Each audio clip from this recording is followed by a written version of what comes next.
in. Welcome. I'm E.G. Marshall. Welcome to the fear you can hear. Welcome to the sounds of suspense, to the terrifying world of your own imagination. And I hope you won't hold it against us if we scare you a little with a tale that really could happen, I suppose. But when you hear the outcome, you'll hope it never does. Consider the case of Paula Richards, age 24, who put her future in the hands of an old fortune teller and dealer in the macabre. But one thing I must add about our arrangement. Yes? On the birth of the child, I will demand one favor. You must promise to grant it. A favor? What? I shall ask it when the child is born. But I can't promise that when I don't know what it is. It's a very small favor, but it is part of the bargain. And believe me, Mrs. Richards, if you do decide to bargain with me, I warn you to be ready to keep your part of it.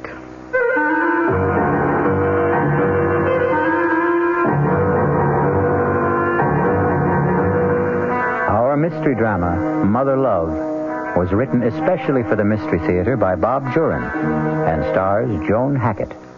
It is sponsored in part by Anheuser-Busch Incorporated, brewers of Budweiser, and by the Kellogg Company, makers of Kellogg's Special K cereal.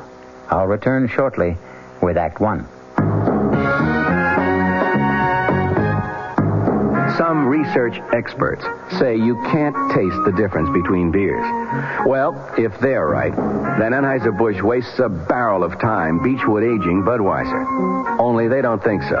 Brewing beer right does make a difference. And they're betting a bundle that you can taste the difference in Bud.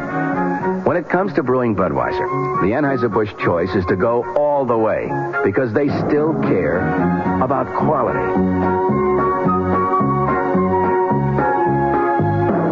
Look at it this way. If the Bud people have a choice between what some experts say and what beer drinkers say, well, you'd better believe they'll go with you beer drinkers every time. When you say Budweiser, you said it all. Anheuser-Busch, St. Louis.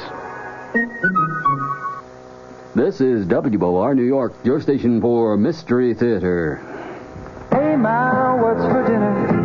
ShopRite has a beautiful buy to help you serve dinner. Fine imported porcelain china.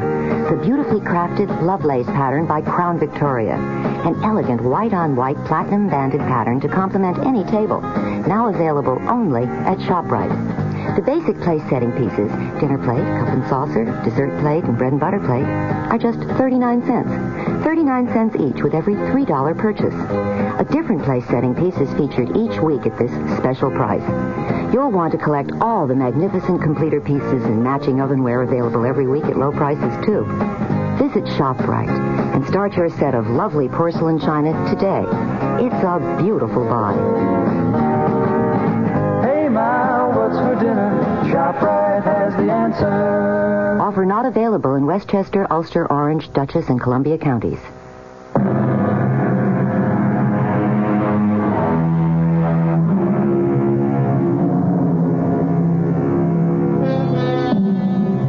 A doctor's waiting room is not the most pleasant place to spend a winter morning. And for Paula and George Richards, this morning is a very fateful one. What's taking him so long? Easy, honey. Dr. Morton has other patients, sick patients. Why can't Dr. Morton say yes or no? Why does he have to keep us waiting? He wanted to see us together, in person. I understand how he feels. Sometimes a doctor's word can make or wreck a life. This waiting is making a wreck out of me. I'm going to call Mr. Jordan. I'll tell him I won't be in today. I told him I'd be late, but I'm just no good for work today. I'm sure the doctor won't mind my using his phone. Jordan Electric. Oh, Mr. Jordan, I didn't expect you to answer. Oh, Millie's out sick. What's the verdict, Paula? I don't know yet. That's why I'm calling. I'm too upset to come in today. Is it all right? Sure, I understand. The books can wait another day. No audit till the end of the quarter anyway. Step inside, please. Come right in. Take those chairs by the desk. Thank you. I'm sorry you had to wait. Doctor, I'd like... I know, Miss Richards. You're anxious about the tests. Oh, you have no idea. Easy, honey. I'll come right to the point. I think that's what you want. Yes. Please, Doctor. All right. I can't sweet-talk my way through to make it easier for you. The results are negative. I'm sorry, Mrs. Richards, but from my examination, Dr. Field's examination, and the lab tests, you simply cannot ever hope to bear a child. Oh, George. It's certain, then? Absolutely certain? Yes, it is. Would artificial... No. The trouble lies with Mrs. Richards. She's physically incapable of conceiving or bearing a child. I was trying to prepare for this, but it sort of hits you right between the eyes. Take me home, George, please.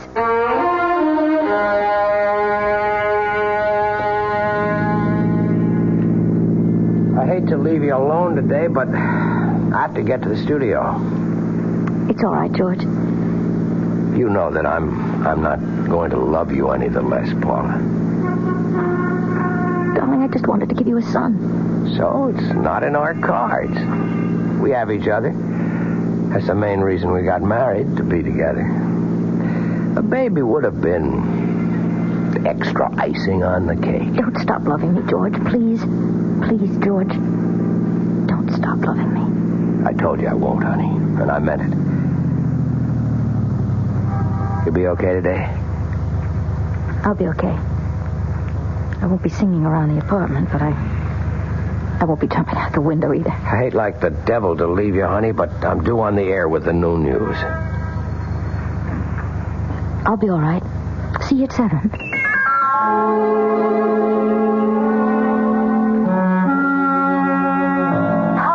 Paula, what's the news? I've been dying for your call all morning.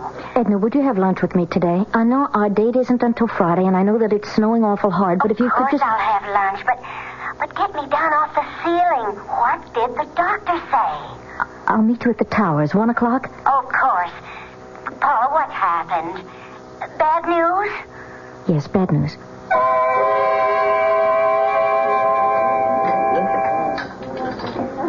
Oh, I can imagine how tough it is for you, Paula. No, you can't. I'm going to lose George. Did he say that? No, just the opposite, but... Oh, Edna, I know. I have a feeling. Oh, now, Paula, honey, don't start planning your own downfall. I'm afraid it's all planned. It's all in the cards. In the cards? Yes, you know, it's just an expression. Well, honey, I don't know whether I should suggest this. What? Well, you're just mentioning cards. It seems sort of frivolous at a time like this, but... Well, there's a woman down in the East Village. She tells fortunes, with cards and tea leaves. And what could you do for me? Tell me what I already know. Well, this woman specializes in herbs. She calls herself Mother Love.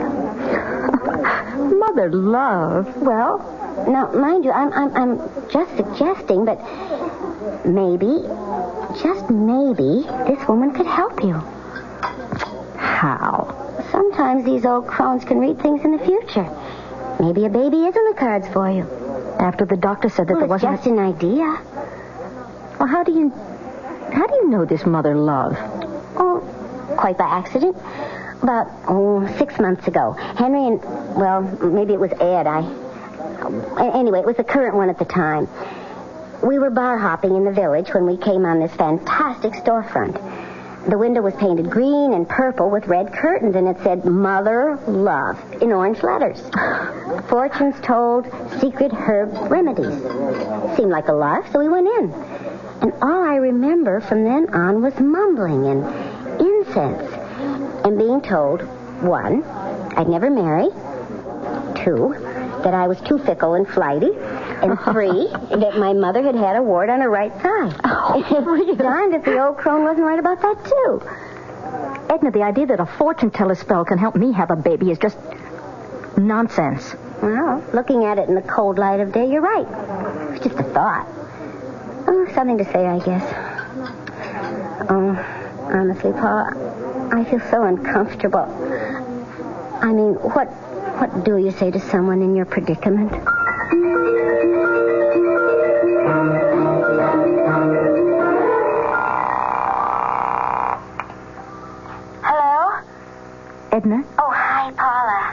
Edna, look, last month you mentioned a woman in a village. She works with herbs. Mother Love? Oh, Polly, you don't mean you've been thinking seriously about that? Not until now, not really, but I'd like to know how to find her. Well, I seem to remember it was on 8th Street. No, it was 9th. Yeah, 9th, near 1st.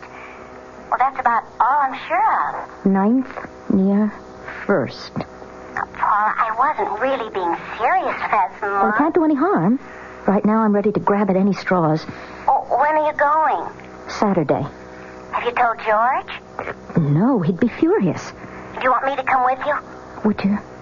I'd feel a lot better. Now, Paula, let's not go too far. What does that mean? Well, we all laugh at fortune-telling and spells and brews, but sometimes when we want to believe, well, things happen. I'm going to this Mother Love because I want something to happen. Maybe she can't do anything to help me have a baby, but I'm going to try. Look, it was all your idea, Edna.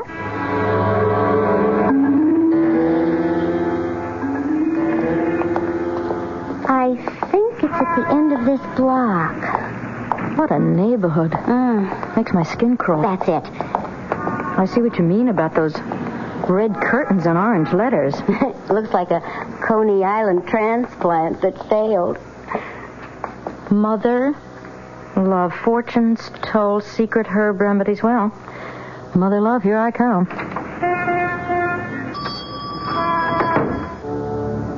Good heavens. I never expected anything like this. It's not what I remember. Oh, but then I've been bar hopping. This rug, it must be worth a fortune.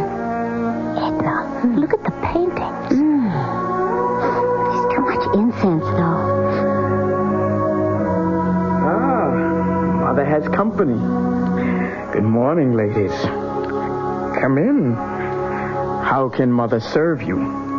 Your fortunes, perhaps? Maybe an ailment? Well? I'd like to talk to you. It will cost you. Mother's time is expensive. Well, I'll pay. Are both of you? Oh, no, I'm just along for the ride. Come then. We'll go into my studio. Edna, I'll be here. This way, my dear. Through the curtains. It's a little dark, but I like it that way. Mother, is that you? Mother? Of course, Claude. Mother, is that you? Don't be alarmed. He's harmless. He's my son. What's the matter with him? He's blind and feeble-minded. Oh, I'm so sorry. Come, sit down at the table. What will it be? Cards, tea leaves, crystal ball? No. I'm more interested in herbs, I think. What is it you want? I want to have a baby. I was told that you might be able to help. Who told you I can do things like that? A friend? That one out there? No, someone else. Mother, is that you? Yes, Claude. Everything's all right. I tell fortunes. I give herbs for minor complaints. I do not deal in that sort of thing. Is there a herb that might help me? Of course not. Not without... a spell. Forget it. I've said too much already. Mother Love, I want desperately to have a child. The doctor says that I can't. The problem is my fault. I'll try anything. Even if a spell is necessary. It would be expensive. I don't care. There may be a way to help you have a normal baby with your own husband. Please, that's all I want. It will cost you $1,000. I have that. Plus another $5,000 when you have conceived. 5,000? I said it would be expensive, and I guarantee nothing. With these things, we can only try. Will you tell me one thing? Perhaps. Perhaps not. Have you ever done this or this sort of thing before? I cannot answer that. Quite a gamble for Paula. $6,000 and no guarantee. A long shot if there ever was one. Will she take the gamble? Is she desperate enough? We'll soon see. I'll be back shortly with Act 2. And now another tale of the ball and chain. At Kellogg's Special K presents Overweight on an overnight train. Is the seat taken? Please, sit down. You have exceptional legs. But why is one of them attached to a ball and chain? This ball and chain? It's a symbol. Funny, I would have sworn it was a ball and chain. I mean symbolic. Because carrying around a few extra pounds can be just like lugging around this ball and chain. I see. May I suggest something? Try a bowl of Special K, skim milk, orange juice, and coffee. It's the Special K breakfast. Will it make me lose weight? No. You must also exercise and eat smart at every meal. I see. Do you know the Special K breakfast is less than 240 calories, 99% fat-free, and delicious? No, but if you hum a few bars... And that's another tale of the ball and chain. Your happy ending could begin with the Kellogg's Special K breakfast. That's Kellogg's Special K. Good night. This is WOR New York, your Mystery Theater station.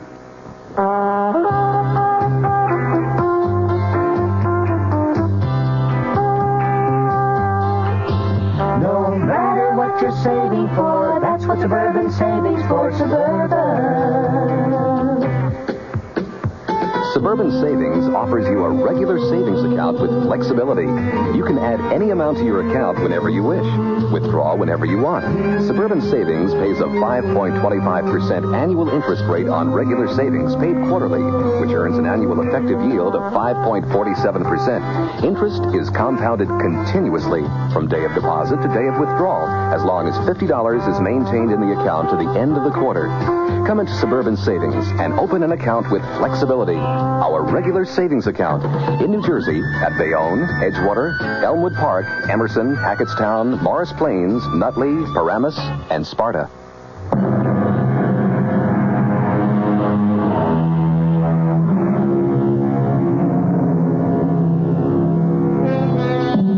Welcome again to the studio of Mother Love in a dingy part of New York City. A strange and eerie place where strange things are said to happen. Let's see if they do, as Paula Richards considers a bargain for a baby.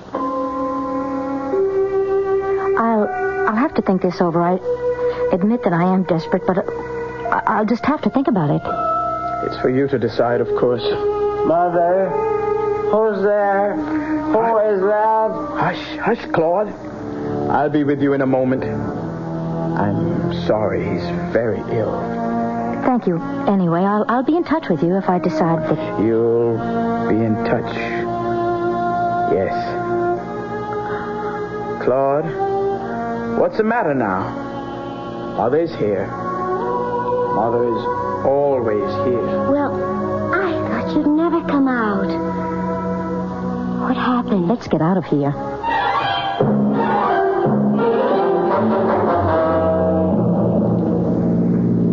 Really said that? Well, she said she doesn't guarantee anything. Paula, now listen to me.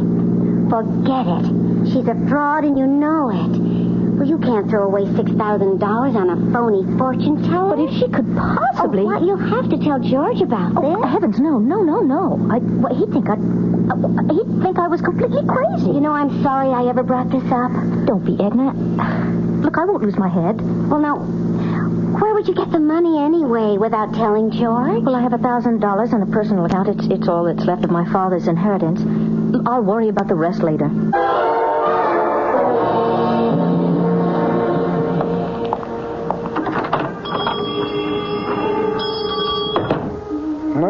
Mother has company. It's you. I have the 1,000. I want to try. Come in. This way. I thought you'd be back. Mother Love knows. Mother, is that you? You have the money. Here, in cash. Good. I need it. For Claude. He needs medicine so badly. Poor Claude cost me so much. Are you sure you want a child? I want a baby. Get on with whatever you have to do. Yes, of course. Excuse me, I have to get some things. I had them already. I knew you'd be back. Now, first of all, this talisman. You must wear it around your waist. This package contains herbs. A special combination to relax you. That's the secret. To relax. Half a teaspoon in a cup of boiling water once a day. In the morning is best. That's all? For now. But one thing I must add about our arrangement. Yes? On the birth of the child, I will ask you one favor. You must promise to grant it. A favor? But what? I shall ask it when the child is born. But I can't promise that when I don't know what it is. It's a very small favor. Don't worry. But it's part of the bargain. Very well, it's a long way off. Yes, it is. Take the talisman and the herbs. And don't be alarmed if certain unusual things happen in the next few weeks. Unusual things? What kind of things? You'll understand. You'll recognize them. They will mean things are working. Have you told your husband about this? No. Good. Tell no one. No one. Now, the last thing I must have is your name. Paula Richards. Your husband? George Richards. Go now. And beware. I'll be in touch with you. Yes. 5,000. Remember when you conceive. Mother! Who's there? Who's Lord, Mother's here now. Only Mother. See, Claude? $1,000 from the nice lady. The lady who's going to help us. You're going to get better, Claude. You won't be sick anymore. The lady is going to help us. Isn't that nice, Claude?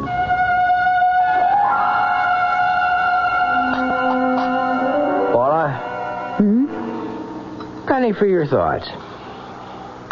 Oh, I wasn't thinking of anything, really. You've been like that a lot lately. Distant. I'm surprised you noticed. Look, honey, I know I haven't been a lily to live with either. I mean, we've let our problem be too important. We're both disappointed, but we can't change the situation. I mean, we have to adjust to it. Sorry if I've been a pill, if I've done anything to make you so... edgy. That's your word. Is that how you feel? I guess. George, let's go to the show tonight. We haven't been out in weeks. I'd like that, Paula. I'd really like that. I've had a lot on my mind, and you're right. I've been thinking about myself too much. I'll see what I can get tickets for. Look at the time. I've got to shower and run. Hey, will you look at that? What is it? It's a bird. At the window. I think it's a crow. No, crows are bigger. A blackbird? No, I don't know. I thought they all went south for the winter. It looks awfully cold. Well, don't invite it in. They know how to take care of themselves. I'll see you tonight, honey. Bye, George. I'll call you at the office about the tickets for tonight. Okay. Shoo. Go away. Shoo. Oh, well, a few crumbs. Then I've got to get to work.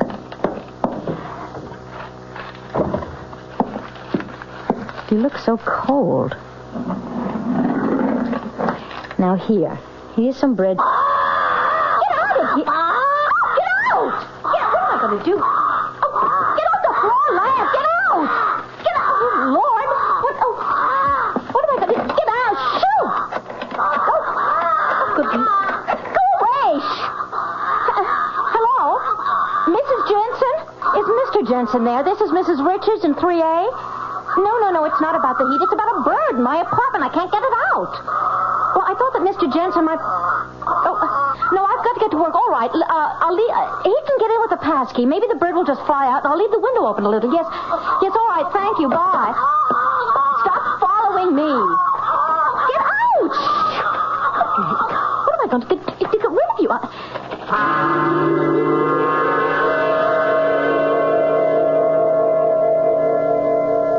You wanted to see me, Mr. Jordan? Yes. Sit down, Paula. How are you feeling? Why? Well, I know you've had a personal disappointment. You've been under a strain. You don't have to say it, Mr. Jordan. I know that my work has just been rotten lately, and I'm just all on edge. And today there is a bird in my apartment. A bird? Tapped on the window this morning, and stupid me opened the window and gave it some crumbs. What kind of bird? I don't know. It's black and shiny. Not too big. I asked the superintendent to get it out. It's so unnerving. Well, I can imagine. I'm sorry about the work, Mr. Jordan. I know I've been letting you down. No, well, I'm sure it's just a passing thing. Your work has always been tops, Paula. But the books are important. And with the auditors coming in next month, well, everything just has to be in order. I know, Mr. Jordan, and I promise I'll straighten up. Yes? Yes, she's here. It's a call for you. Oh, it must be George about tonight. Hello? Mrs. Richards? You know who this is? Yes, I know. Tell me, Mrs. Richards, has the visitor arrived yet? The visitor? You'll know. You'll know when the visitor arrives. You don't mean the bird. Good. He has arrived. It's working. Yes, it's working, Mrs. Richards. Oh. Don't neglect the tea now, whatever you do. And take care of the visitor. It is most important. I'll be in touch with you again very soon. Oh, Paula, is it trouble? You're white as a ghost.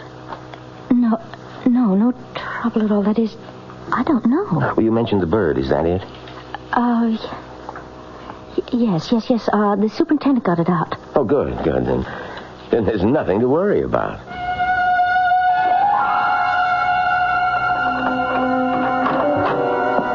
Hey, honey, I'm home.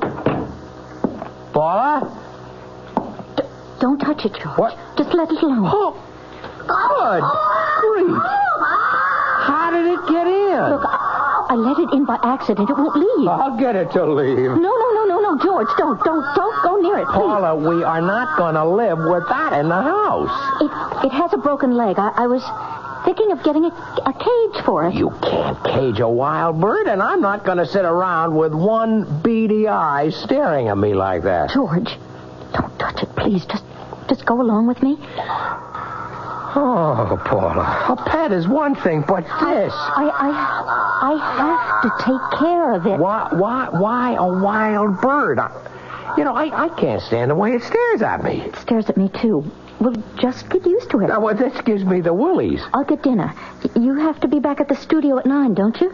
Yeah, I'm sorry about our theater date, but with Pete's wife in the delivery room, I've got to cover the evening news. Of course, Pete shouldn't be anywhere else when the baby is born. Do you want French fries or boiled potatoes? Whatever's fastest.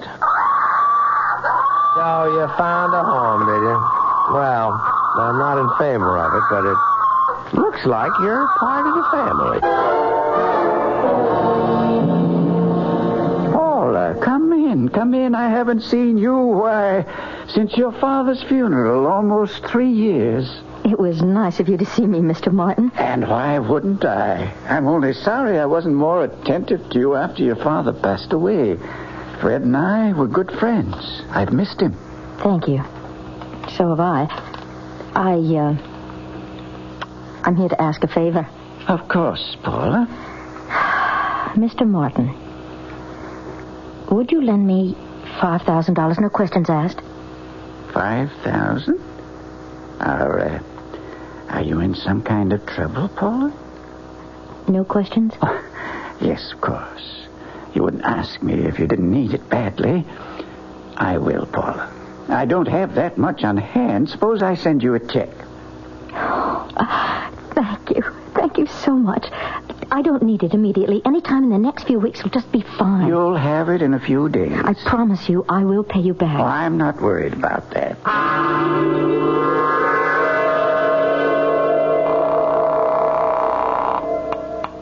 Hello?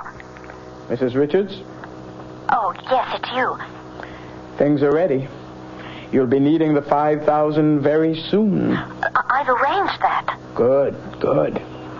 How is the visitor? Still there? It must be there. It is. Good. $5,000, Claude. What? The lady will give us $5,000. Mother? You'll be going to get better, Claude. You'll be able to see again. Your legs won't hurt. Mother has to leave you for a while. But don't worry, Claude. We'll be together soon with $5,000. Everything will be all right. I promise you.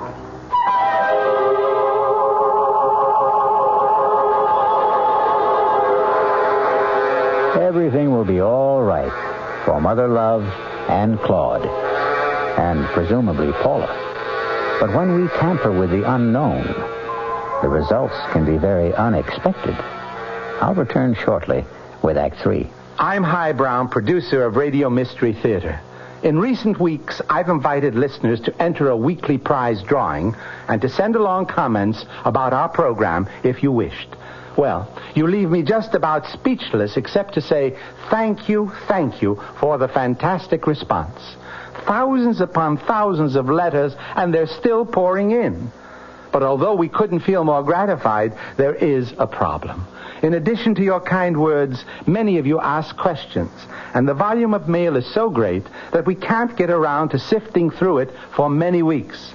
But now that the drawing is over, if you have a specific question, please try us again, and we'll aim for a quick reply.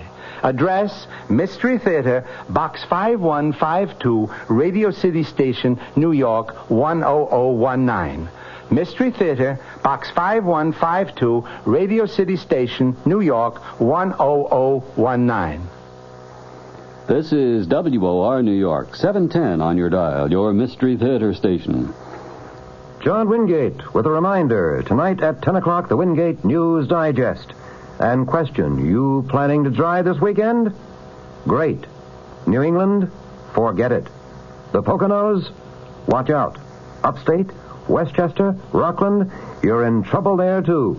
A spokesman for the Auto Club of New York will tell you it's going to be a dry weekend coming up. And he'll also let you know how he feels about the gas shortage. It's short, he says, but why, he doesn't know. Then a special, our White House correspondent, Clifford Evans, analyzing Richard Nixon's speech at 9 o'clock tonight. Mr. Evans on with me at 10 o'clock. Later, deafness. What are the early warning signs that you, at whatever age, may be going deaf? We'll find out from a top expert on hearing. He himself has the problem and knows. Tonight, 10 o'clock, John Wingate, WOR.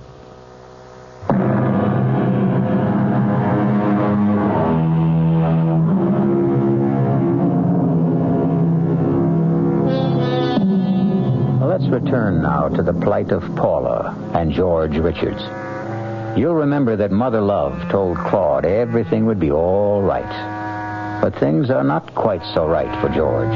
In fact, things for George are getting downright impossible. Paula, I am not going to bed another night with the bird on the dresser. It's been there every night for 2 weeks. All it does is sleep. You've got to admit he hasn't been any trouble. I still don't like the look in its eye. The way it hobbles with that broken leg. It's grotesque. Turn out the light, George. You won't see it then. Oh, boy. I never thought I'd be sharing my bedroom with a bird. Good night, Tommy. What's the matter with that thing? I don't know. It never acted that way before. If it keeps that up, I'm going to shoot it. Good night, George. Good night, Paula. Paula, what is it? Paula. It's pain in my Oh, wait a minute. Let me get the light. There. I'll call Dr. Morton. No. Wait. Oh, what's the matter with... What is the matter with the bird? Devil, take the bird. I'm concerned about you. It's going... Stop it. What time is it? It's 4:30. I'm calling Dr. Morton. Don't. No. Not yet. It might be appendicitis. No. No, it's not that. I'm going to kill that bird if it doesn't shut up. Look, I'll be all right. I'll be all right. I'll see... God, I'll see Dr. Morton in the morning.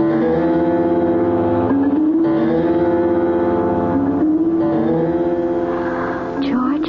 Yes, honey. What time is it? 7 o'clock. I fell asleep. After the pain seemed to stop. Oh, the pain. I'm so much better now. Well, we're going to see Dr. Morton just as soon as you feel well enough to get up. No, I'll be all right. I'll just stay home. I don't want to see Dr. Morton today. Paulie, you can't let it go. It might be something serious.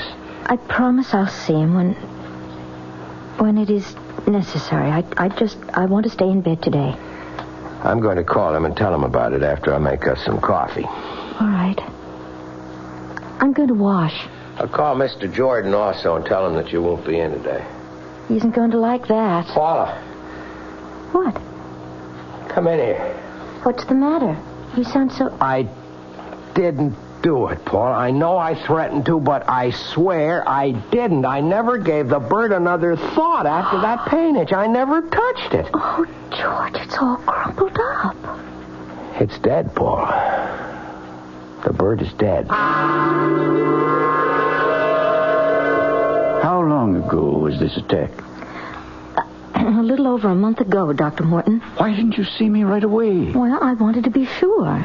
Well, Paula, there are some preliminary signs similar to pregnancy. That's what I thought. I knew it would be. Don't get your hopes up yet, Paula. I told you about the impossibility of your... I know, but I think that... And I said these symptoms are similar to pregnancy. They could be caused by something else. I'd like to run a few more tests. All right, anything that you say, but this time they're going to be positive. I know, Dr. Morton, I just know. A woman knows when life has started within her.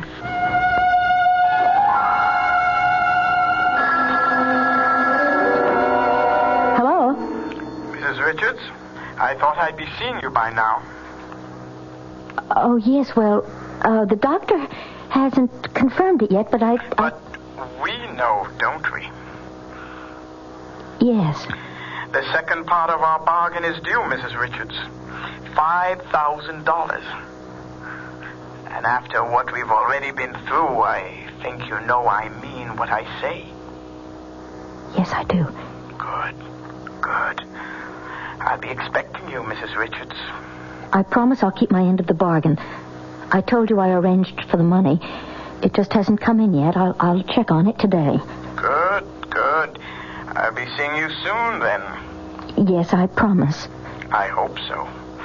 I hope so, Mrs. Richards. You know what I can do. Hello? Hello, may I speak to Mr. Morton, please? No, Mr. Morton Sr. Yeah. What? Oh, good God, when? Well, he can't be dead. He just can't be dead. Well, listen, do you know if he sent... Oh, no, you wouldn't know that. What am I going to do? Dear God. No, I don't want to speak to anyone else. I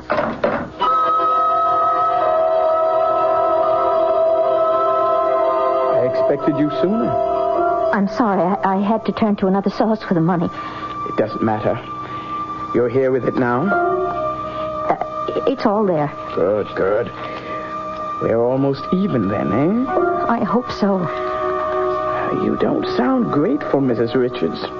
You wanted a child, and you are pregnant. You should be grateful. I have lost my son. Oh, I'm so sorry. Claude is dead. But he was so ill, perhaps it's better. Part of this will pay for the funeral. The rest is for the future. I really must go now. Of course. Go. And good fortune. You won't need the amulet anymore. Save it as a souvenir. And I'll be seeing you when the baby is born. Paula, George, sit down. Well, I'm sure glad Paula's finally decided to have you check on those stomach pains, Dr. Morton. When I examined her last week... Last week? I didn't tell you, George. I wanted to be sure first. Sure what? I'm going to have a baby. What? That's right, George. I wanted to see you both about the results of the tests. It's almost impossible for me to believe, but it's conclusive. Paula is pregnant. I wanted it so much for you, George. What? You said that Paula could never conceive or bear a child. I did, but Paula proved us wrong. Believe me, many things happen to prove us wrong now and then. You're happy, George? Happy? Oh, Paula, now I know why you've been so irritable and distant. You know, I feel like I'm getting my wife back along with a baby. Well, I want to see you every 2 weeks. We usually make it a monthly visit, but you're an unusual case. A very wonderful case. I wish you both much happiness. You wanted to see me, Mr. Jordan? Yes, Paula. How are you feeling? I think full is the word. When is the big day? The end of August. It's only 3 months. I'm going to spend an uncomfortable summer. It looks that way. I don't know any way of saying this, Paula, other than just coming right out with it. You know we were audited last month at the end of the quarter. Yes. The auditors found a shortage of $5,000. I'll have to have an explanation. Yes, I suppose you will. Now, I know there must be a reason, Paula. You've worked for me for 5 years. Never a mistake. I'm going to tell you the truth. I just hope that you can believe it. Why shouldn't I?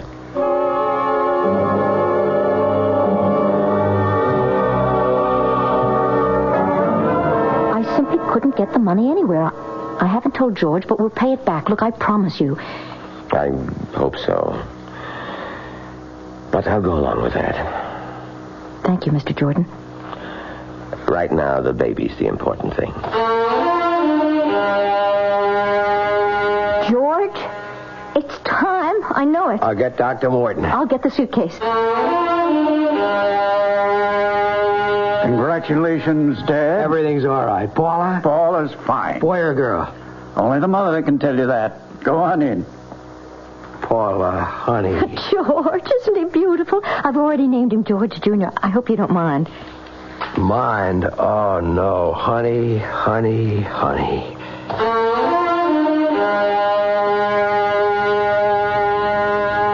More champagne, Edna?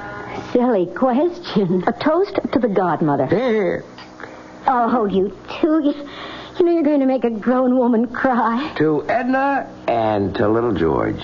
Oh, I'm so happy for both of you. And you don't know how relieved I am. Relieved? Oh. Well, what I mean is I think that Edna means that she's relieved she doesn't have to listen to my troubles at lunch anymore. From now on, everything's roses. I'll get it.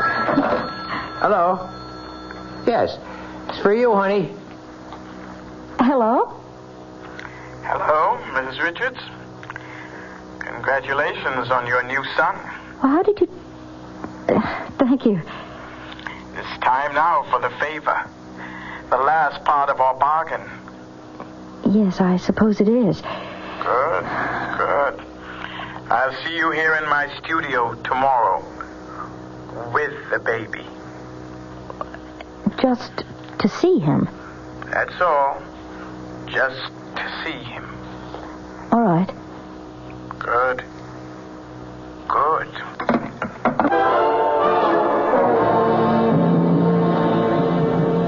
Come in.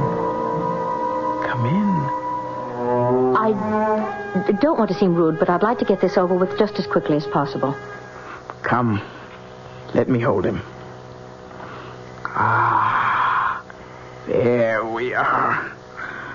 What a fine, healthy boy. Aren't you, Claude? Such a fine, strong legs now. They don't hurt anymore, do they, Claude? Give me back the baby. Mother told you everything would be all right, Claude.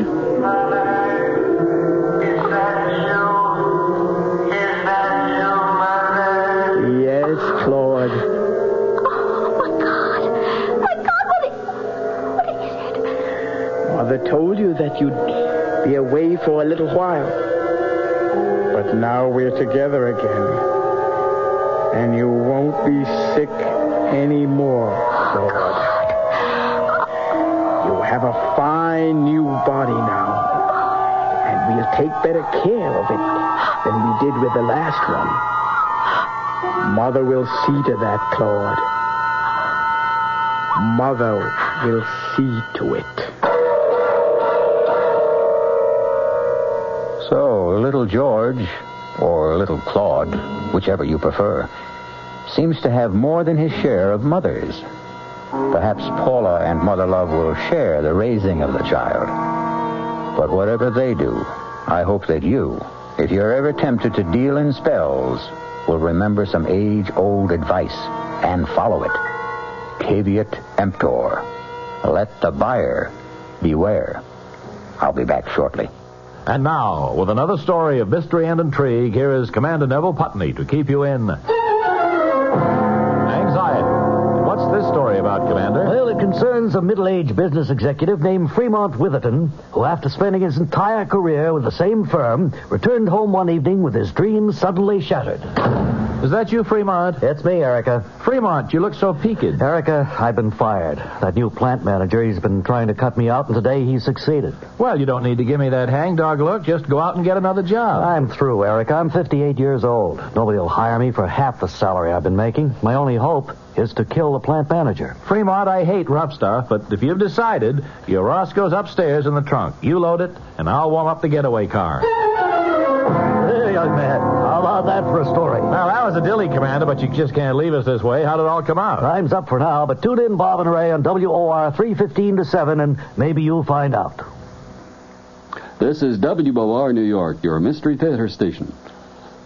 Good evening, everyone. This is Patricia McCann. Welcome back to the New York Times, Craig Claiborne, and to the McCann program tomorrow morning at 11:15 a.m. right here on WOR.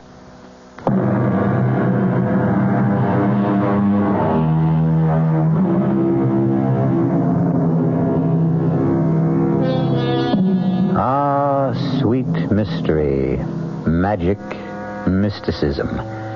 These are the ingredients we mix well, chill, and serve nightly on Radio Mystery Theater. Come and enjoy our hospitality again when malice heads the menu and menace is our mead. Our cast included Joan Hackett, Vinette Carroll, Mason Adams, Leon Janney, Evie Juster, and Roger DeCoven. The entire production was under the direction of Hyman Brown. And now, a preview of our next tale. Am I dead? Not quite. You're in a hospital with a bullet in your brain. As the saying goes, as good as dead. And Sherry and Herb got away with it. Oh, it isn't fair. I only had it to do all over again. Suppose you had. Could you do better? Of course. Of course, if I knew what I know now. Naturally. That would have to be a precondition if you're asking for yesterday to live over again. Oh, please. Please, give me the chance. This is E.G. Marshall inviting you to return to our Mystery Theater for another adventure in the macabre. Until next time, pleasant dreams.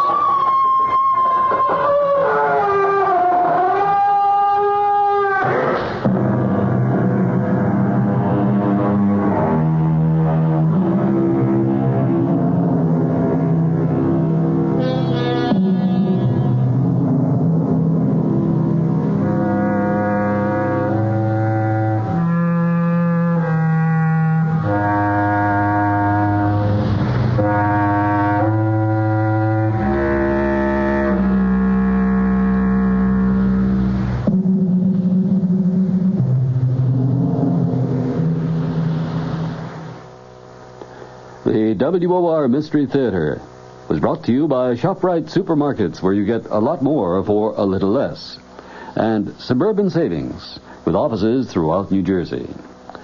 The preceding Mystery Theater program was furnished by the CBS Radio Network. Next, a scene from tomorrow night's Edge of the Seat entertainment of the WOR Radio Mystery Theater.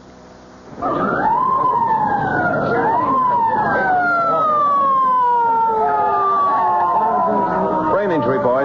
Handle with care. That's it. Nice and easy. Keep him flat on the cart. How is he, Doc? Still breathing, Sergeant. Touch and go. You want to stay with it as we take him in? What's he saying? Search me. Could hold up a minute so I can hear what he's Not trying a to second, Sergeant. Anything this guy has to tell you will be after he's operated on, not before. If then. Sounds like he's talking with someone. Asking for something. Yesterday. There's something about yesterday. What this baby ought to be worrying about is tomorrow. Listen for The Man Who Asked for Yesterday, another chilling tale on the WOR Radio Mystery Theater tomorrow night, right after the Fulton Lewis commentary at 7. This is Sherry Henry, proud as a winning politician to announce my special guest tomorrow is Mrs. Malcolm Wilson, the wife of our new governor of New York. Now, you know, the truth is, even though the Wilsons have been at the pinnacle of state government for 16 years, we really know very little about them as people. And what fun, I promise you, it's going to be to meet this charming First Lady. That's Mrs. Malcolm Wilson on the Sherry Henry program. It's tomorrow afternoon, 2:15 on WOR Radio. Your dial is set for news with John Scott, WOR New York.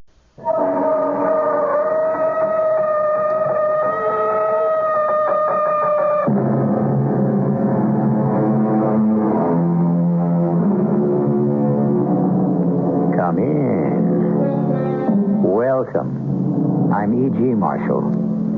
This is the story of a celebrity.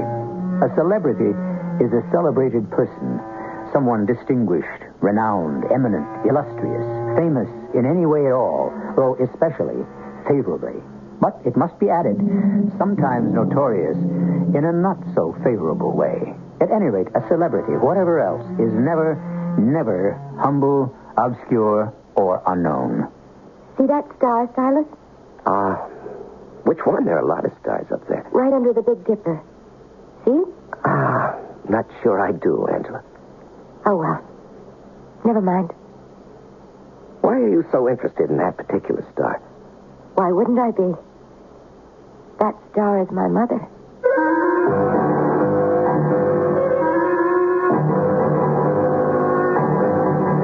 Our mystery drama, The Avocado Jungle, was written especially for the Mystery Theater by Elspeth Eric and stars Larry Haynes. I'll be back shortly with Act One.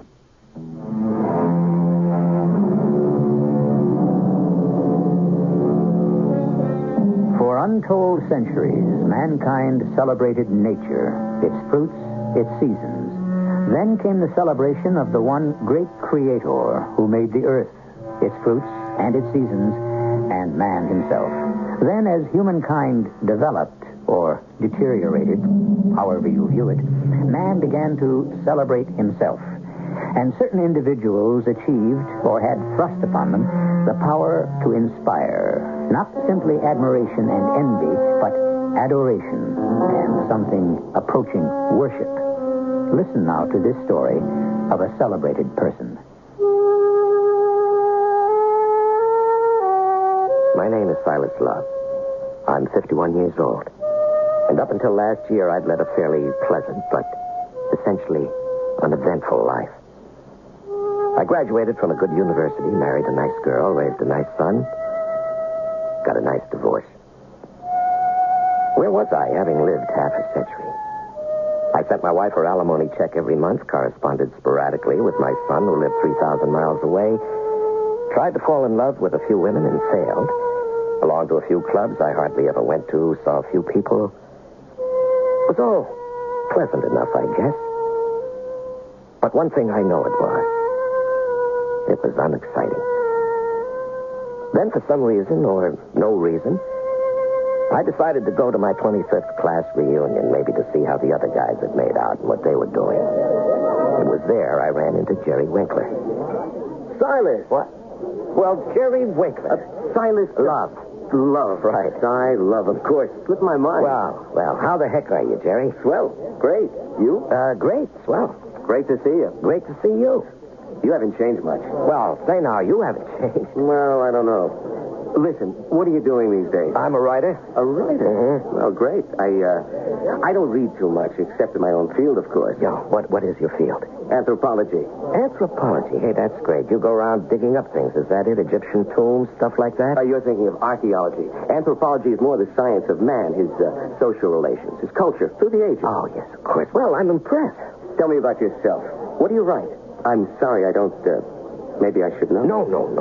You wouldn't be interested in my stuff. Oh, come on. I'm interested in you. Well, I published a couple of novels. Sensational. No, not sensational. Neither one ever got to second printing. Well, even so. One of them sold to moving pictures. What was the picture? Maybe I saw it. They never made it. Oh. No, Hollywood got me into the As Told To racket, though. As Told To? Yeah, you know, the life story of Joe Joblots As Told To. As Told to Silas Love. Right. I get it. I've seen him around. You make a living out of that? Yeah. You like it? No, it's all right. It's a living. No, it must be more than that. It's fascinating. Really fascinating. Yeah, I'll bet it is. Well, look, I'm going to Russia in a couple of months. Russia? No kidding. Tartar Republic. The southern Slavs are my special field. The Kazan, Tartars in particular. Well, now, I really envy you. I've never been any place but Hawaii. Want to come along? What, to Russia? Well, why not? I'd like the company. Well, gee, I don't know. I'd have to think about it. Wouldn't be for a couple of months. Well, it's a thought. Yeah. You'd have to pay your own way. Yes, of course. Listen, I have one of these books I'm supposed to do. Have actually been commissioned already. The Life of Joan Edmonds As Told To. Well, I could probably get all the telling to cleaned up in a couple of months. I might just take you up on your offer. Who's Joan Edmonds? You don't remember Joan Edmonds, the Joan Edmonds superstar when we were in college? Oh, that Joan Edmonds. Remember her? Gorgeous. Yeah, not a bad actress either, if I was any judge back then. Must be, 60 or something by now? Yeah, thereabouts. She has a daughter, I think, lives with her in a big old house about 40 miles north of the city. I'm driving up there next week, and if all goes well, you may just have bought yourself a traveling companion to Russia. The following week, I rented a car and drove to Joan Edmonds' house. It was big and white with green shutters, like dozens I passed on the way. But it was on a side road. There were big trees all around it and boxwood hedges and a natural swimming pool. Not Hollywood at all.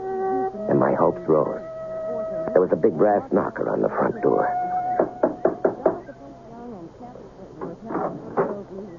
Yes? I'm Silas Love. I'm supposed to do a book about Miss Edmonds. She's expecting me. She's not here right this minute. She had to drive somebody to the station. But she'll be back pretty soon. If you want to wait. Yeah. Is it all right to come in? Wait inside? Oh, of course. Certainly. Come in. Thank you. Do you want to come into the drawing room? Well, whatever you say. Right this way. I'm not disturbing you, am I? I wasn't doing anything. Oh. Wow, what a beautiful room. Yes, it's nice. I suppose I ought to introduce myself. Well, if you... I'm Angela. Angela? Angela Edmonds. Angela Edmonds. Oh, you're her daughter, yes. Yes, I heard. She lived with her daughter. We don't look much alike. Well, She's so beautiful. Well, I wasn't thinking... And I'm so plain. No, I wouldn't say that. You don't have to. I've heard it all my life. Can I get you a cup of tea? Yes, I'd love a cup of tea. Thank you very much. It'll only take a minute. Wow. I'd have drunk a cup of hemlock at that point. What do you say to a woman who says her mother's beautiful and she herself is plain? I suppose Angela Edmonds was about 35, but she could have been any age from 20 to 50. The body was young enough, I guess. It was hard to tell what it was beneath those shapeless clothes. The hair was dark, not thick, not thin, but straight. I think she must have cut it herself. The skin was smooth, but its color was a grayish yellow. And there were lines in the forehead and two deep clefts between the eyebrows. There was no resemblance whatsoever between her and the remembrance I had of the glorious Joan Edmonds, a mother. I couldn't find a lemon. Oh, that's all right. But there's milk and sugar. Well, that's just fine. I like it plain. You're not having any? I'll wait for Mother. Oh. Now, this is certainly a nice house. It's big, too. Have you and your mother lived here long? 10 years. Ever since Mother cast off Hollywood, she wanted to be near the theater. Oh, I see. Is she interested in doing a play?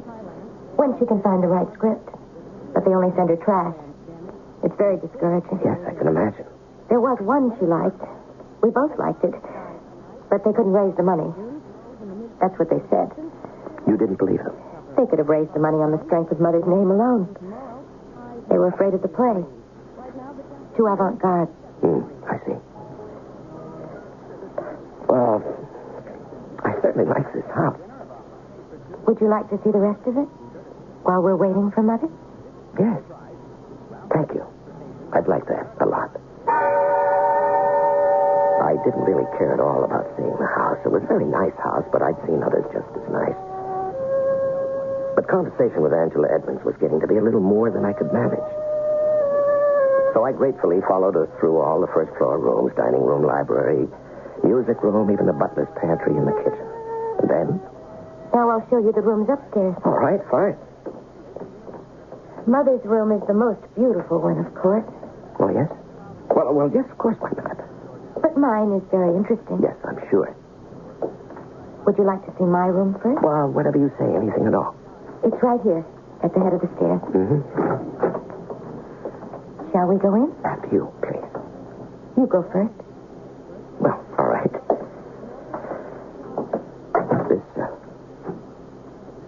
This is your room? Yes. This is my room. Your bedroom? I don't see any bed or anything. All I see is, what are they? Avocados. Avocado trees. This is my avocado jungle. Jungle was the word for it.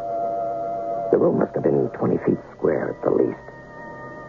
And there were, judging by the light, windows on 3 sides. And later I was shown a narrow cot, a chest of drawers, and a straight chair hidden somewhere in the dense woodland of avocado trees. Some were mere saplings, only a foot or two high. Others were as tall as myself. And one, bursting with leaves, standing regally in the corner, touched with its tip the 12-foot ceiling. It's amazing. It's really amazing. Did you raise all these, or did you buy them, or what? I raised them from seed. You know, you take the seed from a really ripe fruit, and you take a glass 5 inches high and 4 wooden toothpicks. Yes, I know. My wife used to tooth that, but we never had any luck. Miss Edmonds, is this, well, obviously it is. I mean, it's a hobby of yours, isn't it? Lots of people raise avocados. It's fascinating. Yeah, but so many, dozens. Once you get started, you can't stop. Well, they're beautiful, all of them. That one, the one in the corner, that must be 12 feet high. It's going to go right through the ceiling if you're not careful. That's a very special tree. I haven't decided what to do with it. I've thought if I could take it back to California, I could plant it outdoors, but here... Well, you could, couldn't you cut off the top? I mean, that wouldn't hurt it, would it? Oh, no. Avocados take a lot of cutting back. Well, then, It's my mother's plant. Your mother's? Oh, you mean it belongs to your mother? Your mother raised it? In a way, she raised it. It grew from the earth she walked on. So you could say she raised it. I don't think I quite follow you. When we first came here, Mother and I went out for a walk. We walked across a meadow. It had been raining and the ground was soft, and wherever we put our feet, we left marks, footprints. Well, after Mother returned to the house, I went back to the meadow, and there were Mother's footprints, quite plain and clear. And I took a trowel, and I dug up the earth where she had stepped. And when I got home, I put it in a flower pot and planted my next avocado seed in it. And it grew and grew and bloomed and never faltered or faded. And it never will. Because it grew from the earth she walked on.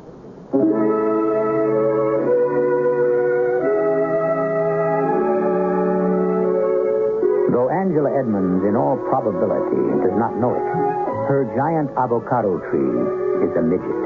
Avocados often grow to a height of 40 feet, but this happens out of doors in places like Mexico, Guatemala, or the West Indies, not inside a house 50 miles north of New York City. We'll return shortly with Act Two.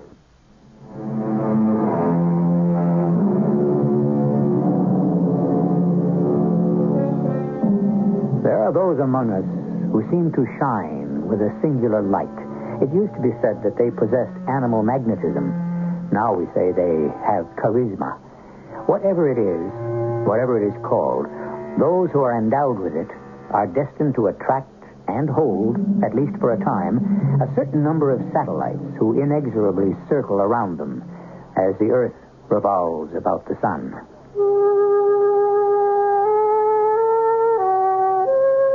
Even as Angela told me the astonishing tale of the giant avocado tree, the one she had planted and Earth dug up from footprints left by her mother, I heard the front door open and I said a silent prayer of thanks that I didn't have to respond or even comment. I wasn't at all sure that Angela Edmonds was entirely sane. And then I heard from downstairs what I took to be her mother's voice. Angela, darling, I'm back. Where are you, love? Upstairs, Mother. Did that man show up, that writer person? Yes, I'm here, Miss Edmonds. We'll come right down. No, don't do that. I'm coming out. I'm so terribly sorry I wasn't here when you arrived. I had to take a house guest to the train. Yes, your daughter told me. Where? Hello. Hello.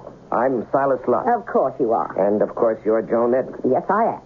I mean, you've hardly changed at all. I remember your pictures, all of them. And Now, look, let's not talk about my old pictures. It's bad enough they dredged them up on television. Well, some of them were very good. Damn few. Well, let's get to the interview, shall we? Yes, fine. Shall we go into my bedroom? It's sunny there and comfortable. Yes, whatever you say. Since I'm going to tell you all my innermost secrets. Angela, maybe Mr. Love would like a drink, would you, Mr. Love? No, I don't think so. Well, I would. Bring up some white wine, sweetheart, and a bottle of seltzer. Come on, Mr. Love. Let's get started. Jerry, you wouldn't believe it. She's magnificent. How does she look? Oh, marvelous. But that's not the point. She's got to be 60 if she's a day. Well, when you're with her, you don't think about that. In the first place, she doesn't look it. She could be any age. When you're with her, you don't think about that, Jerry. She just sort of sweeps you up and carries you along. Probably had plenty of plastic surgery. No. You don't get the idea. It's not her looks. Oh, yes, it is her looks. They're marvelous, but it's something else, too. It's her enthusiasm, her friendliness. She's interested in everything. In you, you mean? Well, yes, in me, to a certain extent. I had to remember what I was there for. But then when she was so interested in the whole process, how we were going to go about it. And I explained that I brought along a tape recorder, but if she didn't want me to turn it on, I wouldn't. But she said, no, it was all right. She didn't mind. And it's a good thing, because I want to tell you, I got so lost in what she was saying and the way she was saying it, I couldn't have remembered it all. She really looks good, does she? Jerry, you keep dwelling on how she looks. Listen, suppose she's 60, 61, 62. She's got a daughter, Angela. Say Angela's in her 30s. Well, you could turn that around. Angela could be Joan's mother. She's docile and meek and timid and self-effacing. There's no youth there at all. The only time she lights up is when her mother's in the room. And then she smiles. She talks a little. It's as though she lived in her mother's reflection, in the light reflected back from her mother. Do you know what I mean? I don't think so. It's as though she didn't live or breathe or have any kind of life except what she gets from her mother or from her avocados. So what? Well, she has this sort of hobby. Maybe it's her life's work, raising avocados. Her whole bedroom is filled with avocado plants in various stages of growth, and one of them, my Lord, you should see it. It reaches to the ceiling, and it's bursting with branches and leaves. It's the healthiest thing you ever saw, but even that giant avocado, even that, has something that connects it to her mother. How's that? Well, she told me about it. She's very proud of it. It seems she and her mother went walking one day shortly after they came east, and the ground was soft and wet, and Angela dug up the dirt where her mother had made footprints in the soil and planted the avocado pit in it. How's that? Say that again, will you? She dug up the earth from her mother's footprints and planted an avocado seed in it, and the darn thing has grown. A love spell. A what? It was a love spell. To ensure her mother's love. Listen. Among the southern Slavic people, a girl will take earth from a lover's footprint and plant a marigold in it. The marigold is believed never to fade, so the girl thinks her sweetheart's love will grow and bloom and never die. The love spell acts on the man through the earth he walked on. How do you know such things? It's my business to know them. It's part of being an anthropologist. Still want to come with me to Russia? I used to drive the 50 miles to Joan Edmonds' house every day and back to New York in the evening. She got into the habit of leaving the front door unlocked for me. It gave us both more freedom. If she was home, we'd start work almost immediately. If she wasn't, I'd play back the tapes from the preceding day and make notes. Now and then, when we worked late, I'd stay for dinner and once in a while, overnight. We were 3/4 of the way through the book when one morning I arrived at the house. Miss Edmonds? Joan? She's not here. Oh, is that you, Angela? I'm in Mother's room. Okay, be right up. I guess I'm really early today. Mother said to tell you she'd be right back. Well, there's no hurry. I've got plenty to do. What's that thing? Oh, that's a tape recorder. You record everything she says? Well, I don't ever want to misquote her. Oh, I think I just heard her car drive up. Oh, fine. What's that you've got there? This is lining for her bureau drawers. It's quilted. Oh, pretty color. You like pink? Yeah, sure. It's scented with lemon verbena. She's crazy about lemon verbena. Here. Smell. Very nice. I do this every other month. So her lingerie and everything has a lovely scent. Maybe you've noticed. Well, Charlotte? Yes, upstairs. I saw your car. I'll be right there. I'd better leave. Yes, I guess we'll be getting to work. I can finish this later, after you've gone. Uh-huh. Golly, what a gorgeous day. Hello, sweetheart. Mother? Darling, why don't you get out in this glorious sunshine? Take a walk. Play tennis. With who? Oh, somebody. Take the car if you want to. Go for a drive someplace. Where to? Any place. Just get out in the fresh air. Silas and I have to work. Once this silly book is finished, I'll be able to take walks with you and play tennis and go for drives. But right now, well, you see how it is. Yes, I see. I'll be in my room if you need anything. Oh, dear. Oh, dear, oh, dear, oh, dear. Oh, what's the trouble? Can't you tell? Well, she's very devoted to you. Too devoted. And you don't like it? Oh, I suppose I do. Be it ever so humble, there's no place like a pedestal. Isn't that the truth? Well, I've never been on a pedestal, so I wouldn't know. I was on one for a good many years. A national one. Even a worldwide one. Now the only person who looks up to me is my daughter. I'm not sure it's healthy. Neither am I. You don't think there's anything wrong with it, do you? Wrong for a daughter to love her mother? No. Well, then? But for a daughter to worship her mother, I'm not so sure. Angela told me about the giant avocado tree. Huh? What did she tell you? That she'd planted it in dirt she dug up from your footprints? Lord, did she tell you about that? It's an amazing tree. Angela's very gifted with avocados. She should be. She spends all her time with them. Yes, her bedroom is an avocado jungle. I know. What's that? What's that noise? Oh, I didn't hear anything. Well, I did. Don't you hear it? Angela. Where on earth are you going? Silas, come here. What is it? Help her. She'll hurt herself. I want you to have this here in your room. It's yours. Crazy girl. It's your avocado tree, and it's your very own All right, avocado. let go, Angela. I've got it. Out of your mind trying to carry that huge thing. Now, where will I put it? And any place. By the east window. It needs the sun. Now, listen, young lady. You were very naughty to do this. But I wanted you to have it. Well, all right. Now, I got it. But you don't have to take care of it. I'll do that. I'll water it and everything. You don't have to do I'm anything just happy with you it. didn't fall down carrying that monstrous thing. Now, go and change your clothes. Take a bath and change your clothes. You're covered with dirt. I'll take care of it. You don't have to Go do on now. anything Go with on. it. And we'll see you at lunch. I'll water it every day. I promise. Good Lord. What in the world could have possessed that girl to carry that gigantic thing all the way from her room in here? What possesses her? Jealousy, do you think? What?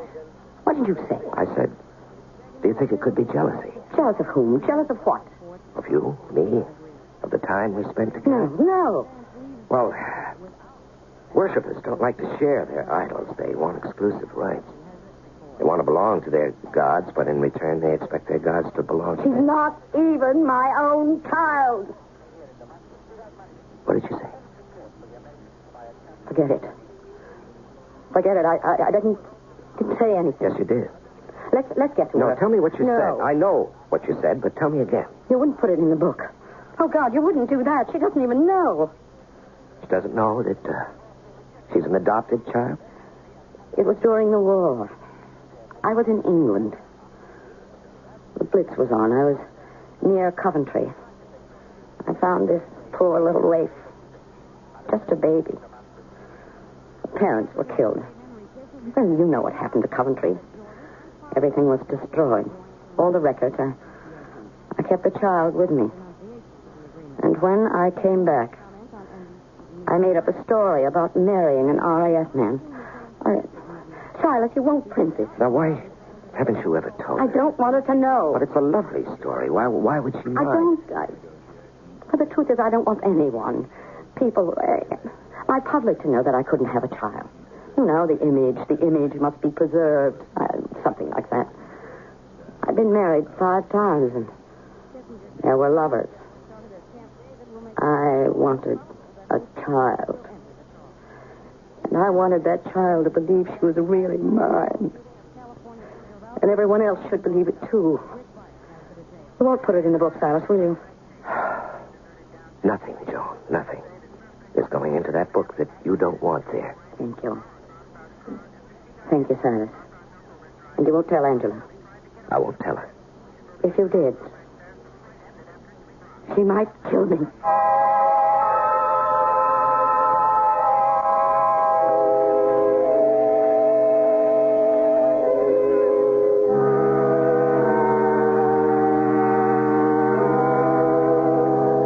It may be very pleasant to be a celebrity.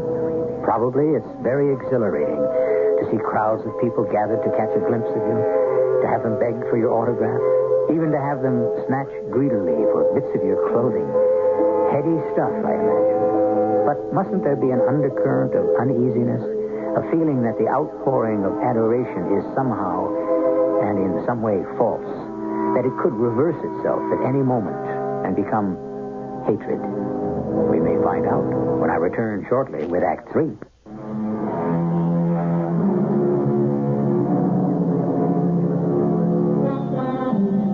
Look at the people on the streets.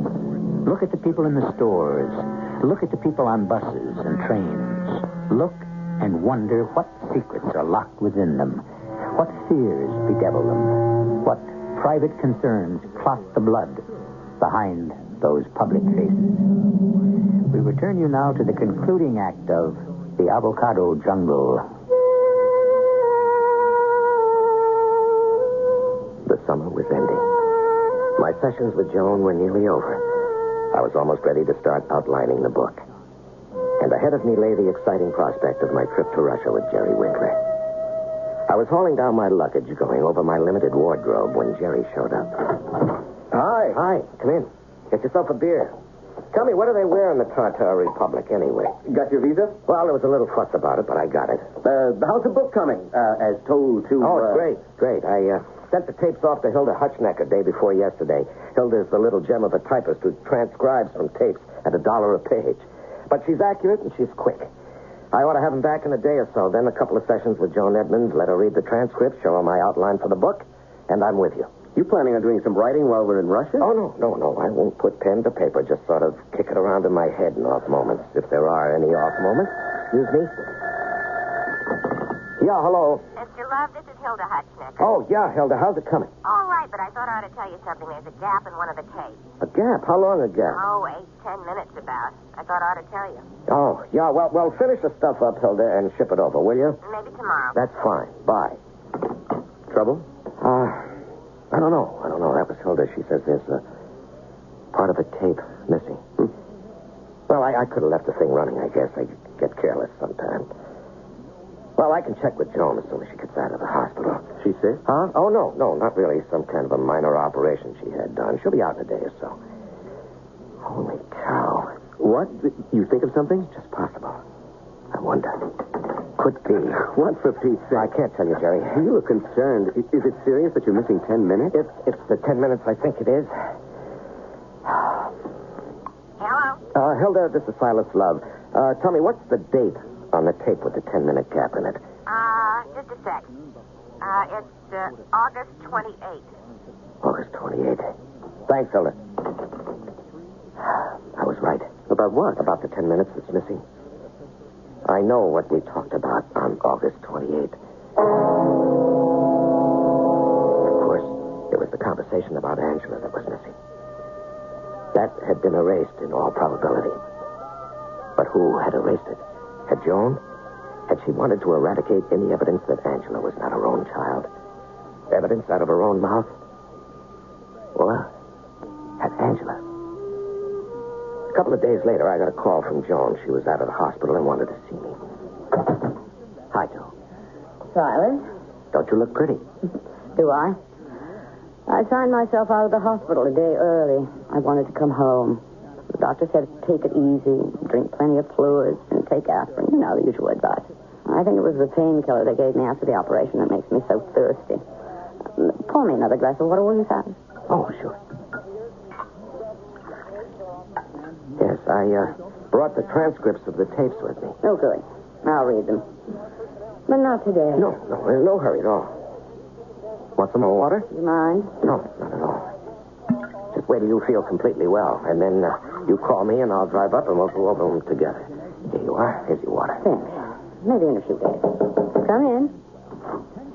I brought you some bottled water, Mother. Oh, darling, how sweet of you. It's better than water from the tap. Hello, Mr. Love. Hello, Angela. This water isn't carbonated, Mother. Sans gaz, as they say. I hope that's all right. Sans gaz is fine, darling. I don't really like the bubbles much. Do you want anything else? Another thing. How's your jungle, Angela? What? Your avocado jungle. How is it? All right. Thanks for asking. Well, if you don't need anything else, Mother. If I need anything, Mr. Love will get it for me. Are you staying for dinner, Mr. Love? I ought to tell the cook. No, I have to get back to New York. Oh. All right. Joan, there's something I ought to tell you about the tapes. You may notice it in the transcripts, and I think you should know. Oh, not today, Silas. Let's not go into all that today, do you mind? No, I don't mind. Look, you really don't feel very well, do you? All right. Only, pour me a glass of that bottled water, will you, Silas? You sure? The doctor said... Yeah, okay. There you are. Joan, I've changed my mind. I'm staying for dinner. Oh? All right. Tell Angela. I'm sure there's plenty. Maybe we can ask the maid to serve your dinner 9 up here. And then we can talk, maybe. But not now. I'll sleep for a while. Later... Sure. Would you like me to close the shutters or anything? That would be nice. Joan? Hmm? I'm not just staying for dinner. I'm staying overnight. Something had caught my eye as I went to the window to close the shutters. The giant avocado was standing straight and tall and proud, but 2 of its myriad leaves showed a brownish tinge at their tips. And wild, absurd thoughts raced through my head. I felt that I knew, but what? What did I know?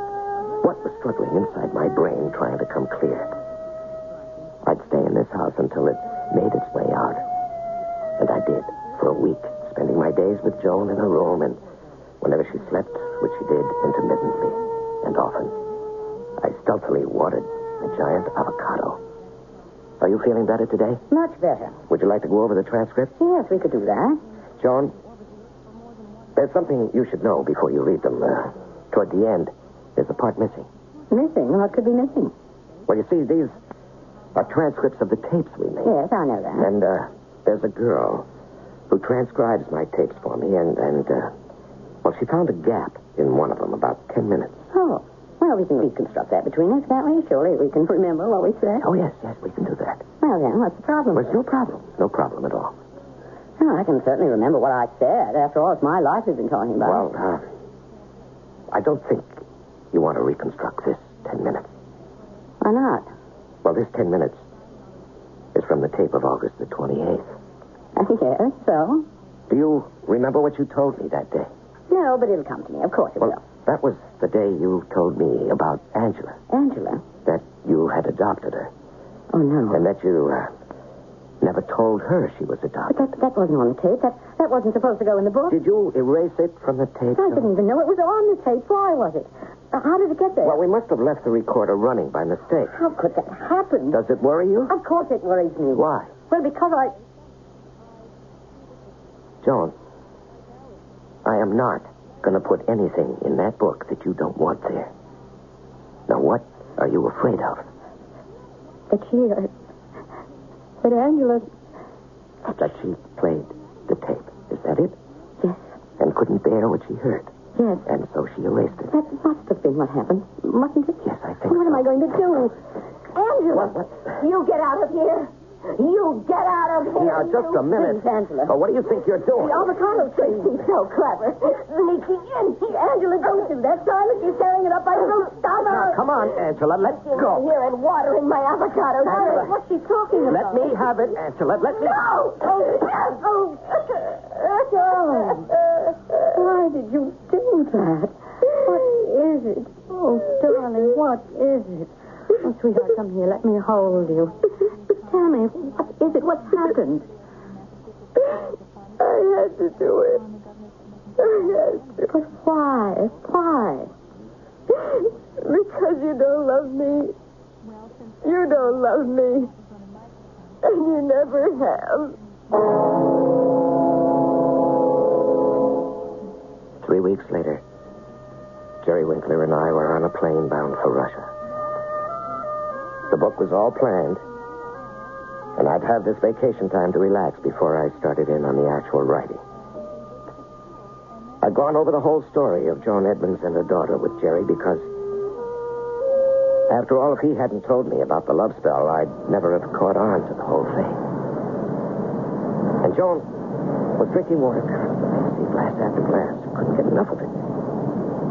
She said the doctor had told her that it was probably the painkiller they'd given her in the hospital that made her so thirsty, but somehow it didn't sound right to me, Jerry. And then when I went to the window to close the shutters, I saw the giant avocado. The thirsty avocado. Yeah, well, just a few of its leaves were beginning to turn brown, but Angela never let anything like that happen to one of her avocado trees. Never. And I began having this wild suspicion, wild, crazy, impossible... But I couldn't ignore it. The avocado is a tropical plant and can't live for long without water. She was killing the avocado. Just because she couldn't bring herself to kill her mother. That's about it.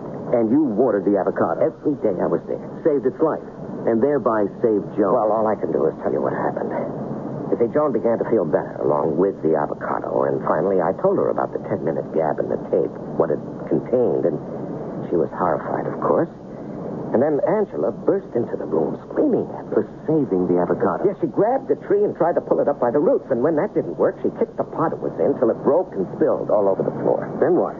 Well, I got out of the room. Joan was holding Angela in her arms. Angela was crying. Matter of fact, they both were. I got out. How are they making out now, do you know? Well, Joan called me just before we left New York. She says she told Angela all the details of the adoption. Angela admitted that she had erased the tape. Joan sounded quite satisfied with the way everything had turned out. They'll be okay, you think? Yeah, I think so. Matter of fact, I'm positive. What makes you say that? Well, now that everything's out in the open, no secrets, nothing held back, Joan says it's okay to go ahead and put the whole story in the book. Which is exactly what I'm going to do.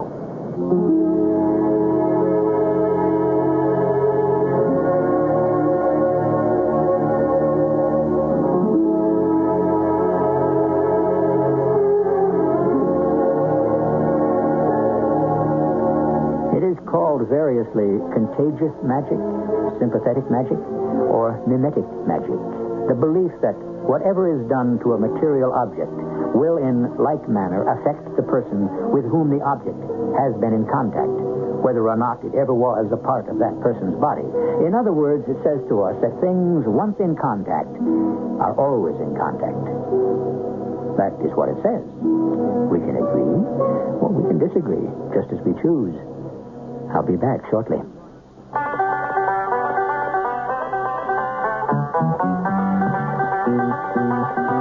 Your lung association says smoke's not just your affair. That smoke screen that you puff around pollutes non-smokers' air.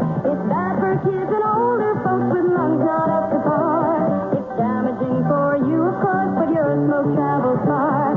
Your lung association says please keep this thought in mind. It's double damage all around and doubly unkind. So try to kick the habit and give everyone a break. Please do it for your life and breath and everybody's sake. Your lung association and you know that cigarettes are a breathing hazard. Smokers, please don't add that extra offense. Give us a break for life and breath.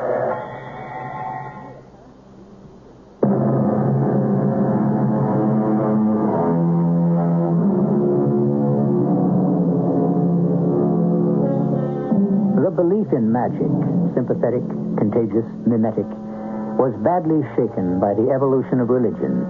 Much later, the belief in religion was shaken by the development of modern science. Magic, religion, science. All three have had great power over the mind of man, but not one of them has been able to contain it completely. And perhaps that's just as well. Our cast included Larry Haynes, Lois Kibbe, Kerry Keane, and Howard Ross. The entire production was under the direction of Hyman Brown. And now, a preview of our next tale. And whenever Lou was in town, we were inseparable. Even during one of the worst blizzards in the history of Chicago, when Lou punched me in the mouth, saving my life at the same time that he risked his own. I was crazy to try to get to work, but I had a new account that I'd promised to work up. So I fought my way to my car and was just about settled in the front seat when I saw Lou trudging towards me through the snow. At the same time, I heard a thump.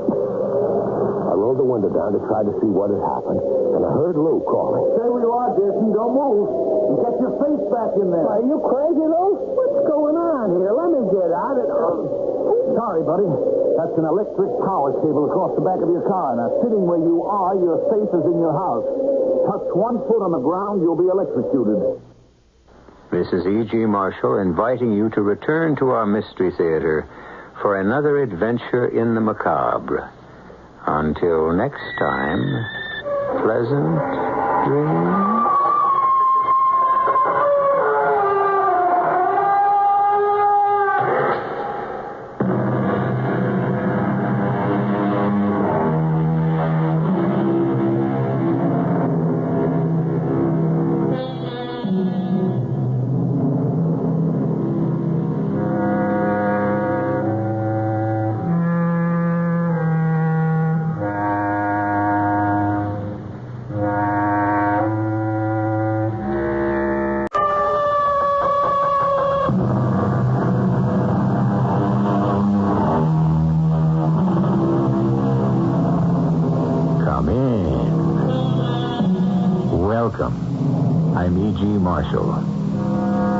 Slander, whose edge is sharper than the sword, and whose tongue outvenoms all the worms of the Nile. From which we can see that Mr. Shakespeare did not look kindly upon slander. And yet, what would we ever do without it? With what would we fill our newspapers, our news broadcasts? What a world. Somebody's always eager, willing, and able to give us the dirt about somebody else. And we can't wait to hear it. How much money do you think she made, Captain? I don't know. How much money would a cleaning woman take home? This one took home just over $100 a week. On that kind of salary, how much money do you think she gave to charity? I don't know. Not an awful lot. How about $10,000 a year? What? and sometimes even more.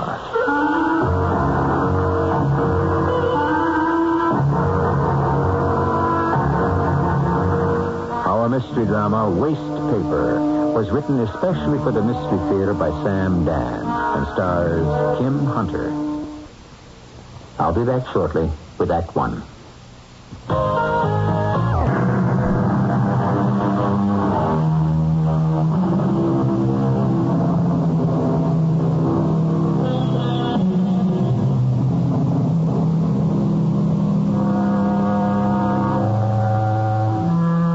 As long as crime is regarded as wicked, it will always have its fascination. When it is looked upon as vulgar, it will cease to be popular. It was Oscar Wilde, I think, who said something like that. And so, the major preoccupation of our society seems to be crime. After all, what fills most of the space on today's front pages? So let us proceed with our story, which begins in the office of Roger Williams, a captain of detectives. Send Milrose in here. Captain Williams here. No, nothing. Blank and zero. Yep. Bear with me. I'm putting one of my best people on it. You sent for me, Captain? I have an assignment for you, Detective Milrose. Did somebody lose a dog? Why, Milrose, you're with homicide now. Oh, did somebody kill a dog? I have a nice little case for you. Mm-hmm. A little something tucked away someplace where I can't do any harm. Now, Milrose, I have a homicide for you. A homicide? See? It happens. Finally, your very own homicide. What kind of homicide? Oh, it's not a page one homicide. Naturally. Don't say naturally. Already the morning paper has called for details. Make sure they spell your name with 2 L's, and so your career is launched. What are the details, Captain? The lady's name was Martha Malone, age 52. A woman? Well, yes, I thought you might be more comfortable with a woman. Why? Well, you're a woman, aren't you? Yes, Captain. Mrs. Malone was a widow. She worked as a cleaning lady. She was murdered last night. Here are the details on the sheet. And now, Detective Milrose, it's all yours. He means well. They all mean well. I suppose they can't help it. They were raised that way. Well, at least he gave me a case. Well, he had to. I guess he wanted to be able to say, look, in my division, women detectives are right out there in the field. So, what have I got here? A cleaning woman killed. Why, how, and by whom? How was easy. A .32 caliber bullet through the heart. That was in the medical report. She worked for a firm called Novelties Incorporated. Yes. Who? Oh, well, yes, have him come in. Yes? I'm Detective Milrose. You're Detective Milrose. Well, I thought that, yes? Nothing. You are, Stanley J. Drone? Yes, that is correct, yes. You're president of Novelties Incorporated? Well, to be accurate, and I suppose we must in these things, I am vice president and chief executive officer. You employed a Mrs. Martha Malone. Oh, yes, terrible thing, just terrible. How long did she work for you? 9 years. Did you know Mrs. Malone very well? Well, just as the char lady, or the cleaning woman. And then you didn't really know her? Well, I was aware of the fact that she existed some evenings. Yes, I might stay late, and there was this lady, drably dressed, in a working costume, yes, and she would be going about her business. Did you ever speak to her? Well, in more than 9 years. What did I ever say to her? I said, good evening, and yes, I'm through here, and you may start to clean. That was the extent of your conversation? Yes. Isn't it remarkable? This building, Do you occupy all of it? Yes. It's mostly offices, but we use some space for warehousing. What is the nature of Novelties Incorporated? We import merchandise from the Far East, from Hong Kong, Singapore, Taiwan, Korea, and so forth. What sort of merchandise? Little novelties, drinking glasses, and music boxes, small figurines, and so forth. What's worth stealing? Not very much. You'd have to load a very large truck with enough of the merchandise to make it profitable. Mm-hmm. Money? Oh, no. None to speak of. We're a wholesale house, and we're paid, and we pay by check, and various commercial paper. There isn't any cash worth considering. Mr. Drone, I understand you were the one who found the body. Yes. You see, I'm usually the first to arrive in the morning. Can you describe what you saw? Well, I told the police officer. I know. Please, tell it again. Yes, that makes sense. Well, I arrived here at 6:30, and I drove my car around to the back entrance. I took out my key, and I opened the rear door, and then I walked in. And then I heard it. The vacuum cleaner. Oh, my goodness, I said to myself, is the cleaning lady still here? Just a minute. When you described this to the police officer, you didn't mention a vacuum cleaner. The state I was in. You heard the vacuum cleaner. This one here? Yes. I haven't had a chance to, anyhow, it has a certain sound to it. Yes? Let me turn it on.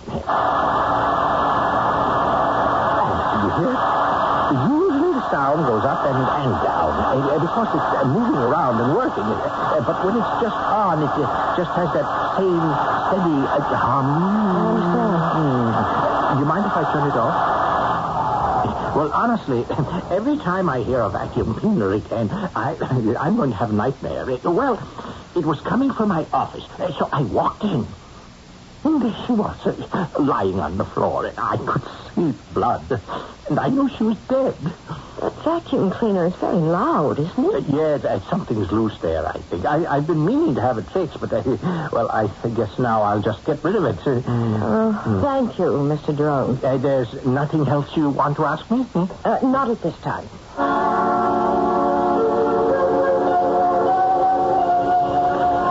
Yep, you ready to type it up?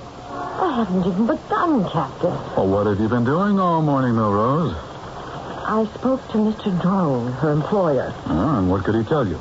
Well? He's not a witness. You understand that, don't you? Oh, yes. All he did was find the body. There are no witnesses. Yes, but... Milrose, all we've got is a dead old lady. She was only 52. And we've got the bullet that killed her. And that's all. We've got no place to go. But why was she killed? We may never know. That's what happens so much of the time. These things just fade away. You haven't answered my question. Why was she killed? Somebody came to burglarize the place. Mr. Drone says there was nothing of value to be stolen. Okay, but the thief doesn't know that. He's just freelancing along. He blunders into the poor cleaning lady. Maybe she screams. Maybe he panics. And he shoots her. I don't think so. You don't? He didn't blunder into her. Well, how do you know? The vacuum cleaner. It could be heard all over the building. What vacuum cleaner? Drone says when he opened up, he heard the vacuum cleaner. It must have been going on all night. Or are you telling me the thief shot her and then turned the vacuum on? Why would he do that? The answer is he didn't. No, he knew she was there. He could have avoided her or backed away and called it off. No. He killed her deliberately. Maybe. Yeah, but he could have confronted her to ask her, where's the safe, or some question like that. He'd have had to make her turn the vacuum cleaner off. With that racket, you could hardly hear yourself think. No, Rose, you're introducing a complication. And so I have to ask you the question you've been asking me. Why was she killed? I don't know. I want to find out. I'll give you one more day. One more day? Police work has become a matter of logistics and production. We must invest our resources where we have the greatest chance of a tangible return. It was hard to admit it, but he was right. On any given day, there can be 2, 3, 4, as many as 5 or even 6 murders in a city the size of ours. And they keep piling up. Some of them you know you can never solve. It's like casualties in wartime, you try first to save those with the best chance of recovery. Listen, Detective, don't become personally involved with your cases.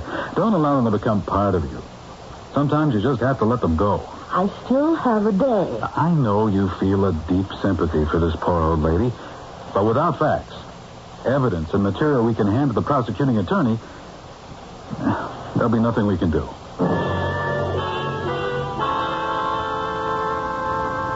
May I help you, Detective Milrose? Father Lisinski, one of your parishioners, Mrs. Martha Malone. Ah, yes, poor Mrs. Malone. What can you tell me about her? Detective, we are talking about a saint. A saint? Of course, she was one of the many millions of charitable, warm-hearted people to whom religion was a vital, dynamic, and living thing. Do you know of any reason why anyone should wish to kill her? Kill her? Oh, no, never. Not deliberately. You say she was a good woman? She lived to do charity. Charity? Yes, the most wonderful of all charity. That charity which is done quietly, without ostentation, without thought of reward or approval. Oh, can you tell me about this charity, Father? While she lived, she imposed silence upon me. But now that she has gone, the world should know who she was. Who was she? A soul of kindness and generosity. She donated thousands of dollars each year. Thousands? How many thousands of dollars, Father? Oh, she would give 6, 7, sometimes 10,000. I see. She would bring me the money at intervals during the year, and she would say, Father, use this as you see fit. Pay a poor family's rent. See that the poor youngster may have tuition for college. And one year she actually gave you $10,000? Yes. Actually, it was last year. $10,000? Oh, and it did so much good. So much good. Yes, I'm sure of it. Sorry to bother you again, Mr. Drone. No, please. Yes, anything I can do.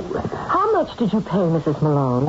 I have the figures right here. Her take-home pay was, it would average $113.09 a week. Would you know if she had another source of income?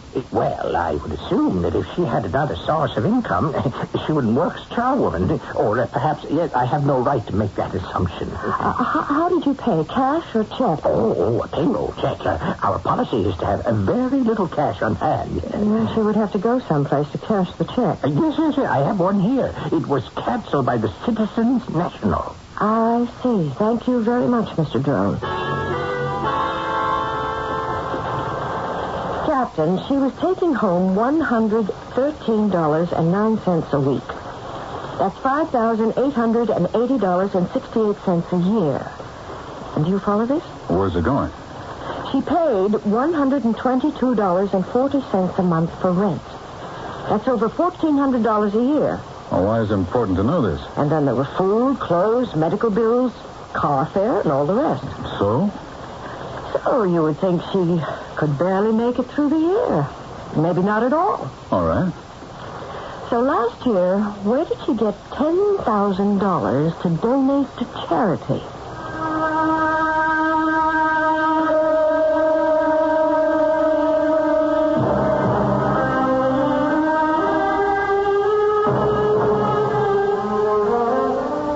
That's a good question. Certainly it's thought-provoking.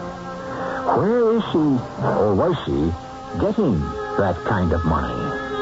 Her employer insists that there's practically no cash to speak of in the Novelties Incorporated building. But obviously, the place is a gold mine. We'll do some prospecting when I return with Act 2. Introduce yourself to a remarkable nasal spray that lasts... Annual income, £20. Annual expenditure, £19. Result, happiness. Annual income, £20. Annual expenditure, £21. Result, misery.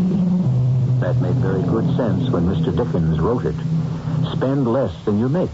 But we are confronted by a poor lady who only made some $6,000 a year, and yet was able to donate $10,000 to charity. How did she do it? I don't know. Did she have another source of income? We don't know. Money in the bank? She cashed her paychecks at Citizens, but she didn't have an account there. Did she have an account anywhere else? A safe deposit box? I don't know. Well, why don't you find out, Detective Milrose? I'll need more than a day, Captain Williams. Take 2 days. I needed 3, and I even had help. There was nothing. We searched her flat. No sign of any money or any place it could be coming from. Where'd she be getting that money? And she could have stolen it from the building. But Mr. Drone assures me there's nothing to speak of on the premises. Merchandise. She took the stuff home and sold it. She'd have to steal so much it would have been noticed. Especially enough to add up to $10,000. Well, now, Detective, you've reached that point. What point? Where you come up with a theory. Oh. Well, you better have one. You see, I assigned you originally because I figured it was a day's work and into the files. But you came up with that vacuum cleaner. So that knocked out the surprise sneak thief angle. Now we find out she was a lady of means. So, A, why was she working as a cleaning woman? And B, where was she getting that money? But I don't have any theories yet. Well, the chief inspector's going to want a theory. Do you think you can have one by the end of the day? By the end of the day? Well, it doesn't have to be right. Just make it sound plausible. Theory. Whoever came into the building that night came to see Mrs. Markham alone, and not to rob the place. Whoever it was, he or they didn't come to discuss anything at all with her, because he or they didn't bother to shut off the noisy vacuum cleaner. So she was marked for death. Therefore, it was an execution. But for what reason? I have to talk to Mr. Drone again. Sorry to bother you, Mr. Drone. Oh, don't, Detective Milrose. Is that the proper way to address you as a detective? Yes, Detective Milrose. As far as we know, you were the last one who saw Mrs. Martha Malone alive. Yes, I believe you could say that. Yes. Except for the killer. Oh, well, naturally, yes. You worked late that night? Yes, until about 9 p.m. We have so much paperwork, even with computers. It was absolutely staggering. You say you worked till 9 p.m., and Mrs. Martha Malone arrived while you were still there? Yes, I could hear her at work. Yes. Then when you left, you said goodnight to her? Oh, yes, certainly. There was no one else in the building? No one who had any legitimate business here. You didn't see or hear anyone? No one. Uh-huh. How did you leave the building? How? Well, there are 2 doors, one front and one rear. Oh, yeah, by the rear door. Was the door locked? Oh, yes. We locked both doors, the front and rear, at 6 o'clock. And the front door, when you left, was that locked also? Yes, I always check it before leaving. It's a reflex action, you might say. So you opened the rear door and locked it after you left? Yes. So then, as far as you know, Mrs. Martha Malone was all by herself in the locked building? Yes, you could say that, yes. Who carries the key to the building? I do. Anyone else? Mrs. Malone did, yes. And no one else? No. When Mrs. Malone came to work, I assume she filled out an application. Oh, yes, I have it here. Whom does she list as next of kin? Yeah. Or a person to be notified? Well, let me see. Nobody. No one at all? Oh, yeah, you can see the space. It's empty. Do all your employees have insurance policies? Oh, yes. You'd be surprised what I have to pay in this so-called free. Did Mrs. Malone have one? Oh, absolutely. Whom did she list as beneficiary? One moment. Yes, here it is. Father Stephen Lisinski of St. Mary's Church. Thank you, Mr. Drone.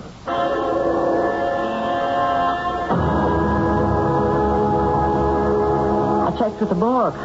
Who had claimed Mrs. Malone's body for burial? The answer, Father Stephen Lisinski. After all she had done, I was not going to allow that beautiful soul to disappear into a nameless pauper's grave. I see. Father Lisinski, are you aware that you are the beneficiary of her insurance policy? Oh, yes. She told me to use the money for those in want. Why should she leave you the money? It's not uncommon for people to leave their money to the church.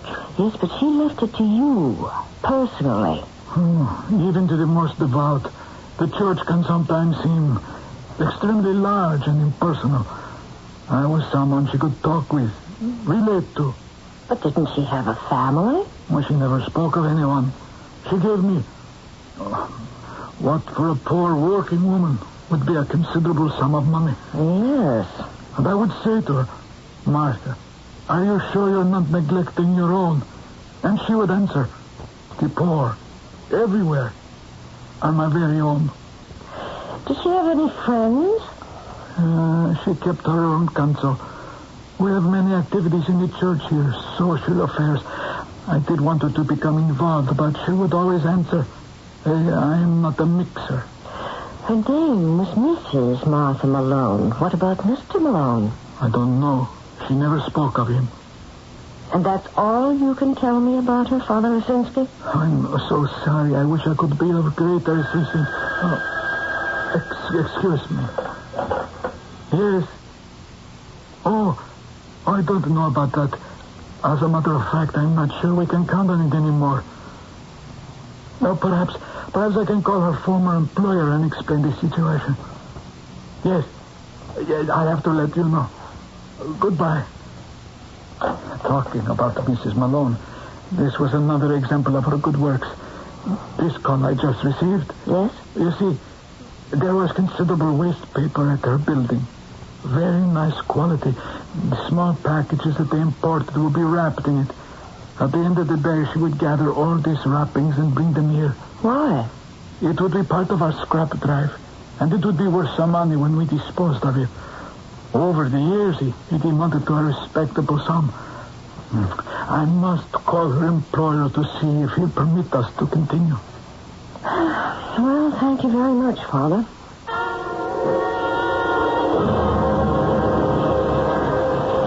So, here we are, Detective Rose. Where are we, Captain Williams? At that point where we must face the files. You mean this case is about to be closed? I'm afraid so. No. Why not? This woman was murdered. So were 9 other people since her body was discovered. But obviously somebody was out to kill her. I've already bought that. How can we just drop it? We're not dropping it. We're merely concentrating our resources in areas which may be more productive of results. Look, no matter how you slice it, Captain. Okay, I know.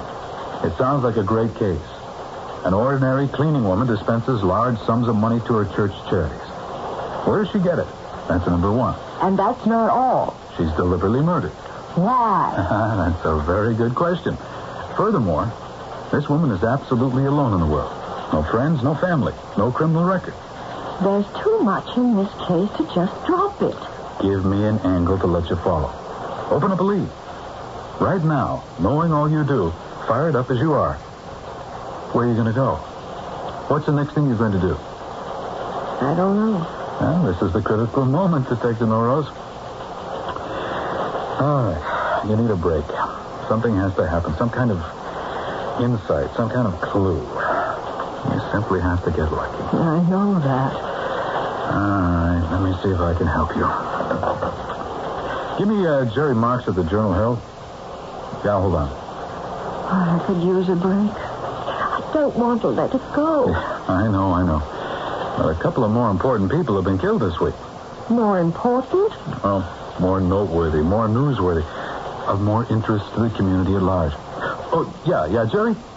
That old cleaning woman that was killed last week. She wasn't old. Yeah.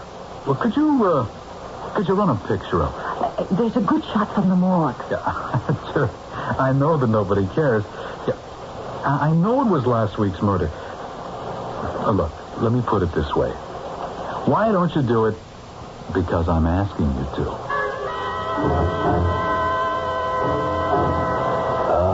Are you Detective Rose? Yes. My name is Poster. James Poster, Jr. Yes, Mr. Poster. You're the person in charge of the Malone murder thing? Yes? Well, it said in the paper if anyone had any information. Do you have any information, Mr. Poster? Well, Poster? You're the person in charge of the Malone murder thing? Yes? Well, it said in the paper if anyone had any information. Do you have any information, Mr. Poster? Well, I saw the picture in the paper and recognized it at once. I couldn't be mistaken. It was Martha. She was 10 years older, but the face, that beautiful face. Did you know her? Did I know her? My life hasn't been the same since. Oh, all right, Mr. Poster. What can you tell me? Oh, to think it's the same Martha Malone. Martha Malone, who had to be the world's greatest account supervisor.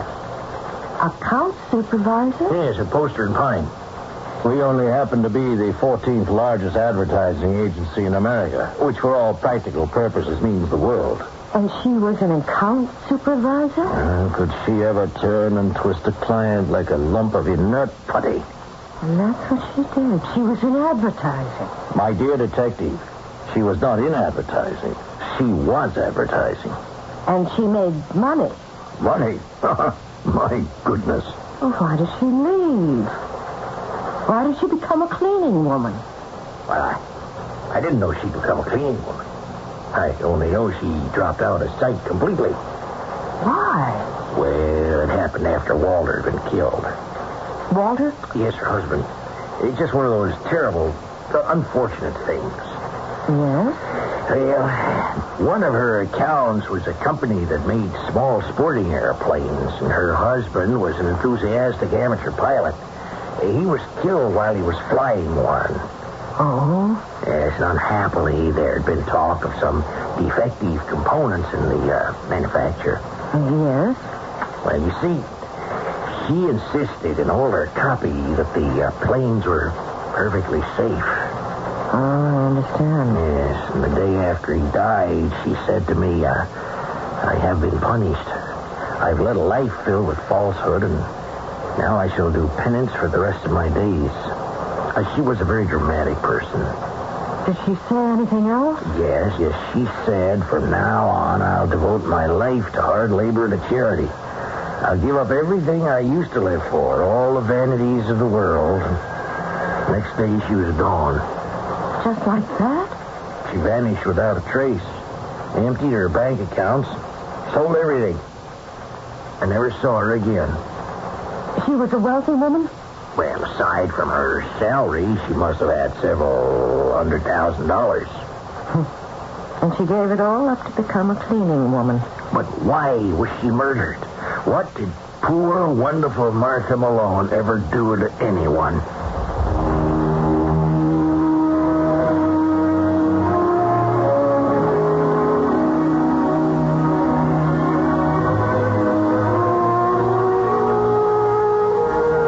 The problem. And it's been the problem since the very opening moments of Act One. And it seems that the more we learn about Mrs. Martha Malone, the less we really know about her. Well, all we can do now is wait for the third act.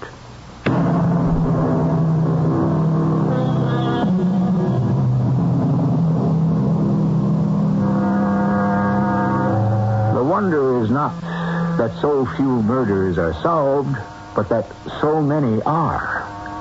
When the motives are obvious, when the witnesses are present, there is basically no problem.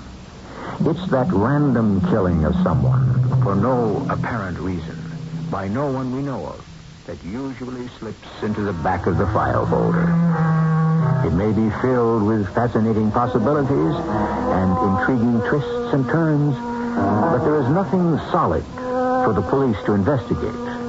So, since they can't, they don't. Is that what's building up here? All right. You've got an angle. That airplane outfit she was doing the advertising for. Maybe somebody who lost someone had it in for her. Oh, in the first place, the average person wouldn't blame her, but the company. I'll check it out anyhow. I did. There was a defective part, all right. But only her husband was killed. Yeah. Well, Detective, how do you feel? Don't take me off it. I won't.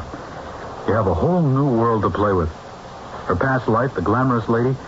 Did she have any enemies there? Oh, this Mr. Poster says she was well-liked. An attractive woman is never well-liked by everyone. We could assume that someone from her past tracked her down after 10 years and managed to get into the place where she worked and shot her.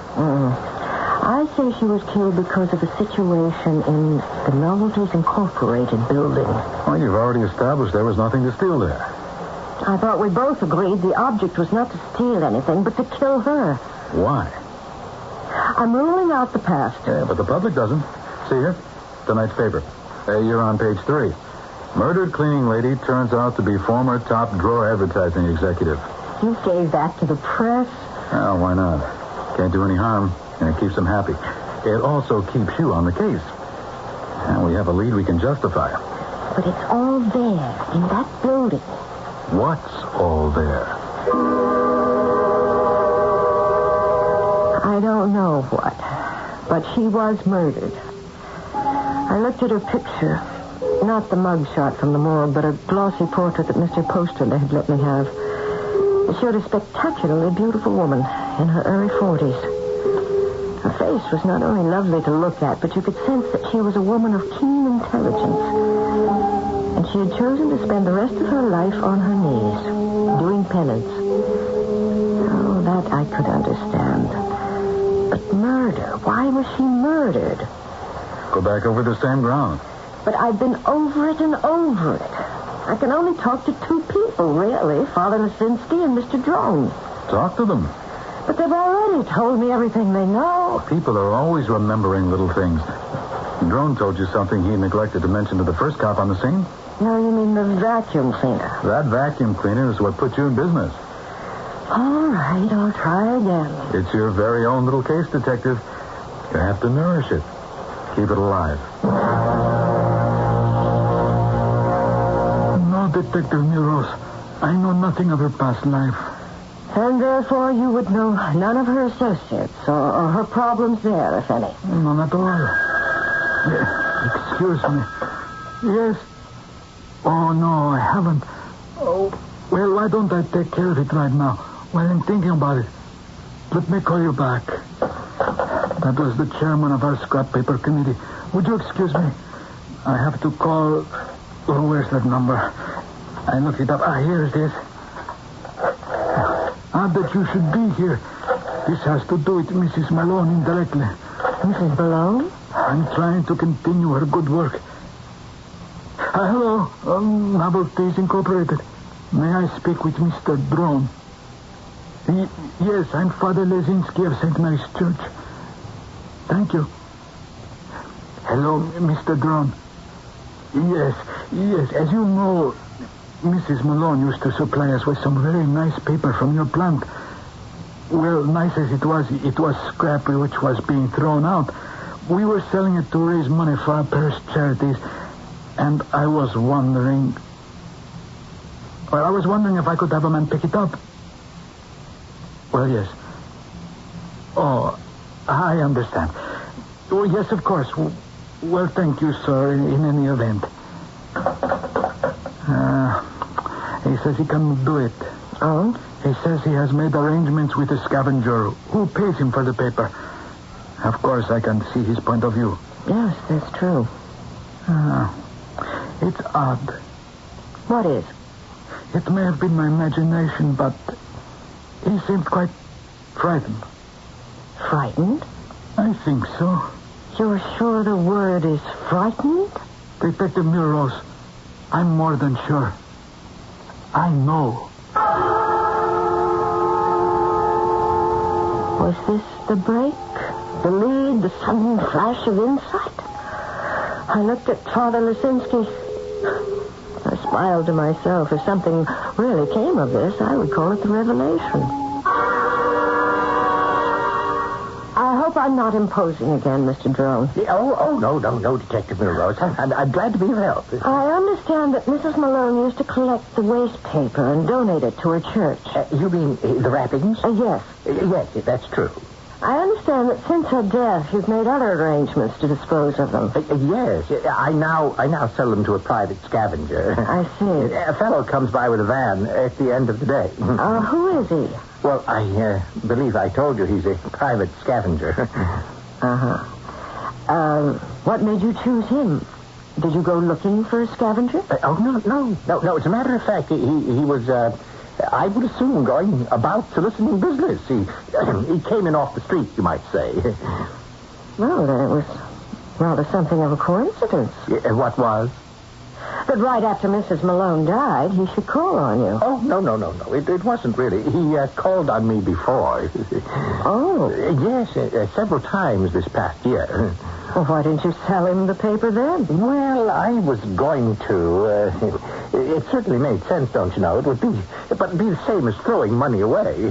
Well, so why didn't you? Well, I had called Mrs. Malone into my office to tell her that she could no longer have the waste paper.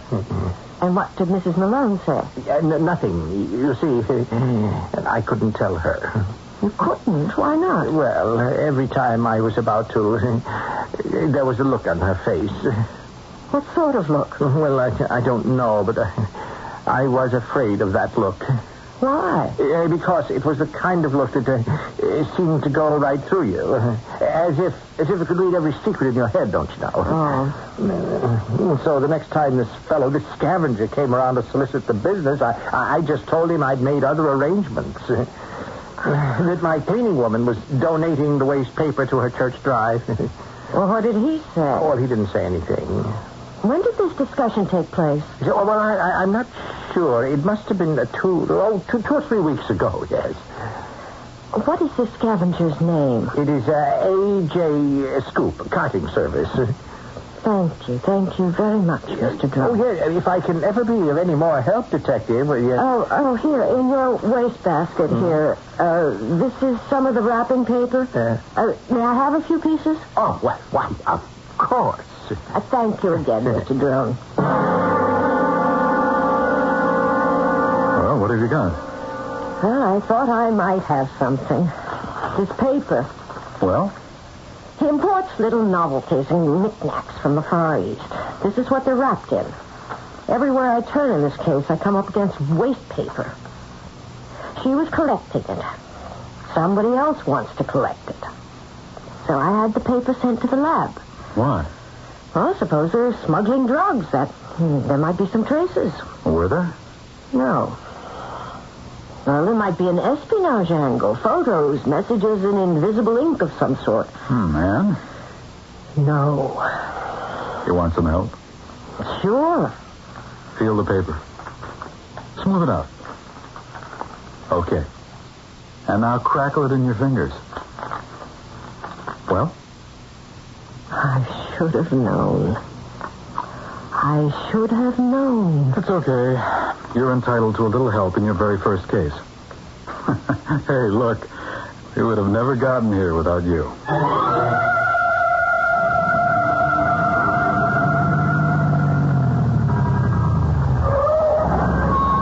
Yeah, that's the pickup van.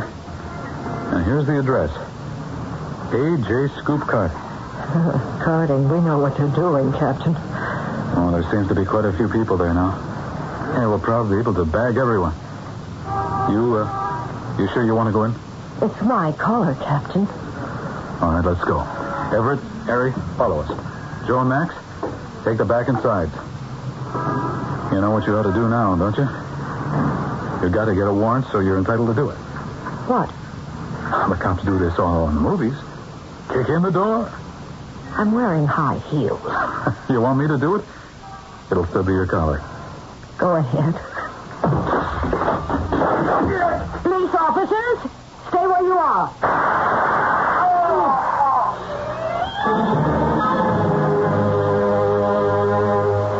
There you are. Page 1, the Herald. Page 2, the Record. Your first story.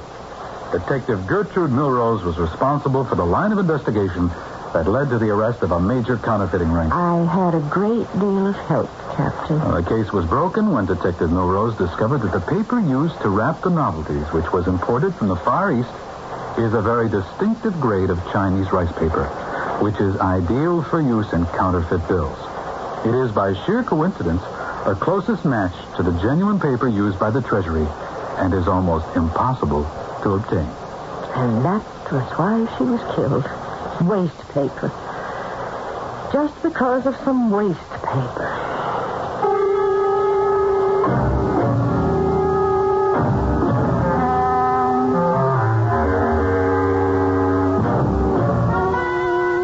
Waste paper.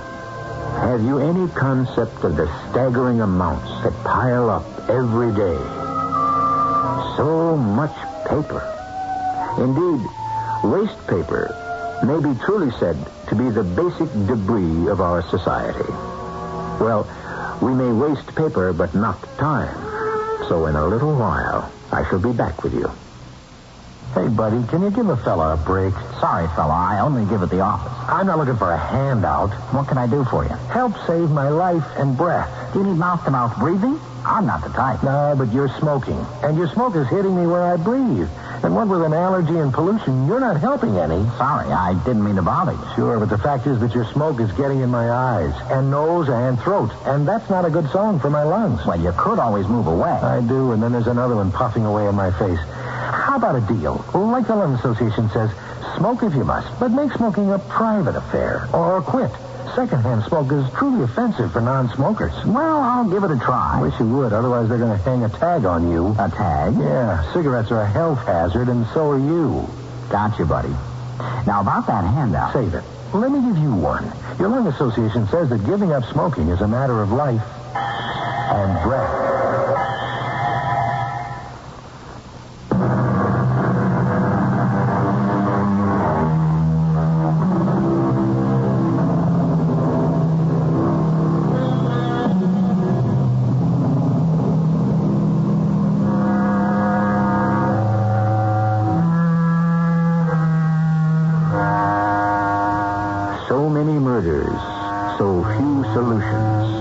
We know why. Needed is the flash of insight, that crystal moment of clarity when everything comes together.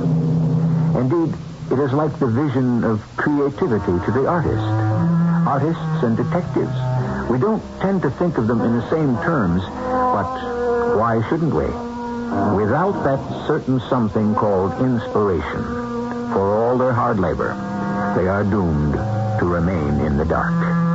Our cast included Kim Hunter, Lloyd Batista, and Earl Hammond. The entire production was under the direction of Hyman Brown. And now, a preview of our next tale. Now, these gems, do you generally keep them here in your apartment in a jewel box on your dresser? No, I usually have them in the vault. Except tonight, I was at a formal dinner, and I thought I would... Do you mind if I use the telephone? No, I don't mind. Thank you. Is it possible he could have seen me and followed me home? I understand jewel thieves. Scout, is that the word? Places where wealthy people go? Excuse me. This is Lieutenant Silverio. I'm at the Patterson place. Yeah. Oh, you got away with a few nice things. The M.O. fits our old friend, the cat burglar. Yeah, the one who can climb up and down the walls. The cat burglar? Yeah, Jerry. I think he can chalk up another one. Mrs. E.G. Marshall inviting you to return to our Mystery Theater for another adventure in the macabre. Until next time, pleasant dreams.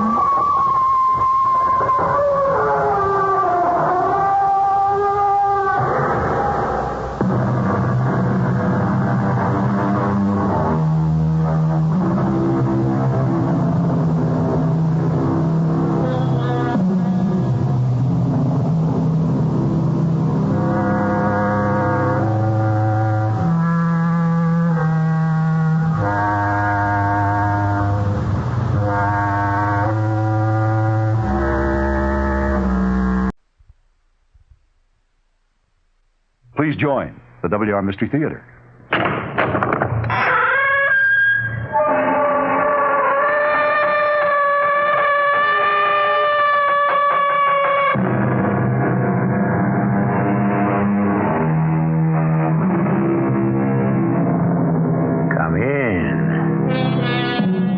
Welcome. I'm E.G. Marshall, the man who delivers your daily supply of chills and goosebumps. On Mystery Theater, where almost nothing is impossible and the improbable is commonplace, we often deal with things to come. And while we don't set ourselves up as an authentic oracle, we do sometimes give you something to think about and to shudder over. Listen and see if you don't agree. Our mystery drama, Identity Crisis, was written especially for the Mystery Theater by Field and Farrington and stars Gordon Gould. It is sponsored in part by True Value Hardware Stores and Buick Motor Division. I'll be back shortly with Act One. The standard engine is a V8. Standard tires, steel-belted radials. There are front and rear stabilizer bars, special springs and shock valving, fast ratio power steering, and a rally steering wheel. What makes all this interesting is that it belongs to a full-size, six-passenger Buick, the 1977 LeSabre Sport Coupe. You'll have to drive it to believe it.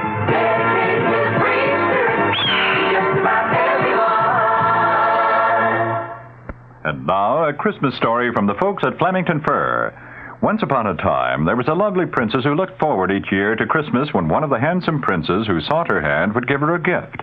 One Christmas, a very practical prince gave her a microwave muffin warmer with a stereo tape deck. Somewhat useful, very expensive, but not what a princess dreams of. The next Christmas, a very observant prince saw that all the fine ladies were wearing jewelry made of unicorn horns. So he gave the princess a royal ransom of unicorn jewelry. Lovely, frightfully expensive, but the princess didn't really want to look like all the other ladies. Then a devoted prince who knew his princess was a real special lady, deserving of a very special gift, selected a magnificent mink coat from the Flemington Fur Company. The fur was superb, the style extraordinary, and the price was right. That Christmas, the princess at last received the gift she had longed for, her own exquisite Flemington fur, and they lived happily ever after. The Flemington Fur Company in Flemington, New Jersey, open Sunday and every day until 6 p.m.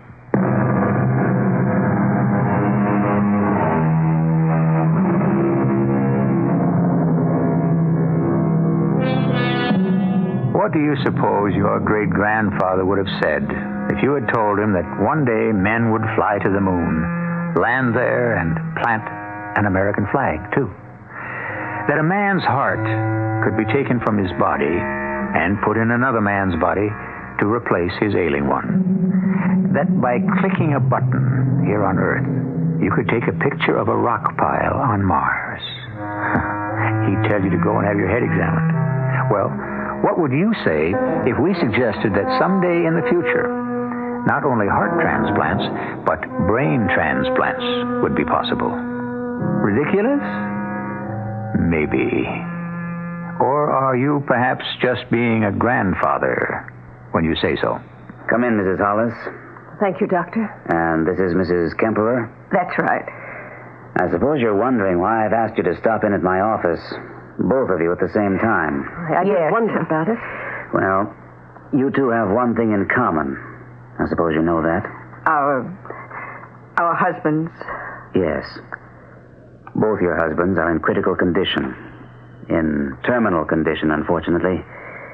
You've both been told that separately. Yes. Yes. What I want to suggest now is that it may be, I say, possible to save one of them. And it's just possible that the one whole man may continue to live. But if they're both... Which man? Hear me out, please. Mrs. Hollis, your husband is suffering from massive internal injuries sustained in an automobile crash yesterday. Yes? He's being kept alive from minute to minute. But I'm afraid he can't possibly last much longer. I was told that yesterday. Yes. And your husband, Mrs. Kemperer, has had a malignant brain tumor removed. The operation could be called successful in that the tumor was removed and your husband is still alive. But brain damage has already been done. And, of course, that cannot be repaired. I understand that, yes. He will not improve. And he cannot be expected to live in this condition for more than, say, a few weeks. Yes, so you've already told me.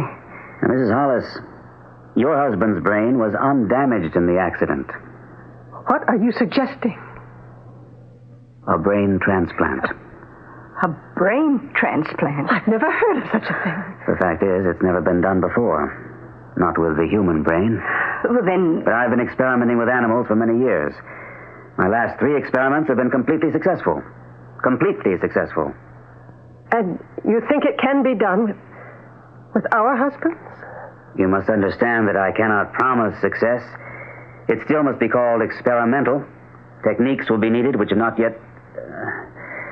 However, I believe that it can be done. Oh, it's quite overwhelming. The thing is, to put it bluntly, we have absolutely nothing to lose. Your husbands are both going to die. There's no question whatever about that. Maybe this way, if the surgery is successful, we can save one man. Well, what do you think, Mrs. Hollis? I don't know. I'd ask you both to sign releases, of course. As he says, there's nothing to lose. Well, I suppose not. I wish I could ask Andy. Unfortunately, that's impossible. At least we'd be doing something. I suppose you're right. Yes. Yes, of course you are. All right, I'll sign the release, Dr. Peters.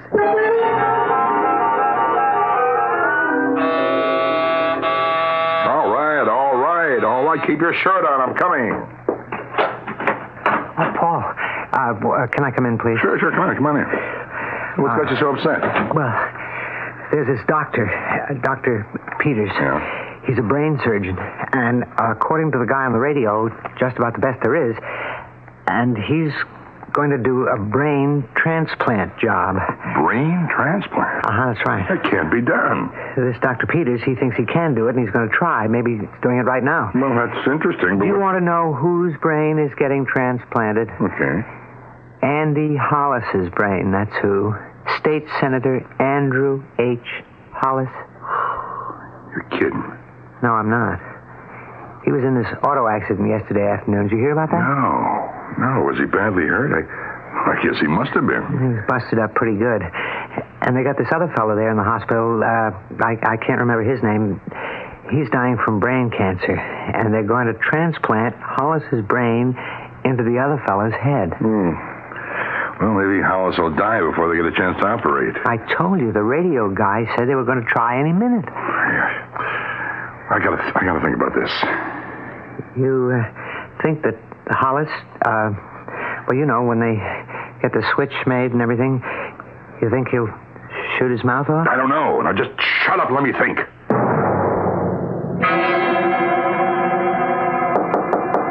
Come in. Oh, hello, John. Hello, I got this message. The important Dr. Randolph Peters wants to see me. Yes, come on in. You are actually going ahead with the brain transplant? Yes. Don't you approve? Well, surely, why wouldn't I? I don't know enough about it to disapprove anyway. Dr. Muller, the eminent psychiatrist, has just admitted there's something he doesn't know much about. That's practically newsworthy. Well, give me a half hour to bone up. I'm going to need your help, John. I think we're going to overlap a little here. Yeah, I've been thinking about that. If that transplanted brain works at all, it will have gone through something pretty damn traumatic. It frightens me a little. More than a little. Can I depend on you to stand by? You know you can. Well, then, I guess I'll go do it. Right now? Right now.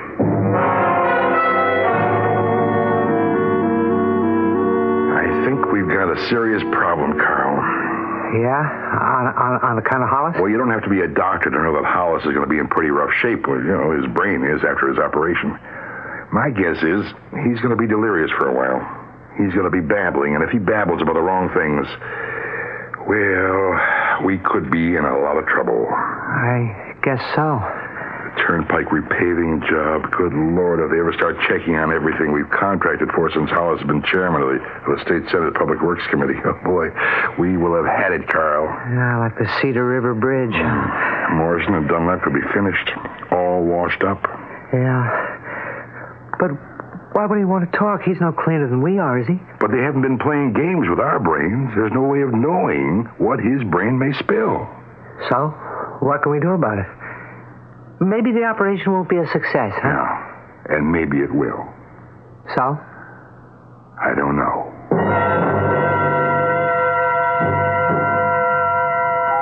Well, I think a hospital waiting room is the most dismal place in the whole world.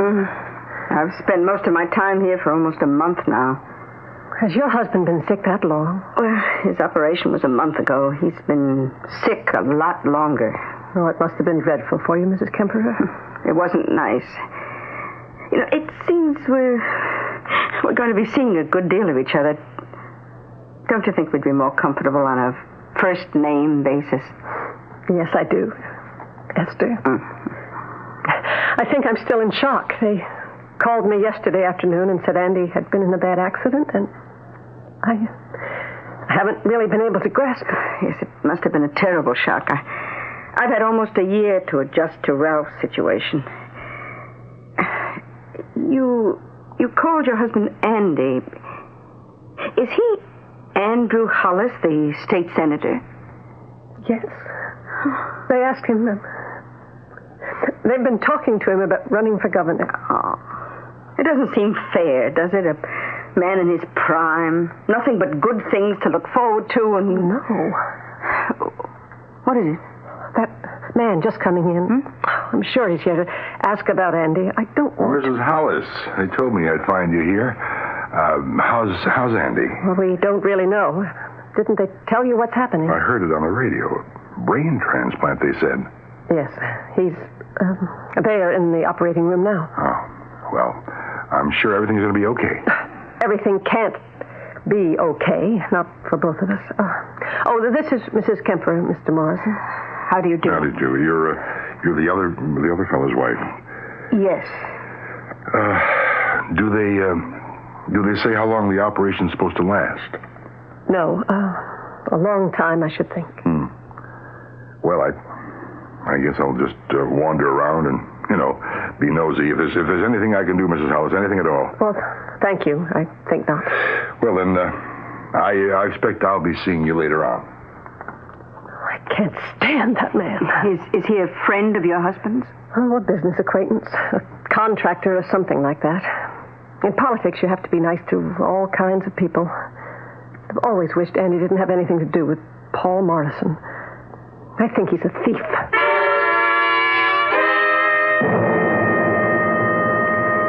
Beautiful, Dr. Peters. The most beautiful piece of work I've ever seen. Thank you, nurse. But let's not congratulate ourselves just yet.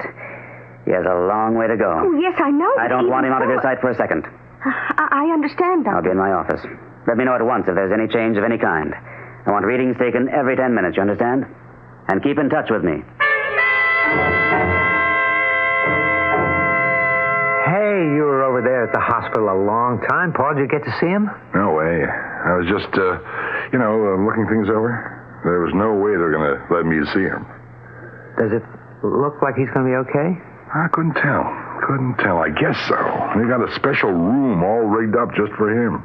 I sneaked a look at it, room 394. I don't want to forget that. Well, you never saw so many gadgets in all your life. The more I think about it, Carl, the less I like it. Yeah? He's not going to be the same man. How could he be? Well, same brain, though. I mean, it's Hollis's brain, no matter who else has got it in his head now, isn't it? I wish I knew. I'm afraid he's going to have to be dealt with. You don't mean... Oh, hey, I don't want to be part of anything like that. Well, neither do I, Carl. I suppose nobody ever really wants to kill anybody. Now, look, rigging bids and kicking back to Hollis, that's one thing, but this other... No, I don't want any part of it. That was all right when the money was rolling in like for nothing, wasn't it, huh? But this thing, Paul, this thing you're talking about, it's too much. I can't get mixed up in it. I mean, I can't. You'll be okay, Carl. You just have to get used to the idea, that's all. It's a business deal. Just a business deal. Don't think of it as murder. Oh, isn't that Dr. Peters? Yes, Jane, I think he's seen us. I guess the operation's finished. Oh, I've been looking for you two. Have you both been right here the whole time? How... Is he all right, Doctor?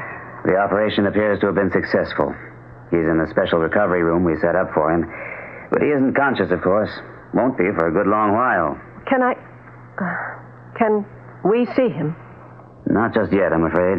Later on. Maybe toward evening. We don't want to complicate things. Dr. Peters. Yes? I haven't mentioned this to Jane, but I imagine she's been wondering, too. When he's better and, when he can talk about everything, which one is he going to be? This is the first operation of its kind, you understand. We're all waiting to see what will happen. Yes, but who will he be? I can't really say.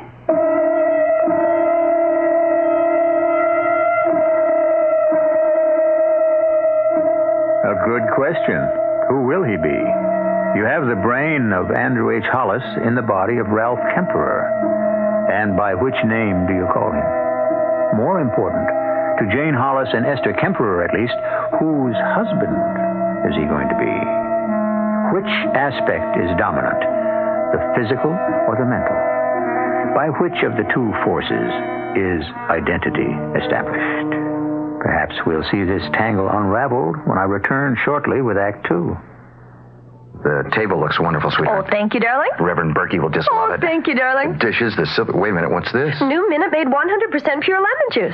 Why? Because they use only fresh lemons. Why are... Because we're having lobster, and lobster needs lemon. No, why are... Oh, because the leading lemon juice is reconstituted. It has chemical preservatives. Oh. Minute Maid lemon juice is pure lemon juice, and it's frozen for freshness. Oh. Here, just taste Minute Maid. No, I don't have to. Oh, come on, you can taste the difference. Oh, boy. Sure, it tastes like lemon. Minute Maid has the juice of 6 fresh lemons in this plastic squeeze bottle. What? Oh, at the door. Oh, I'll let him in. Oh, Reverend Berkey. Good evening. Hal, here's Reverend Berkey. Why is your husband talking like that? I was tasting the lemon juice. He was tasting new Minute Maid 100% pure lemon juice. He's been at the cooking, Sherry. No, yes, Reverend, honestly, it was the lemon. New Minute Maid 100% pure lemon juice in your grocer's freezer case. It's got a fresh taste. People really notice. What's for dinner has an old familiar ring. Where does a mother go for the best of everything? What's for dinner? The family wants to know. Who's got the answers? Who's got the most to show? ShopRite has lower prices. I like the prices on groceries, and I like the people that work here. I like the prices, and I like the quality. The prices. Well, I save more money here. I live across the street, that's why I shop here.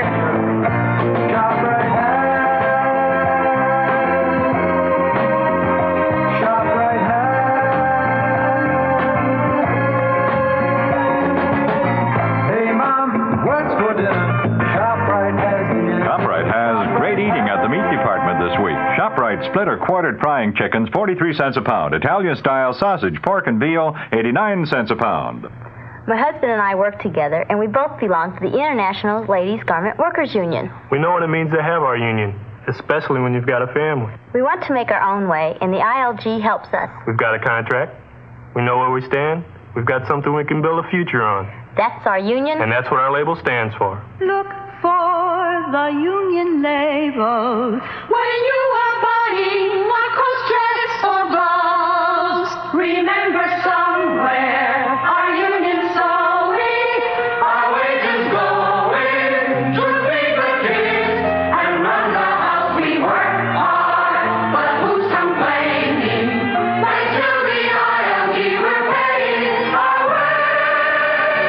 Always look for the union label. It says we're able to make it in the USA.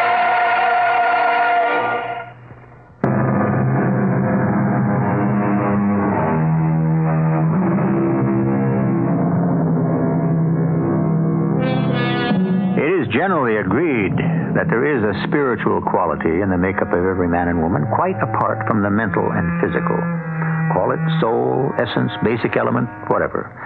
Now, should surgery, as has happened here, place the brain of one man, with its millions of memories, its education, and its convictions, into the body of another man, will the essence of which we've been speaking, the soul, weigh heavily enough to determine identity?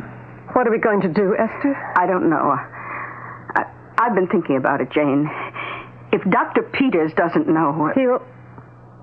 Whichever one he is, he'll be a stranger. To both of us. It's worse. It might almost have been better if... We'll just have to wait and see, Jane. What else can we do?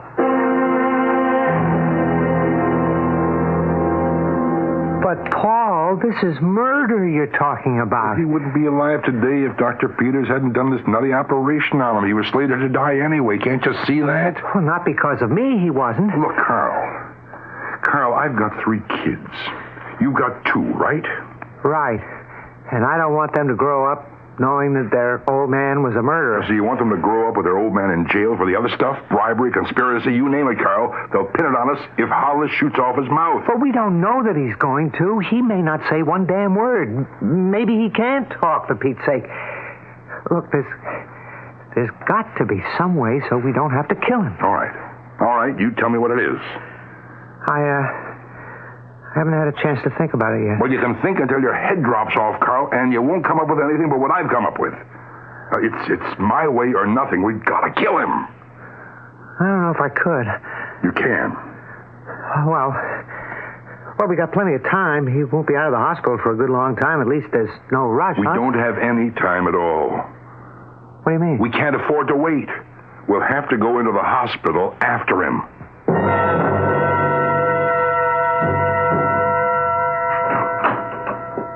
Hello, Andy. Oh, hello, John. Come on in. Congratulations. They tell me it was absolutely beautiful. I was sure you could do it. Thanks. Sit down. Why you look so glum? Come on, Randy. You've just completed maybe the most brilliant piece of surgery in medical history. I want your advice, John. All you have to do is ask. I'm worried about this brilliant piece of surgery. Worried? Isn't he doing all right? He's alive.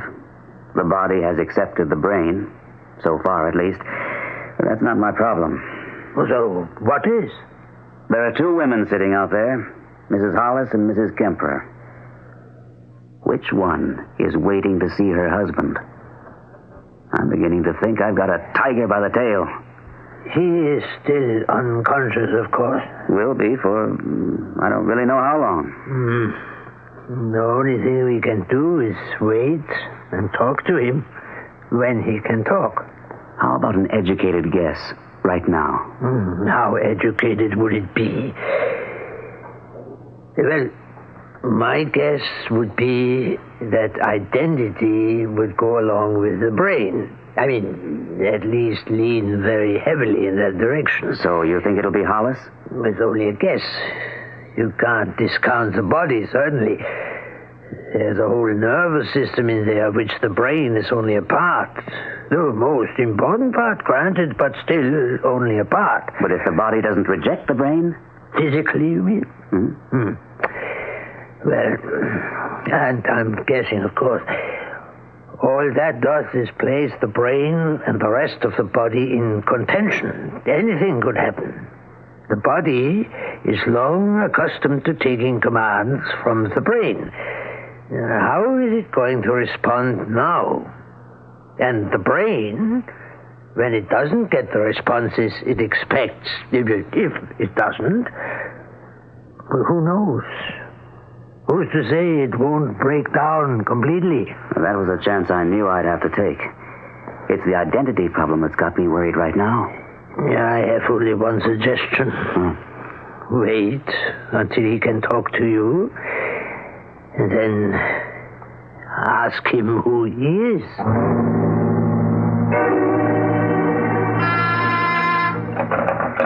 Yes, Lucille. Carl Dunlap. I don't know any Carl Dunlap. What does he want? Oh, something about the Hollis Kemper thing. Well, I guess I better see him. I'll take any help I can get. From anybody. Dr. Peters? Yes, come in. Oh, thank you. I'm Carl Dunlap. Yes. I don't believe we've met before, have we? No. I was a business associate of Andy Hollis. Is he going to be okay? He's doing as well as can be expected. Well, that doesn't mean anything much, does it? He's in intensive care right now. The operation was successful, as far as we know at this point. What's your interest? Well, you see, we had this business proposition, and it was hanging fire when he had his accident. Now, I can't go ahead with it without word from Hollis.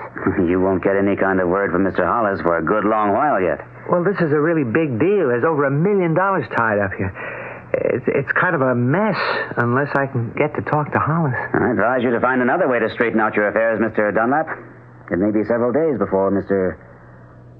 Hollis will be allowed visitors.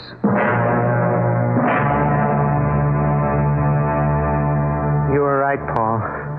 I couldn't get in to see him. Well, you agree with me now that there's only one way we can go? Well, we don't know that he's going to talk, Paul. We don't know that he won't. Look, I don't want to gamble, Carl. No, I guess I don't either. Good. Then it's settled. Now, all right, now here's where we do it. The easiest thing in the world is to impersonate a doctor. You put on a lab coat, hang a stethoscope around your neck, and you're a medic, right? I guess so, as long as nobody asks you for a pill. That's good enough for walking down the hospital corridor. Well, we don't have lab coats. Well, it's easy enough to get. We go someplace and buy them. I'll take care of that. You've got a gun, haven't you? Yes. So have you. Do you have a silencer for it? No. Now, listen, that's Paul. all right. That's all right. I can pick up one. So once we get inside the hospital... Now, wait a minute, Paul. You've got a gun, too, haven't you? Why my gun? Because you're going to do it, Carl.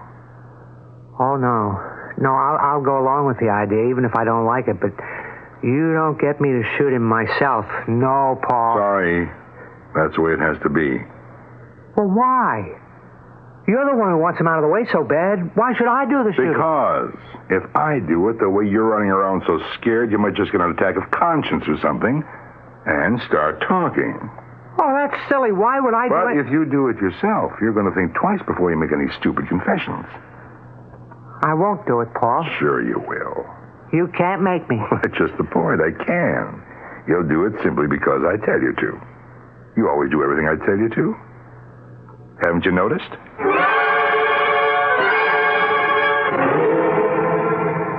They sent a couple of containers of coffee back from the nurse's station.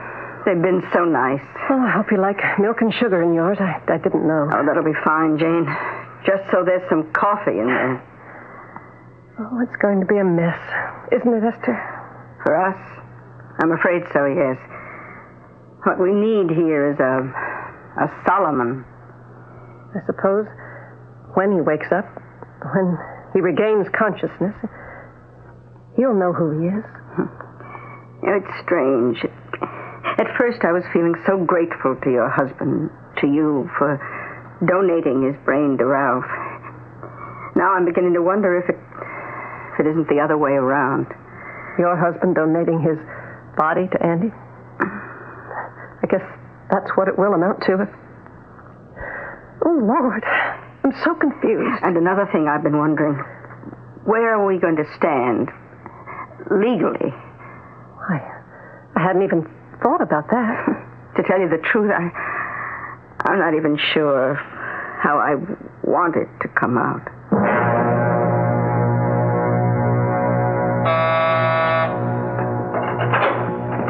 Hey, Carl, will you help me with this stuff, huh? What, you've been shopping or something? What does it look like? Here, take this. Yeah, okay. All right, now, I got the lab coats and stethoscopes. Oh. I didn't have a bit of trouble. I figured at least they'd ask for identification or something, but they didn't. Just handed the stuff over and took my money. Okay. Yeah, take a look here. Here, try this one on, huh? All right. Ought to fit. They only come in 3 sizes, small, medium, and large. I got mediums. It's kind of tight around the middle. Well, you wear them open anyway. Now, here, put the stethoscope around your neck. There. Hey, you'd have made a pretty good doctor at that. I don't like it. So just stop thinking about it, huh? When the time comes, just do it. Let me have your gun. What for? I got a silencer. I just want to see if it works all right. All right, keep it in here. I never once used it. I just thought I ought to have one around. Millie's home alone so much. I don't know what good it would do her, though. She won't touch it. Let me have it, huh? Hey. Fits all right. Is this thing loaded? Yes. I don't know. Listen, Paul, couldn't you... I mean, I'm not the one that ought to... It's all settled, Carl. But what if I just freeze and then I can't do it, huh? I never pointed a gun at anybody all my life, Paul. I think really that you ought to do it. Now, you'll do fine. Just fine. I'm not the least bit worried. Dr. Peters? Dr. Peters? Yes, what is it?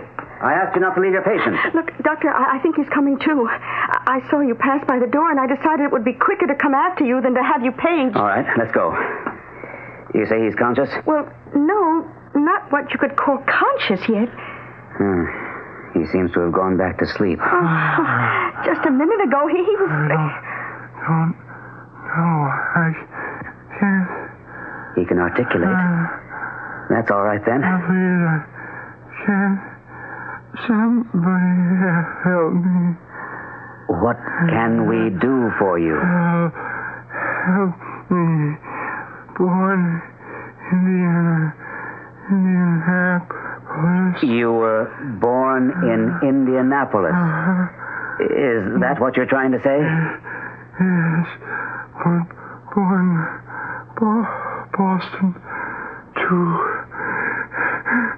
Somebody help me. Who am I?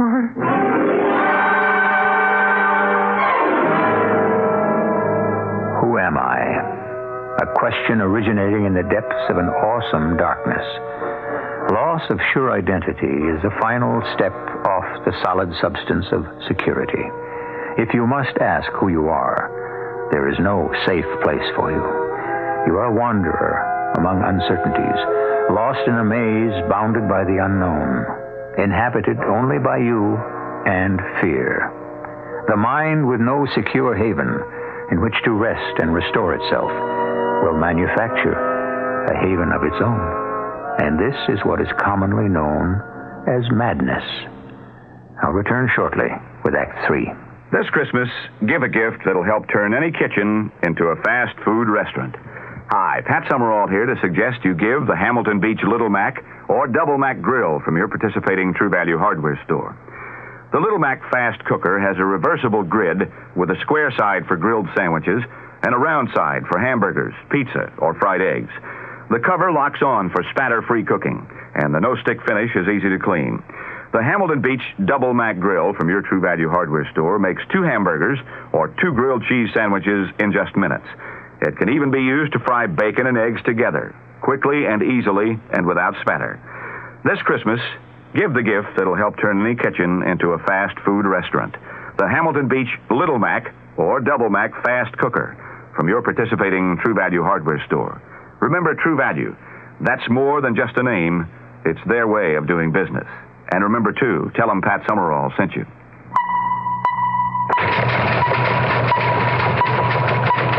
The story is appalling. A flagrant scandal in the Bronx. Welfare parents receiving at least $10,000 this year while their young children groveled helplessly, infested with lice. Read Saturday's New York Daily News for the incredibly shocking details. Investigative reporter Dick Brass tells how social workers visited the home and did nothing to alleviate the devastating conditions.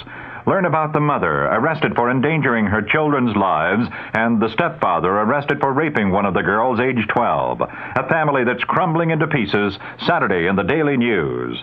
Also in the Daily News Saturday, an inside tip for Christmas shoppers with extra money to play with. Pinball machines are in and flashing their bing-bing all over the metropolitan area. Reporter Donald Flynn has the scoop on the biggest craze around today. In the entertainment pages, news movie critic Ann Guarino interviews Richie Pryor, movie star and millionaire who says, "I still can't get a cab to take me to Harlem." Good reading Saturday in the New York Daily News.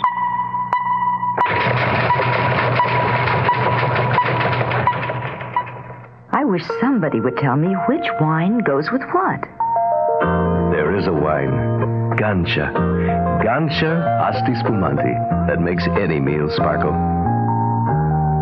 Everyday meals, fancy dinners, seafood platters, buffets. Even exotic continental dishes? Yes, any meal sparkles when you serve this beautiful pale gold sparkling wine from the sunny vineyards of Italy. Gancha is a delightfully mellow wine with a delicate bouquet and distinctive flavor that people like. Find out why more people drink Gancha than any other Italian spumante in the world. I think I'll get some for tonight. Why not put a little sparkle in your dinner tonight with a bottle of Gancha Asti Spumante, imported by Paterno Imports Limited, Chicago. Gancha Asti Spumante. Gancha Asti Spumante makes any meal sparkle.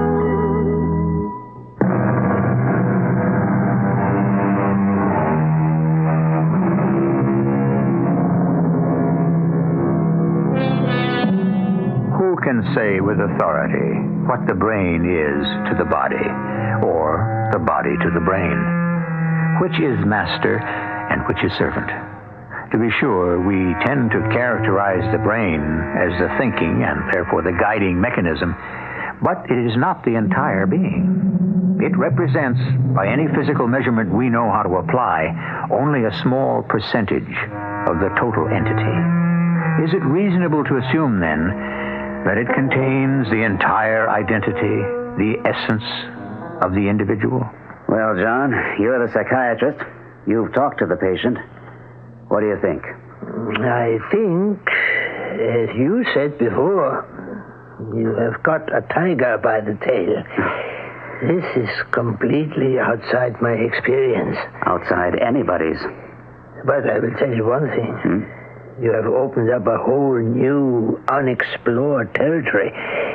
If brain transplants are to develop, we are going to have to scurry about and build a new psychiatric framework to contain them.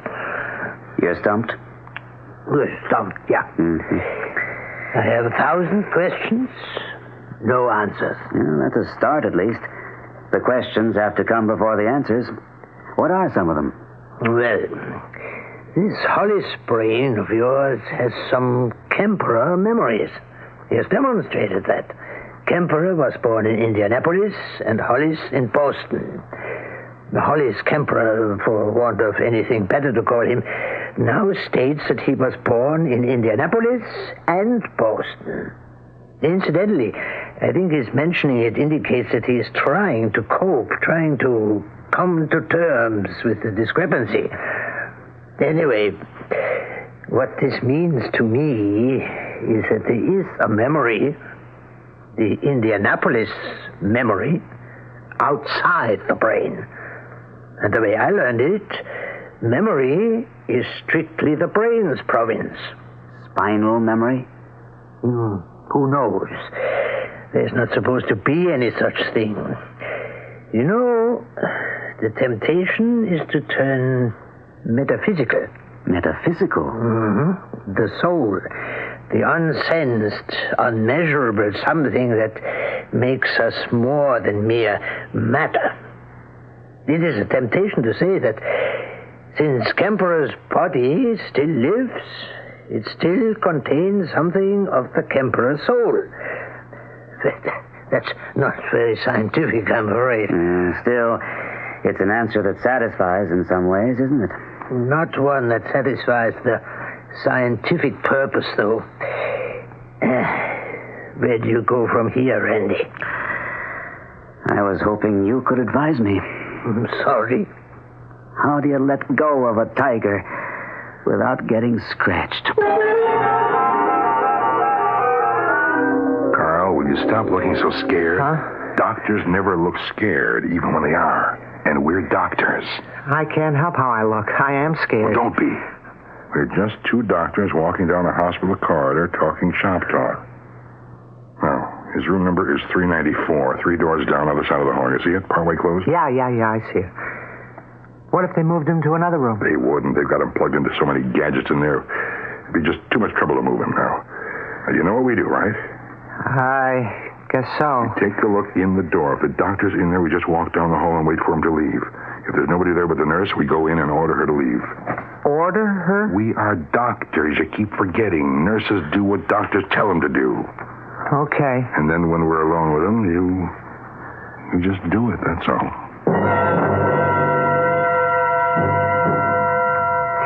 I tried to get in to see him, Jane. I didn't have any luck, but I tried. Well, Dr. Peters wouldn't let you in? The nurse wouldn't. She stopped me at the door. She was nice enough, but she was firm. Is he still all right? Well, the nurse said he was sort of half-conscious for a little while. Esther? Yes? Look, those two doctors just passing down the hall. Did you get a good look at them? Not very. Well, what about them? One of them was... I'd swear one of them was Paul Morrison. The man who was here asking about Andy earlier. The one you didn't like? Yes, that one. But is he a doctor? No. That's just the point. He isn't. So what is he doing in a white coat? You think he's up to something? I don't know what he could be up to, but I don't like it. Damn, I forgot about her. Forgot about who? His wife, Jane Hollis. She was in the waiting room just now as we walked past it. Did she see you? Does she know you? Oh, she knows me all right. I'm not sure whether she saw me or not. Well, let's get out of here, Paul. If she saw you, we'd better just get out of here. For Pete's sake, will you stop it, will you? You panic at the least little thing, not here. We'll just stop and lean against the wall and talk. We're in consultation, okay? And if she doesn't do anything about it, well, she didn't see me. This is crazy. Here's this big hospital, busy as Grand Central Station, and we're going to walk into a man's room and shoot him dead. People all over the place, but does that stop us? No. We just walk in there and shoot a man dead. And walk right out again. The best way to get lost is in a crowd of people. Insane. Oh, there she goes. The Hollis one? Yes, with the other one. And just strolling along, going the other way. I guess she didn't see me. So you want to go ahead with it? Of course we're going to go ahead with it. Come on. Just sort of stroll along, so if he sees us, he'll think we're just stretching our legs. Well, did you get another look at him? No. I was afraid to look down that way. But I know it was him. I'm sure of it. Oh, so what are we going to do? I just want to see if I can find Dr. Peters and tell him about it. Okay. Here it is, room 394. Will you wipe that scared look off your face? I'm doing the best I can, Paul. All right, just let me check. I don't see anybody but the nurse in there. The doctor doesn't seem to be around. Paul, I wish... Will you shut up and let me do the talking? Nurse? Oh, you startled me. Hey, is this Dr. Peters' patient? Yes, Doctor. Dr. Peters has called us in for a consultation. We expect him any minute. Will you please leave us alone with the patient? Oh, Dr. Peters instructed me to stay with the patient. Well, we'll be with him. You needn't worry. I don't like to go against Dr. Peters' instructions. We will take the responsibility. We expect Dr. Peters momentarily. Meantime, we can save time by examining the patient while we're waiting for him. I could stay and assist you. I mean, if there's anything you want to know... Nurse, I've asked you to leave us. Yes, Doctor. Paul. What is it? We got in the wrong room or something. What are you talking about? That's not Hollis. Look at him. I never saw that guy before in my life. Of course it isn't Hollis, you idiot. They transplanted Hollis's brain into somebody else. Oh, yeah, I forgot. Well, then how can we be sure? I mean, if we never saw the guy before, how do we know we're in the right place at all? We are. All right. Do it, Carol. Paul, please, if you just listen to me, I don't think... Do it! Wasn't that the nurse we just passed? Isn't she supposed to be in there with him all the time? Oh, it certainly looked like her. You think we ought to go back and make sure he's all right? Somebody probably came in to relieve her. I just want to see Dr. Peters. Okay. Oh, I hope he's in. Dr. Peters? Yes? Oh, Mrs. Hollis and Mrs. Kemper. What can I do for you? We just saw an odd thing. Odd thing? There's a man I know slightly, a business associate of my husband's. I don't like him, frankly. I don't trust him. I just saw him out in the hall, dressed like a doctor. And he isn't a doctor? He certainly isn't. Would it be possible for him, and, he had somebody with him, would it be possible for them just to walk into a patient's room without anyone stopping them? If you're afraid that's what he's going to do, there's no cause for alarm. There's a nurse in there. Oh, but she isn't, Doctor. We just saw her out in the hall. You're sure it's the same nurse? Positive. Then maybe we ought to go and check it out. There she is. See? Standing there at the nurse's station. Nurse? Yes, Doctor. I thought I asked you not to leave the patient alone. Not for any reason. Well, he isn't alone, sir. The 2 doctors you asked in for consultation are with him. Consultation? I didn't set up any consultation. They said you did. They practically ordered me out of the room. All right. Let's go. Hey, Andy. Can you hear me? It's Carl Dunlap. Come see how you're doing. Now, will you stop it? Can't you see he's in no shape to talk? Well, then, if you can't talk... Shoot him, Carl. You take the gun, Paul. I can't. I just can't do it. You'll do it. Now, right there, in the temple. No, not quite touching. There, right there. That's it. Now the trigger. The trigger, Carl. No, Paul, I can't. Just squeeze the trigger. Just a little pressure. It doesn't take much. That's that way now. Once more to make sure. Paul, please, I can't. Sure you can. Just squeeze. Squeeze like before, Carl. Just squeeze. What are you two? Oh, my God. Shoot them, Carl. Ralph, he's bleeding. Why is he bleeding? Get out of my way. Let me have a look at it. Did you hear what I said, Carl? Shoot them. No more. No more, Paul. I can't. He's dead. Shot twice through the head. Well, let me have the gun, Carl. Give me the gun. No. You heard what I said. Give it to me. I won't. Carl, give it to me. You'll only kill somebody. I won't let you, Paul. Let me have the gun, No, I won't. Oh, Paul. I didn't mean to shoot you, Paul. It's my arm. Doctor, will you take the gun? I'll take it. Nurse, get some security people in here, will you? Have they taken those 2 away? The 2 who shot your patient? They're probably all booked and put away by now.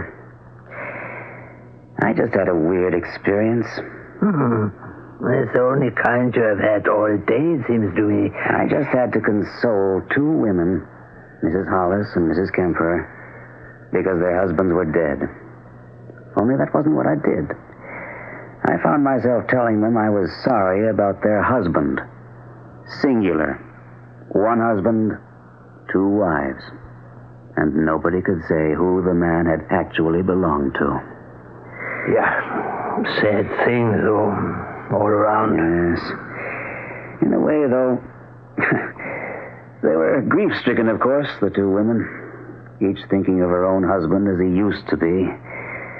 But as for the man I was trying to give them with my surgery, I'm not sure they weren't just a little bit relieved that he was gone, and the decisions wouldn't have to be made. You know something, Randy?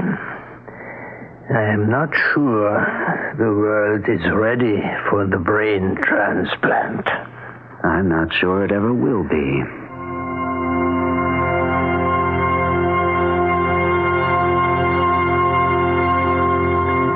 Perhaps we should be just as glad that the brain transplant isn't ready for the world. As things stand now, one more spiritual dilemma might be just that one too many. I'll be back in a few minutes. The 1977 Buick Regal. It comes with Buick's terrific V6 engine. It carries 6 people and lots of Buick comfort. It's lean. It's maneuverable in city traffic. It's the most luxurious mid-sized car Buick builds. Yeah, this new Regal is pretty much everything a car should be, except for one thing. It isn't yours yet, but it can be. Just see your Buick dealer for a test drive soon.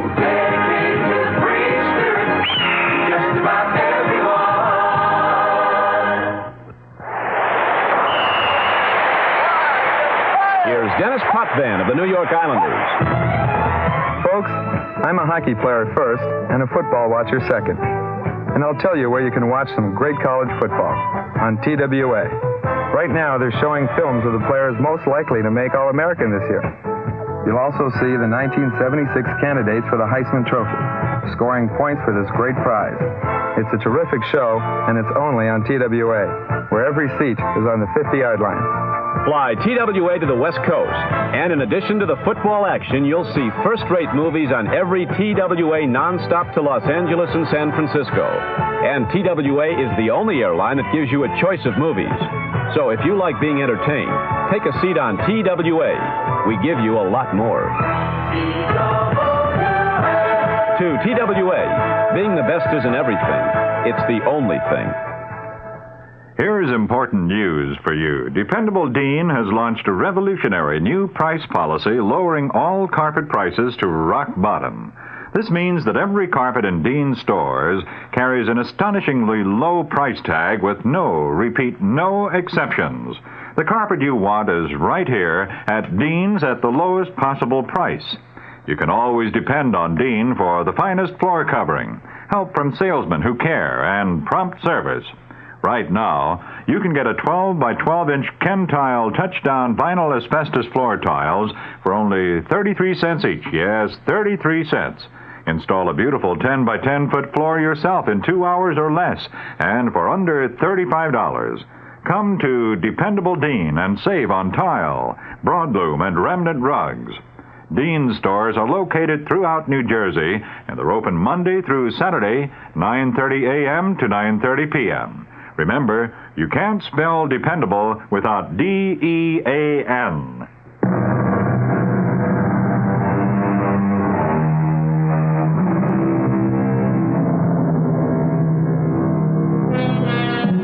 With the human mind striving as it always must toward the accomplishment tomorrow of today's impossibility, it's not surprising, perhaps, that among the blessed miracles performed, some heinous enormities are also perpetrated. It may be that the transplanting of a fine mind from a sick body to a healthy one would be a good thing. But wouldn't it present the kind of problem our story has dealt with? How could it not? Our cast included Gordon Gould, Ann Williams, Bryna Rayburn, Robert Dryden, and Joe Silver. The entire production was under the direction of Hyman Brown. Radio Mystery Theater was sponsored in part by Contact, the 12-hour cold capsule. This is E.G. Marshall inviting you to return to our Mystery Theater for another adventure in the macabre. Until next time, pleasant dreams.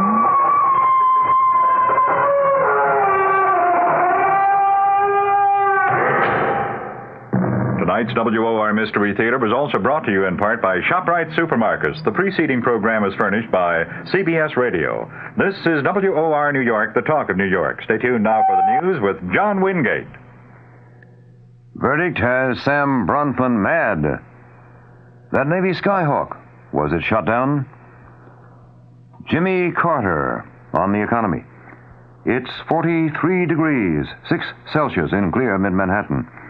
Weather watch outlook, windy and becoming cloudy tonight, a low in the mid-30s.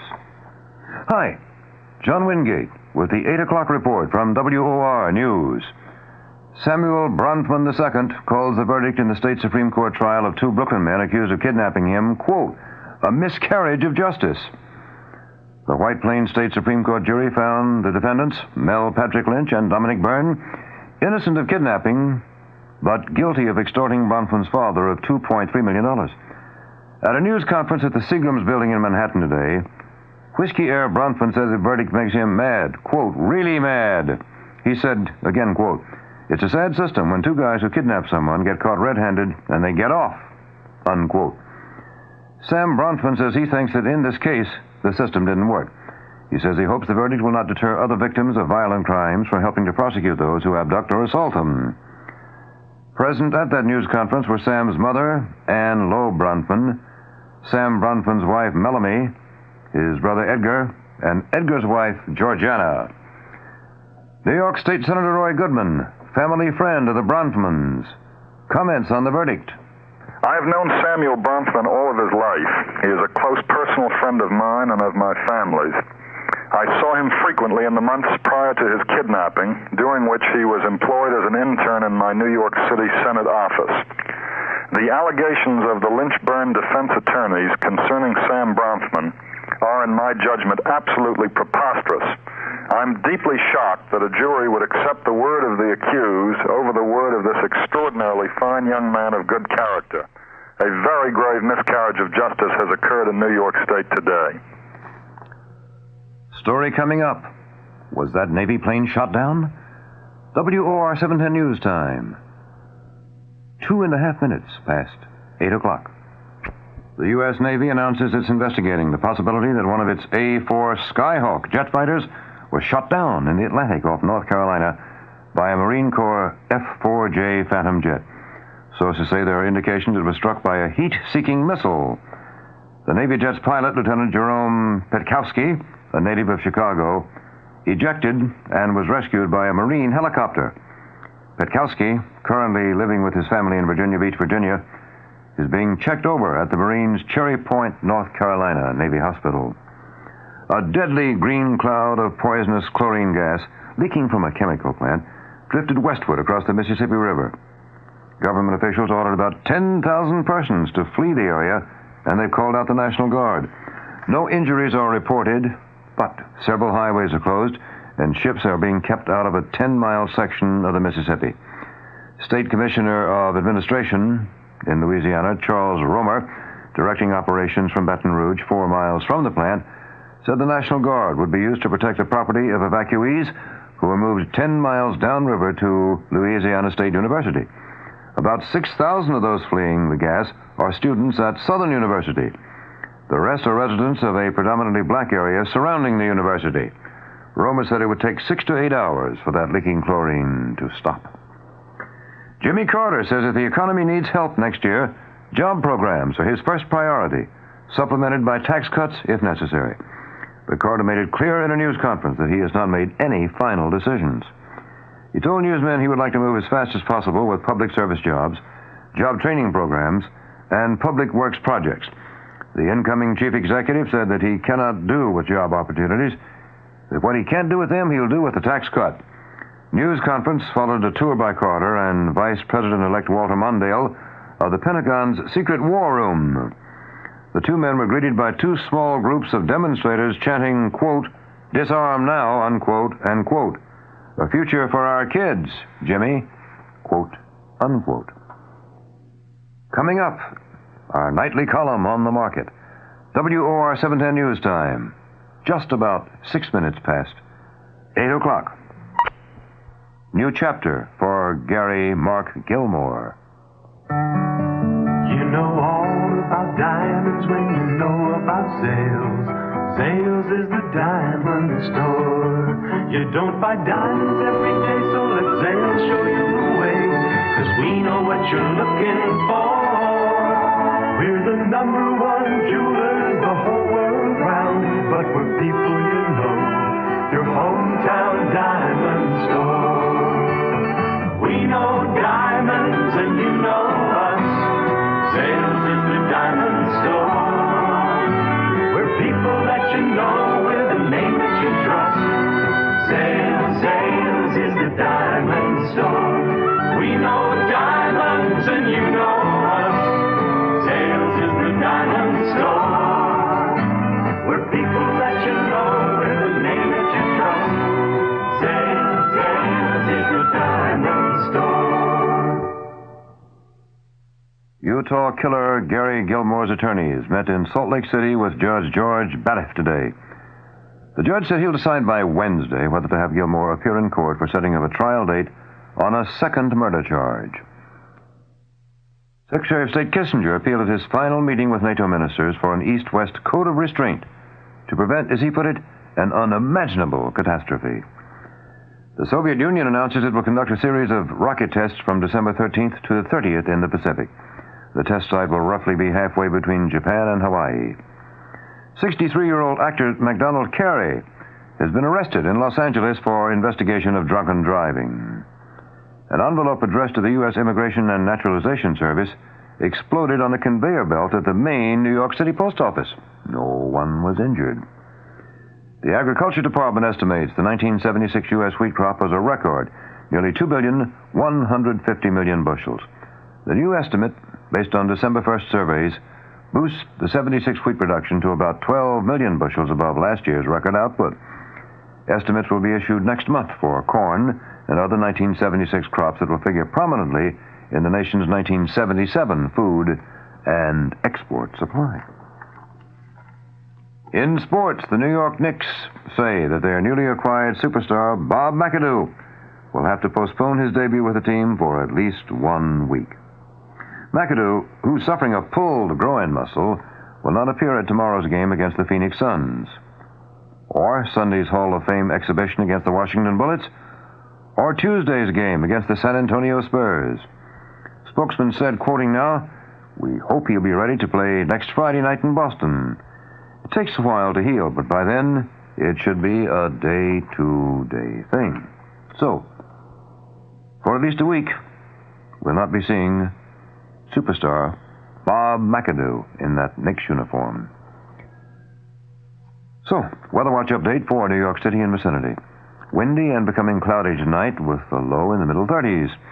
Partly sunny and seasonably cold tomorrow with a high from 40 to 45. Increasing cloudiness tomorrow night with a low from 30 to 35. Then cloudy again on Sunday, but moderating temperature, a high again between 40 and 45. The chance of rain is 20% tonight, 10% tomorrow, and 20% tomorrow night. Wind south to southwest at 10 to 20 miles an hour with stronger gusts tonight, shifting to westerly about the same speeds early tomorrow and becoming variable at 10 miles an hour or less tomorrow night. It's clear on this Friday night in mid-Manhattan, 43 degrees, 6 Celsius. Humidity, 49%. Wind southwest at 12, gusts to 23 miles an hour. Barometer is steady at 30.27. The top stories of the hour. Sam Bronfman says he's mad, really mad, at verdict. His alleged abductors were found innocent of kidnapping, but guilty of extorting money from Sam's dad. Navy investigates possibility that one of its Skyhawk jet fighters was shot down off North Carolina by Marine Corps jet. Jobs first priority for Carter, then tax cut. And that's the 8 o'clock news. John Wingate reporting. Next news, as always on this station, the minute it happens. We'll be there. Next scheduled news, I'll be back at 9 o'clock on the hour this evening. The CBS Radio Mystery Theater presents...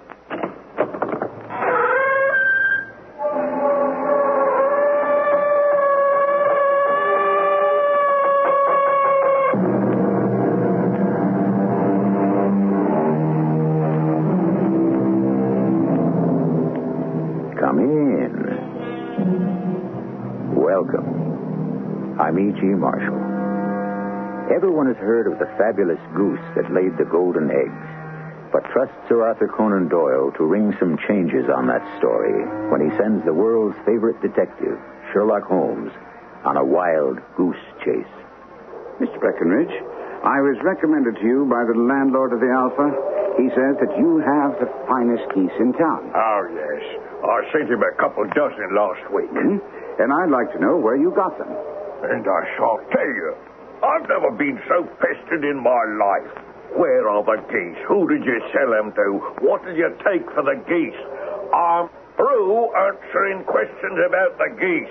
So get out and take your friend with you.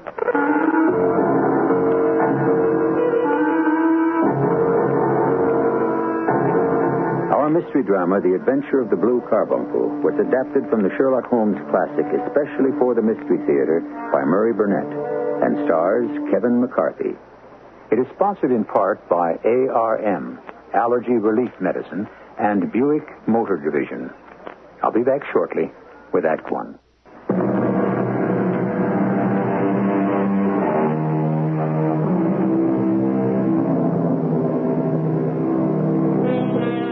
So many of the Sherlock Holmes stories begin in that famous flat at 221B Baker Street that we overlook one obvious fact. The address is so well known, we assume everyone knows exactly where Baker Street is.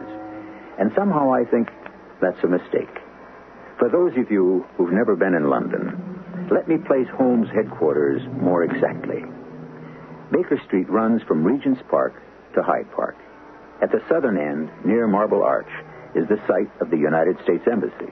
And so halfway between Regent's Park and Hyde Park, we join Sherlock Holmes and Dr. Watson at 221 Baker Street. And it wouldn't be amiss to wish them both a Merry Christmas. The second morning after Christmas, 1893, I'd called upon my friend Sherlock Holmes with the notion of wishing him the compliments of the season. But I found him intently examining a very disreputable and seedy, hard felt hat. Seeing him thus occupied, I said, "Oh, if you're engaged, I don't mean to interrupt you." Oh, my dear Watson, I'm delighted to have a friend with whom I can discuss my results. Oh. The matter of this hat is perfectly trivial, but there are some points of interest. I suppose it's the clue which will guide you to the perpetrator of some crime. No crime. This trophy belongs to Peterson, the commissioner at the club. You know him? Oh, yes, of course. Is it his hat? No. Peterson found it. The owner is unknown. Oh, how did you get it? Well, I received it on Christmas morning in company with a good fat goose, which I have no doubt is roasting at this moment over Peterson's fire. Well, what are you bothering with it at all for? Come, Watson. You know my interest in even the smallest of problems. Peterson brought it and the goose to me under circumstances that piqued my curiosity. Well, you certainly succeeded in whetting my appetite to know more. How did Peterson come by the hat and the goose? Interestingly, he was returning home from a party about 4 o'clock Christmas morning. In front of him, he saw in the gaslight a tallish man walking with a slight stagger, carrying a white goose slung over his shoulder. As he reached the corner of Goode Street and Tottenham Court Road, a row broke out between this stranger and a gang of toughs. Oh, dear, I see. In the fracas, he lost his hat. Yes. One of the rowdies knocked off his hat, and whereupon the man raised his stick to defend himself. But swinging it over his head, he smashed the shop window behind him. Dear me, an unfortunate way to celebrate Christmas. There's more misfortune to follow. Peterson ran forward to protect the stranger from his assailants, but the man, shocked at having broken the window and seeing an official-looking person in uniform rushing towards him, dropped his goose, took to his heels, and vanished. And the toughs? Also fled at the appearance of Peterson, so that he was left with the spoils of battle, this battered hat, and a most unimpeachable Christmas goose. Which surely he restored to the owner. My dear fellow, there lies the problem. It's true there was a small card tied to the bird's left leg on which was printed, "For Mrs. Henry Smith." It's likewise true that the initials H.S. are legible upon the lining of this hat. But there are some thousands of Smiths and quite a few hundreds of Henry Smiths in this city of ours. It's not easy to restore lost property to the rightful one. I see. What happened to the goose? I kept it until this morning, when there were signs that, in spite of the slight frost, it should be eaten without delay. I see. Therefore, it's now roasting on the hearth of the finder while I have the hat. Didn't this Smith advertise? No.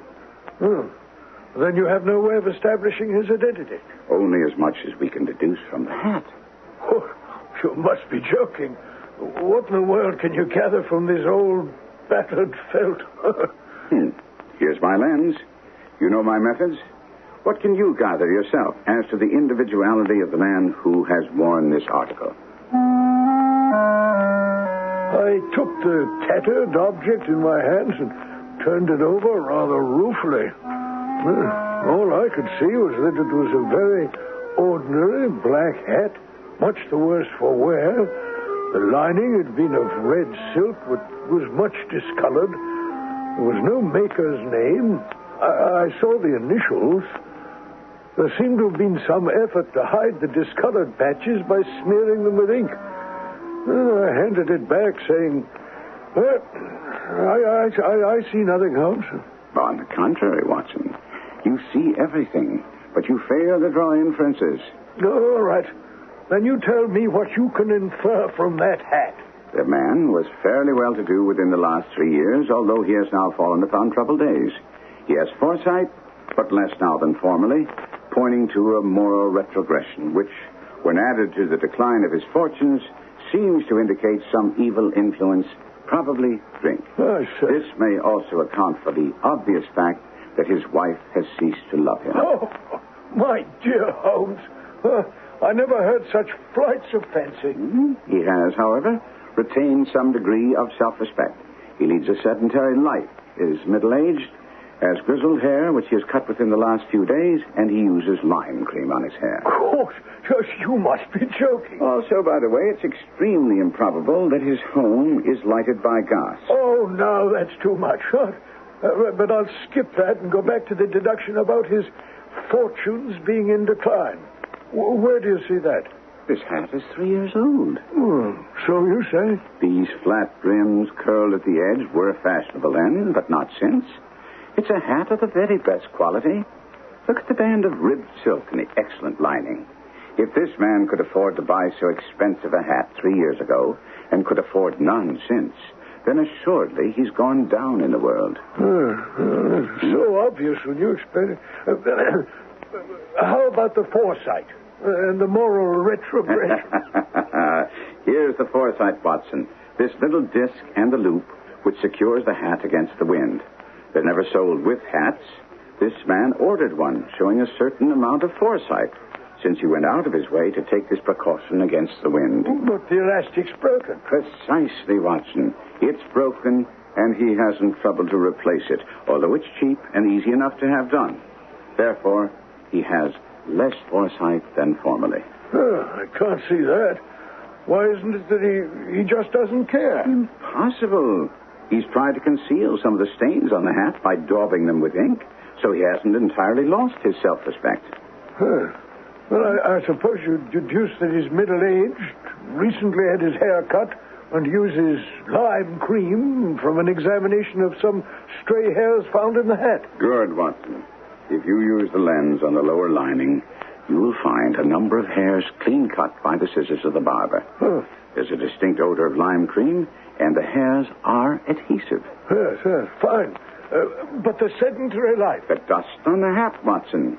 Not the gritty gray dust of the street, but the fluffy brown dust of the house. The hat has been hung indoors most of the time. But his wife, you said that she'd ceased to love him. This hat hasn't been brushed for weeks. When I see you, my dear fellow, with a week's accumulation of dust upon your hat, and when your wife allows you to go out in such a state, I shall fear that you also have been unfortunate enough to lose your wife's affection. My word. Well, he might be a bachelor. Doctor, you forget. He was bringing the bird home as a peace offering to his wife. Remember the card on the bird's leg? Fair enough. But you will admit that you were guessing when you said he was without gaslight. Not at all, not at all. One tallow stain on a hat, even two, may come about by chance. But when I see no less than 5, I think there can be very little doubt that the individual must come into frequent contact with burning tallow. Can you not see him, Watson, walking upstairs at night after a drinking bout with his hat in one hand and a guttering candle in the other? Well... Come, my old friend. You must admit he never got tallow stains from a gas jet. Jove, you have an answer to everything. But all of this seems to be rather a waste of energy. The goose! Mr. Holmes, the goose. What of it? Has it returned to life and flapped off through the kitchen window? See here, sir. See what my wife found in its crop. By Jove, Peterson, that's treasure trove indeed. I suppose you know what you've got. A diamond. Precious stone. It's more than a precious stone. It's the precious stone. By Jove, the Countess of Morcar's Blue Carbunkel. Bullseye, Doctor. I see you've been reading the advertisements in the Times also. There's a reward of £1,000, and that's not within a 20th of its market price. £1,000? I'd have to go right off to the police with it. No. You leave the stone with me, and I'll see that you'll get the reward. And what will I tell my wife? What did you tell her before you came here? Well, that I was off to see you and then to the police. Tell her the truth, that you wanted to go to the police, but I was the one who wouldn't have it. The moment Peterson left, Holmes took the magnificent Blue Carbuncle and packed it very carefully and left Baker Street saying that he would return shortly, and if I cared to continue pursuing the answer to this puzzle, I should wait for him. Well, needless to say, I waited. Who is it? Inspector Lestrade. Lestrade. Come in. It's been a long time since we've met. Where's Holmes? Well, I've no idea. He told me to wait for him. I expect him any moment. You have some little problem you think my friend can help you with? This time the shoe's on the other foot, Doctor. It's Mr. Holmes who has the problem. Well, I don't understand. Well, I'm afraid your friend Holmes has made a serious mistake. Ah, there, Lestrade. I was expecting you. There's no doubt you were. I'm here to inform you that I have a warrant for your arrest, Mr. Sherlock Holmes. The unthinkable has happened. Sherlock Holmes under arrest. Now, we all know that Lestrade isn't the most brilliant officer at Scotland Yard, but he's honest and slow-moving. He also has a warrant, so it isn't Lestrade alone who believes Holmes is guilty of a crime. I'll continue with Act 2 shortly.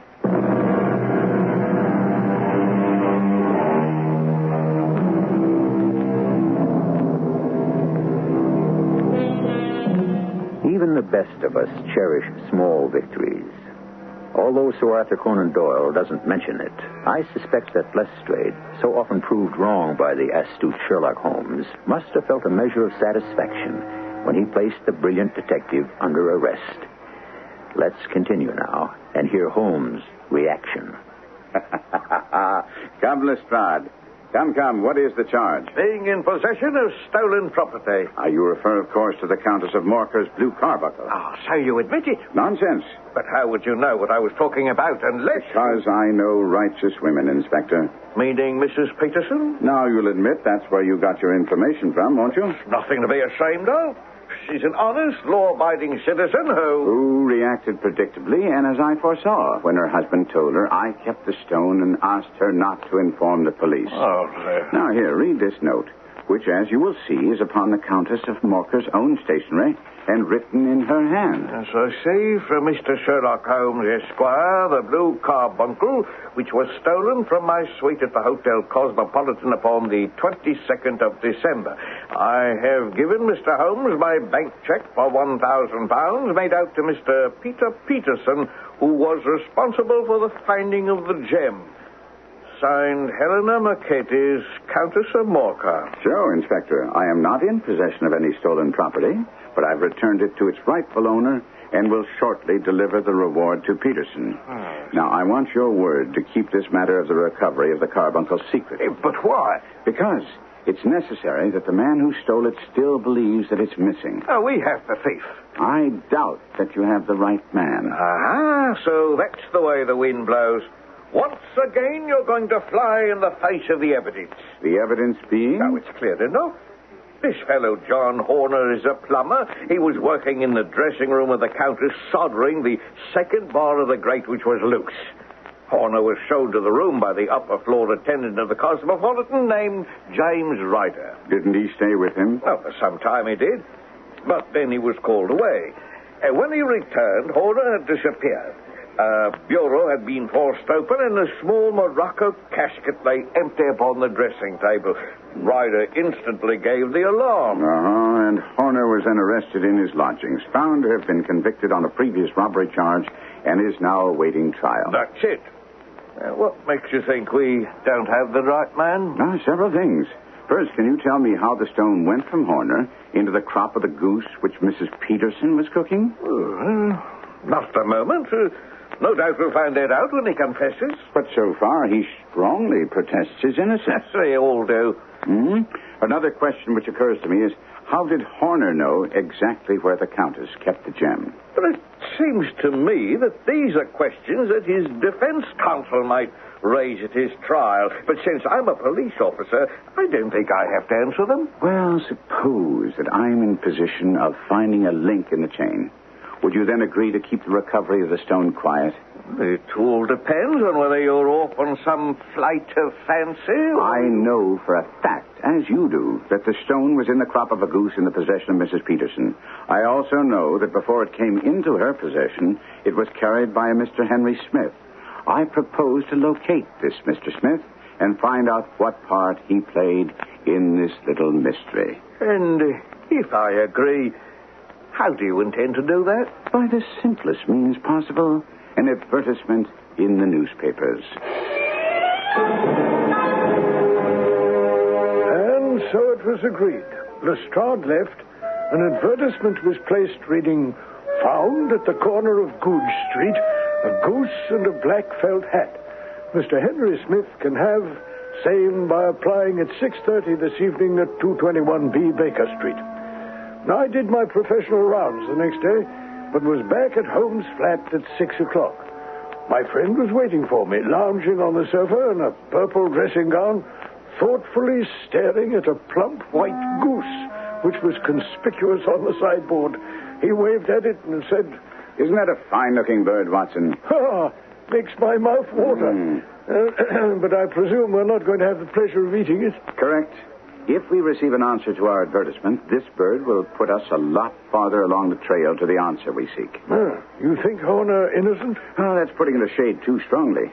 I'd rather say that the police have accepted all evidence at face value and made no effort to answer the questions I put to Lestrade here yesterday.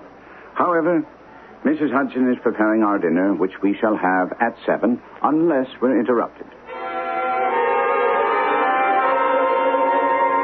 Before we could start dinner, there was a knock at the door. I opened it to admit a tall man in a Scotch bonnet with a coat buttoned up to his chin. Holmes rose from the sofa to greet him. Ah, Mr. Henry Smith, I believe. Oh, yes, that's my name. Pray take this chair by the fire, Mr. Smith. Oh, thank you, Mr. Holmes. It is Mr. Sherlock Holmes, isn't it? Yes, and this is Dr. Watson. No. Well, I don't mean to be impertinent, but I'm at a loss to understand how a man of your reputation comes to be involved in a matter concerning a goose and a hat. This is your hat, sir. Oh, yes, thank you. But since you know my identity, you must also know my disposition for observation and oblige me by putting it on. Oh, of course. A perfect fit. Well, sir, we've retained these things for you for some days because we were looking for an advertisement from you giving your address. Well, shillings aren't so plentiful with me as they once were. I believe that gang of roughs who assaulted me had made off with both my hat and the bird. I didn't care to spend more money in a hopeless attempt to recover them. Quite so. Oh, by the way, about the bird, we were compelled to eat it. Oh, to eat it? Yes, I'm sure that you understand it would have been of no use to anyone had we kept it here for this length of time. Oh, yes, I can see that. However, would this other goose upon the sideboard, which is about the same weight and perfectly fresh, be a suitable replacement for the one you lost? Oh, that's very handsome of you, Mr. Holmes, and I'll be very happy with this bird. Thank you. One more thing. We still have the feathers, legs, and crop of your own bird if you wish to... Well, outside of serving as reminders of my adventure, I see no earthly use for them. So with your kind permission, I'll just take this excellent bird and be running along. Oh, one moment, by the way. You see, I'm somewhat of a fowl fancier, and I've seldom seen a better-grown goose than the one that you lost. Would you mind telling me where you bought it? Oh, not at all. A few of us frequent the Alpha Inn near the museum. Well, this year, our good host started a goose club, the purpose of which was to see that all of us, by paying a few pence a week, would each receive a fine goose at Christmas. Well, the rest you know. And once again, gentlemen, my thanks.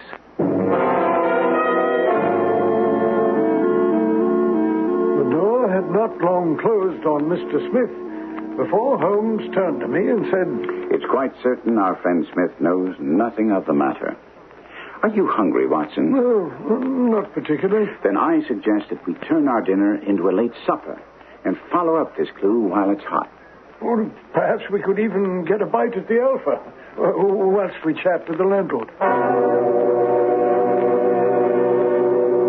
One glass of beer with the genial landlord of the Alpha elicited the information that he'd purchased Smith's goose, along with the others, for the club, from a Covent Garden dealer named Breckenridge. When we reached his stall, he was about to put up the shutters for the night. Good evening, Mr. Breckenridge. Cold night. You must have some reason to be out in it. I see you sold out of geese. Well, let's have 500 tomorrow morning. I'm afraid that won't do. Well, there's some in the store yonder with a gas flap. Oh, yes, but you were particularly recommended to me. Who by? By the landlord of the Alpha. Oh, yeah. I sent him a couple of dozen. Fine birds they were, too. Now, where do you get them? Now then, mister, out with it, and you'd better make it straight. Well, straight enough. I should like to know who sold you the geese you supplied to the Alpha. And I'm not telling you. Now be off. Why should you be so warm over a trifle? If you were as pestered lately as I am, you'd be warm, too.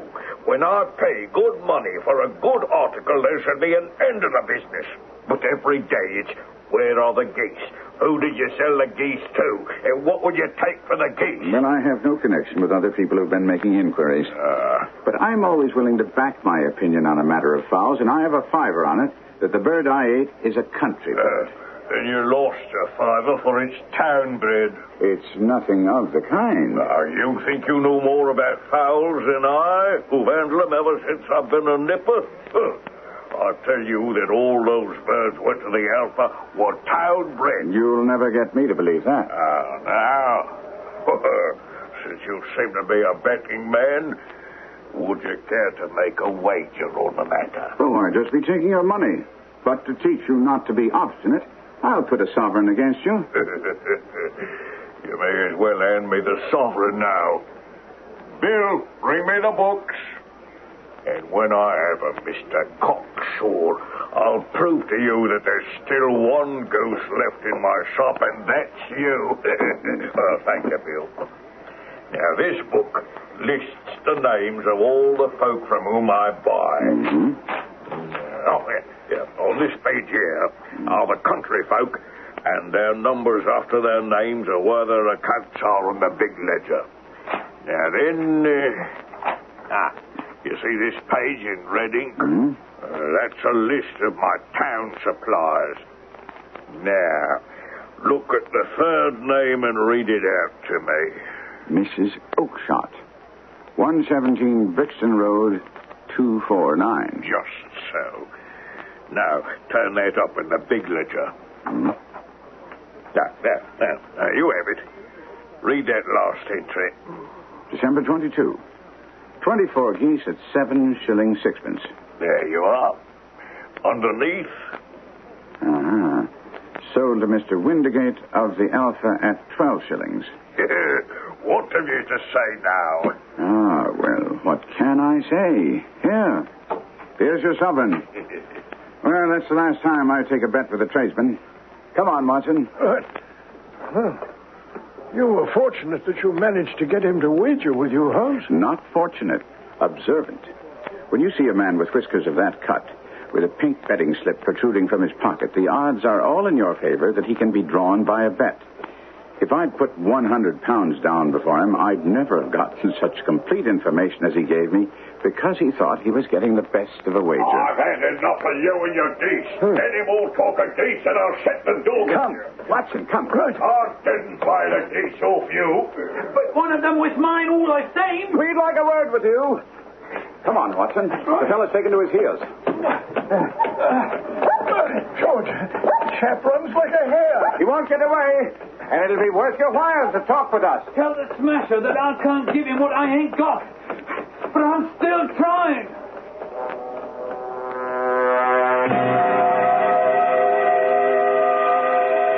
A famous nursery rhyme about the theft of a goose goes in part like this. John, John, the gray goose is gone, and the fox is off to his den. Although not strictly applicable in this Sherlock Holmes tale because we're not sure who the fox is, nevertheless, we'll track him to his den when we continue with Act 3.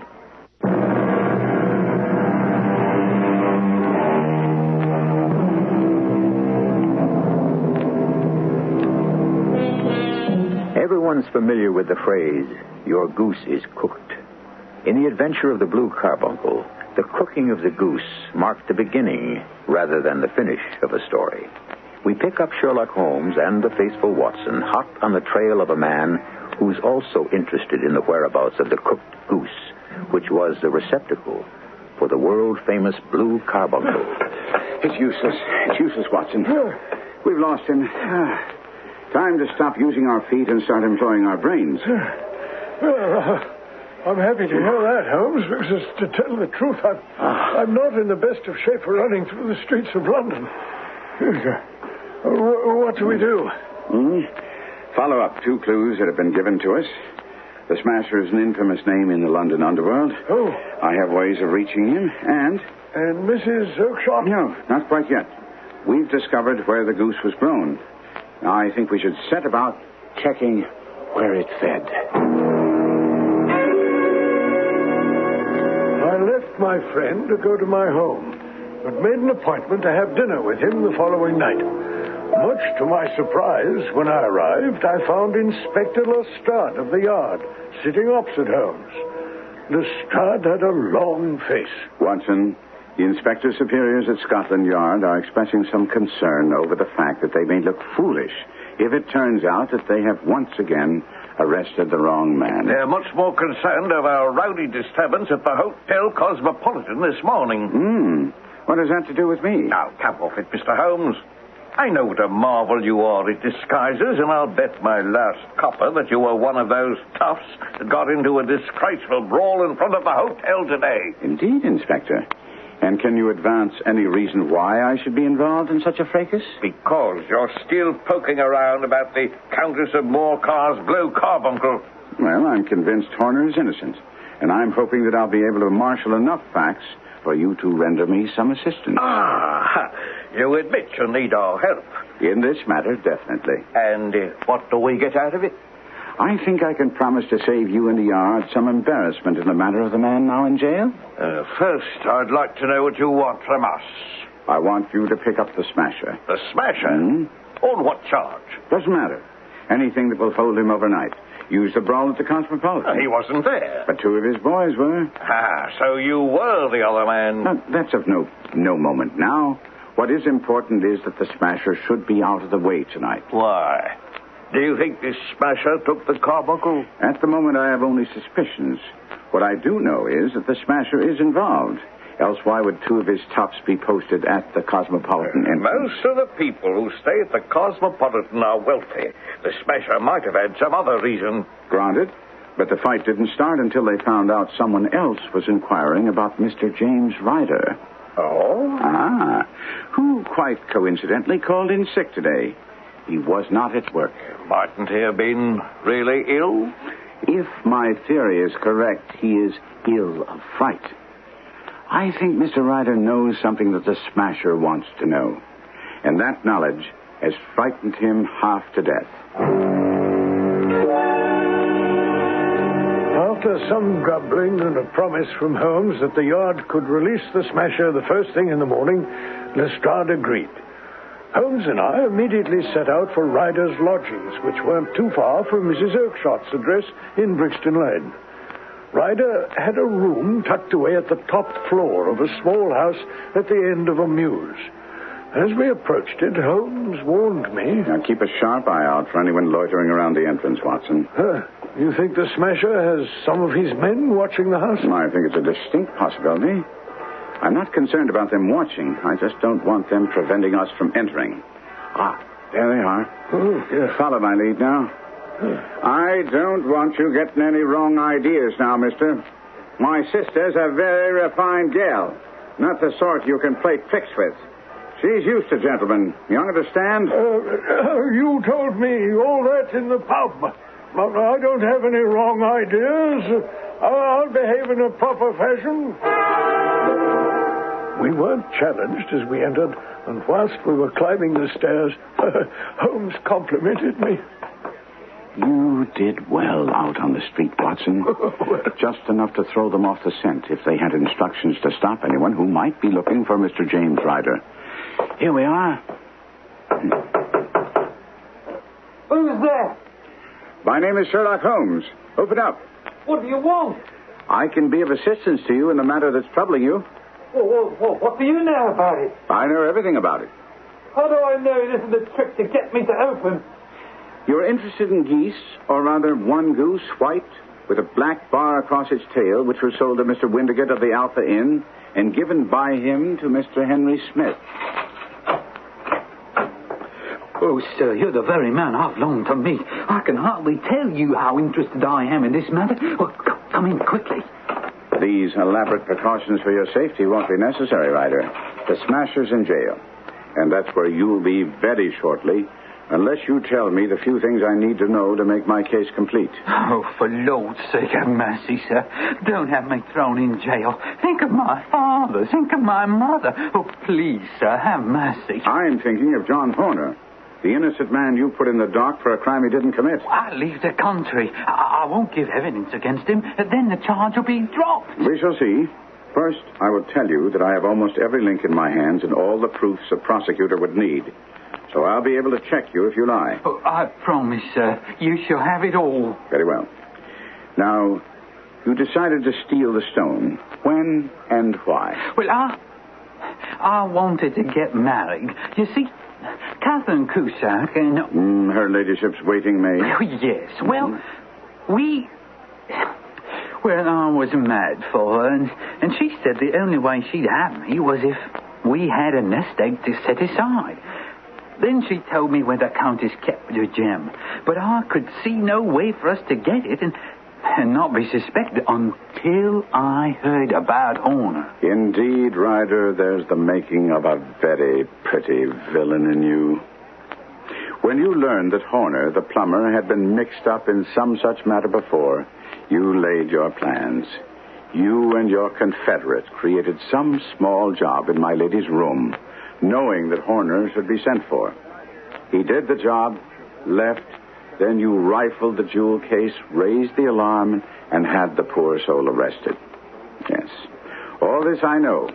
Now, how came the stone into the goose, and the goose into the open market, and how did the smasher get into the picture? The truth now, for that's your only hope. But after Horner had been arrested, it seemed to me I'd best get away with the stone at once. For I was afraid the police might take it into their heads to search me and my room. A pity they didn't. Well, I wish it had never happened. Believe me, it was the first time, and I was really in a sweat. I left the hotel, as if on some errand, and went to my cousin's house. Now, she lived in Brixton Road, where she fattens fowls for market. When I got there, she asked me what was wrong, because I was so pale and in a sweat despite the cold. Well, I told her I had been upset about the robbery in the hotel. Then I went into the backyard and smoked a pipe and wondered what was the best thing to do. And that was when you got the idea about the goose. No, not at first. I was thinking about how to turn the stone into money. I knew I'd have to have help, and that's when I thought of the smasher. But I just couldn't face the idea of going on into the street again with the stone in my pocket. Well, I saw the geese waddling about, and I remembered my cousin had promised me to pick of her geese for a Christmas present. Then it was then that you got the ingenious idea of secreting the stone in the goose. Well, Mr. Holmes, I was sure I'd found a perfect hiding place. I drove one of the birds behind a little shed in the yard, cut it, and pried its bill open, and pushed the stone down its gullet as far as my fingers could reach. The bird gave a gulp, and I knew it had swallowed the stone. But the creature flapped and struggled, and out came my cousin to see what was the matter. As I turned to speak to her, the bird broke loose and fled off among the others.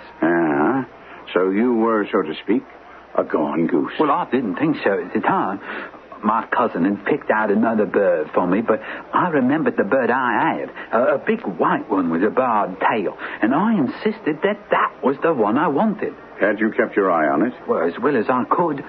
My cousin was a little hot because I wouldn't take the bird they'd expressly fattened for me, but anyway, she told me to go ahead and take my bird, and turned and went back into the house. So you wasted no time, but slaughtered the bird, and then? Well, then I slung it over my shoulder and went about getting to see the smasher. I'd heard of him about the hotel. So you're the shrimp what's been asking for me, eh?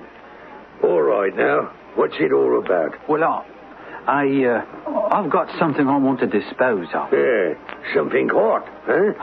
I guess so. You lifted something. Well, yes, you might say. I want to know how you heard about me. You know a man named Monley? Of course I do. He's doing 5 to 10 in Pentonville. How do you know Monley? Well, he used to work where I do. The Hotel Cosmopolitan. Don't tell me you're the bloke what pinched that there Blue Carbunkel of the Countess. I am. Well, now, maybe there's more to you than meets the eye. You got it with you? Yes. Let's have a look. Now, hold on a minute. You have to understand, this is...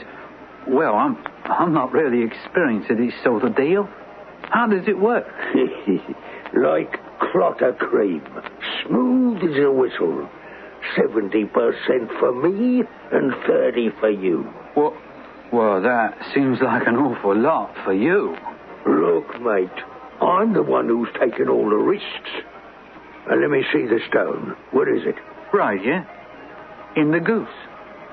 In the... Like I said before, maybe there's more to you than appears on the surface. Here, take me knife. Oh, thank you. Now, it should be right here. In the crop.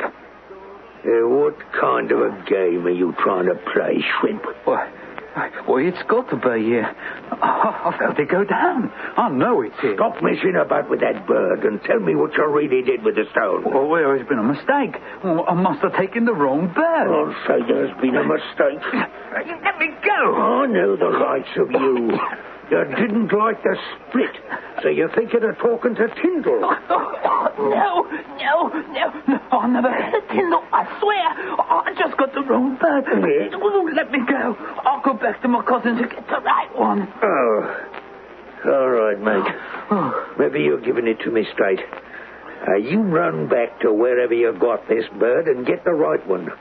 But from now on, the boys will be watching you every blessed minute. I'll be back inside an hour. You'll see. I promise. And when you got back to your cousins, the goose was gone. You got it, sir. And I've been out of my mind trying to trace the bird and stay away from the smasher. Now, that's the whole story. Say, what's going to happen to me? Well, if you do as I say, much less than you deserve. Oh, sir, I'll do anything. Now, first, you will tell Catherine Cusack to hand in her notice to the Countess. Oh, I will, I swear. And then you will leave the country. Oh, I will, but the smasher... will lose all interest in you when he discovers that you don't have the gem. Oh, God bless you, sir. I swear that I... No more words before I change my mind. Come, Watson. We have to keep our word with Lestrade. After informing Lestrade that he could release the smasher and that the case against Horner would be quietly dropped when no witness would testify, Holmes and I were walking slowly back toward Baker Street. He must have read my thoughts because he said... And don't be disturbed because you think I've compounded a felony by not handing Ryder over to the police. Holmes, by Jove, how did you know what I was thinking? My dear friend, your face is an open book. Oh, well... But look at it this way. We have saved an innocent man and perhaps also a soul. This Ryder is too frightened to go wrong again. And after all, it is Christmas, the season of forgiveness. When you put it that way, I confess it makes me feel better. And since we pass White's on our way back, why don't we drop in for dinner? I have a ridiculous craving for roast goose.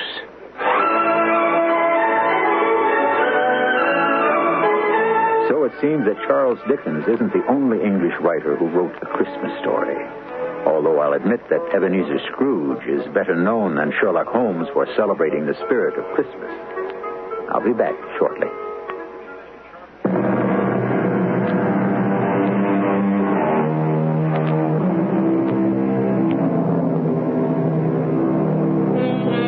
Although Sir Arthur Conan Doyle wrote a number of stories which didn't involve Sherlock Holmes, and one notable novel, The White Company, it's been a well-kept secret that he collaborated with Sir James Barrie of Peter Pan fame on an operetta.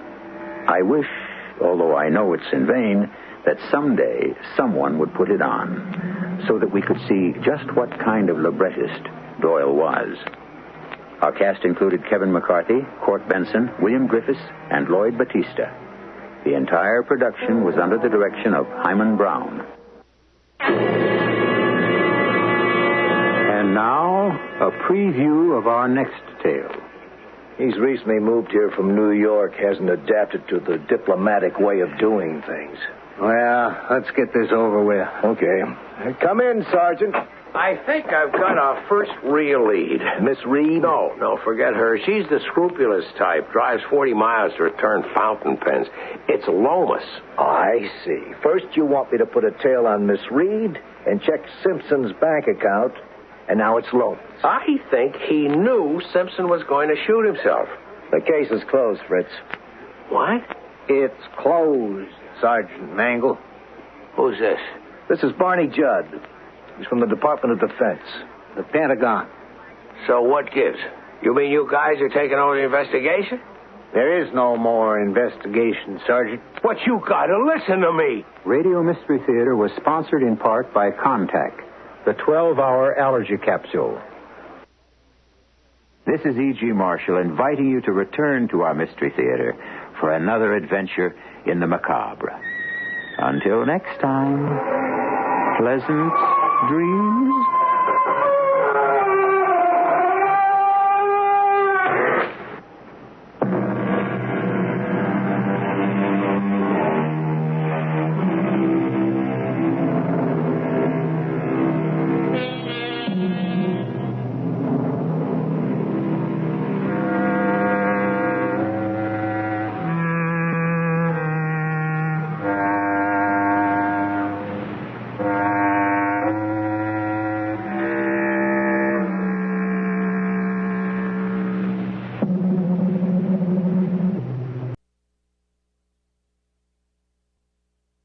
The CBS Radio Mystery Theater presents...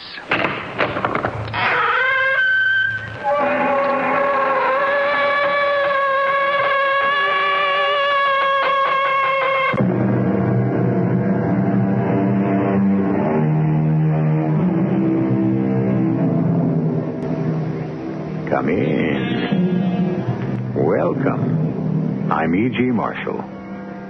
The word tragedy is as old as the ancient Greeks. What is the essence of tragedy? It's a dramatic story told about potentially a noble person whose character is flawed by a single weakness. It's that weakness which causes him to break either some divine law or some moral prescript, the breaking of which leads inevitably to his downfall or destruction. Such is the story I'm about to tell you. I owe my life to you. You have strange gifts. Perhaps. And when you found the golden fleece... How can I find it now? I cannot see, half blinded by the snow. It's simple, Jason. Here, look into my eyes. What's happening? I can see. Radika, I can see.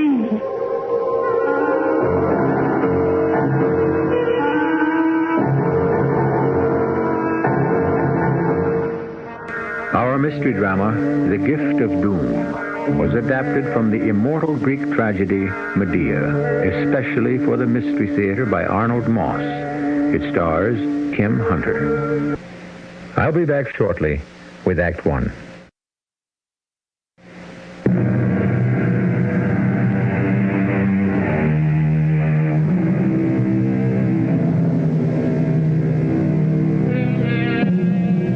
It was the fall of the year 1897, just months before William McKinley had been inaugurated as the 25th President of the United States. It was a time when the discovery of fabulous amounts of gold in Alaska and the Canadian Yukon screamed from the headlines of every newspaper in the country. And in the town of Thessaly, in one of the states of the Great Plains, they had just garnered a harvest of another kind of gold. Tons and tons of beautiful yellow wheat. Phineas Cobb watches his nephew Jason as the hands prepare the grain for storage in the tall silo. One of the richest crops we've had in years. Yeah, I predicted it way back in early June. So you did, Uncle. So you did. Too bad your father's no longer here to see it, Jason. Would have given him no end of joy. We can't bring back the dead. That's true enough. Keep this up and you'll turn out to be a very rich young man. I may or I may not, Uncle Phineas.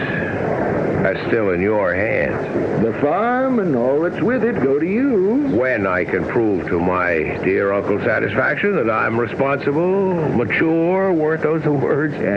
You know your father's wish as well as I. When, in the sole judgment of my brother Phineas, my son Jason has proved himself mature in his decisions, established a responsibility in all his acts, then... And only then do all my earthly goods and properties pass on to him, my son. That's it, Jason.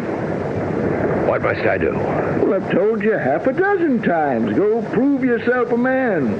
Show the world you can stand up on your own 2 feet. And hold on to the small fortune your father tore from the earth by sweating out his heart. And your prescription for that proof? That's up to you. You've never raised a hand to help yourself. You no suggestions? Just possibly I do. Like what? You read the papers, same as I. Look at the headline here. Gold, gold, gold. The steamer Portland out of Klondike, bound for Seattle, passed through Puget Sound today with a ton or more of gold aboard her. Very interesting. A year or two along the Yukon River up in Alaska with all the hardships might be just the right medicine for you. Might come back a man. Or not come back at all, from what I've read. Those are the chances we all must take. And should I not come back, then all this land and property reverts to you. Not so, dear Uncle Phineas? It's in your father's will. Ah, well, I know. The Klondike, huh? Sounds enchanting. I just might go. And I might just surprise you, Uncle Phineas, in more ways than you would ever know.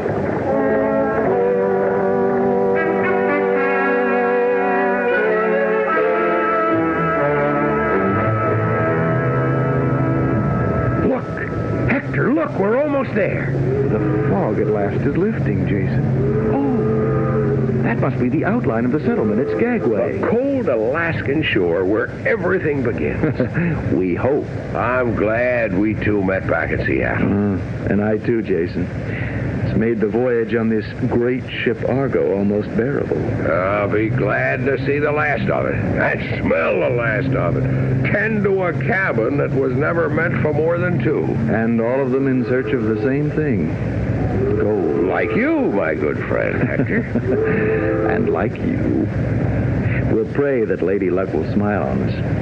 That's all we'll need. That and the supplies to last at least a year. Between the two of us, we'll strike what we came looking for. There's something that tells me. Whatever happens, I can promise you that nothing in this world will ever stop me. Nothing, Hector. Hey, I guess that means we've arrived.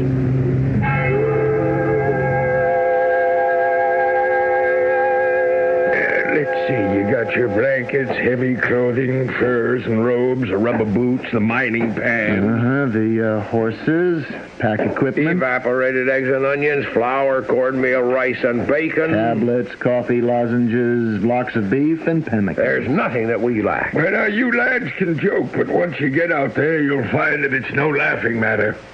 You take it from old Cannibal Joe. I know from sad experience. Yeah, but there's nothing like it. I'd still be out prospecting if my health had not run out. We weren't really joking, Joe. We know of the excitement or we wouldn't be here, and the danger. Like everyone, I guess we all keep dreaming of that great placer stream up in the sky where flakes of gold will glitter on the gravel bars, and nuggets the size of birds' eggs will be scooped up by the handful. I like the way you talk, my boy. You have a feeling for what's out there.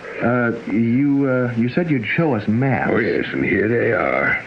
They're a little crude. I don't draw well. We're told to water route by riverboat. No. The winter freeze has started. You can't get through the ice. My advice is to take the Chilkoot Trail. This one right here? That's it. White Pass Trail until you come to Dead Horse Gulch and then on up to Summit Hill. Is that the border where Alaska ends and Canada begins? Oh, you're catching on, you two. And then down into the Tucci Valley, and then here you start pulling up the Klondike River till it meets the Yukon. And that's Rabbit Creek right here. That's where you'll find the place I staked my claim. The Golden Fleece. And you're welcome to it. The Golden Fleece. I hope we find it. Oh, you will. With help. You see this charm, this amulet of stone I wear around my neck? I couldn't help but notice it. Looks something like a human eye gazing right into your skull. It does indeed. I want you to have it. How kind of you, but why? Well, as a good luck piece, right, Joe? Oh, it can be good. It can be very bad. Depends who's wearing it around his neck. Well, now, if you get to this point here alive, you'll be within a whisper of the Golden Fleece. And by that time, you'll both of you need every bit of help that you can get. The help is there. What kind of help? Young Indian woman named Medica, daughter of a mighty Tagish chief. She lives with a toothless old woman for companion, right near here. And this amulet, she give it to me. She helped me once. Might do the same for you. But how? How could she help? Well, that's something you'll find out. If you are lucky. If she likes you. But I warn you, Medica's something very special. Her own people are afraid of her. They call her Witch. Why, Joe? She has a strange and unknown power that no one can explain. So if you find her, bless your stars. But at the same time, watch your step, my lad. Just watch your step.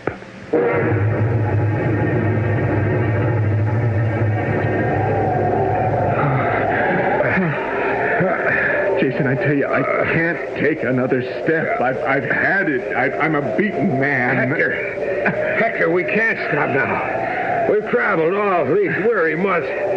I'm sure that we're nearly there. Oh, our food is almost gone. Our dogs have died of hunger, cold, exhaustion, and those icy winds, they keep blowing. The blizzards never stop. They bite into the marrow of my bones. If we quit now, all we've gone through has been for nothing. And that's madness. Jason, to push ourselves to death is equal madness. Then what's your choice? Get into sleeping bags here where we are and slowly freeze or starve ourselves to death. At 60 degrees below zero, it won't be slow. I've already lost 2 fingers from frostbite. I know. And I'm half blind from staring at the snow. My eyes, they seem filled with red-hot sand. And why push on the loss of sleep? Come on. Oh, come on, let's move on. I can't. Not one more step. Jason, you go on without me. Let me die. You have got to come. I can't. I won't. Up on your feet. You'll come if I have to drag you. Where? Jason, I warn you. Let me go. Come on. I need your eyes. Let go of me. You'll be sorry. What are you doing? My hunting knife. The blade is sharp. Now, you touch me once more. Put down that knife. What's that? I wouldn't know. It sounded like... Jason, there's something moving up ahead. It's coming toward us. What is it? I can't tell. Not yet. I think it... Yes, a man. He's coming straight this way. What can he want? What would he be doing here? The end of nowhere. Say nothing. We're about to know. You too. What? You come with me. Fast as you can. A woman? Who are you? And where are we? No time for questions now. My shack is over there. You come, you two. I am your friend. You come while there is still time.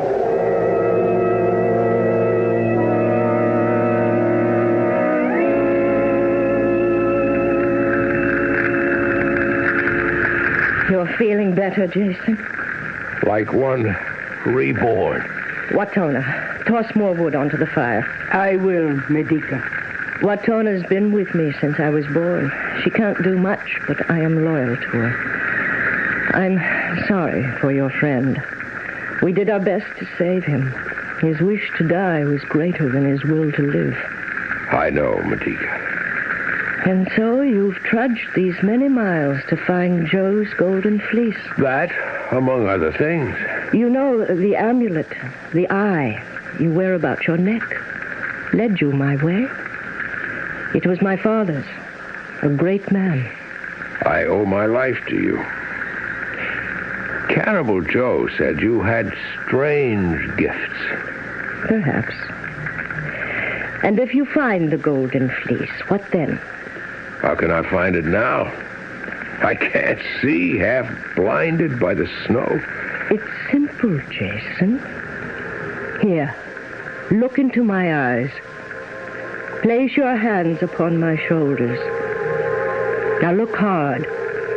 Look harder still. What happened? There are shapes beginning to appear. I can see. Medica, I can see. Of course you can. You are full of wonder. You've given me my eyes again. A small gift. What can I do to show my gratitude? Stay here with me, Jason. Stay here with me, and you will learn of greater wonders yet to come. But understand, there is a price to pay. Which is? With time you'll learn, my Jason. It takes time.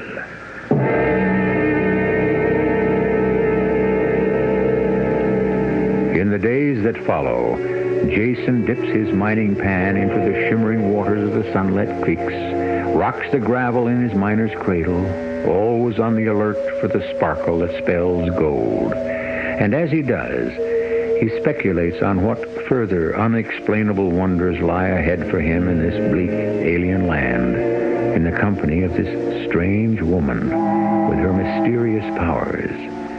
I shall be back shortly with Act 2.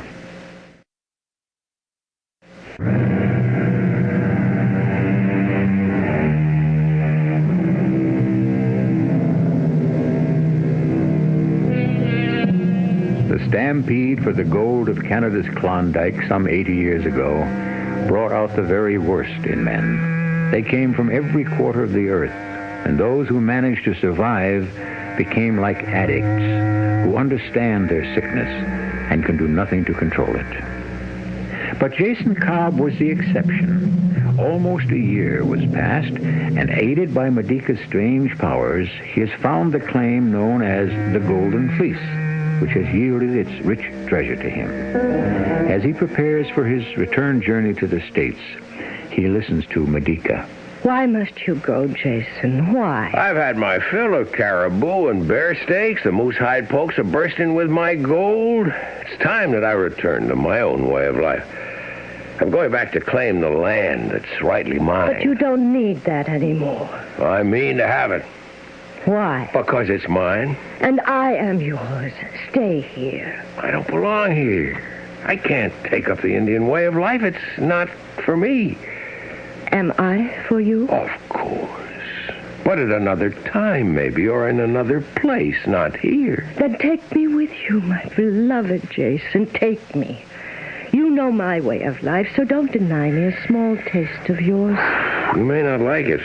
If you are with me... There'd be problems. Problems? Well, the way the people think back there in Thessaly. You're an Indian woman from this frozen north, and I... We'll face what must be faced when that time comes. What happens to Watona? Old Watona. She comes with us.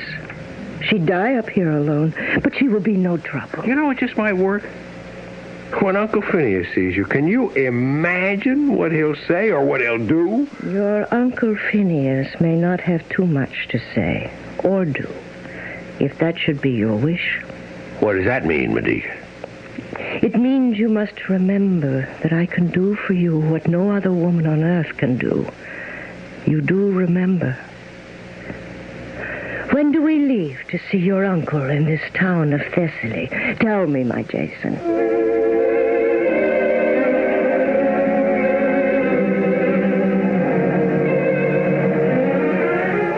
I've been away almost 2 years, Uncle Phineas. I've come to claim my property. I know you have. You and this wild creature you've brought with you. You'll speak with more respect. Medica is my wife. Your wife? This wild-looking thing dressed in her hides laden with barbaric ornaments? Don't let him upset you, Jason. What I have endured these past 2 years, the hardships, the defeats, the agony, the sorrow. And then to know success and victory, all of this has made of me what you would call a man. And you call this acquisition your success? Calmly, Jason, calmly. I'm rich, Uncle. I am rich by any standard that you measure by. I've gold enough to purchase almost anything I desire. That's something. Still what? I mean to keep the things I have. My thing. Depends on your point of view. We have enough and more, dear Phineas Cobb, without what you propose to steal from Jason. And so, before we go, I wish for you to have a little gift. A gift? For me? This little amulet round my neck, hung on this chain of gold. It was my father's. That stone looks exactly like some human eye. What are you doing, Medica? I'd like you to have it, Uncle Phineas, here, around your neck, like this. No! Who are you? You're not a woman. You're some kind of a witch.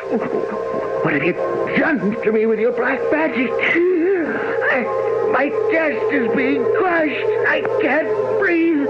I can't... Medica. Your uncle is dead. Now, take the amulet off his neck. So. What must we do? Do? The land's now yours. The gold is yours. And I am yours. Whatever else you'd like is yours. We must get out of here as fast as possible. They'll think it was a heart attack. I mean, we must leave Thessaly forever. Start life again some other place, where we're not known, where I can keep you hidden. Where's that? I must say it, where they won't know that you're... Yes, my Jason. Where they won't know that I'm a foreigner, that I do not belong among your people, that I am strange and different. I didn't say that. I know you didn't.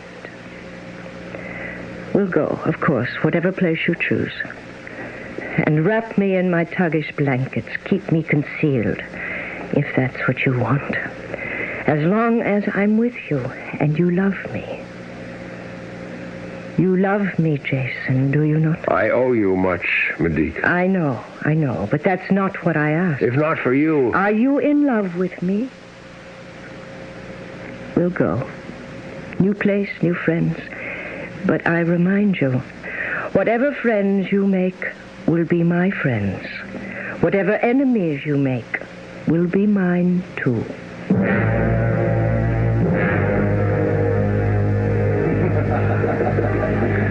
Here you are, Jason. Help yourself to a fresh cigar. Thank you.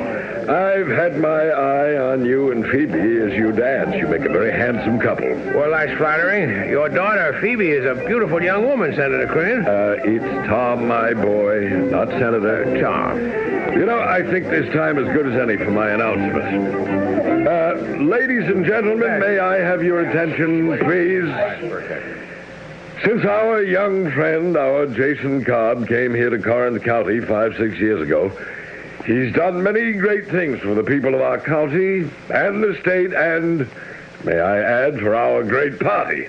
We're very proud of him. Yes, We're here tonight to pay him further honor.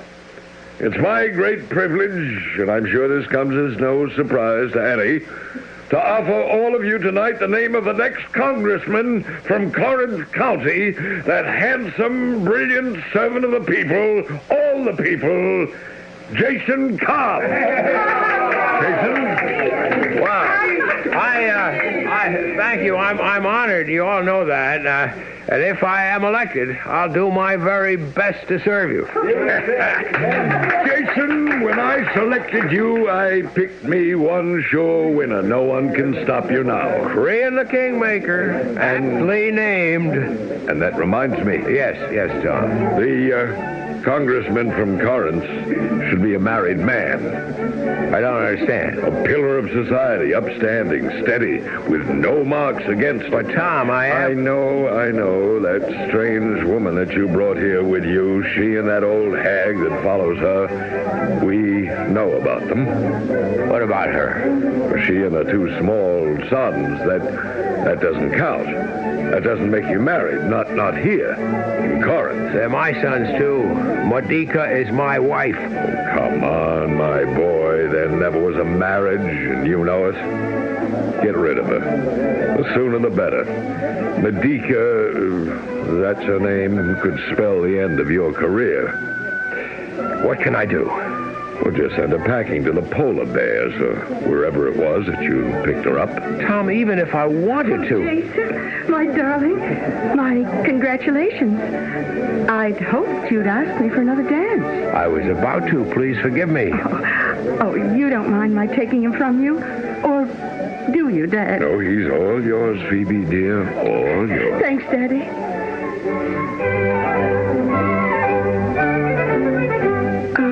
I can't tell you, Jason, how pleased I am for you. Thank you, Phoebe. I just hope that when you get to Washington with all those tempting, beautiful young women all hanging on your neck... Oh, there's none of them, I'm sure, could ever hold a candle next to you. Oh, thank you, kind sir. I mean it, Phoebe. I think you know there's no one that I'd rather have for a wife than you. Dear Jason. There are, as you're aware, some complications. I know. Do you still love her? I don't think I ever did, but I was grateful. Well, then, send her back. It's just that simple. Perhaps not quite that simple. Well, leave it to Daddy. He'll know how. No, Phoebe. I won't have her hurt if I can help it. If it must be done, it's I who will have to do it.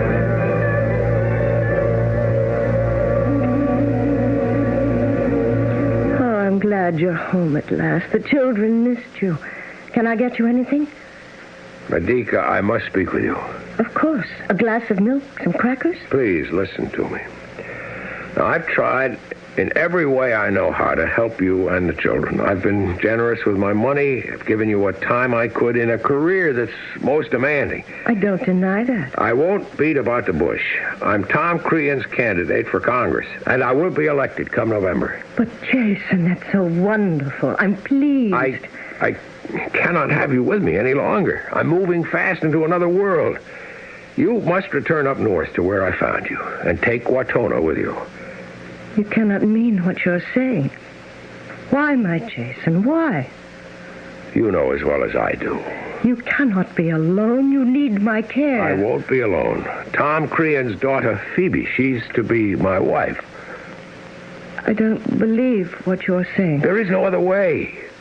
What we have had up to this point was fine. But all good things sooner or later must come to their end. I cannot have you standing in my way. Old Phineas was right. You and your utter lack of manliness. Where is your shame? Shame for what? I saved your life. I gave you back your eyes. I curse the day I did so. I followed you, and I destroyed whatever threatened you. My thanks, Modica. Your thanks? I'd borne your children. Enough, Modica. Where shall I go?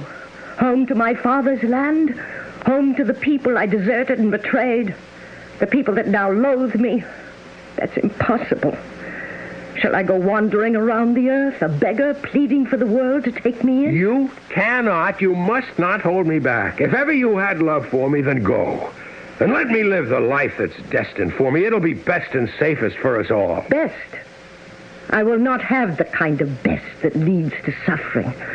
Nor will I take the kind of safety which only ends in sorrow. Why not recall the good things that we've had and go? Go where? We have no land, no home. I told you that. There is no harbor to protect me and my sons. What a fool I was. My sons will not go with you. You leave here alone. Alone? You cannot move. They stay here with me. Before I let you keep them, leave my babies here to be insulted in a land that loathes and hates them and me. Yes? Nothing, Jason, nothing. There's one more thing I urge you to remember. You tricked me into all of this. You know that. Trick? Or call it magic, call it sorcery, all the same. Or call it love. I'll never leave. Unless it is by force. Never. You'll have to make me go. If it should come to that. And while we're both remembering, I remind you that love can be as brutal and as ruthless and destructive as the deepest hate. I've loved you always, Jason. Well, once I dared most anything to give you pleasure, to protect you. I now will stop at nothing. Nothing. To give you all the pain that you deserve.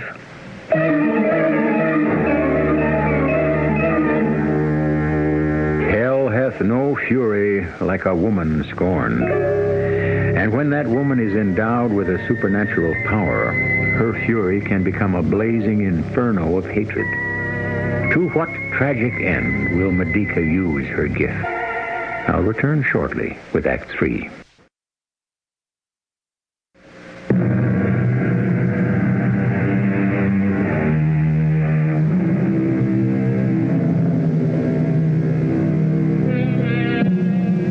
Our old friend William Shakespeare wrote, "Love is not love, which alters when it alteration finds, or bends with the remover to remove. Oh no, it is an ever-fixed mark that looks on tempests and is never shaken."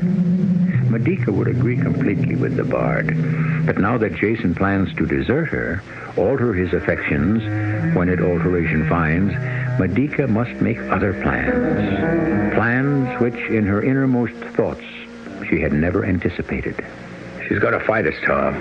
I did everything I could. If you won't move on this, then I'll have to do it for you. How? There are ways. I beg your pardon, Father.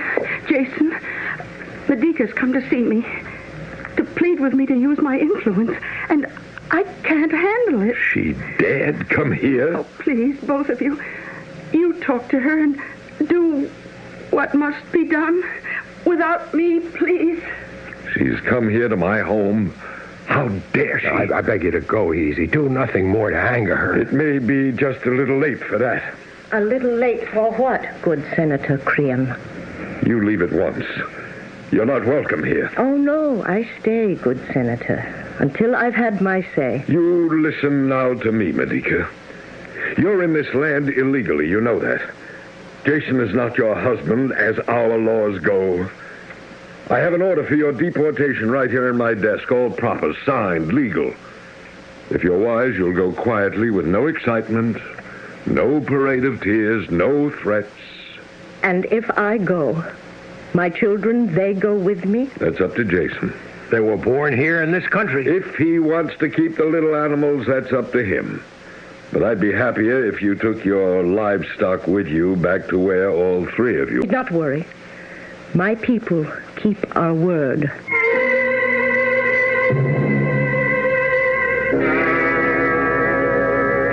I have no choice, Watona, my old friend.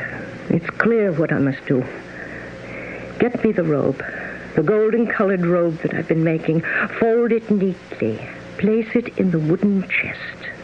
Be careful how you handle it. And then? I'm giving it away. That beautiful robe, you made it for yourself. I shall be generous. For generosity can be the flower of justice. And now I swear by earth, by holy light of the midnight sun, by the entire host of all our northern gods, by frozen waters of the icy sea, the blinding snows, the makers of the moon and stars, by all of them, I swear that I shall do what must be done. Nothing on this earth will stop me. Nothing.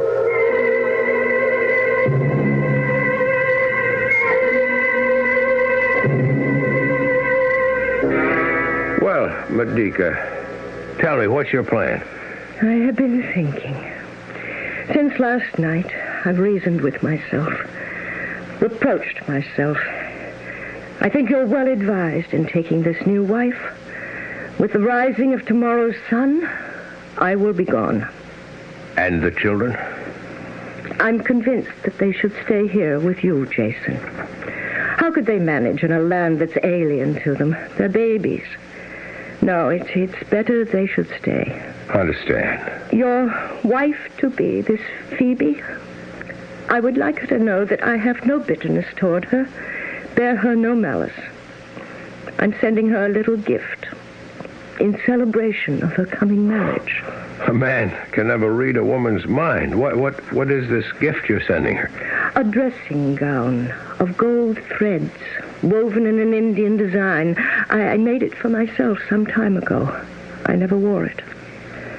I will not need it now.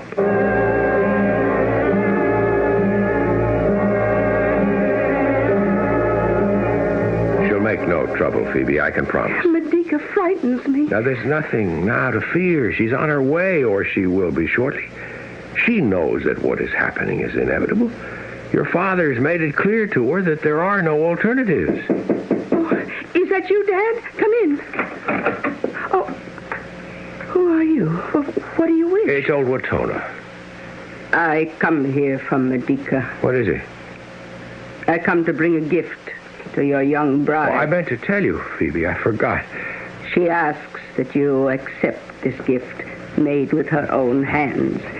You place it round your shoulders, young, happy, golden bride. Go tell your mistress that we thank her. She says that it will bring you all the things that you deserve. I take my leave, young lady. Sir. Shall we see what's in the wooden box that she brought? I'm not so sure I want to see it. Not even sure that I should take it, coming from her. Oh, you're being foolish, dear. Medica means it as a token to show that she bears you no ill will. She told me so. Open it. I will. Oh, it's lovely. Jason, it's a full-length dressing gown, so finely woven with golden threads into some curiously beautiful design. I beg your pardon. I didn't know the two of you were here. Come on in, Tom. See the rich gift your daughter has just received. Well, what is it, Phoebe? Well, who's it from? Your friend, Medica. She sent it as a parting gift to show there's no hard feeling. Just look at it. Well, why don't you take it from the box? And model it for us. Oh, of course. Here, I'll put it on. Oh, what's that? Does that go with it? What? Lying at the bottom of the box. Looks like a crude necklace of some sort. That stone there, like some human eye that stares at you and follows you. What is it? Don't touch it, Tom. Don't touch it. Phoebe, what's wrong? I can't breathe. The minute that I put this, my body's burning. Take it off. I can't. It's like hot daggers going through me. I can't stand the pain. Oh, Jesus. Take that gown. I can't, Bob. My hands won't move. Then stand still. I'll take it off of you. How's that? Does that feel any... Oh, no. The same thing's happening to me. And thousands. Doomed me to my death.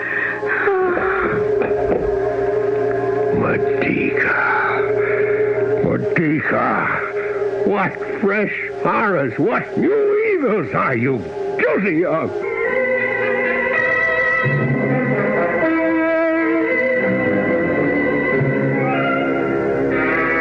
The father and the daughter both are dead, slain by the poison that you sent them. You have done well, Watona. Leave me for a while with my two babies. Oh, my children. It was in vain I gave you life. I once had greatest hopes for you, that you'd look after me in my old age. All that will never be. Your father's seen to it that I depart from here in exile, leaving you both behind. But the day will never come when I shall give the children of my loins unto my enemies. Come, give me your little hands, my babies. Let your mother kiss you. Oh, my darlings. How fresh and young your eyes look. How straight you stand, my little men. good it is to hold you to my breast, to feel your soft young cheeks on mine, the warm sweetness of your baby breath. Oh, I love you both. I will not ever let them take you from me. This golden dagger, see how it shines? How sharp it is. It was your grandfather's, a great chief and a great man. This dagger will guarantee that you, my babes, will never leave me. Never leave your mother. Be brave and shut your eyes.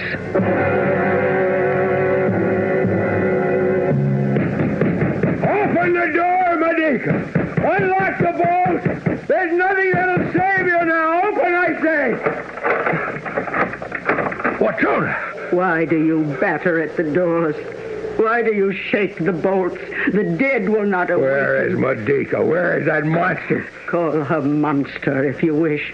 She's done no more than she thought must be done. Murder an innocent girl out of revenge and jealousy, and a cursed father with her sorcery. Oh, Jason, you know not yet the full depth of your misery. What do you mean? She plans to kill me, too? Come, my Lord Jason, follow me. Where are you taking me, old woman? Here, to your bedchamber. Open the doors and you shall see. What? Your sons, my lord. They're dead. I can't believe it. Who did this? Their mother. But why, in the name of heaven, why? You must ask her. Where is this lonesome woman? She's wandering on the high cliffs outside the house, tearing her garments and her hair.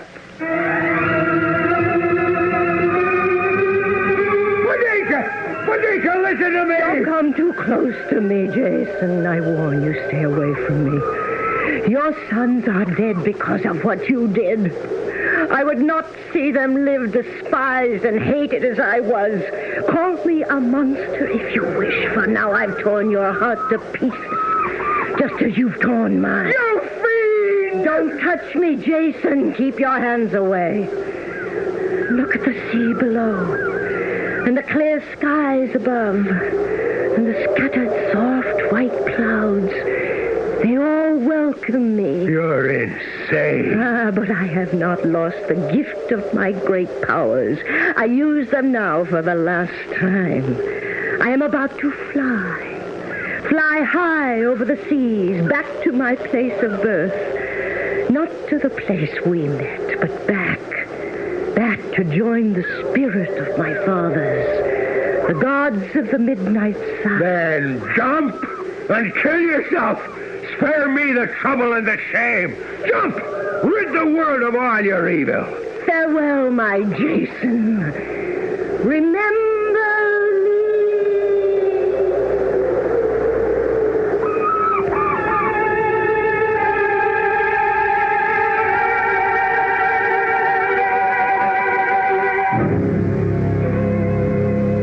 A famous Englishman once wrote, "Few people know how to love or how to hate. Their love is an unbounded weakness fatal to the person they love. Their hate, a hot, rash, and imprudent violence, always fatal to themselves." And so Medica's love, which turned to hatred and revenge, was the weakness which destroyed not only the people and the world about her, it destroyed her, too. I'll be back shortly.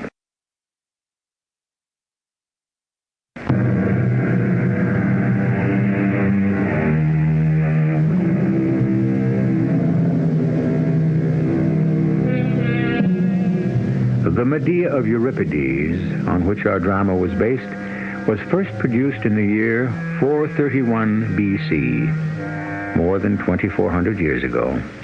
This study of a soul divided against itself was one of the first plays in all dramatic literature to turn the spotlight on some of the complexities of feminine human nature.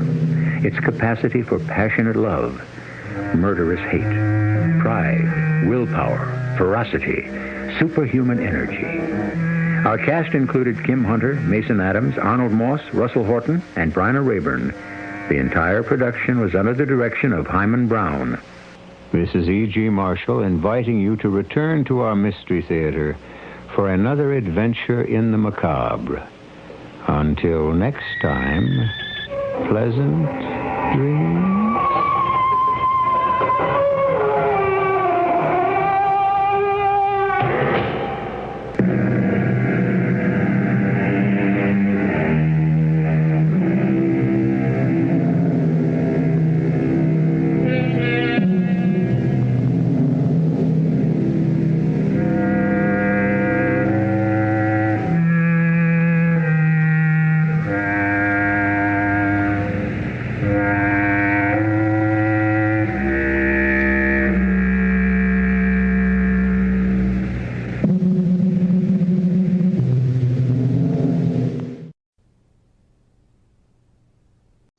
The CBS Radio Mystery Theater presents...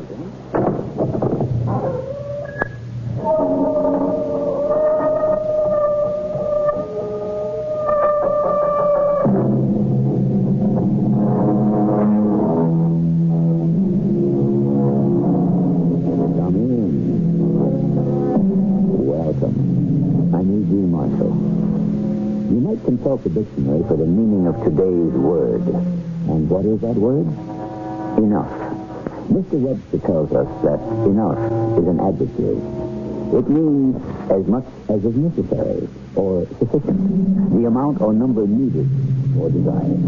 Well, you can understand the problem. How much is necessary or sufficient? And who decides it?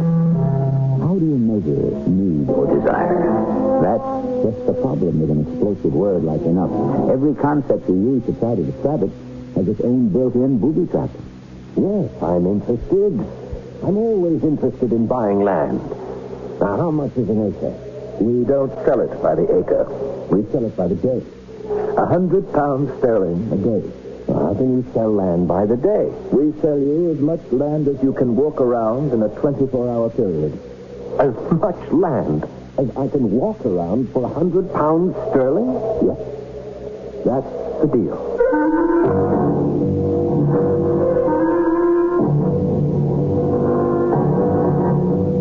Our mystery drama, How Much Land Does a Man Need, is especially adapted from a story by Leo Tolstoy for the Mystery Theater by Sam Dan and stars Paul Hecht. It is sponsored in part by True Value Hardware Stores. I'll be back shortly with Act One.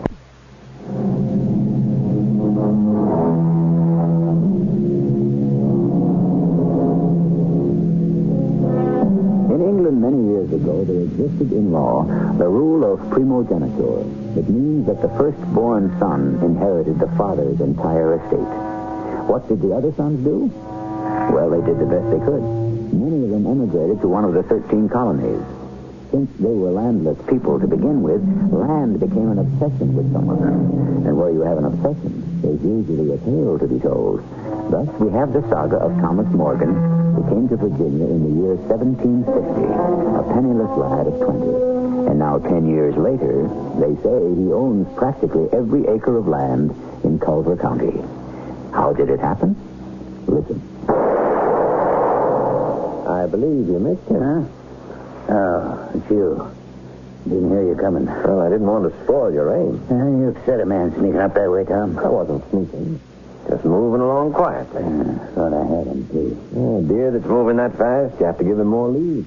You fired well behind him. You waste powder and shot. Waste not, want not. That's what you want to tell me, I suppose. I was up to your farm this morning, Paul. Martha said you'd be out here hunting. I was surprised to hear. Man's got to hunt for his food these days. Yeah, especially if he neglects to plant it. What's that supposed to mean? 6 months from now, I don't want to see you sitting around Hofstadter's cabin with all the rest of the loafers complaining how I cheated you out of your land. You ain't got my land yet, Tom. You haven't even started your plowing. Keep your long nose out of my affairs. I'd like to. But you're the one that came looking for me. You're the one that borrowed from me. Where else was I going to go? You're the only one in town with ready cash. You know why? Yes, I do know why. I work, I save. And stayed home from the war. Every other able-bodied man in this town enlisted in Colonel George Washington's militia regiment. Yes, and you know why? Because he thought he could get away from his wife and go sparking and skylarking all over the province of Pennsylvania. All you did was drink and carouse. I fought.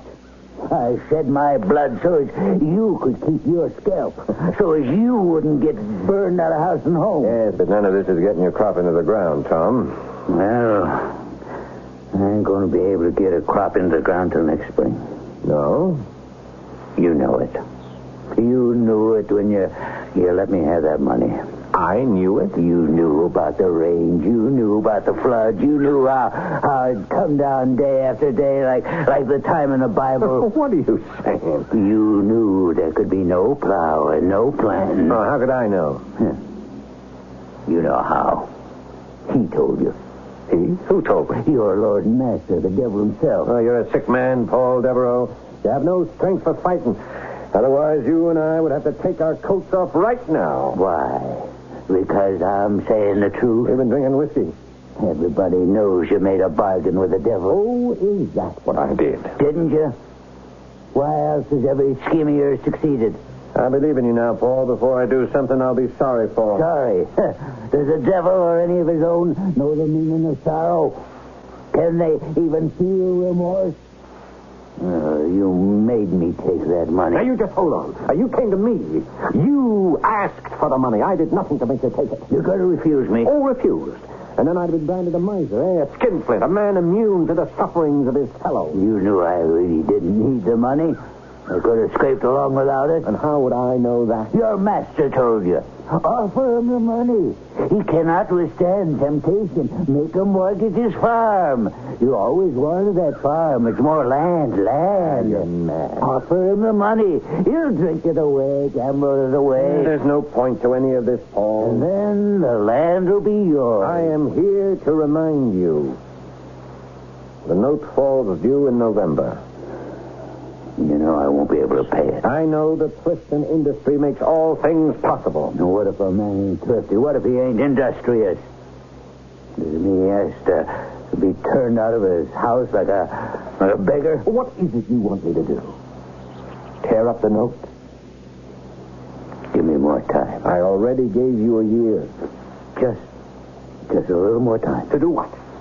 To go drinking some more? You're taking the bread out of the mouths of my children. You never so much as placed a single morsel into the mouth of any child that bears your name. The bread they eat, they earn by the sweat of their brow. I got the rheumatism bad, Tom. I got her campaigning with Colonel Washington. I got her marching in the rain, lying down to sleep in the snow. You can't put me out. You just can't. I won't. If you pay your debt. Where am I going to get the money? Where?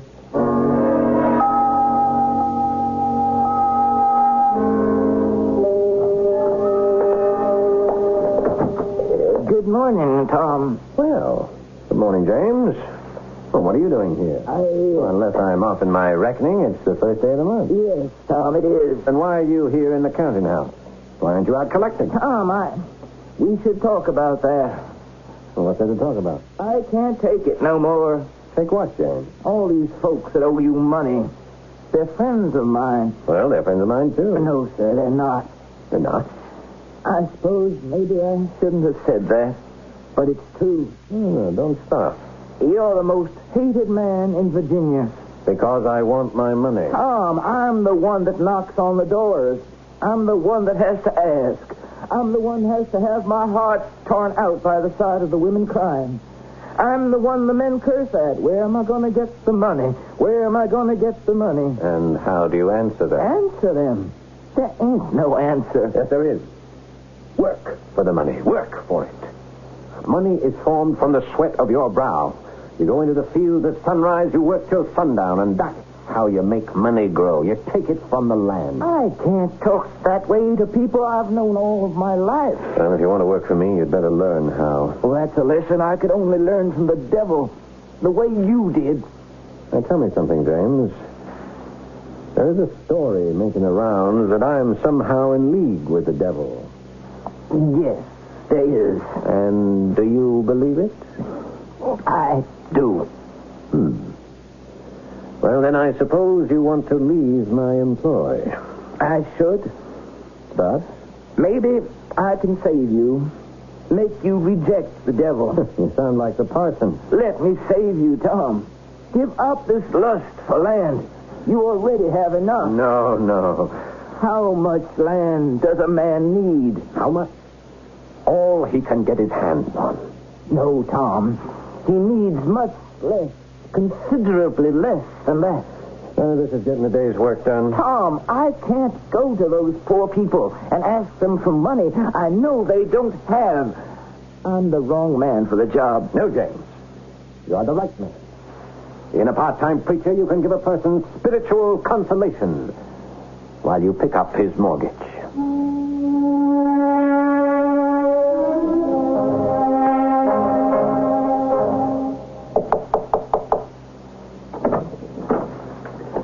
Mr. Morgan? Yes? Oh, Mrs. Powell. May I come in? Forgive me, of course. You have a chair? Thank you. May I offer my sincerest condolences on the passing of your husband? Thank you. Major Powell was a great and good man. Truthfully, he wasn't great, and he could have been better. We needn't discuss Major Powell. Very well. What shall we discuss? So, this is the den of the devil? This is merely my humble counting house. Where was the bargain, sir? Oh, in this very room. He appeared to you here? Yes. How? Suddenly. He materialized suddenly, and there he was in that very chair you're sitting in. Really? What did he look like? Oh, just as you might imagine. Horns, pitchfork? Red as a boiled lobster, breathing a sulphurous fire. And you sold him your soul? No, that deal could not be consummated. Why? Well, it turns out I have no soul. Then what happened? Oh, he disappeared. Haven't seen him since. Then there was no bargain? I'm sorry you're disappointed. Oh, alas, a popular legend. And your fabulous successes. Am I to assume they have all been engineered on your own? I'm afraid so. Bereft, as it were, of all Mephistophelian assistance? That is exactly the case. I'm happy to hear that. Well, now, Mrs. Powell, how may I be of aid? Let us return briefly to my late husband, Major Powell. He left me his young children, his home, his plantation, his various affairs, to go soldiering with Colonel Washington of Fairfax County. Yes, I believe I've heard of the gentleman. They were very good friends. Major Powell, unfortunately, received a bullet wound at Fort Duquesne, from which he never really recovered. Colonel Washington and his wife attended the funeral. Well, I'm sorry I was called away on urgent business. Mrs. Washington was a widow. She'd been married to the wealthiest man in Kent County, a Colonel Custis. Yes, the name is familiar. She told me something very enlightening. She said that her marriage to Colonel Washington was something that was destined. Indeed. She was the wealthiest woman in the province of Virginia. He was the most eligible bachelor. He is a man of ability, intelligence, character. She needed a husband for herself, a father for her small children, a manager for her estate. So you see, it was literally a match made in heaven. These affairs that are ordained in heaven usually require assistance down here below. Oh, they were brought together. They had mutual friends who arranged to have them meet. Unfortunately, we do not. We? Yes, we. I am the wealthiest woman in Culver County. You are the richest man. I have children to raise. I have an estate to manage. There is no reason why we shouldn't marry. I see. In the ordinary way, we would... There is no shortage of volunteer cupids, except for this unfortunate rumor that clings to you. People actually believe you belong to the devil. I've heard that. So I must do all the work myself. I must bring to your attention the desirability of such a match. Have I done so? You have. Then, all that remains is for you to propose. Or would you require some time to think it over?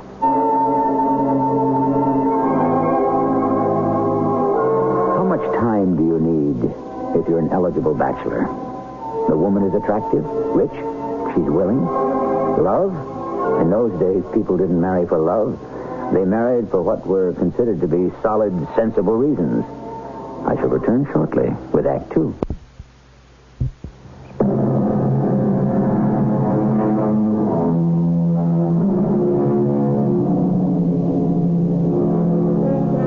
It's all a matter of timing, really. Today you fall fall in love and you get married. Years ago, people got married, and then they fell in love. Which way is better? Who knows? We're dealing with the emotions of men and women, which means that all bets are off. Anything can happen, and we have to play it by ear. Do I understand, Mrs. Powell, that you are asking me to propose marriage? I believe I have outlined a set of circumstances that would make such a step not only logical, but satisfactory. You have extensive holdings in Culver County. Over 2,000 acres. Yes, I've always had my eye on that land. And here is your opportunity to own it. Mrs. Powell, you have been frank with me. I have been exceedingly frank. I'm still unable to believe I could have summoned the audacity to speak to a man in such a manner. May I be equally frank? Please. I have long, what is the word, coveted? Yes, I have long coveted Colonel Powell's land. It is the richest in this part of the province. That's acknowledged by everyone. And for years, I have set about to secure it. Your husband was not very communicative with you about his affairs. Half of your land is already under mortgage to me. What are you saying? I have the papers. You may examine them. But... Further, you are completely unequipped to manage the affairs of your plantation. You are being swindled every day by everyone. For instance, your overseer rents out your slaves without your knowledge and pockets the money. Well, that's impossible. I know John Raines. Let us say you know one side of John Raines. Your manager, Louis Marvin, keeps half the money from the sale of your farm and dairy products. I can only hint at the arrangements he has with various shopkeepers. But these were my husband's best friends. Now, hear the worst. You have ruined most of your land by growing tobacco season after season. But tobacco is the best cash crop. Yes, it also exhausts the soil. Now, it will have to lie fallow for 3 or 4 years to renew itself. You will have to borrow money. You will have to come to me. And what makes you think Where else can you go? You won't be able to pay it back. Slowly, surely, all your land will fall into my hands anyhow. I don't have to marry you for it. I never thought anyone could state something in such cold blood. It's only a matter of degree. Your proposal to me was hardly warm-blooded. Oh. You brought me a business proposition. You can't deny it. And all I've done is tell you that I can do better. Yes. But isn't there something else? Such as? I'm not unattractive. I can be pleasant, even exciting company. I know how to make a man happy, how to make his home beautiful, his life agreeable. Isn't there such a thing as companionship? Companionship. And all those other things, I agree, they are of primary importance to some people, but not to me. I have never felt the need for them.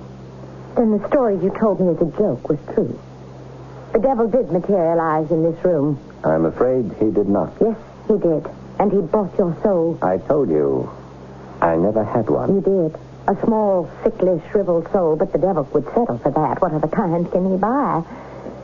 Good day, Mr. Morgan. I'm sorry we have no basis for doing the kind of business you had in mind, Mrs. Powell. You leave a person with very little. The truth is, you came with very little. Oh. And you made sure that I shall depart with nothing at all. Please remember, Mrs. Powell, coming here was your idea, not mine. Yes, it was. My rather foolish, senseless idea. I had permitted myself to believe that we had something in common. Really? And what would that be? Something very elementary, I thought. At least we were both members of the human race. Surely such a statement is rather beneath you. It's a simple statement of fact. I would assume a lady of breeding and culture would not stoop to pointless insult. You do not insult a man when you tell him the truth. You may injure his vanity, but that's another matter. I have no vanity. True.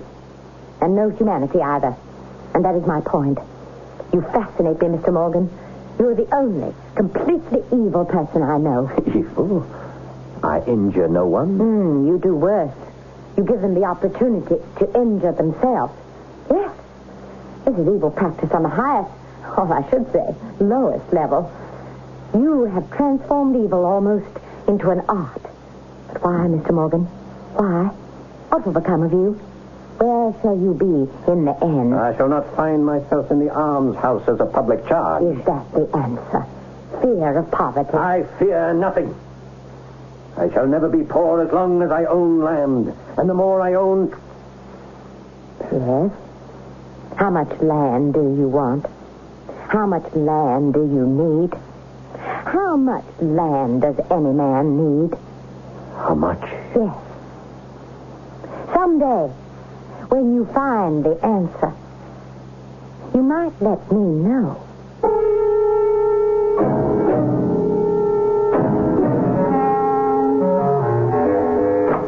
Good day, sir. Have I the privilege of addressing Mr. Thomas Morgan, Esquire? You have. And what might your name be? Porter. Peter Doremus Porter, Esquire. How may I serve you, Mr. Porter? I have come to serve you. In what way, sir? Mr. Morgan, your fame has spread far and wide. I'm not aware of the fact that I'm famous. But you are. No one is more avid to acquire land. And no one in King George's colonies from Massachusetts to Georgia drives a harder bargain. Are you saying I take advantage of people? Of course. But that is what business is all about, wouldn't you say? I shall say nothing until I've heard you out. Good. A man after my own heart. I have come to sell you land. Yes, the finest land on the face of the earth. Land that makes everything in Virginia and even the other 12 states look like swamp or desert, which indeed most of it is. I assume you own this land you are offering. No, I am merely an agent. A seller's agent. Where is this land? Over the mountains and far to the west. Are you mad? To the west is the Ohio Territory, property of the Crown. No one may go there, much less buy land. I am not talking about the Ohio Territories. I have in mind something infinitely finer. Yes? Do you know where the Mississippi River is? The Mississippi? The Frenchmen found it. The Frenchmen claimed it. But their time has come and gone. The Sioux own it. The Sioux, the Blackfeet, the Cheyenne, the Utes. Who are they? Indians. I never heard of them. Of course. To you, Indians are Choctaw, Cherokee, Algonquin, Tuscarora. No, these are different Indians. They live on the vast plains beyond the Mississippi. Fantastic rolling plains, where the earth is so black, so rich, so fertile, you can almost watch the seed sprout as it takes root. But it is forbidden to go there. Forbidden? By whom? The Crown. Yes, that's true. Well, shouldn't that end the discussion? It should if you were a little man. Little men cannot see beyond the length of their noses. Little men hear the literal word of the law. Would you agree? Sir, I fear we waste each other's time. Do me the honor to read this piece of parchment, Mr. Morgan. Well? What does it say? I, Great Eagle, Chief of the Oglala Sioux, do hereby appoint Mr. Peter Doremus Porter to act as my agent in all matters appertaining to the selling of the tribal lands. You mean an Indian wrote this? Of course not. I dictated it for him, and there, he has marked his cross. Oh, this is nonsense.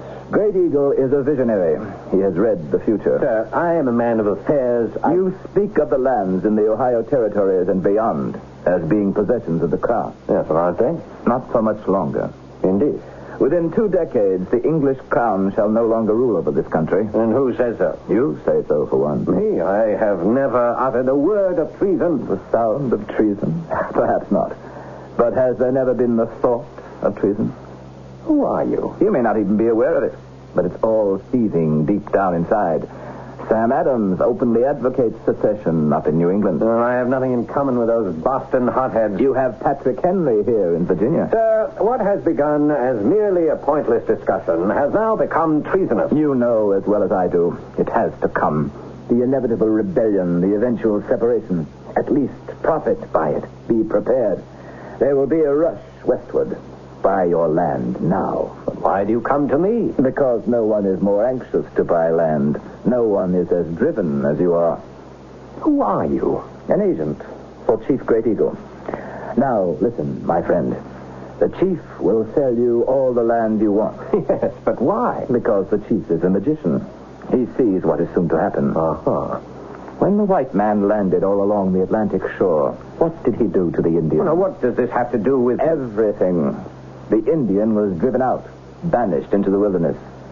Chief Great Eagle knows he cannot fight the white man. The white man has too many guns. Therefore, he will sell the land now, while he can. He will sell me land? Yes. Find me a white man who desires land, he said to me, and I shall sell him all the land he wants. But how does he sell it? How much per acre? Oh, Great Eagle doesn't sell land by the acre. No? He sells it by the day. How can you sell land by the day? It's very simple. There's no end to the land. It stretches on and on forever. So, therefore, you can have as much land as you can walk around in a day. A full day? Oh, yes. A 24-hour day. Do you know how much land I can walk around in a day? I would imagine a considerable amount. It would encompass miles and miles. Especially if one is a fast walker. How much money does he ask? 100 pounds a day. Regardless of how far you walk? Regardless. Just think. 100 pounds. Who are you? You must be the devil. You always said no such person exists. Yes, but only the devil could know so much about me. Mr. Morgan, I'll tell you what the devil is. He is a specter created by little minds, jealous minds. Inferior people cannot tolerate success in others. They cannot admit that successful people achieve their goals because they're smarter. And so they explain their own failures by claiming the triumphs of others are achieved by the aid of the devil. Yes, better. You raised this point with me, Mr. Morgan. You, of all people. Haven't you been accused of being in league with the devil, of having sold your soul to the devil? You, sir, are living proof of what I have said.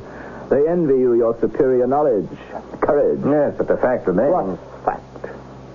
Have I asked you for anything? 100 pounds is all you give the chief. And what do I give you? Me. You give me nothing. Nothing? Then why do you do it? I am paid by the chief. And that's all? That's all that need concern you. In 24 hours. If I walk fast, I can make a circle to include thousands of acres, and all for 100 pounds. 100 pounds, not 1 penny more, not 1 penny less. And you ask me for nothing? My dear Mr. Morgan, what do you have that I could possibly want? When can we leave? When can you go? Tomorrow morning. I'm at your service.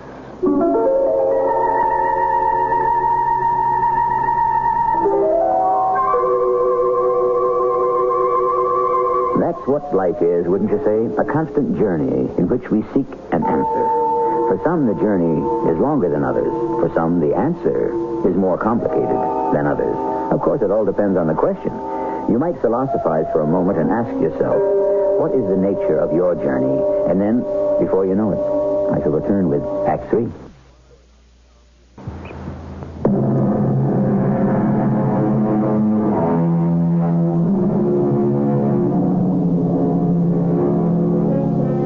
And so here we are in the western part of the Crown Colony of Virginia in the year 1760, some 15 years before the Revolution.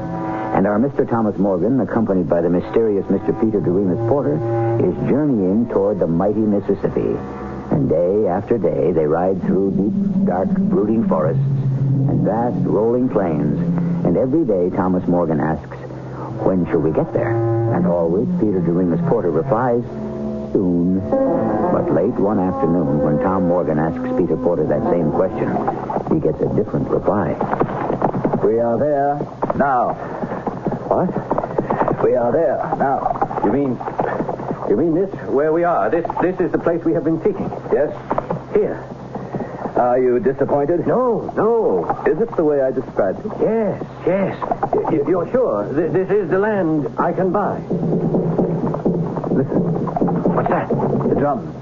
They know we're coming. They're waiting for us. Yes, well, I hope they know why we're coming. We could be attacked. No. These Indians have not yet suffered at the hands of the white man. And so we shall be welcome. Come, let's ride. Oh, where are they? Where you hear the sound of the drums. Just over that rise. Come.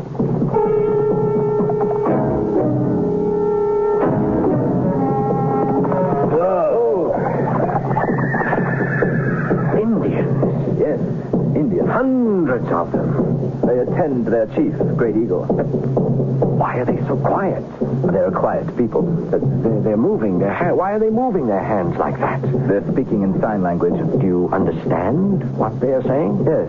They're saying welcome and enjoy long life. Well, now what do? We wait. For what? For the chief to command us to approach. Well, everything is all right, isn't it? I mean, it is going the way it's supposed to, isn't it? Of course. See?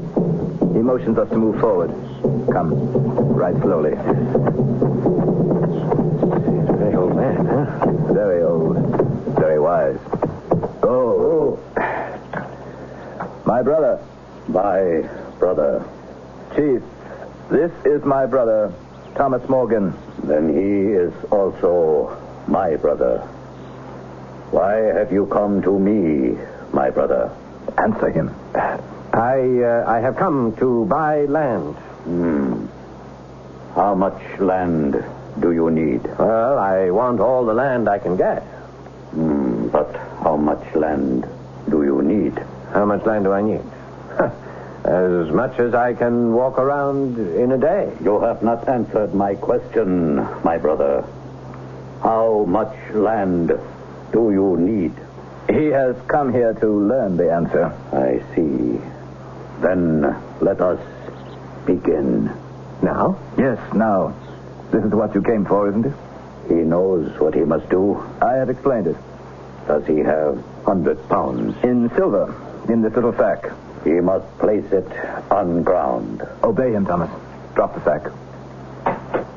Well, what do I do now? Dismount. All right. And now, my brother, you must walk. In which direction? In any direction. As far as you like. And you must return. All land you can walk around is yours. But how will I know where I have gone? My brother shall go with you and mark the ground. Do you see setting sun? Yes, I do. See, it begins to disappear beyond the rim of that far distant hill. When it has gone completely, you shall begin to walk. Do you understand? Tell me. I understand. And you must walk all night and all following day. And you must return here to where I stand before the next sun shall disappear over that same hill.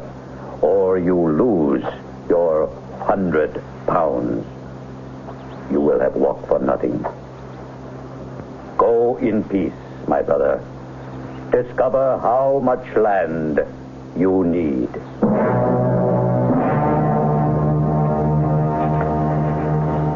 It's a bright moon. How easy it is to see. How far do you intend to walk in this direction? I have schemed it out. I can walk 30, even 40 miles in 24 hours. I do have 24 hours. Oh, yes. A 40-mile circle. Do you need all that land? Oh, yes, every foot of it. And what will you do with it? Well, I shall grow wheat, corn, raise cattle, build a home. It shall be a palace. And who will live there? Oh, my wife, my children. When shall you have time for a wife? When I have all the land I want. But you want all the land in the world. Are you marking my path? Yes. Good. Well, hurry, walk faster. But we have a long way to go. We have less than a day now. See, look, the moon is beginning to wane. Soon it'll be daylight. Shouldn't you stop? What for? Rest. Sleep for an hour or two. Sleep. Remember, it has been a long, hard journey and you're tired. No, not I. If you sleep, you will rise refreshed. But this is the time to walk. Now, before dawn, when it's cool. I can cover great distances.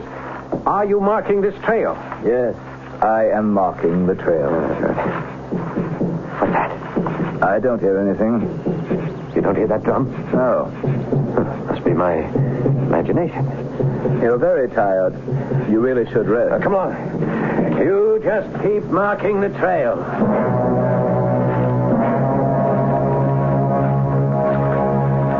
You should sit for a moment. No, come. The sun is very bright, very hot. We shall rest when it's directly overhead, and the heat will be at its worst. Rest now, this beautiful spring. Drink some water. Stop, if only for a minute. In a minute, I can walk 200 or 300 yards. Now, do you know how much land that is? Do you know how many bushels of wheat you can plant? How many stalks of corn you can grow? Your face is flushed. You're breathing heavily. You're drenched with sweat. Just mark the trail. Just mark the trail. You must start heading back now. No, I am. I have been moving in a circle. A wide circle. Narrow it. I will. No, wait. I must go to the right again. See that hollow? Perfect for growing flax. You are limping? Nothing. My feet. Rest. You still have time. You're in pain. A day to suffer. A lifetime to live. Tom Morgan. Tom. Who's that? It's me. Who are you? Can't you tell? It's What are you doing out here, Paul? I came for the same thing you did, Tom. Land. But I was too greedy. I walked too far, too fast. Help me, Tom. How can I help you? Bring me some water. I'm dying of thirst. I don't have any water. There's a stream just a mile away. You passed it. Yes, I know. Please go back there. Get me some water. I don't have time. Tom, I gotta have some water. It's past noon. The sun's getting lower in the sky. Tom, please. Don't leave me. Don't leave me. Here's the top. Hello, Tom. Sally Powell. Why are you here? For the land. Sally, am I dreaming? Come back with me. Go back with you? You said you wanted to build a home for wives, for children. I do, but... Then you must begin now. Walk back with me and start to build now. Don't you have enough land? No, I don't have enough land. I'll never have enough land. Yes, you will. I'm wasting time standing here talking to you. I've already lost a cornfield, a wheat field, a stand of timber. You'll have enough land one day, Tom Morgan. One day you'll discover you have just enough. Tom, wake up. What? You must wake up. It's time to start back. I've been sleeping. Yes. How long? How long have I been asleep? The sun. Look, the sun it's getting lower. You had just enough time to get back. Why did you let me sleep? You just fell to the ground. I tried to wake you. I must get back. The sun will go down. Have you been marking my trail? Wait. You're going in the wrong direction. No. That piece right up ahead with the stand of trees. I want it. I have to have it. No, Tom. You have enough. No. Start back. Start back now. Or you won't have any at all. Just as far as that little, pretty little brook. The sun. Look at the sun. It's no longer a brilliant yellow flame. It's become a dull red ball. Look at the sun. Soon you won't be able to see it anymore. You're right. You're right. I have to get back. Now. We must hurry. Yes. I'm walking as quickly as I can. That's the time. You'll have to run. I'm so tired. You won't get the land. All this great and beautiful land. You won't get any of it. It's mine. Not if you don't get back before sunset. Back where? Up ahead. Up that hill. So far. Run. Run, Tom. I can't breathe. The sun is a great red ball, and the lower part of the rim is already touching the top of the hill. Hurry. That's it. Don't stop. No. You make it. Can't. Keep going. My legs. I know your heart is bursting. Your legs are melting. Stop. Stop now. Stop. And you lose the land. Oh. All the land. Oh. Do you want to lose the land? No, never. I'll make it. Faster. The sun is already over the hill. Faster. I'll make it. Just a little bit further. Just a little bit. I'll make it. The jeep. I'm coming. I'm here. Oh, I made it. See it. Very edge. There. The rim. Still above the hill. Has he made it, Chief? Yes, my brother. He has made it. Catch him, he falls. So, Thomas Morgan, my brother, you have all the land you need. No. I want more. Yes, you want more. But you do not need more.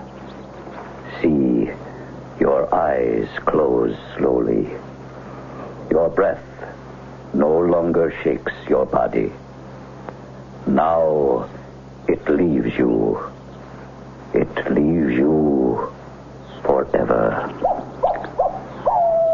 A pity, Chief. A pity. But he has learned how much land he needs. Dig the hole 6 feet from his head to his heels. Yes, my brother. 6 feet of the earth is all the land a man will ever need. It's all he ever gets to keep, as far as we know. They buried him somewhere in the great central plain of our country, and when Tolstoy wrote this story originally, they buried him somewhere on the illimitable steppes of Siberia. And they weren't Sioux Indians, but a Tartar tribe called the Bakshirs. We've changed very little because wherever we live, however we dress, whatever we call ourselves, we're the same people. I'll be right back.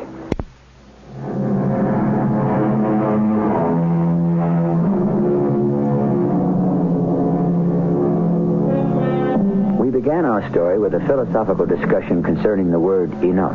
How much is enough? Are we any wiser now?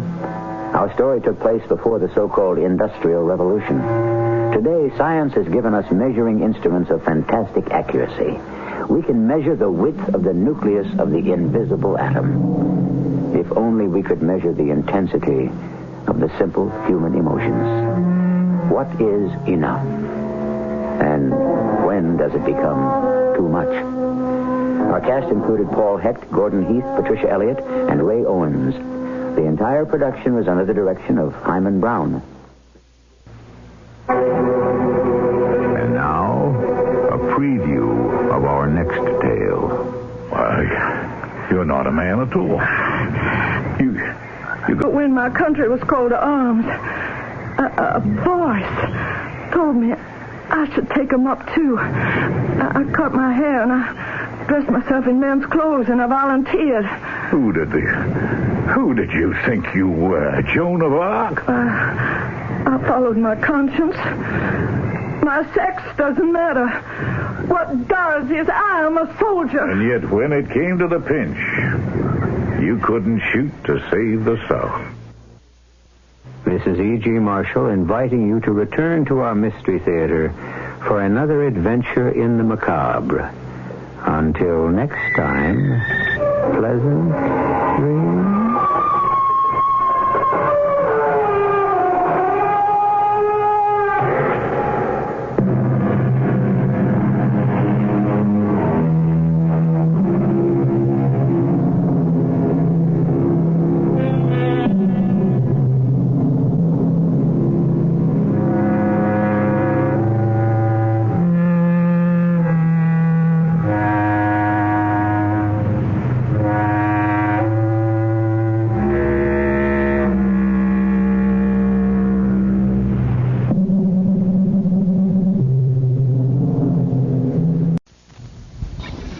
The CBS Radio Mystery Theater presents...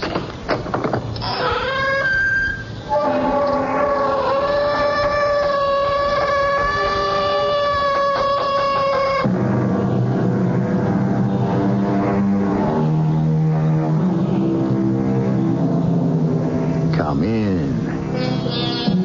Welcome. I'm E.G. Marshall. When our deep plots should fall, it should learn us there's a divinity that shapes our ends. Rough hew them how we will. What is Hamlet saying? More or less, don't mess with fate. Regardless how you lead your life, fate controls your destiny. We're all anxious to get to the bottom of this, son. So if you want to hang around the police station and watch us work, why, sure.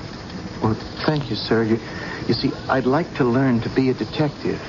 Sad as it is, this death of your father is a good case to begin on. Take my word for it. I can't. You see, I can't believe the way he was killed was an accident. To me, it was murder.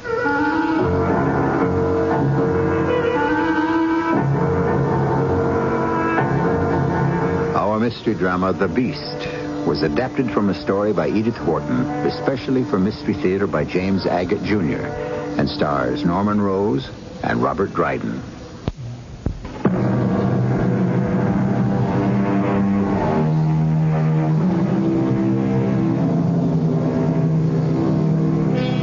There are those who marry for love. There are those who marry for money. Among the latter, love is generally one-sided. Nevertheless, the duped or deceived believe that for companionship and a measure of fidelity, no price is too high to pay. Such was the case of Mrs. Henry Trevor, until 3 years ago a widow, now remarried to a strange and selfish spouse. Henry, aren't we going a little too fast? You're doing 70. 70 isn't speeding if you've got control of the wheel. And, dearest wife, if there's anyone who knows how to handle a car, it's yours truly. But it's so foggy you can hardly see in front of you. I don't need to. We make this trip up from New York every weekend. I know the road backwards. Besides, who but an idiot will be out on the highway this time of the night? Henry, look out. There's a man walking. We've hit him! Henry, what are you doing? You've got to stop! What for? I didn't hit anything. You're crazy. We hit that man. Turn around, for heaven's sake. Now, Martha, calm down. Don't get yourself all excited. Didn't you feel the bump when we hit him, Henry? Please stop the car and go back. Only a rock on the road. Now, close your eyes and go to sleep. I'm tired. I don't want to get to the Cape as soon as I can.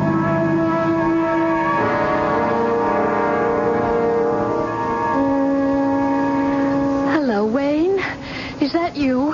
Yes, Martha. When you dial my number, you always get me. What's up? Henry asked me to call you and ask if you'd like to come up to the Cape for the weekend. This weekend? You've got to come, Wayne. You sound mighty serious. Laugh a little, Martha. It's no laughing matter. I mean it. Please come. I tell you what. I'll be in Boston Saturday, and I'll come up Sunday and stay over, okay? Yes. Anything would be better than nothing. Martha, you know how I feel about you. We've been friends for a long time, but I cannot come before Sunday. It'll have to do. I guess I can hang on till then. You sound upset. I am, Wayne, terribly upset. I'm just about at the end of my rope with Henry. Don't fail me. Be here Sunday. Of course I will. And try to bear up, Martha. Remember, I do love you. I know, Wayne. That's why I'm so miserable. Well, I like that. Fine. Fine. I'll tell Henry. Bye, Wayne. You'll tell Henry what, Martha, dear? Oh, that was Wayne. He said to tell you he'd be here Sunday. Sunday? He couldn't come before? Well, I guess not. He said he had to be in Boston on business Saturday. Now, it's my own fault to put my faith in anybody else. What are you talking about? Wayne's a very good friend. I go pick an aggressive lawyer, and the first thing you know, he hasn't got the time for me. But that's ridiculous. He works 7 days a week. For a lot of people, not only me. Now, will you listen to that? Another one of those sudden coast storms. I hope my new speed cruiser's going to be all right. Well, isn't it anchored off the boathouse? Yeah, but if the seas get rough, it could break loose. You know what? I think I'll put on my oilskin and go down to the boathouse to make sure. Oh, I'll go. I'm expecting the grocery boy with the food for the party. Poor boy, he'll be soaked. Well, wait a minute. What party? Henry, how can you be so forgetful? We asked the Reverend Charles for Sunday dinner. I'll be back in a moment. Hello. Truro Marina? Yeah, can I speak to Captain James? Yeah, sure, I'll hang on. Henry, could I speak to you for a moment? Now, hold it a second, Martha. I'm trying to get Captain James at the marina. Maybe you can give me an idea how long the storm's going to last. Henry, it's the police. What? You'd better hang up and go to the door. The police? To see me? Martha, did you tell them that I was here? Well, not exactly. I said I'd go to get you. Look, I don't know how long this storm's going to last this afternoon. I better shoot over to the marina and see Captain James. Henry, they're outside. I cannot help that. I can't be bothered with every request for the Police Athletic League or the Policeman's Ball. I got too much to do. Henry, it's Rufus Clay, the chief himself. And he's not selling any raffle tickets. Well, you tell him that I'm not here. Now, look, I'm going out the back way. Rufus wants to know if we know anything about a man who was run over late last night on the highway. Tell him you know nothing. You saw nothing. You heard nothing, and nothing happened.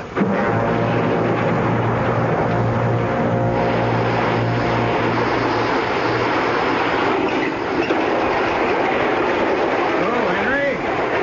Mind if I join you in your garage? I'd like to get in out of the rain. Oh, hi, Rufus. Oh, what you doing?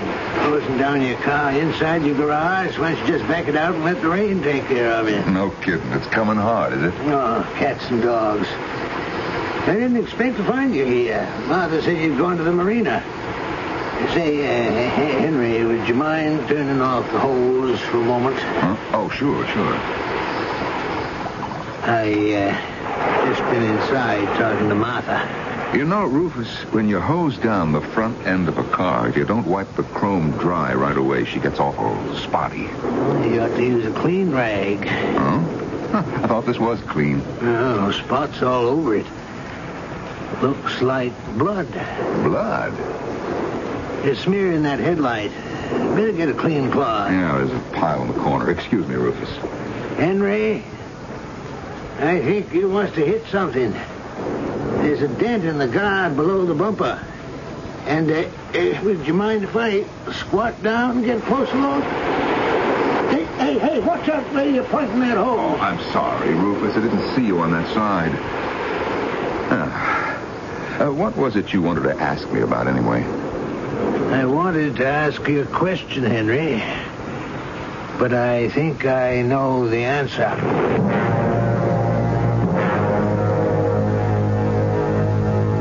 Then he said, it's okay. I think I know the answer. Now, what did he mean by that? I haven't the faintest idea. Mm-hmm. Martha, what did you tell him? Nothing. You said to tell him nothing. He wanted to know where you were. I said you'd gone to the marina. And what did Rufus say? He said, which way did he go? I said, I don't know. He said, when did he leave? Oh, boy, that Rufus. I said, a couple of hours ago. I lied and lied for you. And he said, did he walk? So what could I say? I didn't know what to say. I said, yes, I think so. And he said, is your garage door open? I said, I guess so. And he said, well, I better go have a look. And that was that. Well, he must think there's something. Did he find anything? What are you talking about? Henry, you know. Are you saying did he find evidence that I ran over someone? No, he didn't, because there was no evidence. Because I didn't run over anyone. Now, will you just put it out of your mind? It didn't happen. If you say so. Oh, I've got enough problems without having to be concerned with dummies who wander around in the fog. It was a rock we hit, you understand? A rock, a dog, a deer. In the larger scheme of things, these things are insignificant.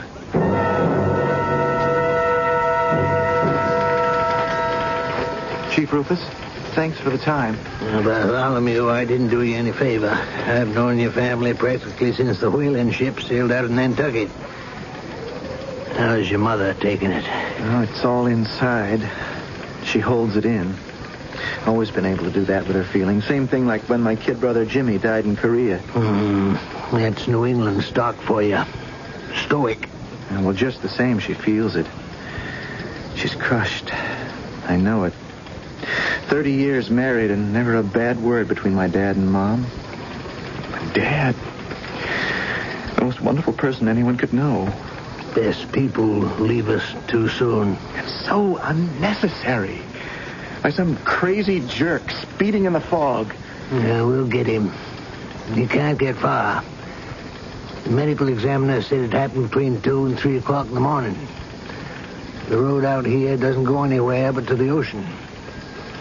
To get out past North Truro, you can only go as far as Provincetown. So, whoever it was, wasn't going through.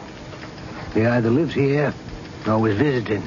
Well, I know you've been out a lot because I've been trying to get you. House to house, no other way. Police detection is 99% legwork. Now, why doesn't he come forward? Hit and run, hit and hide. If I ever locate who ran my father down in cold blood, I don't know what I'd do. Maybe someone will come forward. Maybe, maybe not. How can I help? I guess by being a comfort to your mother. I mean more than that. I don't rightly know, son. But if you want to regard our police outfit as yours, we're all of us anxious to get to the bottom of this. I want to know everything, every step of the way. You see, Chief Rufus, I can't accept this death of my father as an accident. To me... You've come up here for a nice, quiet weekend. I haven't got time for quiet weekends. Oh, look, honey, I'm sorry, but I got so much on my mind. So you said. What time is it? 8 o'clock. I keep hoping maybe Wayne will show up. He knows I need him. Boston is practically next door. I'm sure as soon as he can, he'll get here. Wait a minute. Wasn't that a car that drove up? No, I didn't hear it. Well, I did. I bet that's him. Hello? Hello. Are you Henry Trevor? Yeah. What's your name? Bartholomew Gates. Oh. Well, what did you want to see me about? Do you have more than one car? Yeah, I do. 2, 3... Look, what is this all about, young man? A survey? I guess you could call it that. We have 3 cars, as a matter of fact. One's in town, New York. A smaller car, my wife's, is being serviced, so there's only one in the garage, okay? Now, look, I'm very busy, so if you don't mind... I do mind. What did you say? I said I do mind. And I'm going to take a look at your car. Now, where's the garage? Now, you listen, I don't know you, and I have no intention of showing you anything. Now, you get out of here. Mr. Trevor, don't mess around with me. Show me your car. The devil I will. Look, I give you 1 minute. If you're not out of here, I call the police. Hey, wait a minute. What's that? A revolver. Is this a holdup? And you show me your car, and no one will get hurt. Will you put it down? Sure, I will. I hope you know what you're doing. I know what I'm doing. I mean the way you're waving it around. I've done target practice, Mr. Trevor. I learned about guns from my brother. He died in Korea. He had one rule, Mr. Trevor. If you see the enemy, shoot him.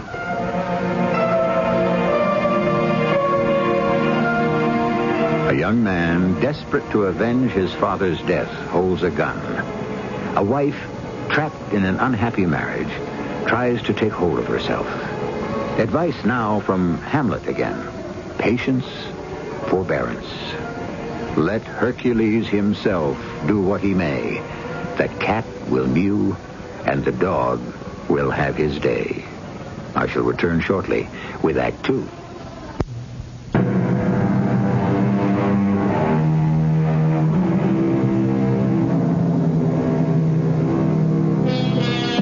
The place, Cape Cod.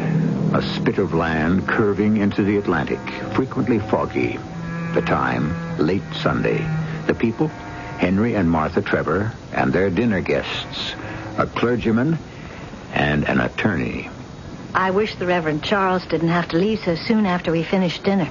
I thought he was fun. What did you think of our local minister, Wayne? Well, I kind of liked him. He's a pretty down-to-earth guy for a preacher. You know why he came to dinner with us? Because I invited him. The Most Reverend Charles came to touch me for another donation. Probably heard I bought a new boat and thought to himself, if my good parishioner can afford that, surely he can spare a couple of hundred for the church coal fund. I told him, didn't I? You were a bit rude, I thought. Martha, you don't know the first thing about money. Does she, Wayne? Well, you certainly cut the Reverend off at the pass pretty sharply, Henry. Martha, the fact is, Henry does have to watch his pennies. You see? What did I tell you? She won't believe me. Why should I? Seems to me you spend money faster than anyone I know. She's got you there, Henry. Wait a minute. Whose side are you on? Look at this house. 15 rooms for 2 people. It's 9 o'clock.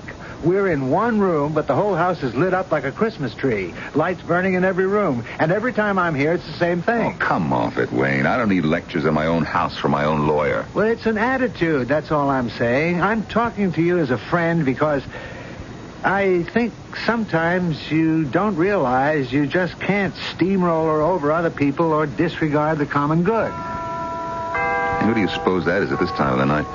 Well, I'll have a look. Martha, dig out the good brandy for Wayne. You know what he likes. Wayne, I apologize for his behavior. This was one of the most embarrassing evenings I've ever spent. Henry throwing his weight around. I don't know what the Reverend Charles must have thought. I'm sorry I lost my temper with him.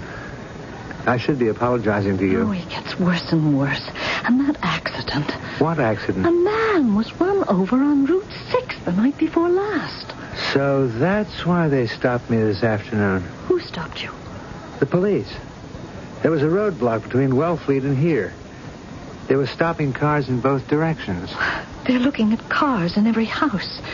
Yesterday, the son of the man who was killed threatened Henry with a gun. Shh.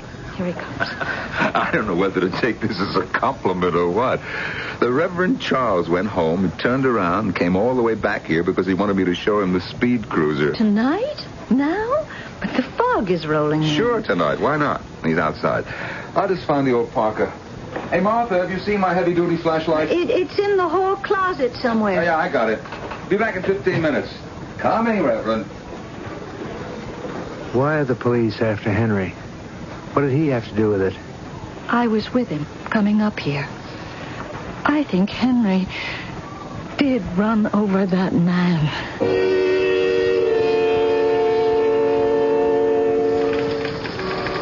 Bartholomew, what you did yesterday was not an authorized police method. I can't condone it. Well, the gun wasn't loaded, sir. I had to take a look in that garage myself. Police business is the exercise of logic. Don't jump to conclusions. There are cars with dents and broken headlights and smashed fenders all over the area. I've been to several houses in the last 2 days where the car was damaged.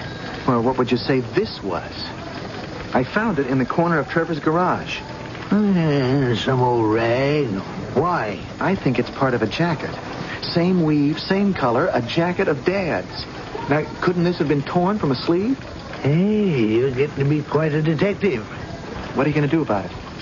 What would you recommend? Well, see if it could be matched up with what Dad was wearing. Okay. We'll do just that. Yes, Sergeant, where are you? Uh-huh. Mm-hmm. I'll be here when you bring him in. Bill Hawley just picked up a man weaving and speeding down the highway. When he frisked him, he had a wallet on him. Your dad's. What? He's bringing him in for questioning.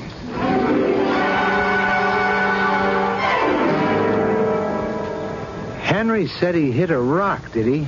That's what he said. I didn't actually see anyone fall, just a horrible, sickening bump. I don't know what to tell you.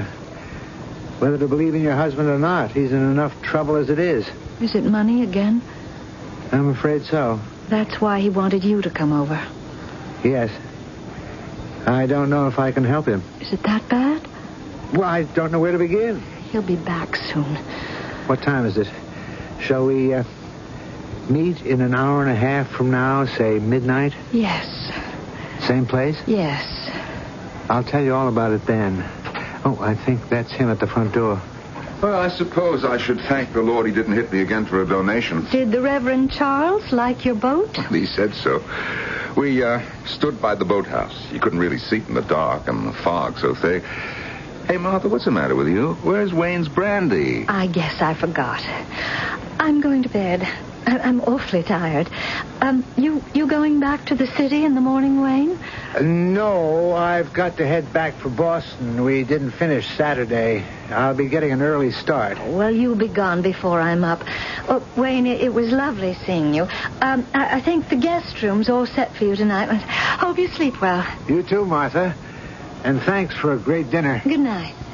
Good night, Henry. Is there anything more you want to ask me about, Henry? Well, the heck of it is, Wayne. I don't know where all the money went to. Thanks for everything you've done. Henry, you're a big boy now. You've simply got to... Wait a minute. There is something that you can do for me.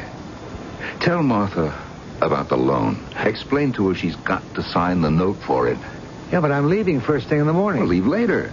Talk to her at breakfast. Henry, you're impossible. I can't and I won't. You know, there are other people in the world besides you, people who are counting on me. I thought you were my friend.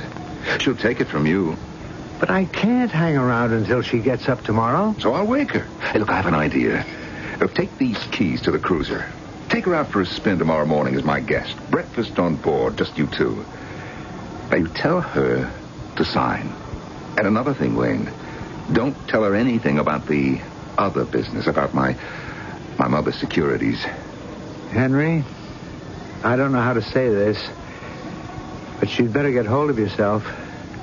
You'd better take care. Oh, I am, Wayne. Like the man said, I'm taking care of number one.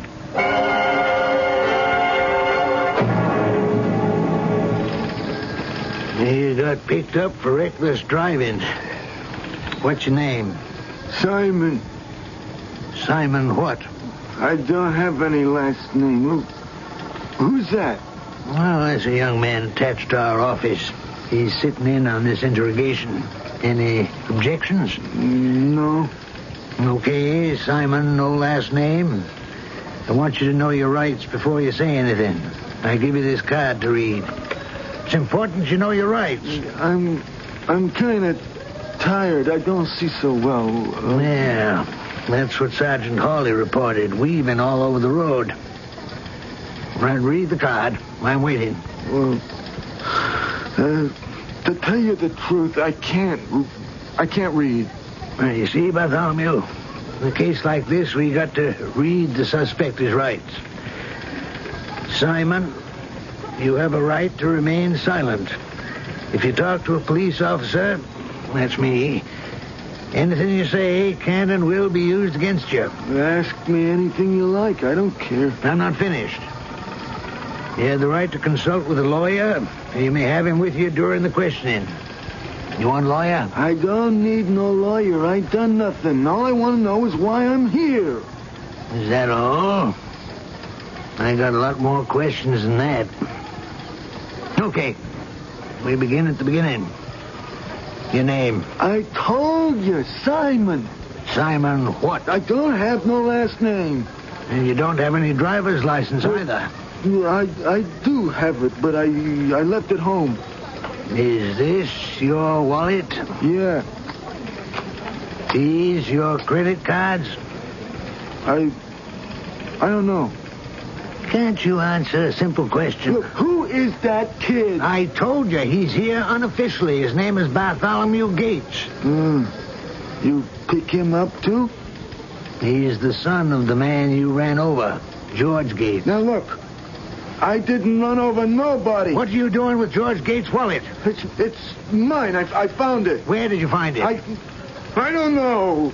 Somewhere. I forgot. When did you find it? Friday night. Where? I don't remember. Where did you find the wallet, Simon? I don't know. Friday night I was drunk. I don't remember. You don't remember.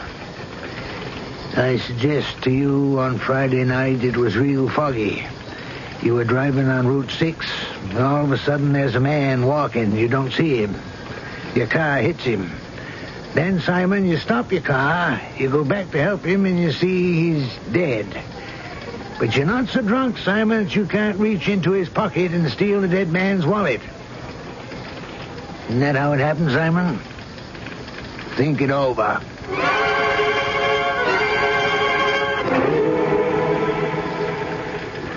What time is it now, Chief? Well, it's getting on there.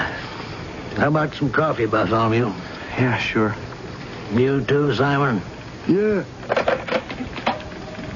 Bill, go next door to the diner and get 3 coffees and 3 donuts. Yeah, thanks. We've had a look at your car, Simon. Yeah? So? What did you run into? What? There's blood and hair, short hairs on the front of your car. I hit a dog. I didn't see him. I'm sorry. You hit a dog. Did the dog have this wallet on him? No, sir. And now you won't tell me about the wallet? I didn't do it. You didn't do what, Simon? I mean, I found the wallet. That's what I mean. Was that before or after you hit the dog? Chief Rufus, can I say something? Okay, Bartholomew. Mr. Simon, the man who was run over was my father. You understand that? Now, I am not going to let go of this until I find out who did it, and I mean that. So if you know anything... Hold it, Bartholomew. No threats. Okay, Bill, bring him right in. Set the coffee and donuts over here. Bartholomew, here's your coffee. Uh-huh. And this one's for me.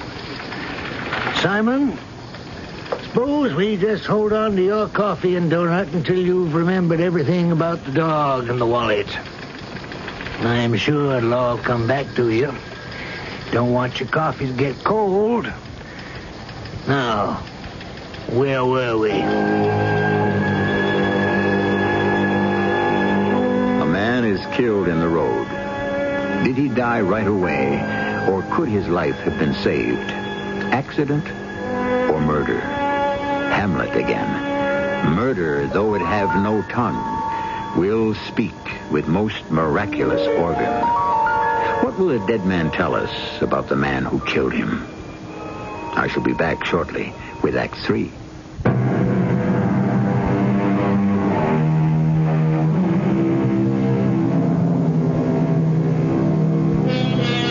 It is midnight. Fog is blanketing the coast of New England. Two people are awake, a man and a woman. They walk silently, without a light. They know the way. 309, 310, 311. 5 more. What are you doing, Wayne? When I get to the last few, I count aloud. At 313, 314. When I'm not with you, Martha, I count those steps to the boathouse. I know I'll be alone with you at step 315. Let me open the old door.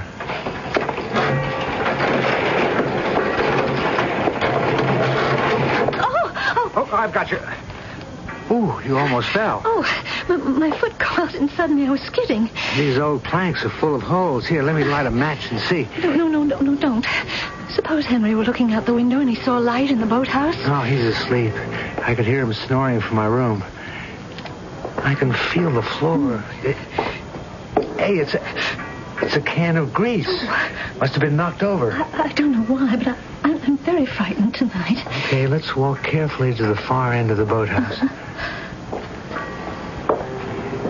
Henry really ought to have all these boards replaced.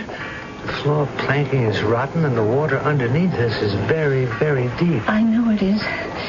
Sometimes, when I come down here with him, I wish... Shh. Let's not talk about him or think about him. Wayne, hold me close. Yes. Darling, you're trembling. I don't think the boathouse at night is as safe as it used to be. Why not? Nobody comes here after dark. Henry might. All he thinks of is his speed cruiser. What's that? Down this ladder to the water, there's a rowboat tied up. He uses it to row out to the cruiser. All right, now, careful. Walk along the edge. Mm-hmm. In the center, most of the planks are rotten. Here, hold on to me. We'll get to the bench and sit down. Tell me what it is. I mean about Henry. I will. In fact, Henry asked me to. He didn't want to tell you himself. He's gone through a sizable chunk of the money again. How? He says he doesn't know. Speculating, I guess. Oh, Martha, it was reckless of you to hand over half your inheritance when you got married. He's like a kid in a candy store. But you know why I did it. When we were married, I didn't want people to think he had nothing. I wanted half of it to be his. You're only half successful. He thinks it's all his. Oh, there are worse things. Much worse. What was it he wanted you to tell me? That you've got to sign another promissory note for $50,000. Is that all? For now. What did you mean there are worse things? You haven't noticed. Well, yes, I suppose I have. He's more and more selfish every time I see him. So self-centered. Awful. Well, then why don't you put an end to it? I don't know. I can't. What are you, hypnotized? Don't you know him for what he is? Yes, I do. Better than anyone, even you. All he cares about is himself, his food, his drinks, his possessions, his way. Always, it's got to be his way. I don't know him anymore. He's become an animal with no conscience whatsoever. A beast, no more. What's that? Oh, just a line from a play about a man very like Henry? Yes. I know him for what he is. Yes, I cannot bear to have him touch me, even to be near me. Well, then why? I can't go through with it again, that's why. I just can't start all over again a third time. Even with you, dearest Wayne. You forget. I was a widow. and lonely, and Henry married me. Why didn't I know you then? Because it wasn't meant to be. Martha, take hold of your life. So you made a mistake. Save what's left. The real reason I came here today wasn't to hold Henry's hand, but to tell you you must take a step. I can't be your lawyer, but I can get you a very good one. Don't talk that way. No, I can't. Neither can I, Martha. I can't go on and on seeing you like this occasionally, surreptitiously. Then you must stop. Like that? Can you? If I have to. Here we sit in the dark. I can't even see your face. I'm supposed to take you out in his boat tomorrow morning and get you to sign that note. And then... how can I leave you here with him? There's only one answer. What's that? I could be free if he would die.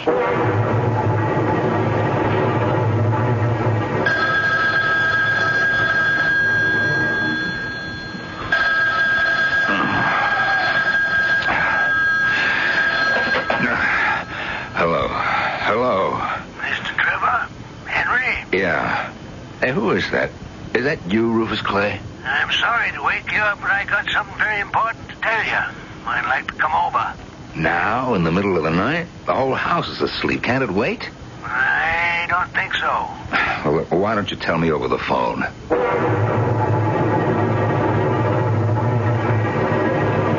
It's terrible to wish him dead, isn't it? But he's driven me to it. You're not the only one who's thought that. You have too? Oh, yes. I wish it every day, every hour. You might as well know the kind of person I am. I'm not the saint you think. When he goes out in his car, I pray for something to happen to him. I read the death notices in the paper, and I think, why not? So-and-so was his age. Maybe that's why I bought him that boat. Oh, no, Martha. Oh, yes. I can even take his pretense that it was all his idea, that it came out of his pocket. If that boat serves its purpose. I don't want to hear you talk like this. I pray every day he'll take it out to sea, hit some rock or submerged wreck, and that'll be the end. But it won't happen.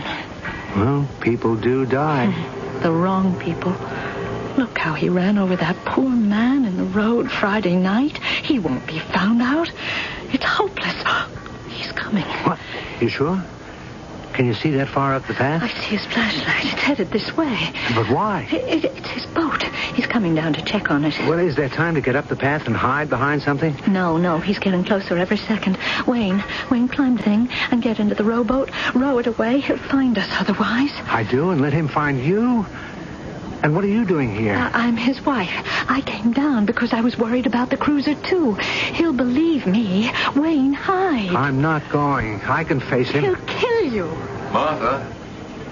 Are you in the boathouse? Martha? I've been looking for you. Is there someone else in here? I thought I heard... Oh, Martha. It is you. I looked in your room.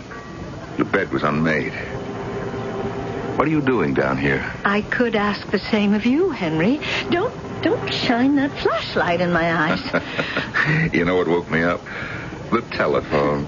It was Rufus. They picked up some old bum who had blood on his car, and they're holding him. They found the dead man's wallet on him. Now, isn't that criminal? Nobody's safe walking a country road anymore. Imagine that, running a man down and leaving him. Anyway, the sea's getting rough, so I think I'll row myself out and make sure about the anchor cable and the lines. Now, if you hold the flashlight, Martha, I'll get myself down the ladder. Here. Okay. Hold it steady. Hey, what happened? You dropped the flashlight. Now look what you've done. Oh, my goodness, it's pitch black in here. You're so stupid. Maybe I can find it. If I get down on my hands and knees. What is this? Pair of shoes. Feet. Hey, who are you? There's someone standing here. Hello, Henry.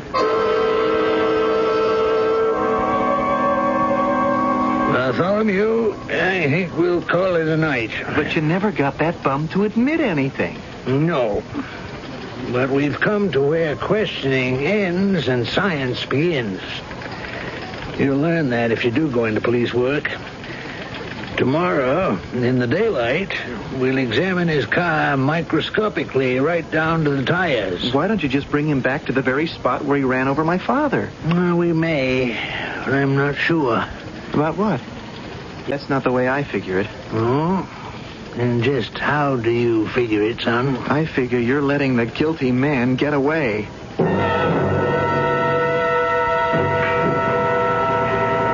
Isn't this interesting? You, Wayne, and Martha alone down here in the boathouse. I suppose there's a reason for this, but I'm not sure I care to hear it. Let me get my hands on you. Wayne! Wayne! The floor's giving way. I'm falling. Help me! Wayne, are you all right? I'm here. It's Henry. He's down in that water. He can't swim. We have to get out of here. Wayne, we have to run for it. No, I can't let him drown. It's 20 feet deep. I'm going in after him. Don't, Wayne. Don't go down there. Here, take my coat. I'm diving in.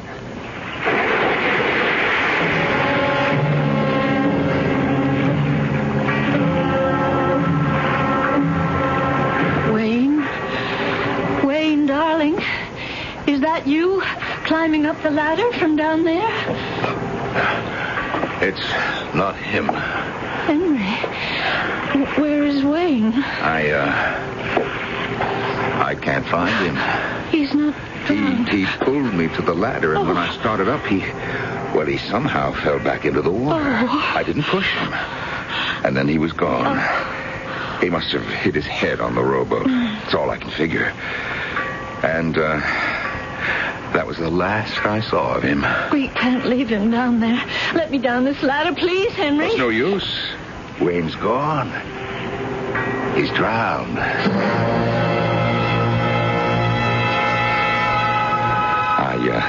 I know it's upsetting, Martha. That's why I'm holding on to you. Come on up the path. Please, Henry, please. So you wanted me dead, did you? You wanted Wayne alive. You betrayed the murder in your heart, Martha. That's too bad. We all must be punished for our sins, don't you agree? Who knows, my dear? Yours may be many, many long years as my wife. Is that you, Henry Trevor? Yes. Who is that? I can't quite see you in the fog. Is this better?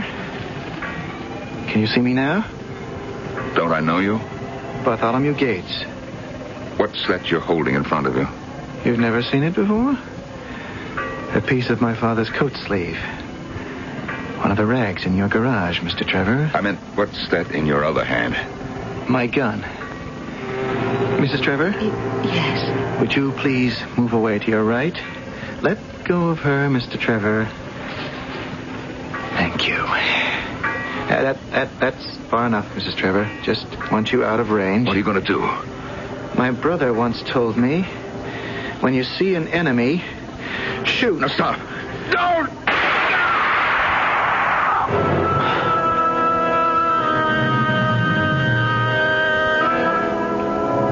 Was it inevitable that Henry Trevor should die?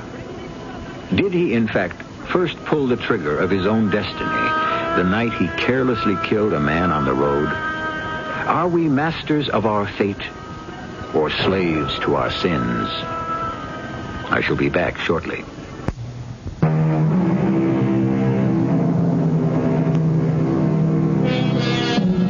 To conclude, may I leave you with a question asked by Hamlet. What is a man, if the chief good and market of his time be but to sleep and feed? A beast, no more. Hamlet might have been describing Henry Trevor. A beast, no more. Our cast included Norman Rose, Robert Dryden, Russell Horton, and Carol Teitel. The entire production was under the direction of Hyman Brown. And now, a preview of our next tale. What are we going to do? Don't worry, Professor. Ancient bodies are your specialty. Fresh ones are mine. Yes, but this is liable to stop our work. This place will be crawling with police, newsmen, television crews, what all. Really? Why? Isn't murder a little too common to rate that kind of attention? But how do you know it is murder? Miss Lathrop, you surprise me. A suicide may dig her own grave, but you'd hardly expect her to pull the dirt in after her. Pit's very shallow, Professor. I don't think we should use shovels. Shall we use the brushes from here? Sure, but let's get a move on, eh? Ah! Look! The hand is attached only to bones, to a skeleton. Oh, no, I've never seen it. Oh, now, will you all stop crowding? You'd think this was a Hollywood opening. Oh, Janine is right. There is no body. The hands are attached to a skeleton. This is E.G. Marshall inviting you to return to our Mystery Theater for another adventure in the macabre. Until next time, pleasant dreams.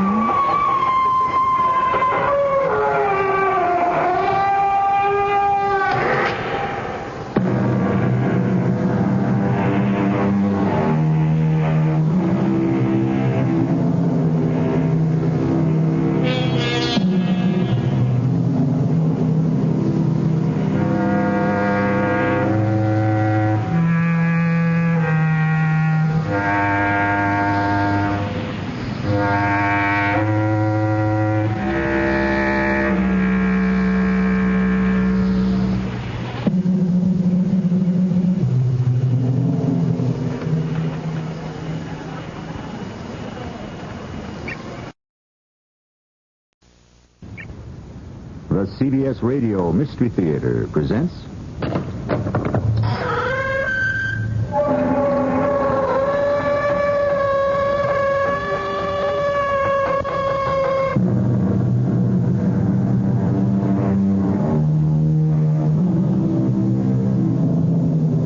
Come in. Welcome.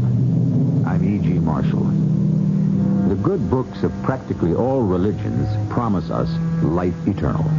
However, all of them present us with what some people perceive as a problem.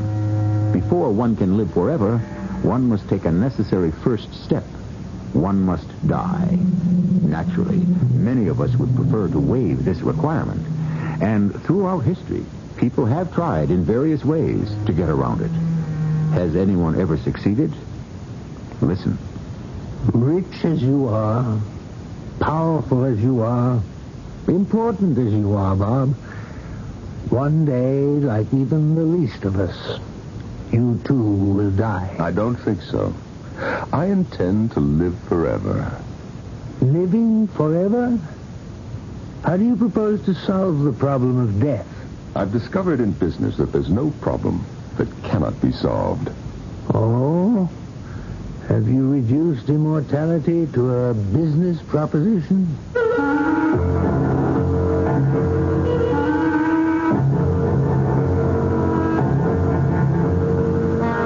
Our mystery drama, The First Day of Eternity, was written especially for the Mystery Theater by Sam Dan and stars Norman Rose and Robert Dryden. I'll be back shortly with Act One.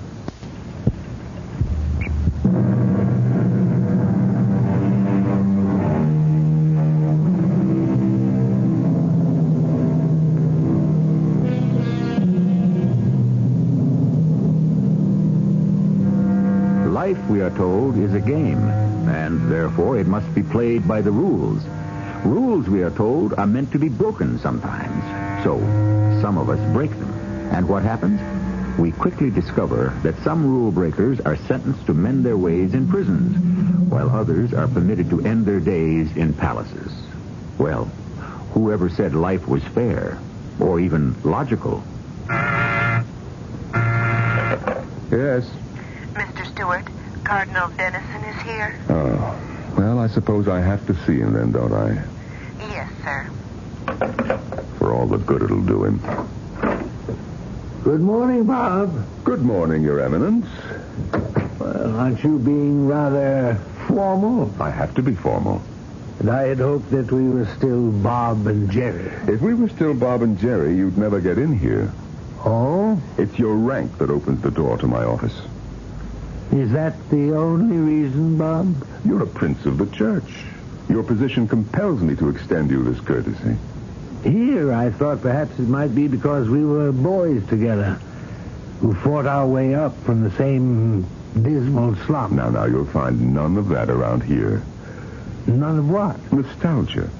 What have you got to be sentimental about, anyhow? The good old days? I hated every one of them, and so did you. You certainly can't have any good memories of me. Ah, but I owe you a great deal. What? I used to beat you up all the time.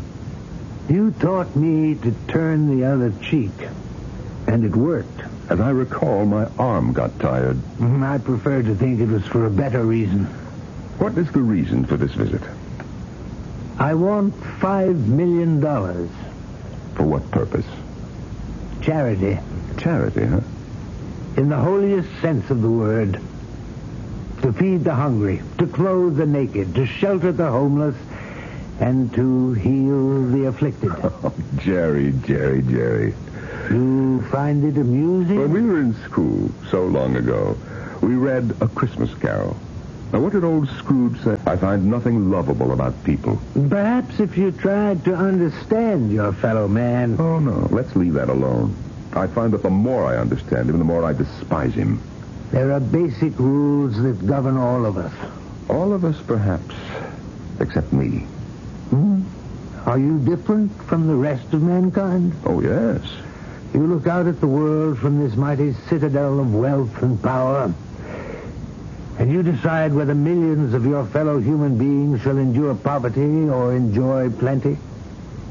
Perhaps even whether they shall live at peace or perish in war. Little wonder you think you're different. But you don't think so. Oh, you are. In many ways. But in one significant respect, you're the same as the rest of us. Oh, and what is that?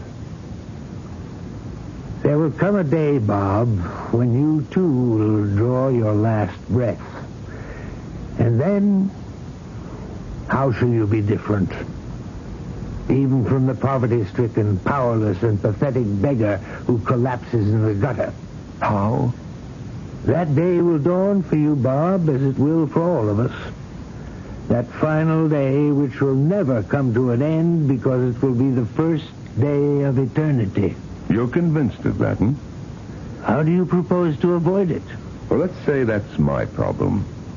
It's a problem that has no solution. For ordinary people, perhaps. But not for me. And why not for you? I intend to live forever. Where? Right here. That would present quite a problem. In business, I've discovered there's no problem that cannot be solved. No product that cannot be bought. And no deal that cannot be made. Oh? Have you reduced immortality to a business proposition? Well, everything in this world is a business proposition. And in the next world? That's your world. I'm talking about mine. All right, let me know if you change your mind about the $5 million, Bob. I never changed my mind about anything, Your Eminence. Little Jerry. Little Jeremiah Francis Dennison. Who'd have thought he'd ever get anywhere? And here he was again, doing what he used to do 50 years ago. Getting the better of me in an argument. No wonder I used to beat him up. Now, what kind of silly thing did I let him provoke me into saying? Well, I forgot all about it. I think it was several months later. Yes? Cardinal Dennison is on the telephone. Oh, thank you. Put him on. Yes? Hello, Bob. I know you're busy. I'll get to the point. About the $5 million. Jerry, the answer is no. You should have given it to me when I called on you earlier. What with inflation, now it will have to be 6. Well, I'm not going to give you 6 either. Oh, by the way, I was fascinated by our conversation. You really meant what you said, didn't you? About what? Living forever. Have you made the deal yet? The deal? You've reduced everything to a deal, you said. I would assume you'd already worked out one to achieve immortality. With whom, I wonder? I'm not at liberty to say. And I wouldn't pry for all the world. Well, Bob, it's been nice talking to you, and we'll do it again sometime. Goodbye.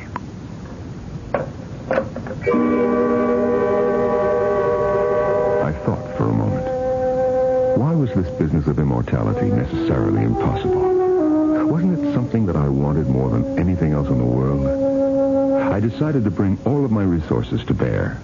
Yes, Mr. Stewart. Miss Mott, I have a problem. The nature of the problem, mortality. Let's write that down, sir. Mortality. My own. Yes, sir. I do not wish to die, Miss Mott. Yes, sir.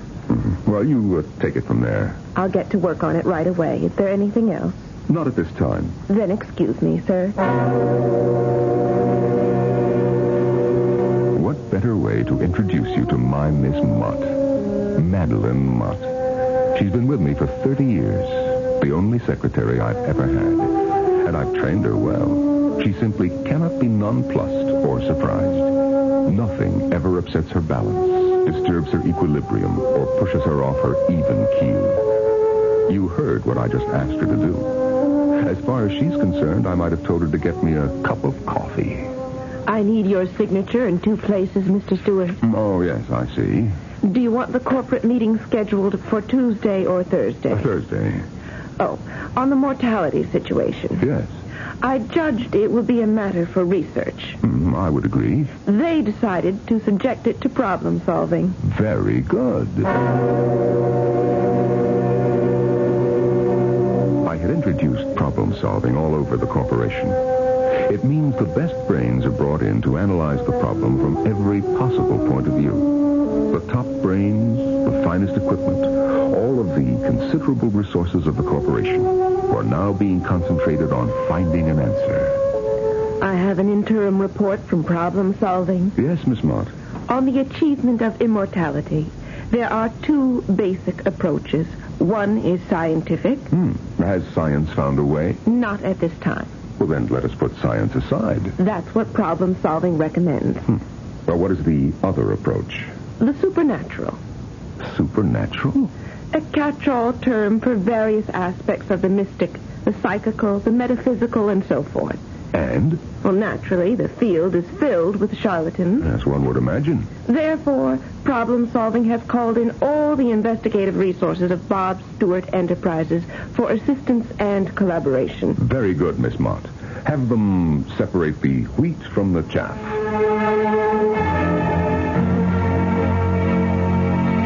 Yes, Miss Mott. Researchers have been examining legends, documents, histories, myths, all pertaining to the phenomena of the occult, the transubstantiations of the worshippers of the Mithras, the Kabbalah, the Sanskrit, Jataka, works from every known human culture. Good. They have interviewed and investigated psychics, mystics, mediums, yogis, gurus, dervishes, exorcists, witches, astrologers. Spare me the details, Miss Mott. I would assume the project is in excellent hands. That's how it's done. The united effort of a top-notch team. I realized that the end result was something that I had yearned for all of my life. Immortality. This would be the supreme achievement. And I was going to achieve it. But time was going by. Money was being spent. Resources were being consumed. And there was no progress. But how could I become impatient? Had there ever been a project like this? And of course, Cardinal Jerry would never let me forget it. One night at a civic dinner... I asked to be seated next to you, Bob. Oh, I'm flattered, Your Eminence. The answer is still no. Bob, very soon the sum will have to be $7 million. You never give up, do you, Jerry? How can I? Does poverty ever give up? Hopelessness? Despair? Disease? Now, concerning your personal problem... What personal problem? Your desire to live forever. Have you made any progress there? May I trouble you to pass the salt, Your Eminence? I'd show him. I'd show the world. Sooner or later, my people would find a lead, a clue, which could become a breakthrough. Nothing in this world, and in the next, can withstand human determination. Mr. Sturdivant is here, sir, with a report. A report on what? Project Immortality. Sturdivant is head of security. Why would he be making... Well, all right, send him in. Sturdivant. Hey, Miss Stewart? Well, come in, Sturdivant. Sit down. Thank you, sir. Well? Well, as you know, sir, I'm security chief of the project. Now, a week ago, head of problem-solving says to me, we've got somebody we want you to check out. Who? Fellow says his name is Rupert Reston. He's president, chief executive officer, and everybody else of an outfit called Eternity Incorporated. Mm-hmm. And what does this outfit do? I asked him. He told me. They sell eternity. Eternity? He said he heard you were in the market for some. Well, what did you find out about him? Eternity Incorporated is registered in the name of Rupert Reston as a private company doing business in the state. But what did you find out about Mr. Reston? Nothing. There's no record of him anywhere. We managed to get his fingerprints, but they're not on file with anybody. We put him on the computer all over the world. Scotland Yard, the Sûreté. Now, we even used our reciprocity behind the Iron Curtain. Well, surely you must have learned something. There is no record that he was ever born, nor is he known to anybody anywhere on this earth. Have you watched the place? We have it staked out 24 hours a day, sir. Now, does he have any visitors? We never see any. Does he go anywhere? Never leaves the house. Is anyone with him? He's always alone. What do you think? What does your policeman's instinct tell you? This Mr. Rupert Reston scares the living daylights out of me.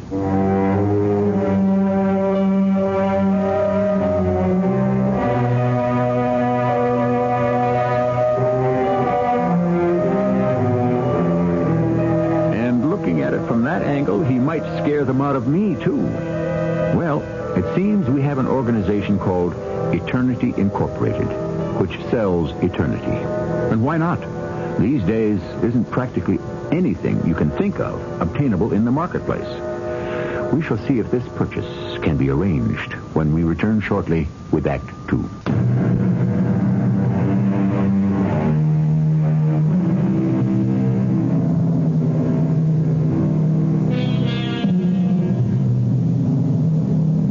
It seems that when there is a demand, some enterprising businessman will come up with a way to satisfy it. And thus, fortunes are made, financial empires created. Mr. Rupert Reston claims he can sell you eternity. How does it work? Let us return to Mr. Bob Stewart, who seems to be an avid customer. How did you leave it with Mr. Reston? He said if you were interested, you could get in touch with him. I see. Well, thank you, Sturdivant.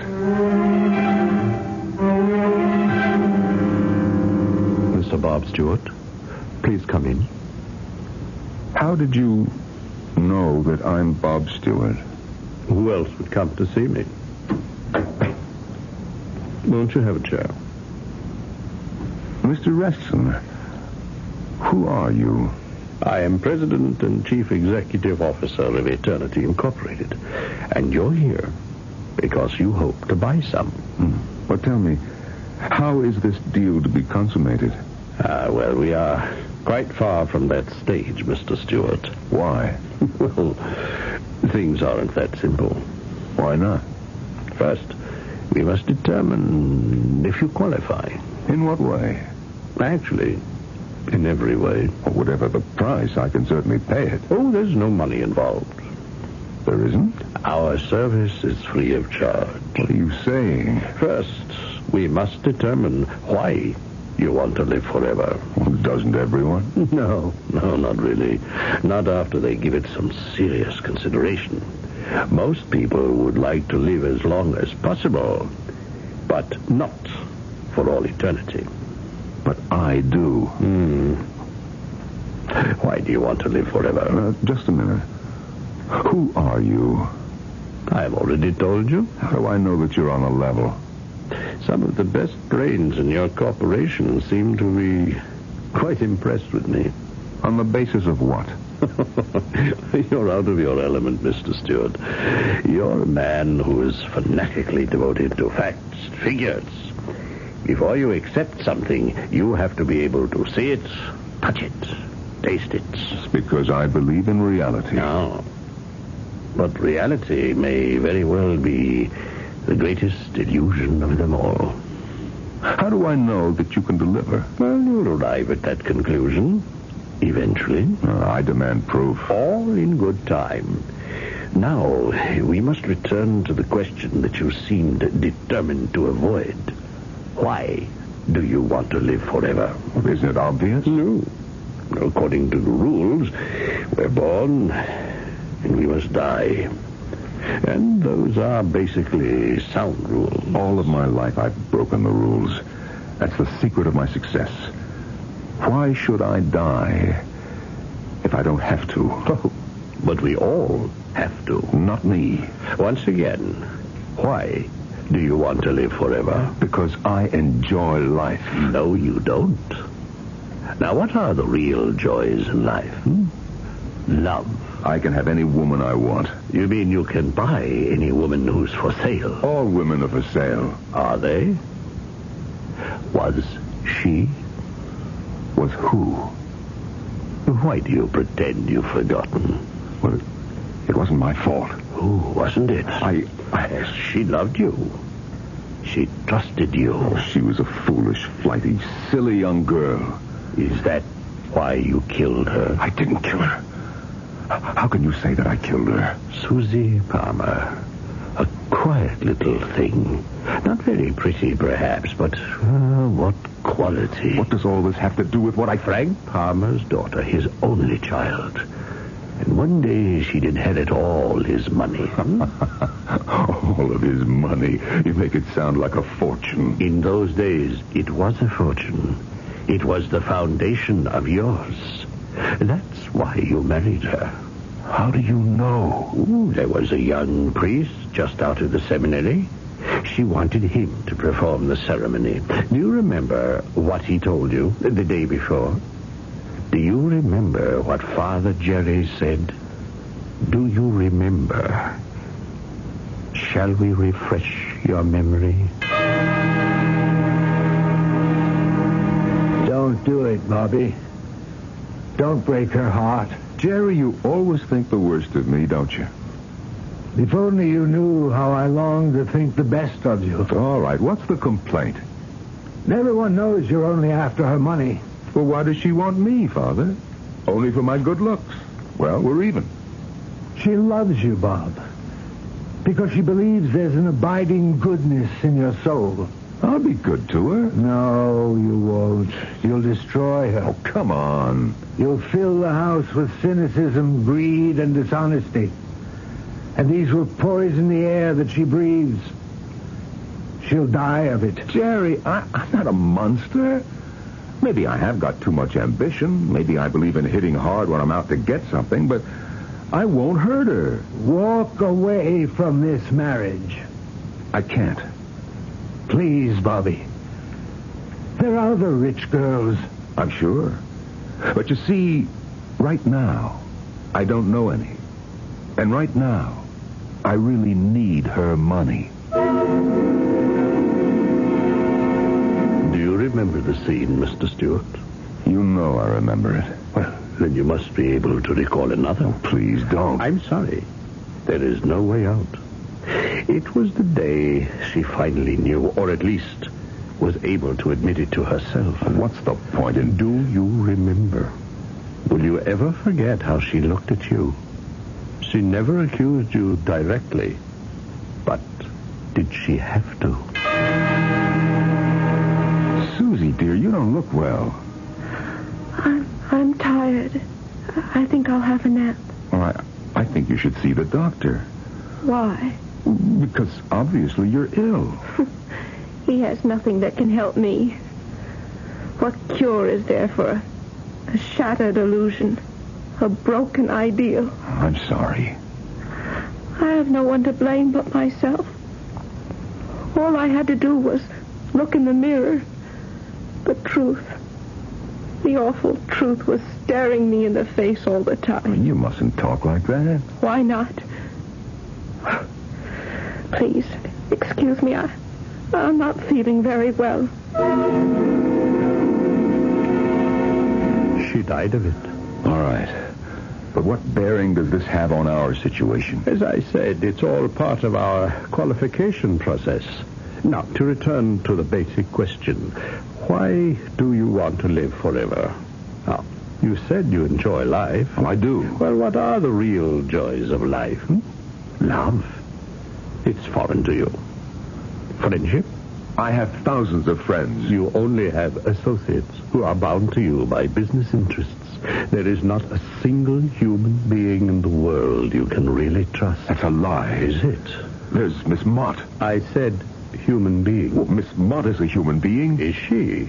Or is Miss Mott a human robot you have molded and fashioned to fit your needs? A poor, pathetic, frightened creature who, like yourself, is living out her fantasy of importance and power. Fantasy? Yes, Bob Stewart Enterprises is based on the favor of a fickle public, subject to the fluctuations of a fickle stock market. But we are talking about friendship. Name one friend, one loyal friend in whose hands you would place your life. Why do we have to go through all these irrelevant... You did have a friend once. You remember, don't you? No. Ah, how marvelous the human psyche. How completely it can erase the memory of anything that may prove disturbing. His name? Carl Dawson, of course, means nothing. Carl.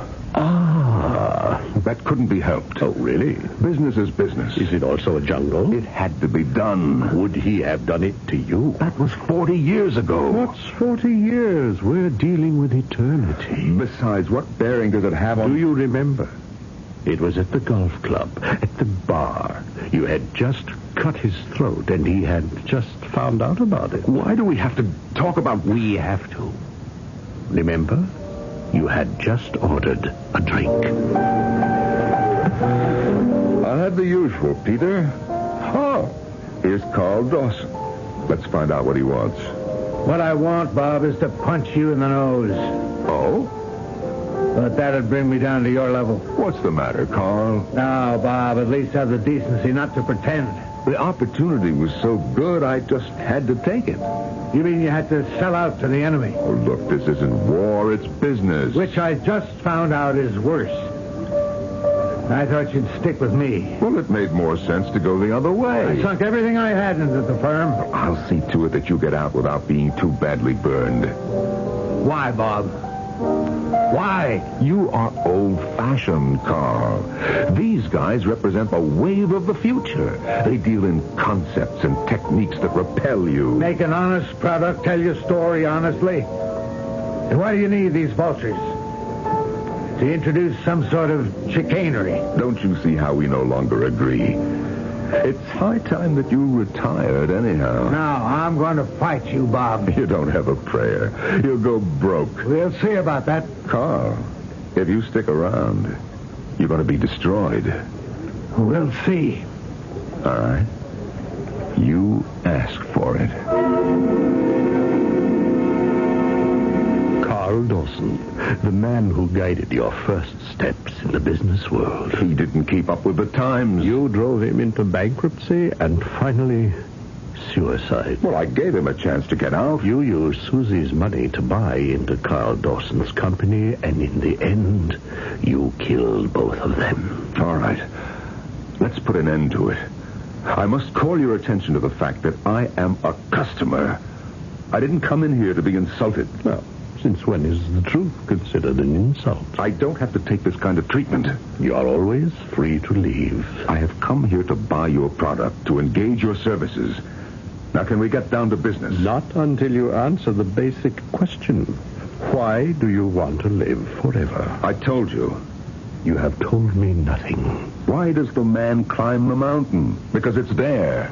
You realize, of course, it's a trivial answer. Well, all I know is I have this feeling, this need, this desire. Very well. If you won't tell me, I'll tell you. I will tell you why you want to live forever.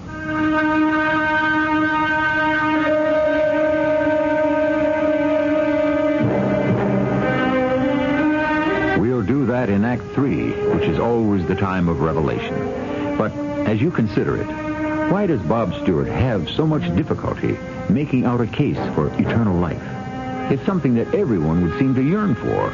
But then, on sober consideration, one becomes of two minds about it. Is it really such a good idea, after all? After that.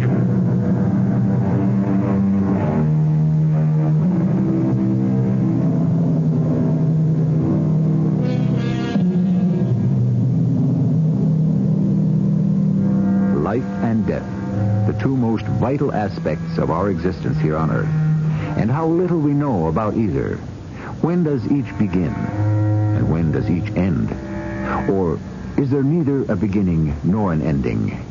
Who knows? Our friend Bob Stewart, one of the richest men in the world, has been consumed by the problem lately. Again, Mr. Stewart, why do you want to live forever? Well, I just don't know how to answer that question. You obviously get no joy out of life. Yeah, well, shall I answer the question for you? You want to live because you're afraid to die. Oh, I'm not afraid of anything. Oh, not even death? Everyone is afraid of death. Yes, that's right. All of us are. But do you know what happens to most of us? We can come to terms with it. We understand, consciously or not, the logic of it, the necessity for it. And if it will come to us in the fullness of time, we will accept it. All right, you answered the question for me. Therefore, let us proceed. No, just a moment. Your fears go beyond anyone else's. You don't want to meet them. You could never face them. Who? You still don't know. Why do you pretend? The people you killed. Your wife, Susie. Your friend, Carl. That isn't true. Oh, no? Of course, they're the two important ones in your life. There are hundreds of others. Don't say that. Oh, people you misled, swindled. I never swindled anyone. I know. You merely gave them a chance to go wrong. They're all waiting for you, and you know it. Let me tell you what the truth is. Vanity. I have vanity. I want to do something that no human being has ever accomplished. I want to be the first. I want to show the world that I'm someone unique, special. A man unmatched in history. A man who is different, better. You believe that? Yes, I believe it. Well, it doesn't matter. We could not accept you as a candidate for immortality in any case. Why not? You don't have the qualifications. Well, who does? I don't know. In all the years I've been on the job, we have never come across any human being who did.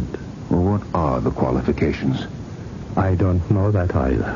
What do you mean you don't know? Oh, I'm sure we'll know them when we finally see them. And now, sir, I shall not take up any more of your time. And that's how he dismissed me. Me, Bob Stewart. Well, I wrote him off right then and there as a faker of one sort or another. But as the days passed, I wasn't so sure. There'd been something about him. And then I said to myself, you don't take no for an answer, Bob Stewart. There must be something that this man wants, needs. Go see him again. Work on him. Make a deal. Mr. Stewart, do you have a private listing for Mr. Reston? No. I can't seem to find his number. Well, did you ask information? There is no listing under that name. That's impossible. I had them check the address. They never had a subscriber there. Get hold of Mr. Sturdivant. Well, beats me, Mr. Stewart. Now, I went to the building. The place was empty. He was gone. Where? I don't know. Well, didn't any of your men see him leave? No, sir. Didn't you say that you were on 24-hour stakeout? Yes, sir. Well, then how could he disappear? I don't know. Your men, now, are they trustworthy, competent? They are experienced, and I bet my life on them. But still... Yes, sir. I doubt them myself, except... Except what? There is just too much going on that can't be explained. Well, if you don't know where he went, perhaps you can find out where he came from. You might get some information from the building management. We were there. And they couldn't tell you anything? That's impossible. They would have demanded references of some kind. Mr. Stewart, the problem is they claim he never was their tenant. What? Well, they claim he never rented the place at all. But that's impossible. I was there. I know that. But he doesn't appear on any of their records as a tenant. And as far as they know, the place has been vacant. Well, did you ask around the neighborhood? Can't seem to find anyone who remembers such a person. All right, Stewart, then that will be all. I didn't know how to react to that development. How could I account for it? Rupert Reston was not a figment of my imagination. Other people had seen him and spoken to him. Who was he? A very clever hustler? Or was he...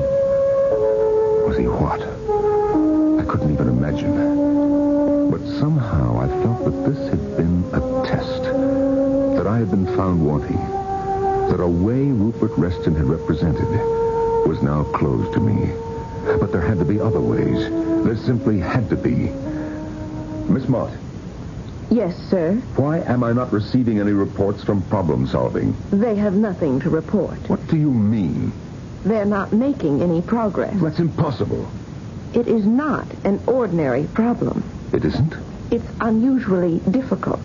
Do you know something, Miss Mott? Do you realize that for the first time in 30 years, you have attempted to justify the failure of someone in this organization? No, I didn't realize that. And for the first time in 30 years, people, top people, on whom I rely completely have failed me. Failed? For 30 years, I have built this company. I was pointing toward something. I wasn't quite sure what. And then one day I had a talk with someone, and I realized for the first time what it was that I really wanted. What would give my life logic and meaning. And the people I developed and trusted, the people I made powerful and wealthy, are unable to help me. When I need them, I find them wanting. Are you all right, Mr. Stewart? Of course I'm all right. Why do you ask? Well, you seem to be somewhat flushed. It's because it's hot in here. Oh? Turn up the air conditioning. Everything is for sale, Miss Mott. Do you understand? Everything and everybody. My wife, Susie, she sold herself to me because I was handsome.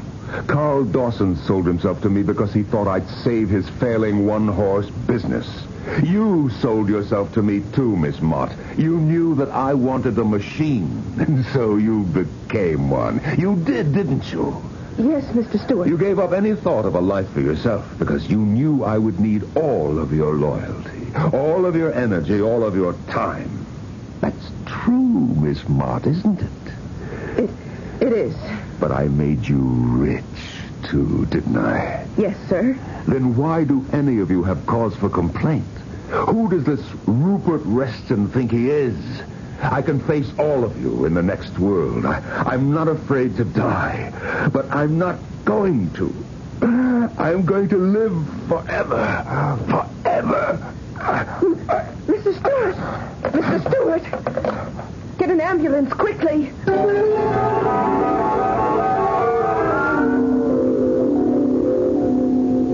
Doctor, you're paying the price, Mr. Stewart. For what? For a lifetime of bad habits, too much food, not enough sleep, exercise, too little or too frenzied. What's going to happen to me? I don't know. Well, then get someone else in here. If I did, he'd only call me in for a consultation. What has to happen? If only we could get you a new body. Well, why can't you? So far, we don't know how. Why not? We would have to do a tremendous amount of research. What's holding you back? For one thing, money. Suppose money were no object. You're talking about heaven. With money, you can even build heaven. What do you need? I wouldn't know where to begin. Begin at the beginning. We would need schools, hospitals, laboratories, clinics, research centers. Miss Mott, are you taking all this down? I am, sir. Doctor, if you could get me a new body, or if you could completely renew my old one. Yes? Does that mean that I could live forever? Well, literally, yes. I believe you could say that. Then how long would it take for all of this to show results? I don't know. Could it happen in time for me? Once again, I don't know. But it's the only chance I have. What's that? I'll do it, Doctor. Don't spare the expense. Move as quickly as you can. From that day on, I devoted myself to the Bob Stewart Foundation for Eternal Life. I don't even know how much money I spent on buildings, on scholarships, on research, on experimentation. Miss Mott has all those figures. And Dr. Patton reports to me regularly. We must work with all parts of the human body. Blood, nerves, glands, all the processes. How do we renew? How do we rebuild, rejuvenate? Are we beginning to see daylight, Doctor? I think we're beginning to come through the night. Good. Good. Remember, I am to be the first beneficiary of all of this. That is our agreement. Absolutely. That is our agreement.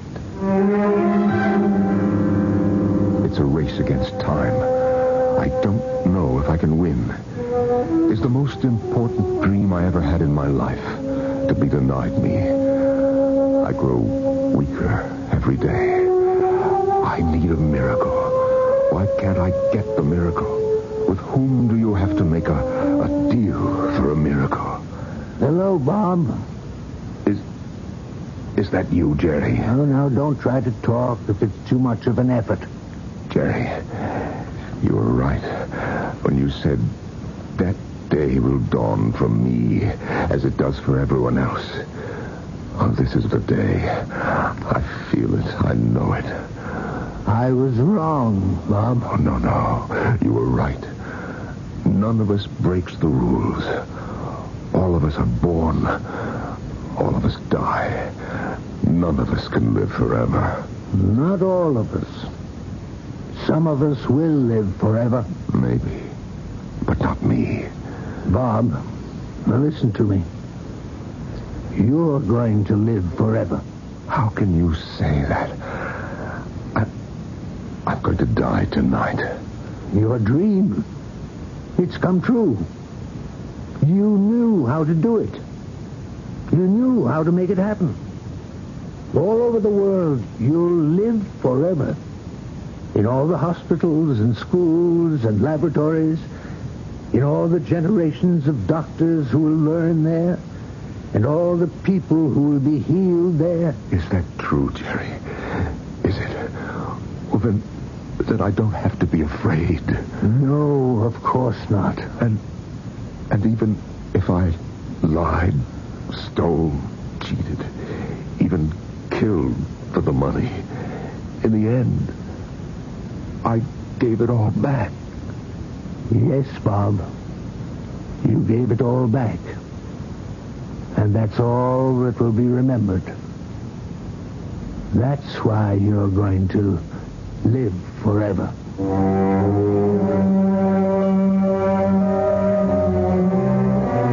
Thus we reverse Mr. Shakespeare, who said that the evil that men do lives after them. The good is oft interred with their bones. No, these days a more kindly and forgiving world buries the evil and enshrines the good. And why not? Good and evil, reverse and obverse sides of the same coin. So much depends on the way it falls. I shall return shortly.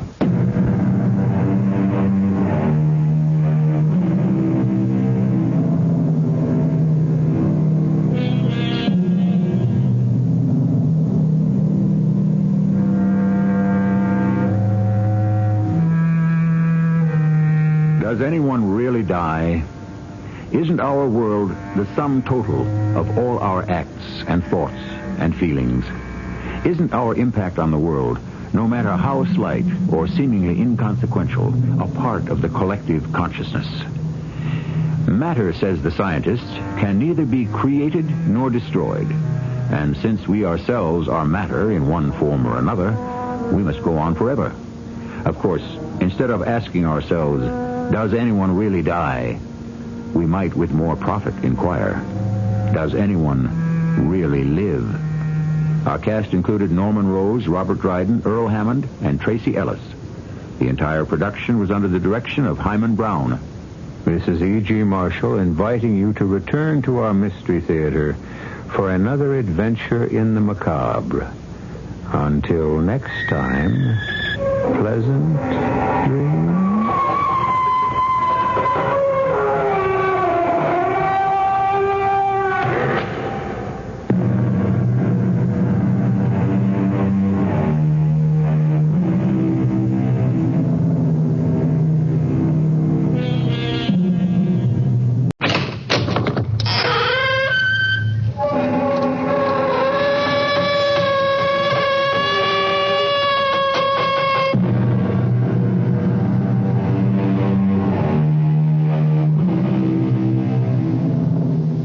Come in. Welcome. I'm E.G. Marshall. This is going to be a story that's almost unbelievable. Almost. A thing will happen which people, scientists included, will tell you cannot possibly happen. As your parents or grandparents were told that radio could not happen. Television, heavier than air flight, and space travel could not happen. The thing is almost impossible. However, Kathy and Doug Sellers live in a middle-class suburb. Their neighbors are people to whom they say good morning, with whom they discuss the weather and the crabgrass. That's about the extent of the neighborliness. So that Doug is surprised this evening when Kathy says, "Early dinner tonight. We've been invited next door to spend the evening." Oh, the Carters, they invited us over? No, not the Carters. No, next door the other way, the Joneses. Well, they just moved in yesterday. I know you wouldn't think they'd be ready for guests so soon, but they're completely settled in. I never saw anything like it. How come you saw it in the first place? Well, I went over there. She's such a little thing. I just thought I'd go over and see if I could help. That was neighborly of you. Well, but there wasn't anything to help with. You like her? She's nice, yes. Her name's Tootie. Tootie? I said we'd come, okay? Oh, sure, of course. He's kind of funny looking. Well, they're quite small, both of them. Yeah, but he's got a big head. I know they can't help it, but somehow small people with big heads put me off.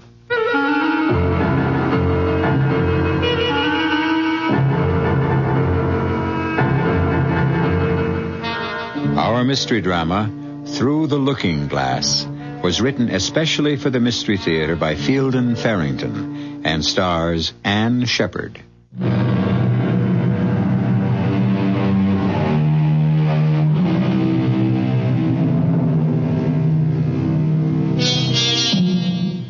There is a certain excitement in meeting new people who may or may not turn out to be friends. Friendship, not to be confused with acquaintanceship, requires so many parallels of taste, viewpoints, needs, backgrounds, and the like, that it's quite remarkable we see as much of it as we do. Kathy and Doug Sellers are calling to spend an evening with two strangers who, obviously, would like to become friends.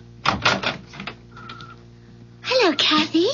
Oh, I'm so glad you could both come. Hi, Tootie. This is my husband, Doug. Oh, how do you do? How do you do? Well, please come in. I want you to meet Sid. Sid? Oh, he's upstairs. Sometimes he's so slow getting ready for anything. Well, won't you sit down? You really are settled in, aren't you? It's very nice, too. Everything looks brand new. Oh, yes, it is. Well, can I get you a cup of coffee or... Oh, dear, I don't think we have anything to drink.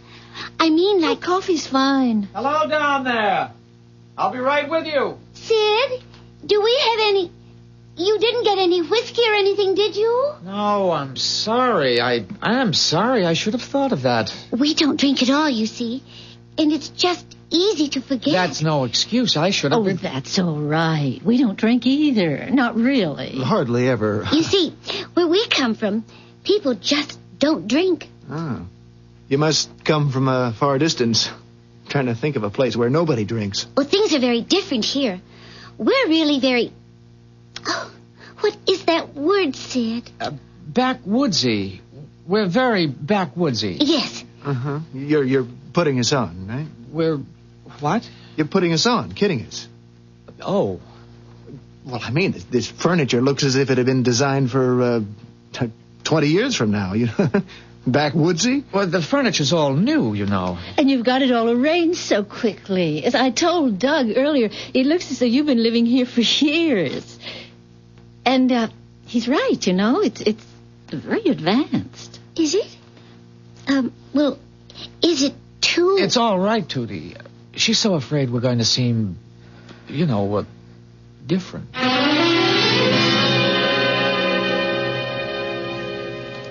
Doug, did you hear what Tootie just told me? Sid's in the same business you're in. No kidding. Are you an inventor, Doug? Well, no, I'm more like a designer, actually. Internal combustion engines. Oh, we're not too far apart. As a matter of fact, I'm working on something right now that may put you out of business. Oh?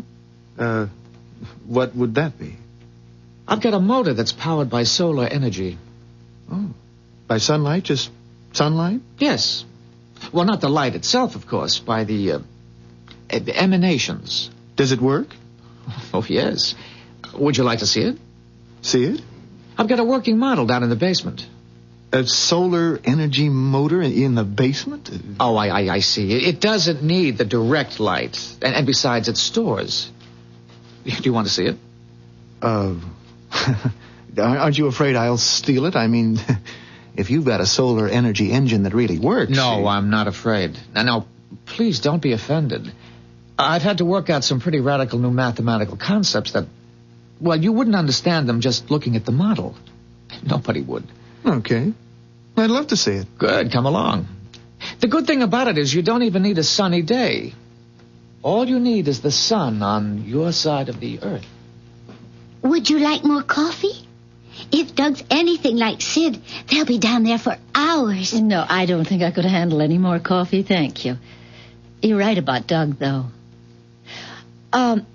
Where did Sid work before you came here? I mean, maybe he worked for somebody Doug knows. Well, he didn't actually work for anyone. He's always been just an inventor. Well, Doug knows so many people in the business. We moved around so much before we went to work for Driscoll Motors. I just thought we might have some mutual friends. No. I mean, it doesn't seem likely. We haven't lived anywhere but, you know, there and now here. Well, where did you live before? It was just, well, like a different world almost. That's why I'm so pleased about tonight. We're the kind of people who just can't live without friends, you know? Mm. We were afraid there wouldn't be anyone we could, well, be friends with. So that makes tonight so good. Oh, Tootie, you don't have to worry. We have a lot of friends you'll probably meet. Where we used to live, we knew everyone. Just everyone. Oh, that must have been nice wherever it was.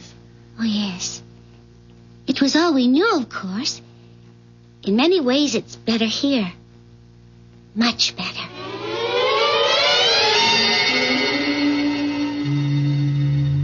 It's so quiet.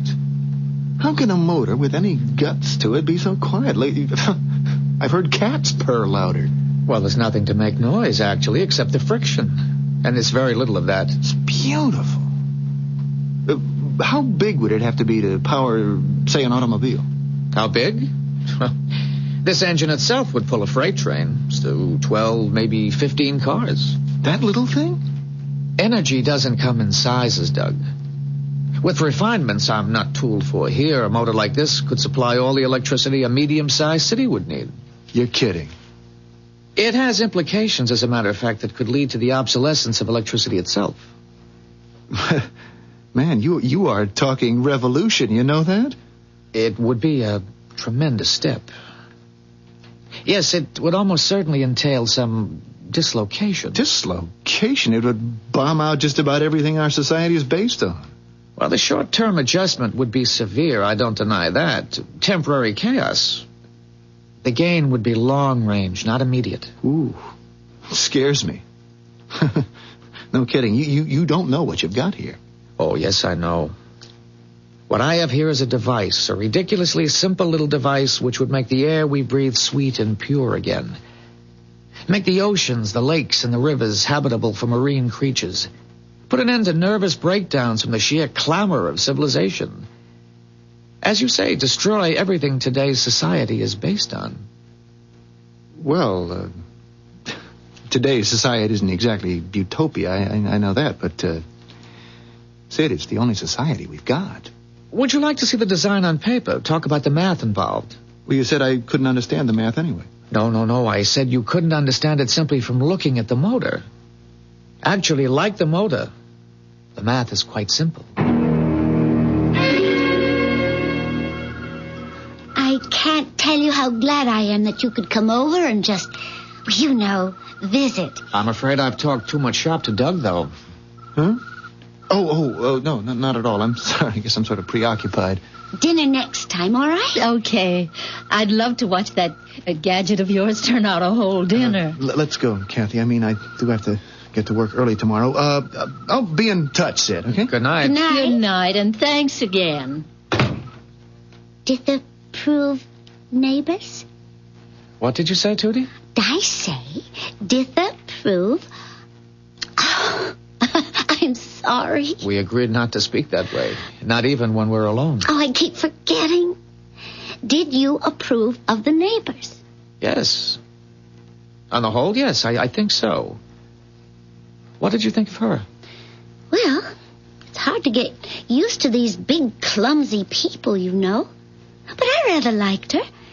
She's a little inquisitive, but I guess that's natural. It's nothing I can't handle. He's a good man. He does have that stupid short-sightedness they all have. But I think he'll do.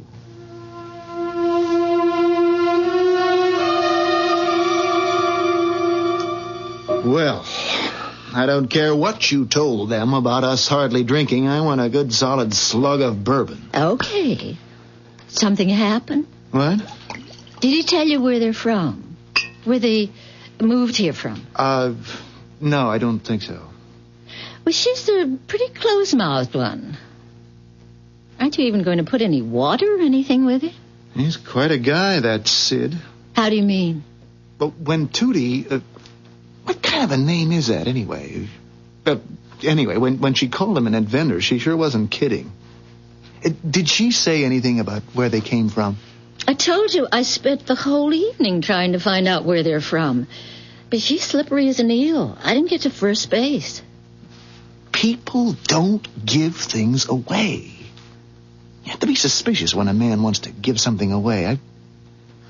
I think he was completely cracked, except that crazy math of his works. So does his engine. I don't have any idea what you're talking about. He wants to give it to me. Now, you can't tell me there isn't a catch in that somewhere. He just wants to give it to me. The whole thing, no strings attached. Give you what? Look, he's got this machine, this motor, his engine. Designed it, built it himself, he says, invented it. Draws its power from sunlight, sun rays. Now, there's a difference, and it's just gonna... it's gonna blow the whole world up, that's all. A bomb? You mean a bomb? Oh, no, just the opposite, I guess you could say, only... Good Lord, the mess it could make. It's like we made a wrong turn 100 years ago or so, all of us, our whole society, and what he wants to do is to back up and make the proper turn. But you just can't wipe out. It's a very scary thing. Kathy. What am I gonna do? Well, I don't really understand the problem yet, Doc. Okay. He's got a machine that takes its power from the sun, okay? Okay. Yeah, and that's about the size of a small vacuum cleaner, and it could power a city. It could. I've seen it. I've seen the blueprints. I've learned the math. Learned it, mind you, in half an hour. And all our old math, everything I spent my life learning, it's all just silly kid stuff. He wants... Did you say he wants to give all this to you? Now, figure what it means. Everything we know is down the drain. Just think about oil. You've got 50 billion or so barrels of oil tucked away, and you're using it to make the world market go where you want it to go. All of a sudden, your 50 billion barrels of oil aren't worth the price of half a dozen loaves of yesterday's bread. It's not going to make you happy. It's going to make you feel very, very restless and insecure. Or you manufacture, or all your money is in something or other power and light company, or you work in a gas station, or you're a coal miner, or I don't care, you're anything. Whatever you do for a living, it's dead. And Sid wants to give the damn thing to me. Maybe I don't blame him.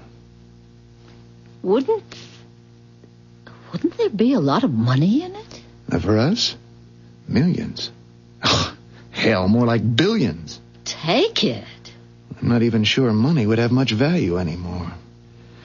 Apart from everything else, I've got this feeling I'm being used.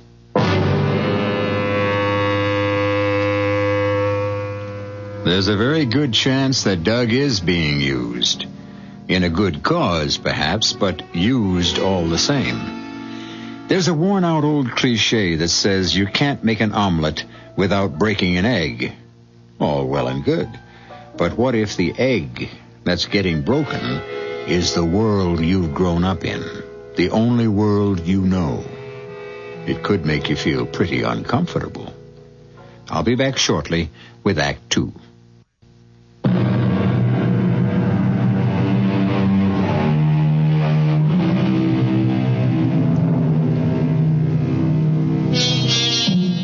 Doug Sellers didn't have a very good night's sleep. He and Kathy spent most of what was left of the night talking about their new next-door neighbors, Sid and Tootie Jones. That is an odd name, Tootie, isn't it? At any rate, Doug's mood isn't the best this morning. I'm going to have a talk with old Driscoll today. About Sid's gadget? The solar thing? About how hard the guy's working trying to give it away. There's something spooky about that. I don't like being spooked. You said Sid's crazy to give the thing away. Aren't you doing the same thing if you tell Mr. Driscoll? If I decide to take that nutty engine from Sid, and I haven't made my mind up yet. I couldn't possibly handle it on my own. It's going to take a lot of money to get a solar-powered motor in production. I'm not even sure Driscoll Motors is big enough. But won't you have to give some of it to Mr. Driscoll if you bring him into it? Only if I decide to accept from Sid. And if I do, the whole thing was a gift to me in the first place. Well, I just thought... Oh, well, you know best. If you want the truth, I don't know a damn thing. Except that I'm sitting on a cake of very high explosive, and it's making me very uneasy.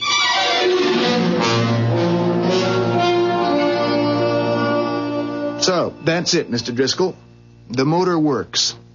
I saw it work, and it's just... You wouldn't believe it without seeing it. I studied the engine, too, and it would be simpler to make than most of what we're doing now. Simplest thing you ever saw, really. Except it's based on a completely new concept. My first reaction, Doug, is nonsense. Sure, that'd be anybody's first reaction. But not yours? Well, mine at first, yes. But then I saw the damn thing, Mr. Driscoll. I saw it. No doubt in your mind now? No. I'm as skeptical by nature as you are, but the thing works. And it's going to knock everything we know right out the window. Well, that won't be permitted, of course. Now, what I'm interested now is... He offered you all rights? Yes. You sign any papers, either of you? No, I said I wanted time to think it over. You say this thing works, and I'm prepared to take your word for it. I want 50% of the rights. Straight down the middle. You agree to that? Well, sure, I'm going to call Al Dobson. He can get the ball rolling faster than anybody I know. I'll get Ed Cahill moving on it, too. And, when can you get this, what's his name, the inventor in here? Look, Mr. Driscoll, all I wanted to do was to tell you about this thing and ask your advice. Now, as You've told me, and I'm advising you. Now, you pass the ball to me, and I run with it, right? Mr. Driscoll, I don't have a ball to pass. If you don't have a ball, we know where it is. Your inventor has fumbled it, and we'll take it over. He's no businessman, Sid. Would he have offered to give you a thing like solar energy if he were a businessman? Well, the thing is... maybe we don't actually have the ball yet, but we... Look, Mr. Driscoll, you said... What was it you said? I told you it was going to knock everything we know right out the window, and you said that wouldn't be permitted. Now you talk as if you want to go ahead with it. It'll be suppressed. Don't you worry about that, Doug boy. They'll buy us out. Oh. You think the oil industry would let a gadget like this go on the market? Not in a million years. And the auto manufacturers? Good Lord. Think what it would mean to them, just the retooling alone. Don't you worry about it, Doug. They'll buy us out. I don't think Sid Jones will go along with that. He'll go along. I told you, he's fumbled. When you fumble, you lose the ball.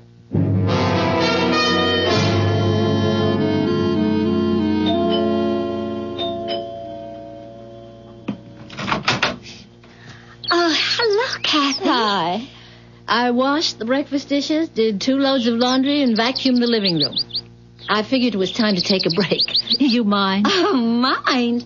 No, I'm delighted. Come on in. Let's go in the sitting room. Living room. Oh, which do you call it? Living room. Doesn't matter. Well, anyway, come on in and sit down. I didn't have anything to do either.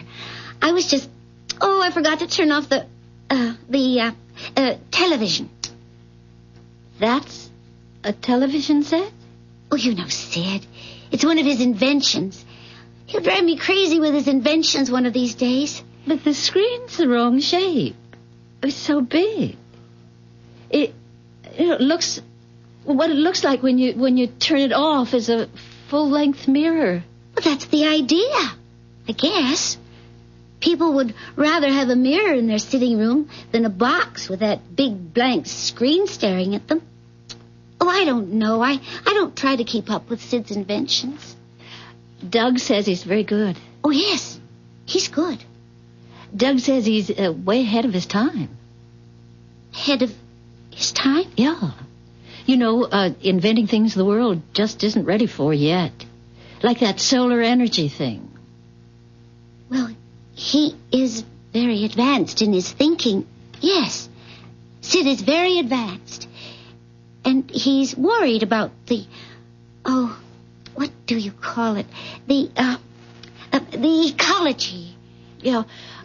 Tootie, Doug was very upset last night. Oh? Sid wanted to give him that solar energy thing. I mean, you just hand it over to him. Let him take out the patents and take all the credit and make all the money. Oh. Sid didn't tell me he'd gone that far. Why would anybody want to do a thing like that, Tootie? You know, it looks funny. Actually, how it looks to Doug is suspicious. Why doesn't Sid apply for the patents himself? That's what anybody else would do. He can't. He can't? We're not, we aren't American citizens. Well, I can't see what difference that would make, really. There are plenty of American patents held by people who are citizens of other countries. Doesn't Sid know that? Well, Kathy, I don't know exactly what they'd call us. Unregistered aliens. Something like that. We're actually not in the country legally. We don't have any papers or any of that. I see. Tootie, where are you from? I can't tell you. Maybe Sid will want to later on. I expect he will. But I'm afraid I've already told you more than he'd want me to right now. Damn it, Doug, what is this thing you've dumped in my lap? What do you mean? There's something mighty queer going on. I called Al Dobson and told him to get the ball rolling. Didn't tell him a damn thing except it was a solar-powered motor. And he had me back on the phone 20 minutes later. 20 minutes! Saying the thing was already out of hand and he had to know more. Out of hand? They want it. Everybody wants it. Ed Cahill says... Ed Cahill, the patent lawyer? They called him. The patent office called him. Now, you can believe that or not, but that's what Ed Cahill told me. They'd been hearing talk about solar energy down there, they said, and they called him. Well, it looks like... Somebody's pushing this thing. That's what it looks like to me. Somebody very big. Well, after all, solar power... I want you to see this, whatever his name is, this kook that's trying to give the rights away. I want you to get this paper signed. What is it? Don't waste time reading it. It's a simple release. Later on, there'll be reams of paperwork, but right now, I want that release signed. All right, Mr. Driscoll. And Doug. Yes? If you don't get that release signed, or if this nutty solar thing turns out to be phony, I'm going to bury you so deep they'll never dig you out.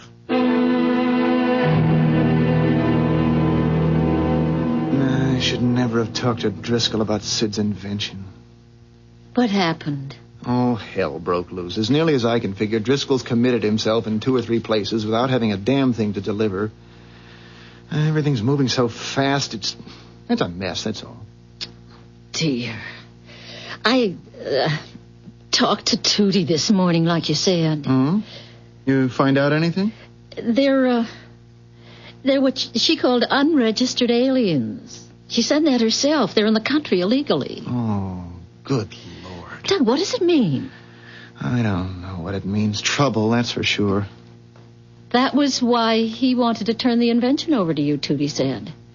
He doesn't have any papers or anything. I mean, no ID, no Social Security, nothing. And he knew he'd get into trouble, I guess, if he started messing around with patents and all that. He's in trouble, all right. Why? You going to do something about it? I'm going to call Driscoll and tell him. Oh, Doug, do you think you ought to? Couldn't you just... Oh, poor Sid. What about him, Doug? I'm afraid that'll just have to be his problem. I've got a couple of my own. Well, but do you have to tell Mr. Driscoll? Look, I've been working for Driscoll for over 8 years. I'm one of the top men in the company. I met Sid for the first time last night. Now, which one am I supposed to be loyal to? Yes, Driscoll here. Mr. Driscoll, this is Doug Sellers. Did you get that release signed? Not yet. I just found out something I think you ought to know. The inventor, Sid Jones, the guy's not an American citizen. He's in the country illegally. Say that again. He's in this country illegally. A spy? No, I'm sure it's nothing like that. He's, I know him, Mr. Driscoll. I don't think he's a spy. I might have known. Solar energy, my foot. He's a lousy spy. That thing of his is probably some kind of bomb or something. He's made you believe that... Come on, Mr. Driscoll. I'm not that stupid. That engine that I saw last night was... All right, I'll fix his wagon. You watch me. Thinks he can make a fool of Thomas P. Driscoll, does he? What are you going to do? Never you mind. Oh, boy. What'd he say? He's decided Sid's a spy. I guess he means to blow the whistle on him. You don't think he is, do you? Sid? A spy? No, I don't know. I don't think so. Shouldn't we go over and tell them? I mean, after all, if they're in trouble, it's our fault, too, isn't... Well, at least it's partly our fault.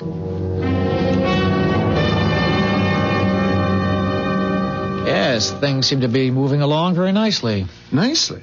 Sid, he thinks you're a spy. Oh, Tootie, I'm sorry, but...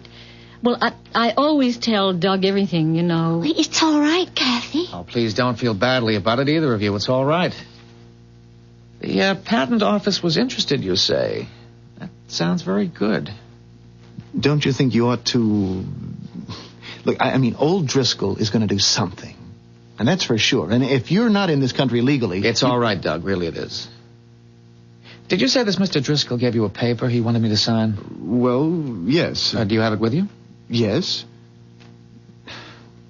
Sid, Hmm? There is something very odd about all this. I mean, you're giving away... Sid, do you realize what you're giving away? Yes. But tell them, Sid. Don't you think they have a right to know after all that's happened? Yes. I want to show you something, Doug. You and Kathy. Oh, the TV. It's another of his inventions, Doug. The television. Did I tell you about that? I don't think so. I don't remember. Actually, it isn't a television set at all, except as you break the word down. Tele for distant seeing. Even so, it isn't that kind of distance. And I get only one picture on it. Always the same picture. Only one picture? Yes. I'll show you. That's the picture. Oh, it's not very pretty, is it? Looks more like a moonscape than anything else. Except for those mounds or domes or whatever they are scattered around. How come it's black and white? There isn't any color there, Doug. In the scene we're watching, you'd see it if there were. It's just gray. There's no color at all. Is it a movie? A science fiction movie or something like that? Oh, no. It's quite real. Well, it can't be the moon unless the other side has put domes up there and we don't know about it. No, it isn't the moon. Tell them, Sid. It's our home.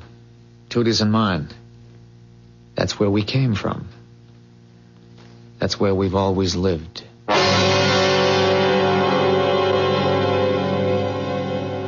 An alien world, old enough and weathered enough to look like our moon. Well, we've all heard or read stories about such places. That was fiction, of course.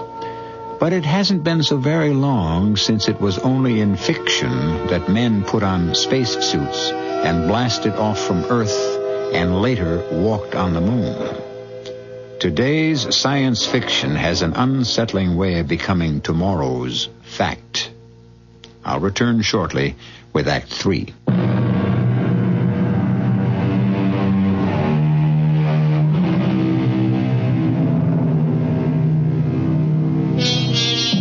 Doug and Kathy Sellers are watching spellbound, but more than a little repelled, a television picture. Something like a television picture, at least, on a screen that becomes a full-length mirror when it's turned off. The picture is a dismal one, a bleak landscape, gray, rocky, and barren as the moon's surface, except for several dome-like structures placed here and there at apparent random. This, Sid and Tootie Jones claim, is their home. There's no place like that on this planet, Sid. No place that I ever saw or heard of. It's on this Earth. We're not space travelers. Oh, I don't blame you for wanting to leave it, wherever it is. Well, if you're not space travelers, then what kind of travelers are you? Let's all sit down. It's a long story. Shall I turn it off, Sid? No. Leave it on. Somebody might come out of one of the domes. They'd be interested in that. What kind of travelers, Sid? You've already guessed it, I think. Yes, we're time travelers.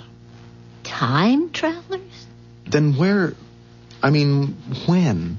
is that? That picture you've got on the screen. Two questions there, really. Where and when? To answer the first, it's right here, Doug. Right in this very neighborhood, on this very spot. Well, then... When? Yeah. The year you're looking at is 3987. A little over 2,000 years from now. And that's what this neighborhood looks like? That's what the whole world looks like, Doug. Worse. This is a garden spot. Oh, it's some kind of trick, isn't it? I mean, it's just something you invented. More like something you invented. You, all of you, in the next few generations. That's misuse of the Earth's resources.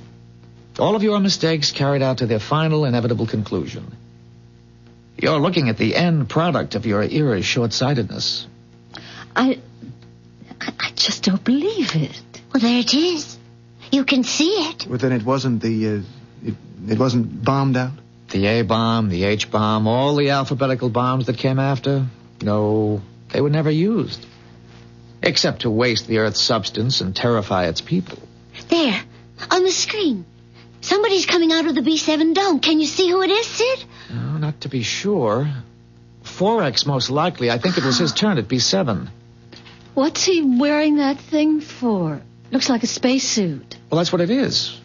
We call them Atmos suits. There's no atmosphere now. None, at least, that's breathable. Except underground, where we convert it. Good Lord. Yes, we live underground. We come out now only to run tests. The toxicity of what's left of the atmosphere isn't very stable. We have to draw it in and purify it, so we need to keep abreast of what we're up against. And pump the impurities back out? Yes. And that increases the toxicity? Yes. The problem isn't solved. We're living by stopgap measures. We have some time, though. There's a lot of air out there, even though most of it is poison. And there aren't very many people to breathe what we salvage. How many? Well, in B7... Oh, you mean worldwide? Yeah. Around 700,000, between 7 and 8. In the whole world? Actually, that's a lot. It was down closer to 100,000 when we finally got the underground communities established. We were that close to extinction. We're the only survivors. Everything else is gone. We're here on a mission. You must have realized that. What kind of a mission? A very simple one. We're here to save the world.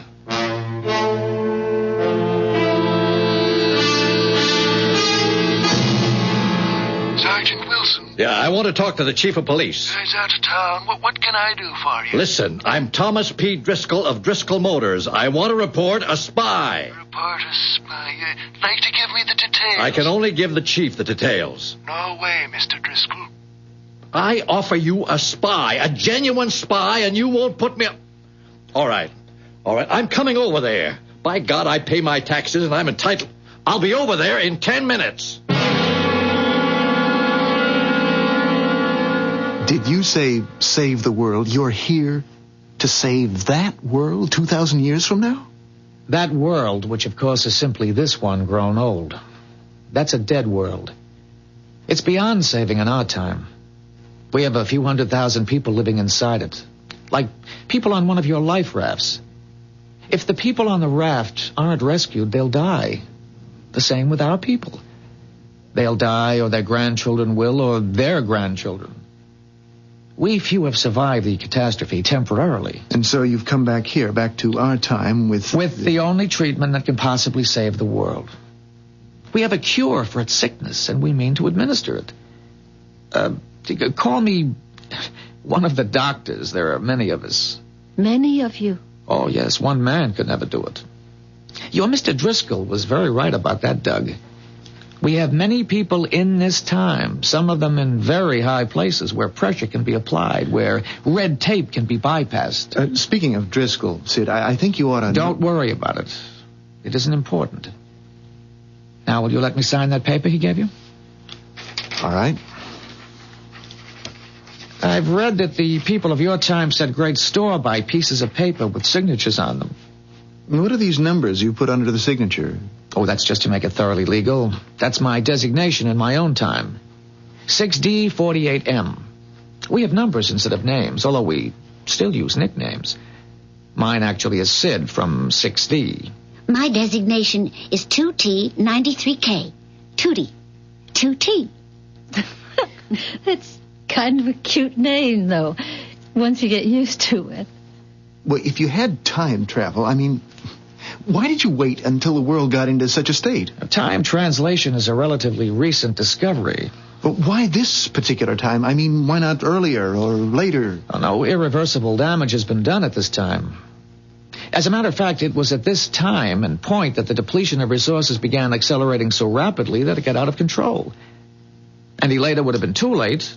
Well, much earlier, you wouldn't have had the technology needed to use what we wanted to give you. I hope I haven't spoiled it for you. For all of us. No.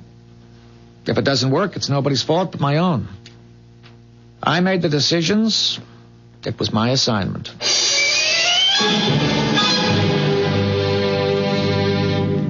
I told you I'd get to the chief, and you said he was out of town. Orders, Mr. Driscoll. I still don't know why he took me off the desk and handed me the job. It's FBI work. Well, don't you worry about that, Wilson. You think the two of us will be enough? If he should decide to shoot his way out or something like that. There are 2 carloads of good men following us. The house will be surrounded when we go in, and there won't be a chance of his getting away. Yes, there's a car stopping out in front now. Tootie, will you turn the screen off? I already did. Oh, Lord, it's old Thomas P. himself. Mr. Driscoll. And a cop. Odd. I thought it would be your FBI. Oh, Mr. Driscoll looks very determined. Mad as a wet hen, that's how he looks. Well, he shouldn't be angry. He may make a great deal of the money you people prize so highly. Oh, you will too, of course, if things work out. How can things work out if they're coming to pick you up? There are many others, as I told you. My being found out shouldn't affect anything. Maybe you could still get out the back way, Sid. Oh, I'm sure we're surrounded. People are very impatient in 1975. I'll let them in. Is your name Sid Jones? Oh, that's what I'm called, yes. Won't you come in? Put the cuffs on him, why don't you? He's your spy. What are you waiting for? Jones, is it true that you showed Mr. Sellers, is it that you showed him an invention of yours last night? Well, yes, it's still down in the basement if you'd like to take a look at it. Sergeant, you'll be making a great mistake if you arrest this man. Have you lost your mind? Sergeant, I can prove beyond any question that I am not a spy. Will you allow me to show you the proof? Watch him, Wilson. He's up to something. We got only your word, Mr. Driscoll. Go ahead, Jones. Thank you. Tootie, will you help me with this? Wilson, are you out of your head? What's back of that looking glass, Jones? What's the glass got to do with this? Well, that's what I'd like to show you. There's no danger, I assure you. No danger, he says. Just don't try anything. Tootie? The third button? Yes, the third button. What's happening? That's no mirror. Look at that thing. It was turning all milky, foggy. Wilson, why don't you do something? He can't get away. Give the guy a chance. I think it's ready now, Tootie. Stop her! For God's sake, somebody stop her. She's disappearing into that looking glass thing. Goodbye, Doug. Goodbye, Kathy. Thank you very much, both of you, for all you've done. Stop right there, Jones. Stop, or I'll... Or you'll what? He's gone, you idiot. You let him walk right through that looking glass. It's changing again. Look, Kathy, it's making a picture. Oh, my God. A park. It's a beautiful park with trees and flowers and people walking around. And not in those miserable spacesuits either. No. It's bright, pretty clothes. And children play... Oh, Doug, it must... Look, there's a dog, a little poodle. For God's sake, what kind of mirror is that? Break through it, you fool. Smash it. I don't care what it is. Smash it. I guess you're right. Now, please stand aside, all of you. What are you going to do with that gun? Just use the butt of it to break the glass, ma'am. Now, please stand clear. There's nothing back there but the wall. Just a plain blank wall. Oh, I almost forgot. Here's that release you wanted Sid to sign, Mr. Driscoll. I don't want the damn thing. I don't want anything to do with him and his magic mirrors. I don't want any part of any of it.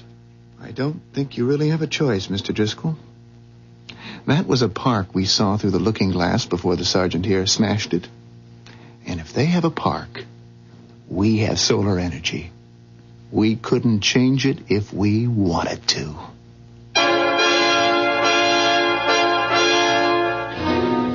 A park where there was a desolate wasteland only a few minutes ago. But wait, it wasn't a few minutes ago at all, was it? It was over 2,000 years in the future. And what this implies is that there are at least two quite different futures, both possible, which in turn implies that we have, at this exact point in world history, reached a crossroad.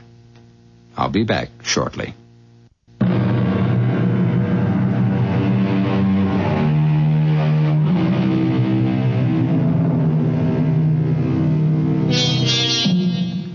Perhaps we shouldn't be surprised if one day, before too terribly long, we hear that solar energy is in the process of being harnessed. In any case, I believe that 6D48M, alias Sid Jones, has given us something to think about. Let's hope the right people do the right kind of thinking. Our cast included Ann Shepard, Jack Grimes, Evie Juster, Russell Horton, and Ken Harvey. The entire production was under the direction of Hyman Brown. This is E.G. Marshall inviting you to return to our Mystery Theater for another adventure in the macabre. Until next time, pleasant dreams.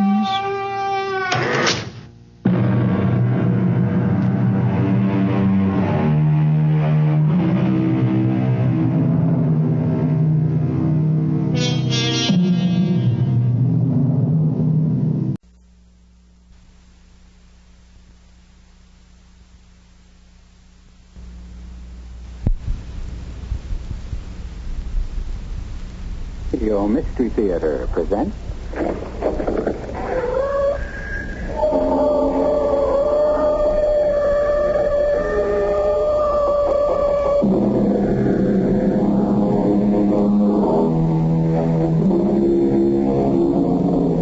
Come in. Welcome. I'm E.G. Marshall. Till death do us part is perhaps the best-known phrase of the marriage service.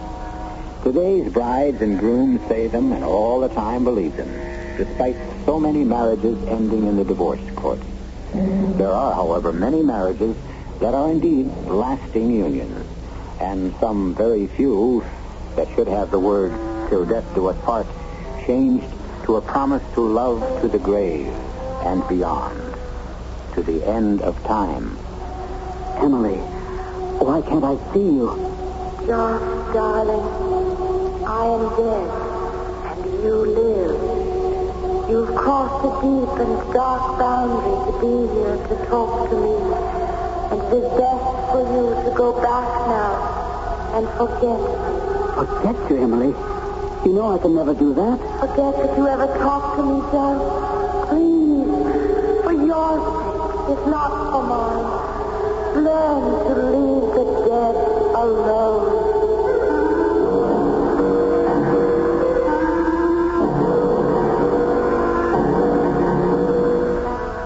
Our mystery drama, Home is Where the Ghost Is, was written especially for the Mystery Theater by Murray Burnett and stars Gordon Gould. It is sponsored in part by Luden's Medicated Cough Drops and Buick Motor Division. I'll be back shortly with Act One.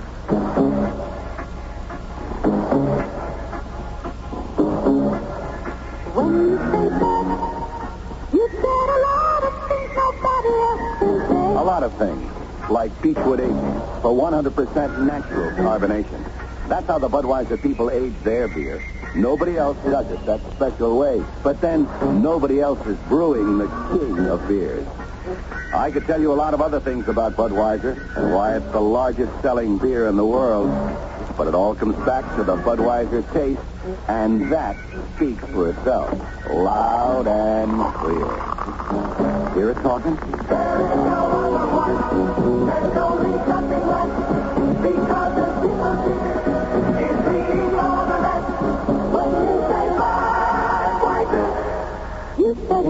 Anheuser-Busch,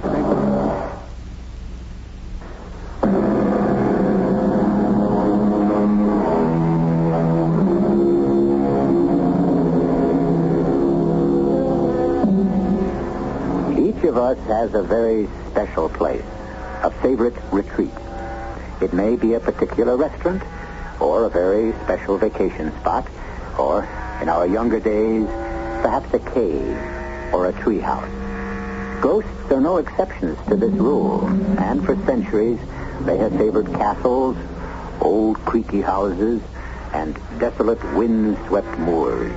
For the most part, the spirit world has avoided college towns, perhaps because they were wary of the boisterous spirits displayed by the student bodies. So it came as a shocking surprise when Neil Fox, the proctor of Calhoun University, was called upon to deal with a ghost. I don't believe in ghosts. What happened at Calhoun during the International Conference of Scientific Observers happened. I admit that, but I wasn't dealing with ghosts. I was dealing with Professor Ramsey Jocelyn, a man whose scientific credentials were, and are, impeccable. And I will leave it to you to decide about the ghost. It started when an excited and distraught Ramsey phoned me late one afternoon. He sounded so upset that I dropped everything to get over to his house. Oh, Neil, thanks for rushing over. Okay. I hope I didn't inconvenience you too much. No, not at all. I just left 2 FBI men and another agent from some super-secret arm of the government sitting in my office, but I'd leave a lot more people than that when I heard the note of panic in your voice. Neil, I had an experience. What? Well, before I tell you about it, I want your word that what I have to say goes no farther than between us. You have my word. All right. First, I want you to open the back door to this house and tell me what you see. Okay. You coming with me? No, I'll stay here. Well, what am I supposed to see? Just open the door. Well? Oh, just what I expected. Your backyard, your garden, and off in the distance, the Howroyd's house. That's it? Nothing else at all? Yeah, that's it. What did you expect? I don't know. I'm not sure. All I know is that when I opened that same door some time ago, I didn't see the backyard, or the garden, or the Holroyd's house. I saw Emily. Oh. Well, I suppose that's only natural. Only natural. Don't humor me, Neil. You know Emily's been dead 3 weeks, and I saw her. Wait a minute. You mean you think you saw her? And talked to her. Well, we better go into the den, have a drink, and just talk this thing out, okay? Okay, fair enough. Now, please listen to me, and don't interrupt. Try to put yourself in my place. I walked to the door and opened it, and I saw no backyard, but tree-shaded walks, and I heard music, strange, unearthly music. Go home, John. Go home. Emily? Is that you? You shouldn't be here, my love. You mustn't be here in this place. Where am I, Em? What is this place? No place for the living. Return to life. Why can't I see you? Josh, you must stop thinking about me. You must. Why don't you ask me to stop breathing? Oh, my love. I'm not asking you to forget me. I wouldn't ever want you to do that. But you must stop thinking of me as if I were alive. But you are alive to me, Em. You always will be. I can't be, Josh. Please, you must go. For your own sake. Goodbye, Josh. I love you, darling. Goodbye. And that was it, Neil. That was the end. You mean, you came back into the house? No. Before I came back, the place where I'd seen and talked to Emily vanished. And I was in my own backyard, so to speak. Then I came in and phoned you. And now I'm not at all sure I did the right thing. Huh? Why the second thoughts about calling me? Because you're a realist. A hard-headed ex-police officer who knows there are not such things as ghosts. And is probably thinking right now, poor old Josh. He's on his way to the funny farm, beginning to see things. Even though you won't come right out and say it. Oh, Ramsey, you're so wrong. Would you be surprised if I told you that I've been expecting something like this? Expecting me to see and talk with Emily? No, I won't be that specific, but I know how close you and Emily were, and I know how badly her death hit you. But you haven't shown it. You've been holding your grief in too tightly, Josh. Hugging it to yourself, and it was inevitable that there'd be some reaction, and this... Well, I think this is all it was. You make everything sound plausible. So how would you describe my experience? A temporary hallucination caused by dwelling too long and too closely upon Emily's loss. I couldn't overcome a deep feeling of anxiety about my old friend and the role he was slated to play in the upcoming International Conference of Scientific Observers. I was also concerned about my own course. How was I going to reconcile telling the truth to my house guest, Nick James, and at the same time keep my vow of secrecy to Jocelyn? I still didn't have the answer by the time I reached home and found Nick waiting for me. As usual, he wasted no time. Okay, what's the scoop with Jocelyn? Well, look, now, it's not what you were worried about. He's upset about his wife. His wife's dead, Fox. What's bothering him? Just that. He wishes she were alive. Well, how badly does he wish it? It's hard to say. Well, we'd better be able to say. The whole Alexei Vergoda operation hangs on Jocelyn. If he's not stable, Vergoda isn't going to think of defecting. So far, your outfit is the only one who's even heard about Vergoda's desire to defect. Our information is correct. Look, Vergoda and Joss have been corresponding for years. Why wouldn't Vergoda have dropped him a hint? You're being naive. With a man as important as Alexei Vergoda, the slightest trace of anything that's whispered of disaffection, and he wouldn't have been allowed to come to this conference. Yeah, but he must have told someone he was set up because you people heard about it. Vergoda wants out, and we want to help him. We believe that Vergoda will use Ramsey Jocelyn as a contact when he gets here. And as of this minute, I'm worried about Ramsey Jocelyn flipping his lid. Oh, come on, Nick. I think you're overreacting. Oh, you'll see some real overreaction if this operation gets fouled up. With all the men you've got out here, I don't understand why you say the whole operation hangs on Jocelyn. All our information says Vergoda is going to contact Jocelyn because he trusts him. Now, will you guarantee me that he's going to stay normal until this conference is over? Guarantee? No one can guarantee that anyone will even be alive tomorrow. But what I will do is go back and check this whole thing out with Josh. On the way to see Ramsey Jocelyn for the second time that day, I felt vastly better, because now I could level with Josh. Shake him out of this preoccupation with the loss of Emily by presenting him with his important role in the proposed defection of Alexei Vergoda. I didn't find out until Josh told me, later, that at the very time I was on my way to see him, Josh was having another experience. Emily? Emily? I came back. You shouldn't have, Josh. You shouldn't have. Why not? What's the harm in my talking with you? I miss you so. I know how difficult it is for you, Josh, and it saddens me. But, Josh, as long as you're here... Yes? Do you remember Alexei? Of course. He's coming here to Calhoun, along with a number of other scientific types. And we're going to have a big powwow. I know. You know? Em, tell me, what's it like where you are? I'd like to answer all of your questions, but there are rules, and it's not allowed. Why are we talking about Alexei? Because he will be important to you. Alexei? Yes. You never really knew Alexei, you know. I met Alexei when you did. We both saw him frequently. We've been friends for years. We still correspond. I know, Josh. Then what are you trying to tell me? Dear Josh, do you remember after our second date? Do you remember what I told you? Of course. You told me that it was part of my charm that I always believed everything anyone told me. And you also said it wasn't very bright of me. That's right, Josh. And you haven't changed. Think about it. This has something to do with Alexei, right? I'd rather say it has something to do with you. Am I really talking to you, Em? Or is this just a trick of my imagination? Is it my longing for you that makes me believe we're having a conversation? Or am I really, honestly talking to you? Oh, you're worrying about the wrong thing, Josh. I told you to worry about Alexei. But you haven't told me why. You must stop asking questions, because answers are forbidden. By whom? Go back to your house, to your world, and take care when you meet Alexei.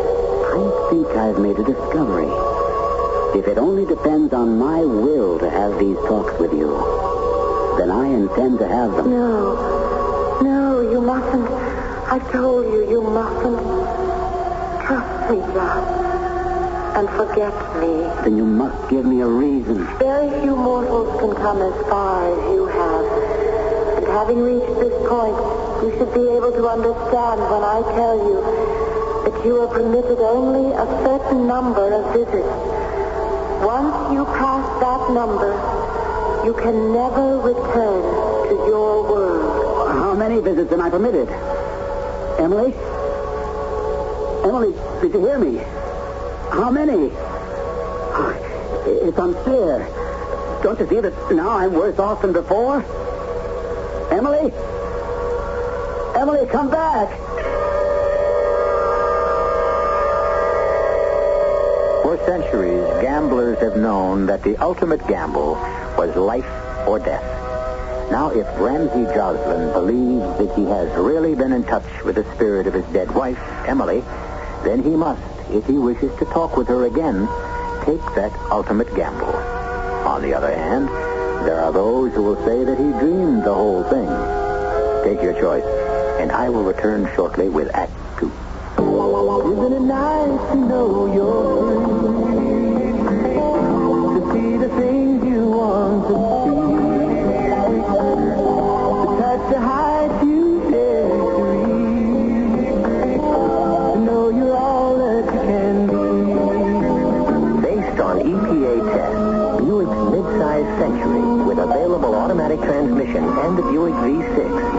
17 miles per gallon in the city test and 25 in the highway test. Of course, those figures are only estimates. The mileage you get may vary.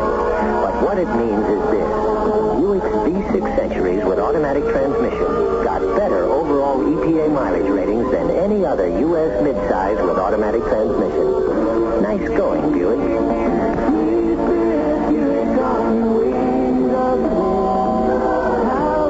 In California, see your Buick dealer for EPA figures.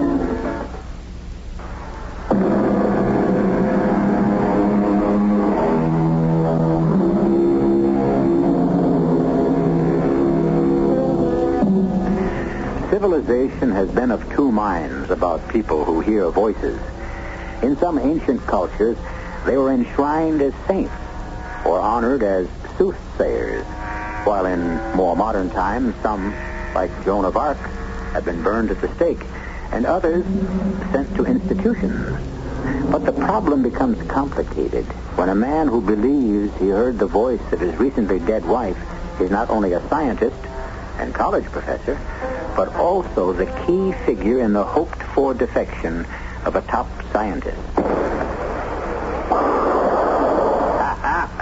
Ramsey, old friend, my game has improved much since we recently opened a bowling alley in my country. I can see that. And the wonderful thing about bowling alleys is that the most sophisticated of listening devices are useful here. I take it, then, you have something to tell me that you don't want overheard. Have you not been informed? If you're talking about the possibility of your staying in this country after the conference is over, I have heard about it. What did you hear? And from whom? From the proctor, Neil Fox, a friend of mine. He indicated that there were government agents here on the campus waiting to help you.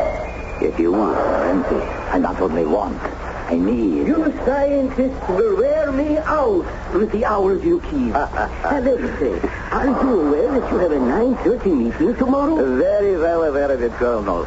We were just discussing our varying points of view. I, of course, know you are Ramsey Jocelyn, a distinguished scientist and a friend of my colleague Alexei. Oh, forgive me, Josh. This is Colonel Kirill Pulatin, our guide and interpreter on this visit. Interpreter? I always thought you spoke such good English. Alexei is not the only scientist at this conference, Mr. Jocelyn. I apologize for my rudeness, Colonel. Apology accepted. And I will leave you two old friends to your game. Alex, I really don't know what came over me. Oh, not to worry. What you did will work out very well. Now, before we do anything else, may I offer my condolences? Of course. I should have sent something, but I was so shocked. How did it happen? Suddenly. Heart? Cerebral hemorrhage. I didn't... I'm sorry, Ramsey. It must be painful for you. Not at all. I have to learn to be able to talk about it. Maybe if I do, it will act as an anesthetic. Dull the pain. Yeah. And now I come with my small problem. Perhaps you would be... Let me help. It will give me something to think about. And also, I want to help. If you made this decision, something spectacular must have occurred to make you change your mind. I remember how fiercely we used to argue about the course of his... Oh, yes. There will be time to explain all that. But now, Ramsey, you must help me. I was told to wait for your approach. And? We will meet here 2 nights from now. And I will have a definite schedule for you to follow to safety. Well, we seem to be off to a fairly good start. Yeah, let's hope we're just as happy at the finish. Why? What do you think might derail us? Well, Nick, I don't know that I'd go as far as saying we're going to be derailed, but there are certain problems. And I don't think I can tell you specifically what they are without betraying a confidence. If you know of something that could interfere with us helping Alexei to defect, you owe it to your country to let me know about it. Okay, Nick, no lectures, please. I was the one who clued you in. I didn't have to. It's just that Ramsey is convinced he's been having conversations with Emily. So he's finally flipped. No, wait a minute. I don't think he's flipped. Well, then what do you think? You really believe he's talking to a woman who's been dead for a couple of months? Of course not. Nick, haven't you ever had dreams? Are you trying to tell me that Jocelyn dreams he's been talking to his wife? Everybody dreams. Yeah. How about daydreams? What kind of daydream? Well, let's say that you open the back door of your house. Suddenly you're not in your own backyard, but in, sort of an Elysian field, and you can hear and talk with your wife. I guess we'll have to get cracking and pray that we can get Alexei Vergoda out before Jocelyn really cracks up. How sure are you that he's cracking up? Nick, have you ever thought that he might just be telling the truth? I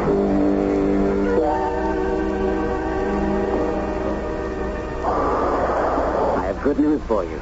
I've spoken to my people, and everything's been arranged. You will never know how grateful I am to you. I promise you that someday I will repay. Oh, forget it, Alexei. You know I'm happy to do it. When, where, and how?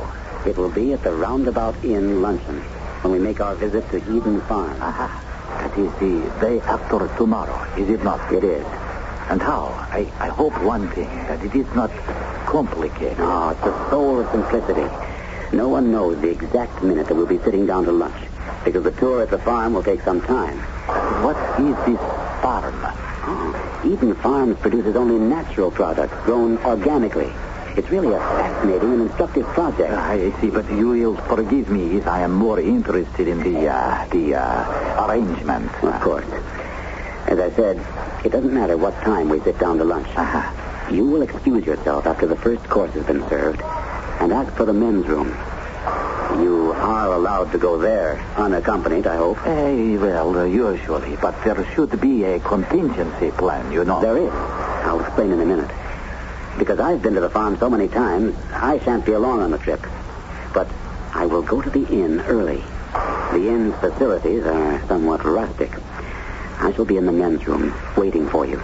You will enter and escape through the window. It is large enough for a man to go through easily. And once I am out, the gravel driveway runs right under the window. There'll be a car, and you'll be safe. And free, provided that you have a contingency in case I am accompanied when I leave the table. If that happens, whoever it is will be stopped momentarily by the maitre d', who will have some inconsequential question to ask. Well, it would seem that everything has been well planned.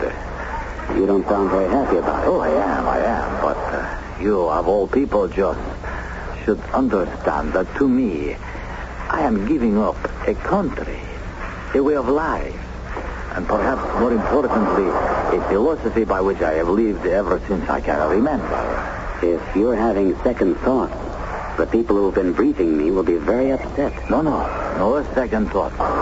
But I am sure you will understand that it's only natural for me to be apprehensive. Ramsey, I face an unknown future. And at this time of my life, that is something to think about.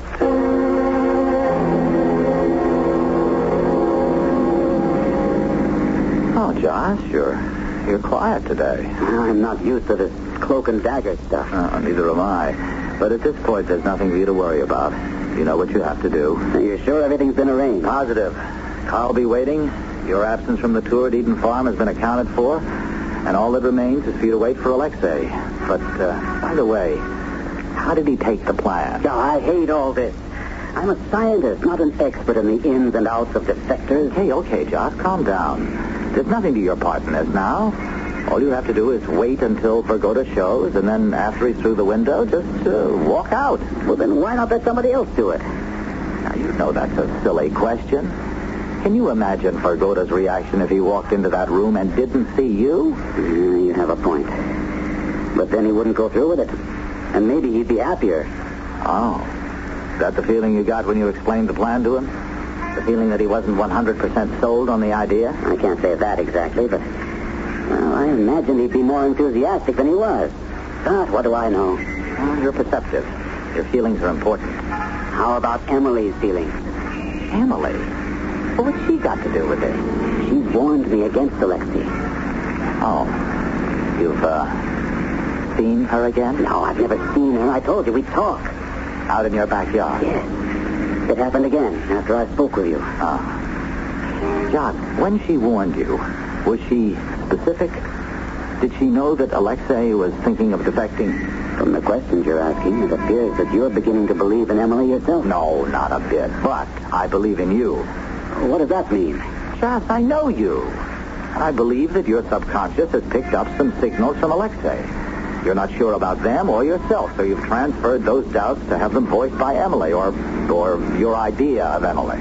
In other words, you think I'm talking to myself?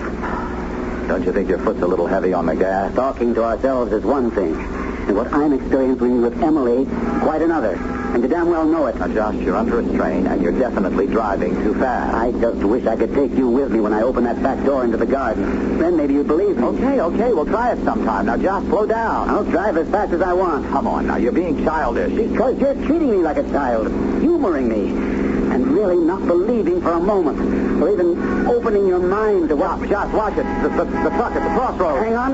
I'm going to try to beat him to the... No, Josh!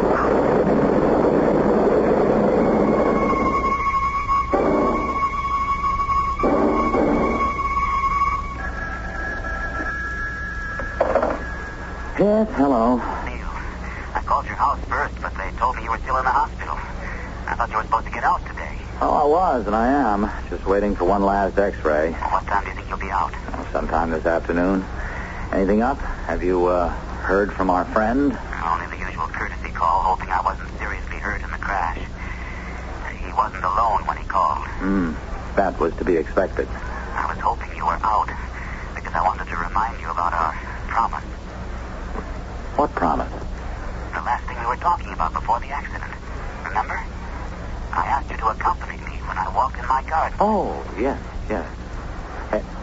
Have you walked since the accident? No, but I'm most anxious for us both to go. Okay, Ramsey, right. I'll come directly to your house from here, even before I go home.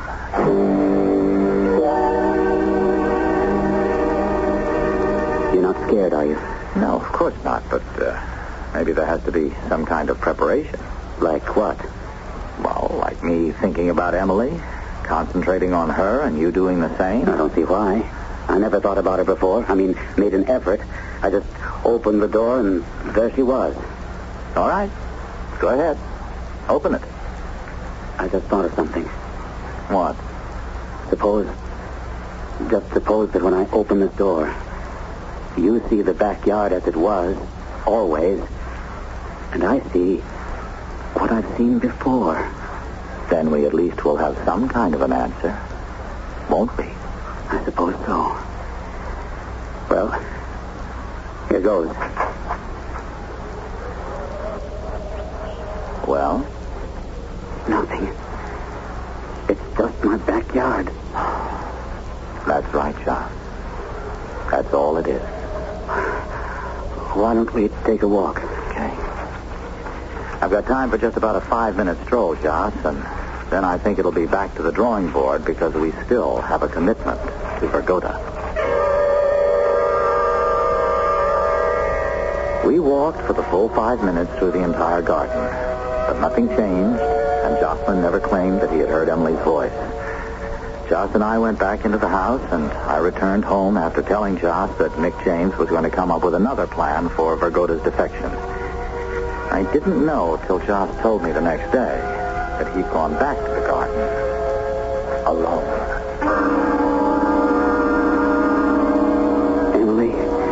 Emily, maybe I made a mistake bringing Neil. Maybe it isn't allowed or something. But I didn't do it for any other reason except to prove to Neil that I'm not out of my mind. Emily, where are you? Are you going to talk to me? I'm not going back until I've spoken with you. My dear love, I don't believe you. Someone I met here on this side said you were an impossible man. Oh, you didn't let them get away with that, did you, Em? No, of course not. I said you weren't impossible, merely improbable. But that isn't what you wanted to hear, is it? You know it isn't. I knew about the accident. And you tried to warn me when you told me to look out for Alexei. Not exactly. But you did warn me about Alexei, didn't you? Yes. And you must have known what was going to happen. Oh, you must stop this, John. You must. It's terribly dangerous for you. More dangerous than Alexei? Oh, yes. Much more. I must go.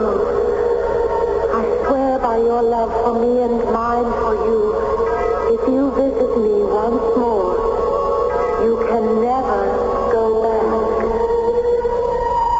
The question remaining to be answered is, will a man as strong-minded as Ramsey Joslin heed the warning? I'll be back with that answer in Act 3 in just a few moments.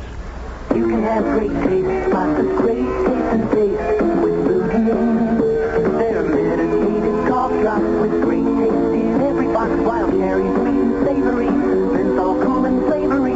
Honey, the way you whip with lemon or licorice, all you can have great taste, lots of great taste and taste with Blue Carbunkel. Luton, the medicated cough drops that don't taste medicated. They taste great.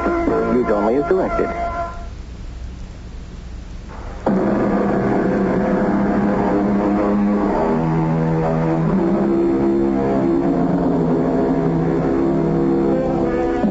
Iron Curtain countries have long been interested in esoteric sciences.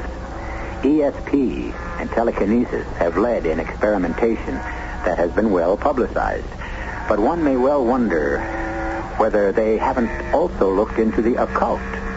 If this were true, as well it might be, then a dissenting scientist who wished to defect wouldn't be too upset to find his contact in the United States engaged in conversation with his dead wife.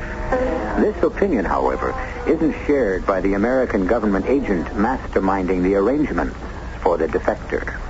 Foul up. That's what you can expect every time you deal with amateurs. Oh, look, Nick, I don't see how you can blame an automobile accident on the fact that Ramsey Joslin is an amateur in espionage. He was driving, wasn't he, Fox? And according to you, he was upset about his wife, and he wasn't paying attention to what he should have been thinking about. One thing only. To get to the inn and get Vergoda out of there. Look, the conference ends Friday at 3 p.m. All of the scientists and visitors will be off the campus.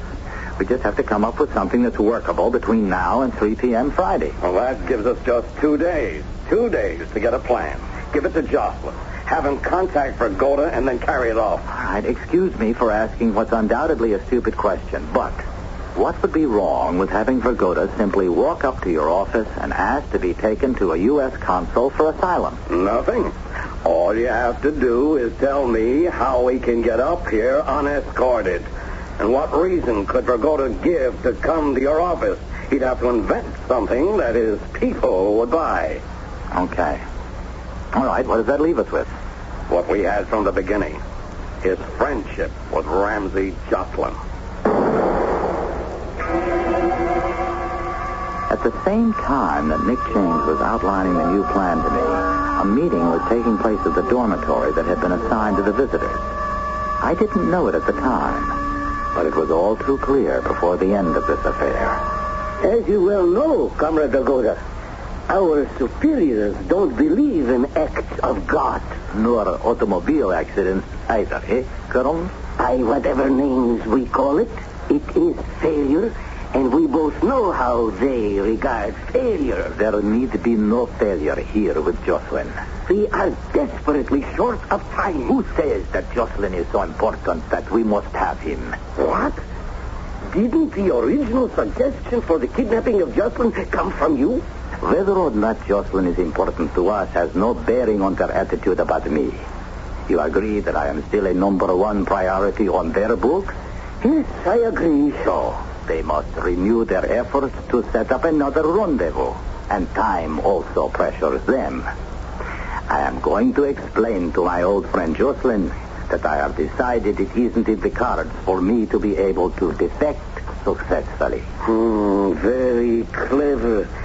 Then you expect him to argue with you and try to change your mind, huh? Most certainly.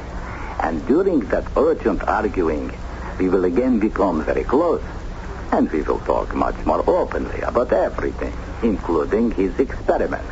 I cannot see any major objections to this proposal. What is our agenda for today? Well, let me see. 2 meetings. The afternoon conference on weather-controlled data is at Goodwin Hall. As I remember, there is a cafeteria at Goodwin.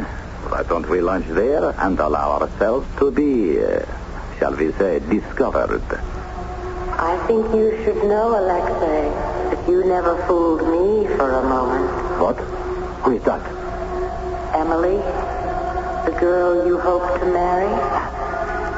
You always had an underlying streak of treachery, Alexei, and it made you completely unattractive. Is this some trick? Something? No trick, Alexei. But please, remember, you may fool Josh, but you will never fool me. This is ridiculous.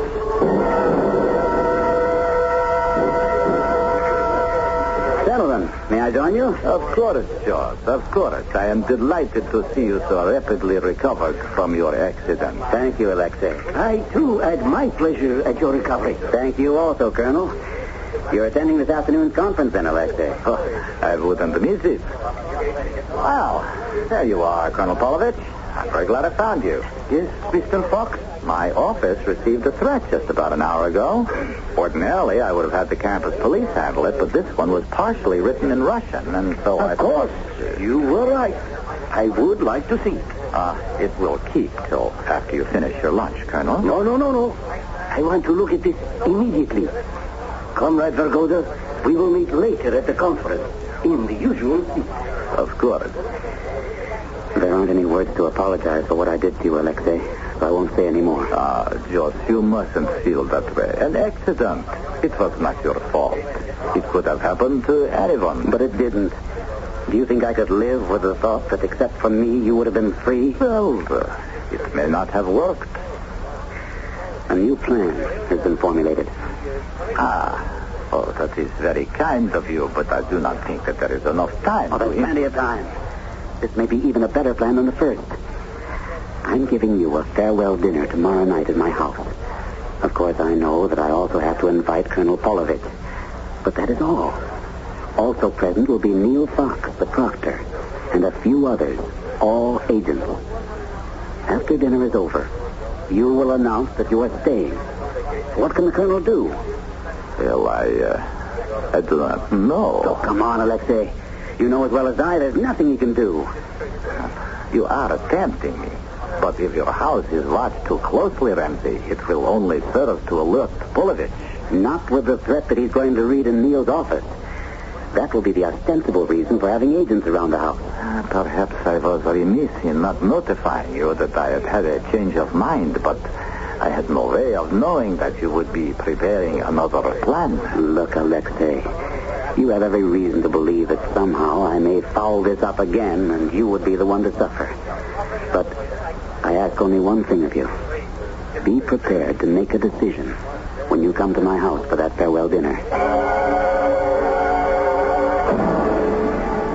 So now, Colonel, we go back to the original design. We take Ramsey Jocelyn back with us. But now we have to take him from under the noses of the men who think you are going to defect to them. They have made a large mistake. Because of the false threat they showed you earlier, you have every right to ask to participate in the security arrangements for the dinner. It should be a relatively simple matter to replace their men with ours. Perhaps. But still, I will have to be at the dinner and will have to use some force to get Jocelyn away. Yes. A dart gun to incapacitate the agent Nick James. I do not think that the proctor will give us any trouble. And Jocelyn? Well, if necessary, we can drug him as previously planned. We will go to the dinner and adopt your plan.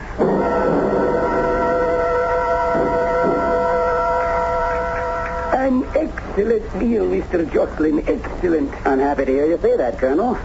You see, Alexei, everything went off as planned at your farewell dinner. Not quite, old friend. Not quite. What? No one will move, please. Now, wait a minute, Colonel. Before you do anything foolish, you should know that this house is surrounded. And under surveillance by loyal members of my country, and that your friend there, Nick James, is a government agent whom I deal with so. No need for alarm, please. Mr. James is not dead, merely tranquilized. The same will happen to anyone else who tries to interfere. I swear to you, Alexei, I don't know. Ramsey, it was all my doing. I don't understand. I never intended to defect. I've always been happy with my life. But, old friend, I do believe that you have stumbled across a discovery that we can put to good use in my country. If you're talking about the Les Nyan, you can forget it, Alexei. I wouldn't think of... Either you come with the Colonel and me willingly, or we will tranquilize you. Emily, she warned me against you. This is what she meant. Come, Alexei. We waste time, and we do not have enough to waste. Emily, she warned you against me? Impossible. You lie. She was not sure which of us to choose until the very last moment. Oh, I don't mean years ago. I mean now, just before your visit. But she couldn't have. She is dead. Nevertheless, she did. And I can prove it. Do you dare to have it proved to you? Enough. You will come to this side of the table. Ramsey, how can you prove it? Easily. Just step out into the garden with me, and Emily will prove it. The garden? By that will... No, one moment, Colonel. The garden. 1 minute in the garden, and you have your proof. All right. Move quickly. We will be back directly, Colonel. There is nothing to lose since we have the house safely surrounded. I give you 1 minute, Alexei. No more.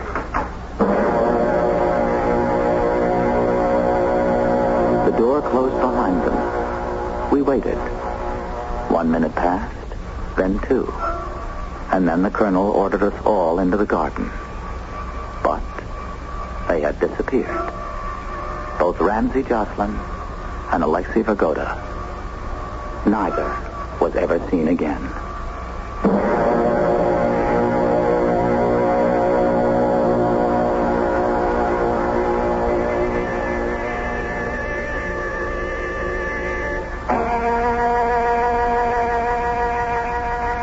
The story you've just heard cannot, of course, be verified. Although we do know there was such a conference. And we also know that one member attending the conference was taken ill and never returned to his homeland. As for Professor Ramsey Jocelyn, the papers say he died in an automobile accident. All we know is that he is dead. I'll be back shortly.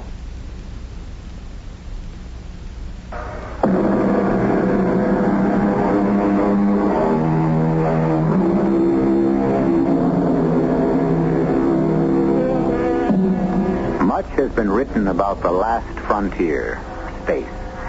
And now it seems that we have conquered that. Writers and social planners bemoan the fact that there are no more frontiers for man to cross. But is that really true?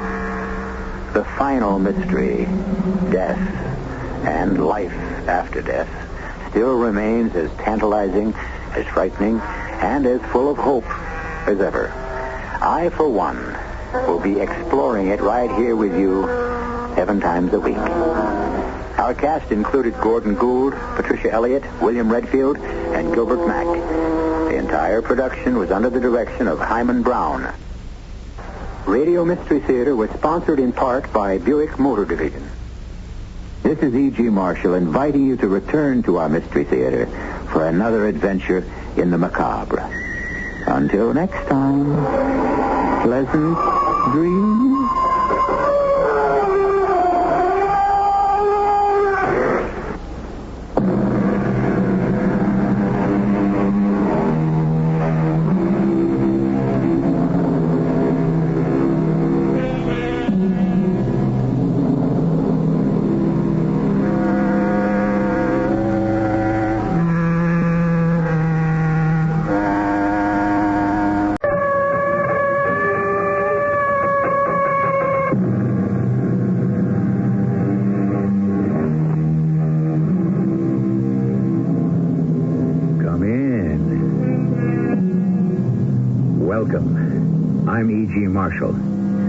Long after the serpent has been killed, the tail will thrash about, and the needle-pointed venomous fangs may still be bared. The snake is dead, but he doesn't know it. And long after the armistice is signed and the peace treaty approved, there are those who refuse to lay down their arms and quit the fight. The war is over, but they don't know it. We will expect you to lead this army in a successful attack against the tyrant. This army? Yes. This army is absolutely untrained. I know. Has no weapons, no ammunition, no supplies, no transport. What kind of an army do you call it? A victorious army.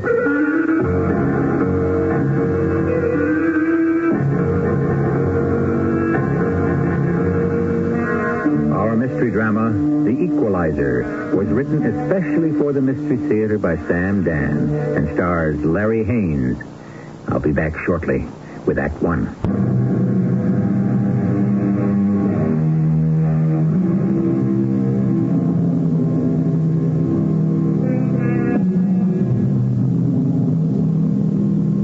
Park Avenue in New York City, the capital, the hub, the headquarters of so many of the great American enterprises, commerce, industry, communications, a street of important-looking, smartly dressed men and women.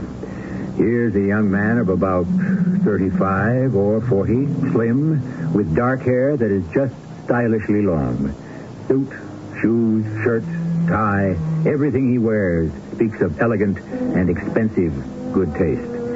He turns into the lobby of one of those magnificent stone and glass buildings. He is obviously an important young executive from the looks of him. The elevator lets him out on a high floor. He opens a door on which is lettered the legend, International Enterprises. He enters an exquisitely furnished waiting room. A smartly groomed secretary nods at him and picks up her telephone. Yes? Mr. Henley is here. Oh, send him in. You can go in. Ah, you are Donald Henley. Yeah. I'm Stanley Bulwer. Cigarette? I don't smoke. May I offer you a drink? I don't drink. Joe Davis speaks very highly of you. Have you known, do you know Joe very well? Yeah. Joe and I, we go back quite a while. Joe says you're exactly the man the client needs. Who's the client? They are in South America. Oh, are they in or out? At this point, they're still in the hills, in the jungles. What'll they pay? What are you asking? What do I have to do? Train a couple of thousand men. Also lead them? Yes. Certain amount of leadership. That's extra. I understand. What chance do they have? The people, I'm told, don't like the government that's in there right now. They'll probably support your crowd. But once your fellas get control, things will get no better, maybe even worse. They'll have to do the whole thing all over again. That's why guys like you and me will never be out of work. I have a Swiss bank account. You'll deposit $50,000 in it and then $10,000 every month plus expenses. Sounds high. Goodbye. Wait. These are poor people. I don't know if they can pay it. The poor people never pay it. It'll come from the rich who are buying insurance. I see you know the drill. Do I or don't I get the job? You are now the advisor to the military arm of the People's Revolution. Would you also care for a military title? I could get you a commission as a colonel. I don't care what you call me. Just deposit the money. Where would you like to go? Trussell. All right. Anytime you're ready. Oh, Donald, you mean you know somebody? Where? At Trussell's. I never heard of the place. Oh, then forget it. Well, why? You want to go, don't you? Well, but unless you know somebody. Trussell's is absolutely tops. The most exclusive discotheque in the world. Well, you have to be somebody to get in there. I'm somebody. Oh, look, let's forget it. Put on your hat. I don't wear a hat. Put on whatever you're going to wear and let's go.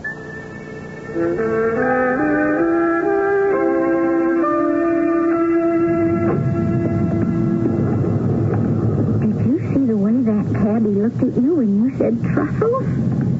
As is it? We'll never get in. No? You see that big fellow at the door? Yeah. Well, it's his job to keep out everybody who isn't a celebrity. Come on, let's go somewhere else. You said you wanted to go to Trussell's. The doorman won't let us in. Oh, yes, he will. Good evening, sir. Do you have a reservation? No. Well, in that case... In that case, what? Well, all right. Go right in, sir.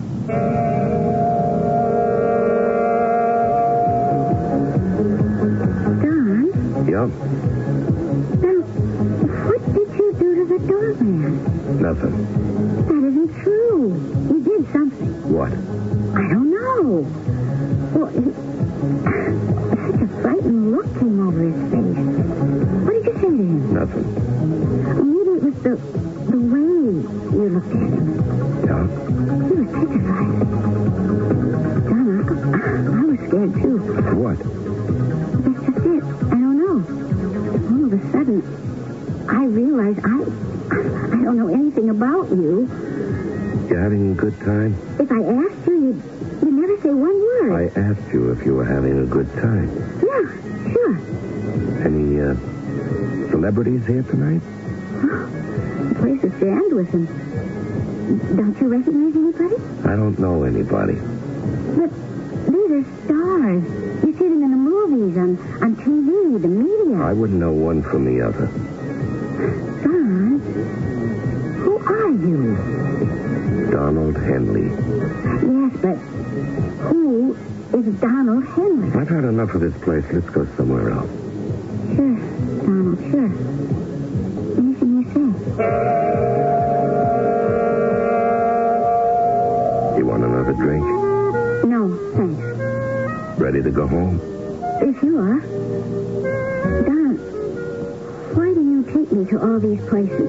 Because these are where you say you want to go. Well, but you're not having any fun. Look, you said you were ready. Let's go. Don, please. Something's wrong. I just feel it. I'm going away. Is it a business trip? For good. Can I ask you where you're going? No. You're tired of me? No. When are you leaving? Tomorrow. Will I ever see you again? Oh, what's the point in asking? We're finished, aren't we? Yeah. I never met a man like you. I don't know who you are, what you do. Does it matter? No, but I'd like it to matter. I guess it can't. You're absolutely complete in yourself. You want a woman for company. It never gets more than skin deep. Why? Because that's the way it has to be.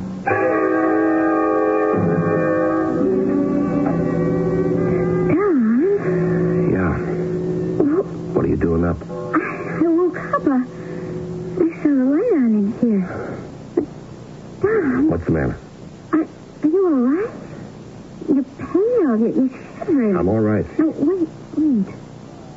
What's this on the table? What does it look like? Well, a gun? It's a .45 caliber automatic pistol. I never even knew you had a gun. Why do you have a gun? Because I need it in my line of work. What is your line of work? Don, you're sweating. Just a minute ago, you were shivering. You're not well. I'm all right. Well, maybe you better see a doctor. No, I'm always like this just before.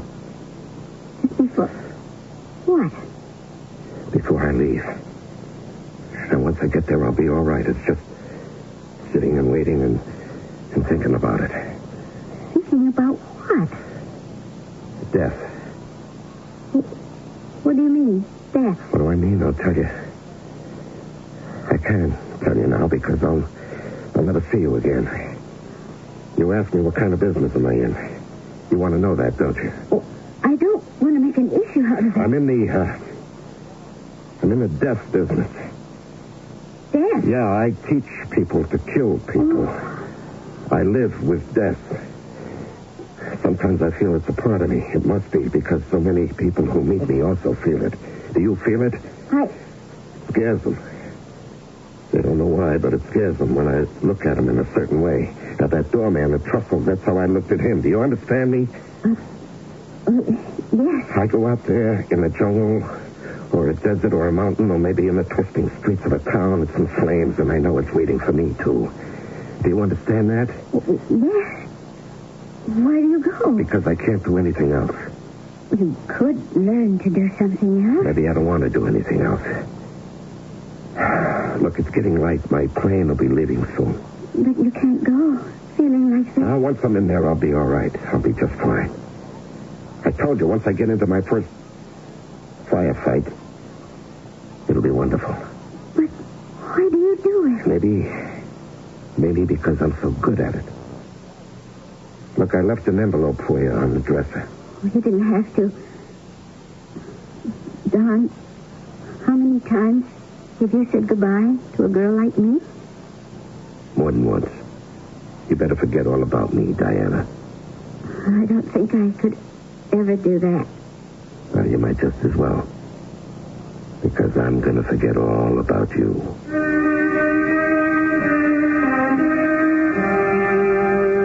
So, all ready, I see? Yeah. Your money's been deposited. Yes, I know. I checked the bank. You don't leave anything to chance, do you? No. That's one of the reasons we chose you. All right, give me my instructions. When you get to Venezuela, you take a local airline. Your reservations are all made to fly to the capital of Guyara. That's the country. Got it? Yeah. You will be met by a Colonel Ramirez, Chief of Staff of the Revolutionary Army. I don't know this officer. Someone new. The colonel, naturally, being in enemy territory, won't be in uniform. How will the colonel know me? From your photographs, which have been sent on ahead. Well, why couldn't I have been dropped into revolutionary territory by helicopter? Because they don't have any. That means I have to land at the government airport. Won't I attract suspicion? Oh, I'm sure you will. Do I have a cover? You represent International Scouting Associates. What am I scouting for? Talent. Baseball talent for the American Major Leagues. Yes, here are your credentials. The Colonel Ramirez will pick you up. Then both of you will somehow have to make your way past all the government security forces. How good is this, Colonel Ramirez? From what I'm told, you couldn't ask for anyone better.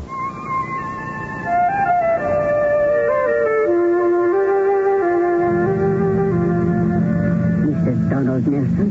Yes? Look very much surprised. And then throw your arms around me and say, darling. What? Look more surprised than that. All right. Now, say, darling. Darling.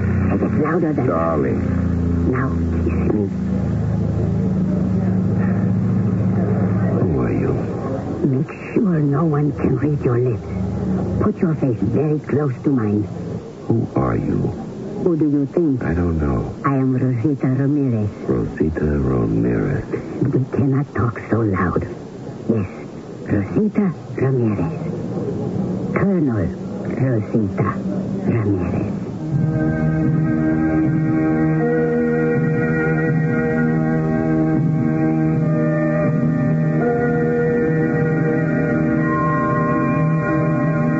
A very interesting colonel, that Rosita Ramirez. And is this the form of greeting they have down there in Guayara instead of the salute? War may be hell, as General Sherman said, but this one seems to be getting off to a most pleasant start. I shall continue with Act 2 shortly.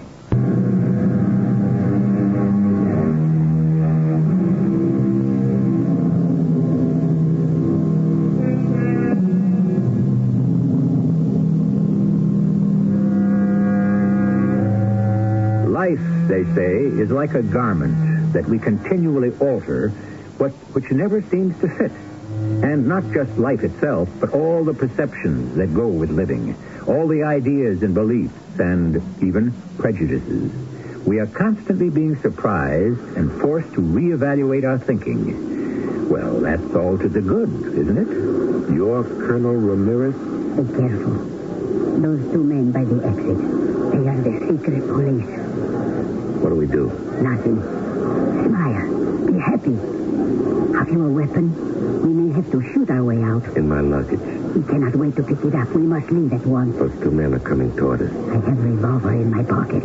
Be ready to run. Where? Follow me. Suppose you get killed. Buenos dias, senor. Yes? You asked me first? Yeah. Here. Well. This show you are the baseball scout. Yeah. Senor, I have a nephew. He wants to play Yankee baseball and make $1 million. You will look at him? Sure. Good. Remember his name, Pedro Valdez. Yeah. And you? You have a card? Hey, here. Senor, you can do much better than this one. Say the word. No, she suits me fine. Well, what is this, your nephew's name again? Valdez. Pedro Valdez. I'll remember.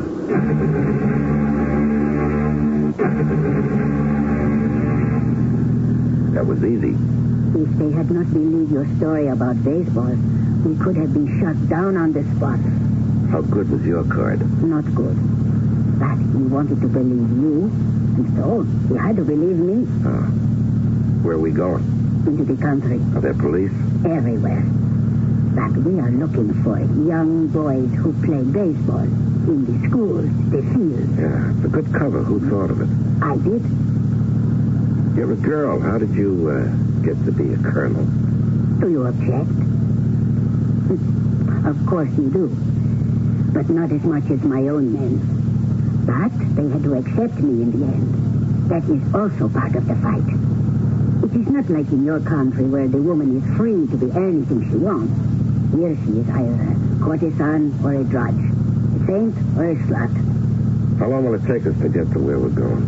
Well, it depends on how much pretending we must do for the police. All right.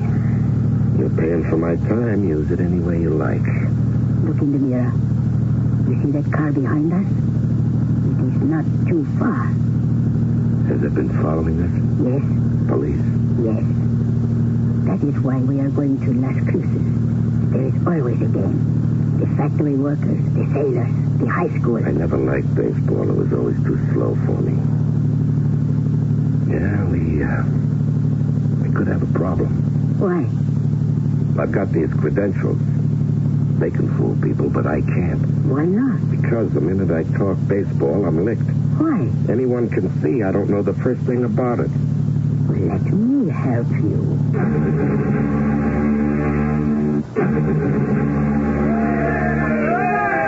Anybody here any good? The pitcher is fast, but wild. The fat one who hit the home run cannot survive the curved ball that awaits him in the major league.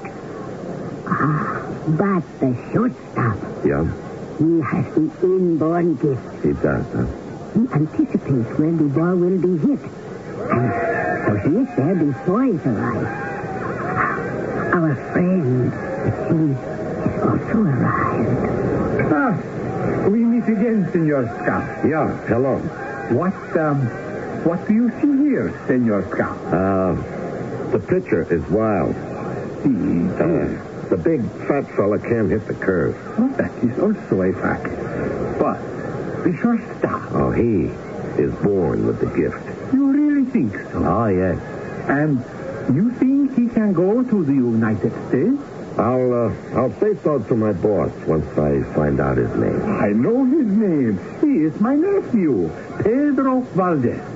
I'll write that down. You will offer him money? Oh, yes. How much? Well, I'll have to talk to my boss back in the States. Why not give him some money now? Well, I have no authority. But some other scouts may steal him.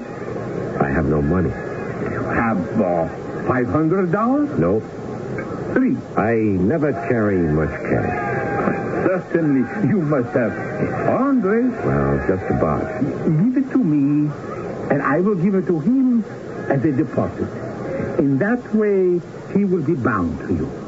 Yes. Yeah, I understand. Okay. Here.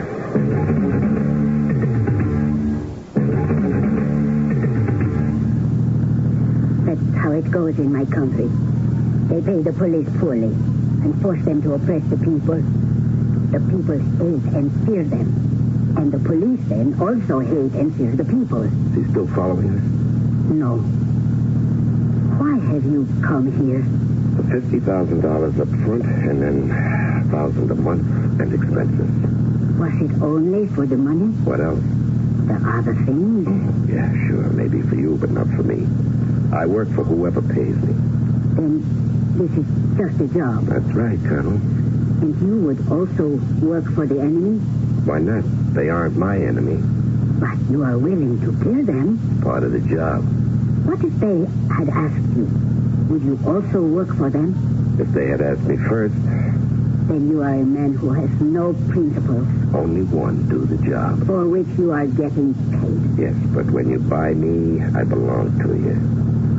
Some of your idealists will drop their guns and run away when the fight gets too hot. I won't. And I won't make a deal with the other side either. That's what you have to watch out for. I trust all the men and women in my army of the revolution. Do you?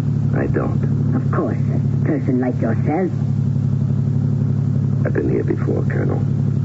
These things form a pattern.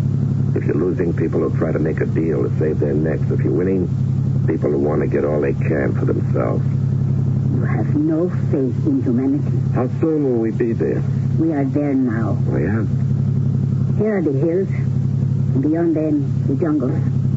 This is the country of the revolution. Mm-hmm. Doesn't look like much. From here, we will march forward to victory. You do not believe it, hmm? First, I want to look at the army.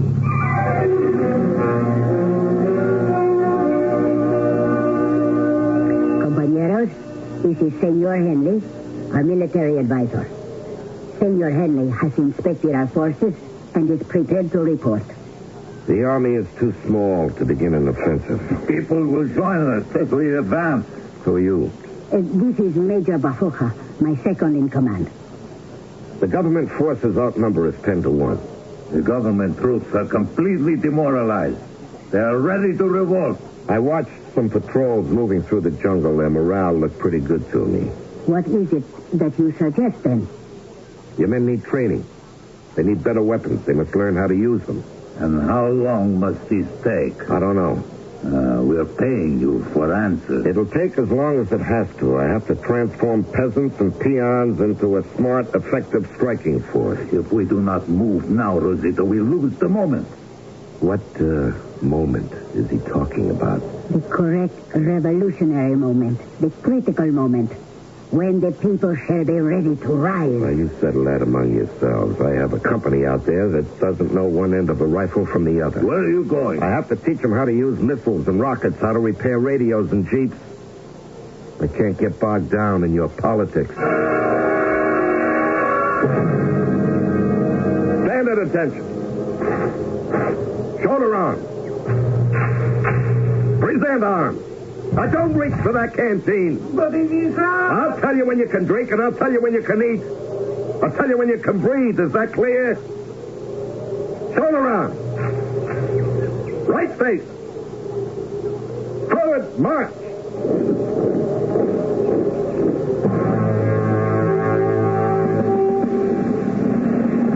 You there. Oh, me? You know who I am? Your orders are to salute me within the perimeter of the encampment. Now put on your pack. Pick up your rifle. Double time. March.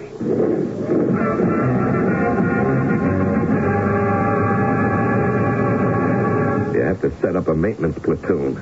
Specially trained mechanics. Otherwise, this equipment will all be destroyed. We will try to find mechanics. And what about medical support?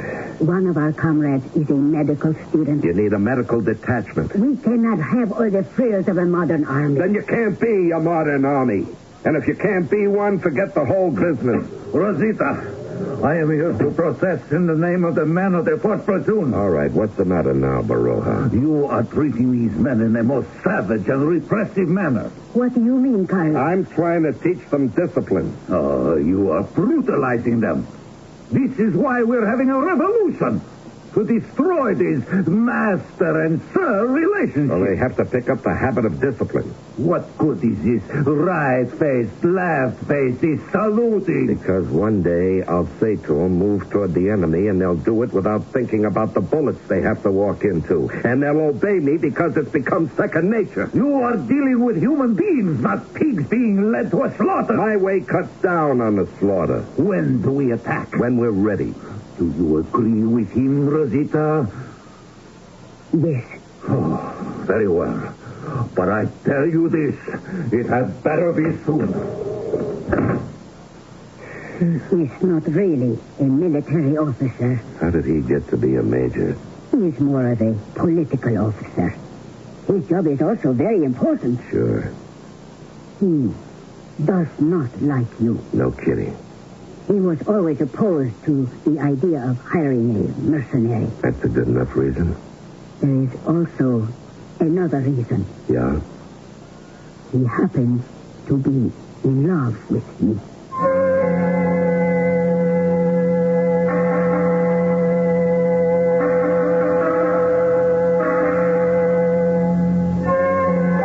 We're due for a break. Let's take it here. It's time, isn't it, that something like this came up? But that's what most stories are about, aren't they? Love and war and money. It seems that we have all three, and the pot is simmering nicely as we anticipate the third act.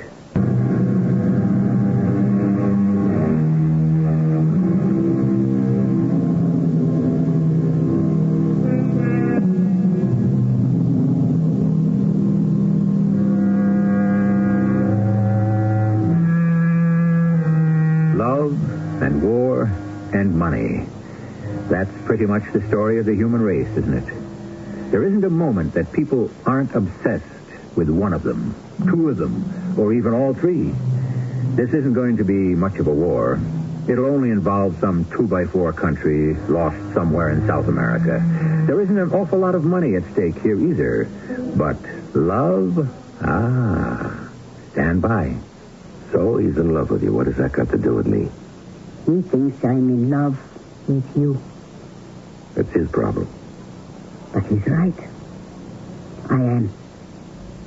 That's your problem. I know. Now, getting down to business. You have to allot responsibilities. You need a quartermaster. Someone has to be responsible for supplies, gasoline, food, ammunition. Has to be organized, and it... You're not paying attention. I fell in love with you at the airport when you kissed me. I only kissed you because you told me to. And it meant nothing to you? It was a tactic to divert the enemy. That is all? Getting back to the business at hand. Is that your entire life? The business at hand? Yes. And there's never anything else? Never. And there's never anyone? There's always someone, but that's just to pass the time. And that's all she can ever be? Just someone with whom to pass a little time? That's all. Excuse me. Now, wait a minute. Where are you going? Out. No, you can't. Why? You can't afford it. Who says so? I say so. Now, look, I'm your professional military advisor. You pay me for my time, and the clock is running. You can't indulge yourself with all these personal, emotional dramas. I am sure you never indulge yourself in these little dramas. I am involved in the greatest drama of all, life and death, and they're absolute. In battle, which is my business, you're either one or the other. Now, do you want to win this war you're going to have with the government forces? Does it matter to you if we win or lose? Win or lose, I walk away from here. And go to another battle? After a while, yes. And what we're trying to do here, it has no meaning for you? No, none at all. What were we talking about? We need more equipment. We need medical supplies, replacement parts, ammunition. I know. Then do something about it. Don't ask me to perform miracles. Why not? What you're asking me to do.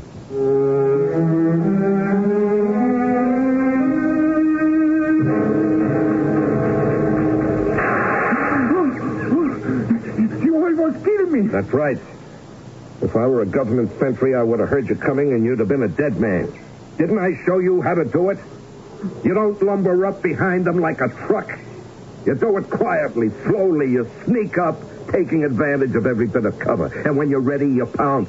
The knife is out, and it's in and under. But you'll be alive. Answer that in a military manner. Forward base, Lopez. Good. Is the advisor there? See, for you. Donald, Yes, what is it? you must return to headquarters at once. We are going to have a political crisis.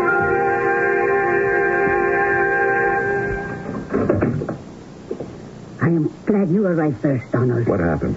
The political committee of the revolution has arrived at a decision. To do what? To launch the offensive. Good luck. We were assisted in arriving at the decision by several foreign observers. No kidding. They promised us help. Yes, they always do. But, Donald, perhaps they are right. What do you think? I think you'll be slaughtered to the last man and woman. You think we have no chance to win? That doesn't matter. Then you do have certain principles. When is this offensive to take place? The meeting will be held in less than an hour. I'm glad I was invited. You are all familiar with the decision.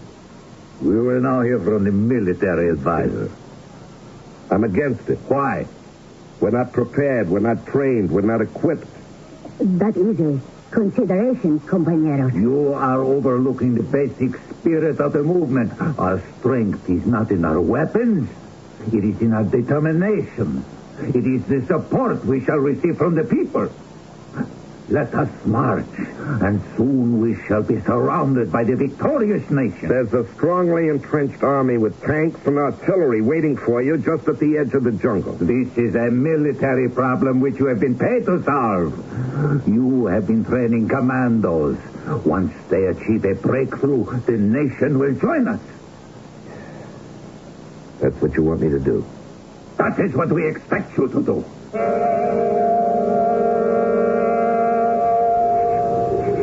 Now we have one chance. They don't expect an attack. They pulled some units out. You see right here on the map? They're stretched thin.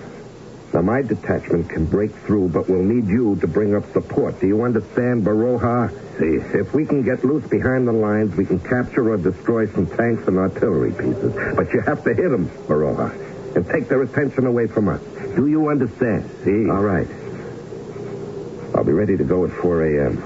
I'll still have 2 good hours of darkness. You advance, Baroja, just as soon as you hear the sounds of firing. I'm counting on it. I shall advance. All right, then that's just about all we have to talk about. Oh, wait. Compañeros, this is to be the start of the revolution. Let us each raise our right hands and swear to support each other. Come what may.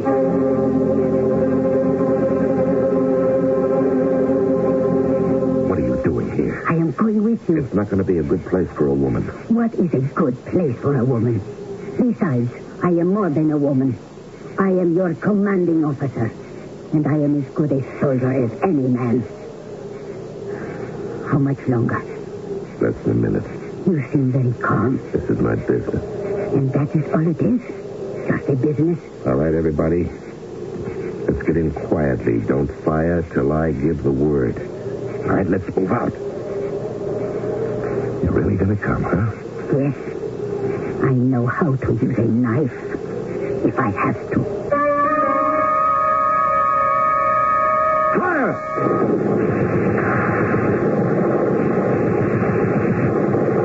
This way! This way! Follow me!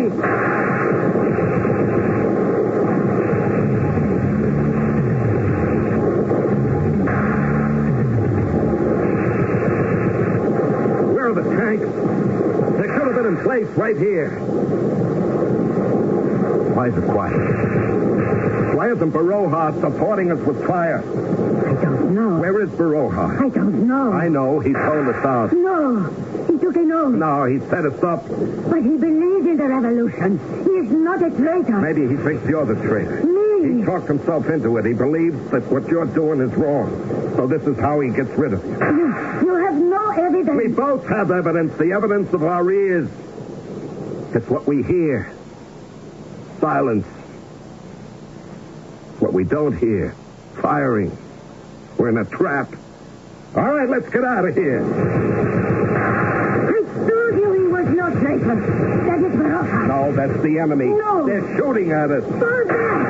Somebody else. Move back. We can't. Baroja's firing at us, too. What are we going to do? We're going to move to the right. To the right. Try to get to the woods. Just follow me. And keep low. Close to the ground. Go! Ah! What was it? Oh. It's everything. I've been hit. Go on, you better get out of here. No. While you can. Let me help you. No, I can't move. Oh, this is your leg. Look, while you have a chance. Go on, get out of here. Lopez, we like to carry No, him. don't be crazy. You'll be killed. Put your right arm around his shoulder, Lopez. Go on. Get out of here. Will you get out of here?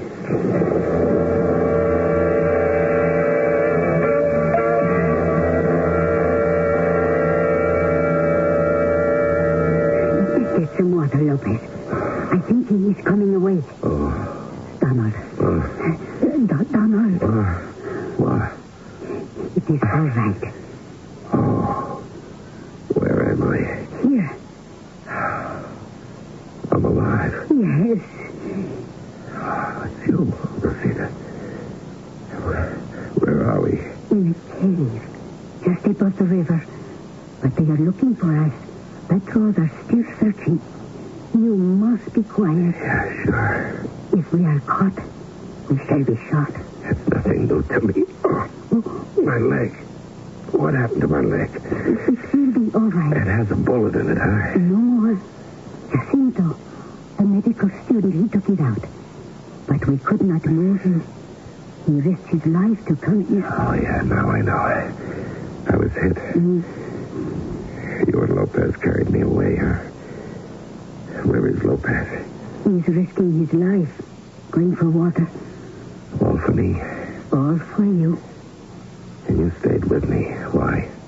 Because I love you. Now you shouldn't love anybody, Rosita. Why? Because you can't trust anybody. You can trust me. Baroja, he sold us out. Yes, he's one of the others now. How many times that happens? But we will try again. Why? Why? Because we must. But don't you see? The revolutions, they all fail. They fail in the field, or if they win, they fail later. Because the revolutionists become corrupted. I know. Many people are weak and foolish. We must hope to be better. A new revolution is about to start in this cave. It will go forth from here. Will you join us? Join you? You and Lopez and Jacinto? Yes. No, I can't join you. We will find a way to pay you what you're worth. No, that won't be hard. I'm not worth anything. Oh, yes. You are the best. Yes, I know, but I'm not worth anything to you. Why? How can you say that? Because I love you. I never said that to anyone before. I wondered how it would sound. It sounded wonderful. It feels wonderful. Now, look, I can't stay here. Why not? Because I'm a soldier. I'm a professional soldier. I can never do anything else or be anything else. Forget that you love me. Be a professional soldier here. No, I can't forget that I love you. So I can't be a soldier here. I can't think like a soldier, act like a soldier. Here I can only be a man in love. So when we held the final council the night of the attack, I looked at Baroja's face. I should have known he'd be betrayed. Why? Because this is when it usually happens. But you said nothing. Yeah. Would you believe me? No. You would have gone ahead without me, wouldn't you? Yes. And so, because of you, I disregarded all my instincts, dismissed all my experience, and I was even willing to throw my life away. I am sorry. No. This is how it is. I love you. And I'll be afraid for you.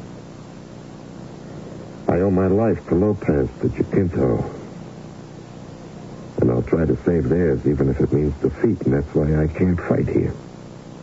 I cannot be a soldier here. Do you understand? I understand. Soldiering, that's the only thing I'm fit to do in this world. And I can only do that for strangers. But we love each other. Yes. But will you give up the revolution? No. And I can't give up my profession. So where does that leave us?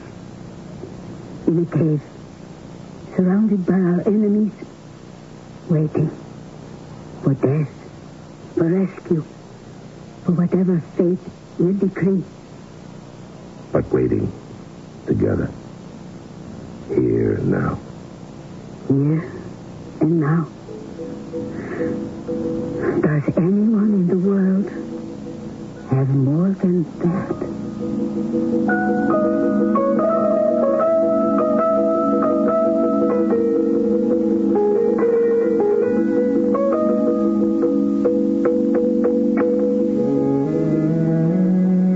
On the surface, perhaps, yes. But basically, the here and the now.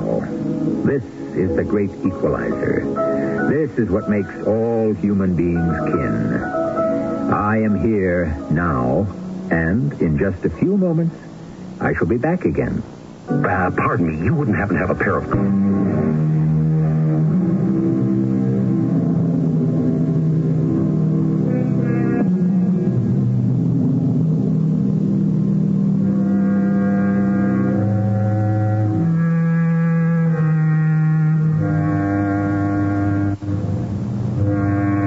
Of the world's oldest professions, that of man-at-arms, soldier of fortune, freelance mercenary. Until quite recently, these were the men, the professionals, who would sell their services to whichever country paid them. Why does a man leave his hearth and home forever, to die among strangers in a far country? For money? Or adventure? Who knows? It is one of the ancient mysteries of mankind, which makes it grist for our mill. Our cast included Larry Haynes, E.V. Juster, and Ray Owens. The entire production was under the direction of Hyman Brown. Radio Mystery Theater was sponsored in part by Raven House Paperback Mysteries. This is E.G. Marshall, inviting you to return to our Mystery Theater for another adventure in the macabre. Until next time, pleasant dreams. CBS Radio Mystery Theater presents...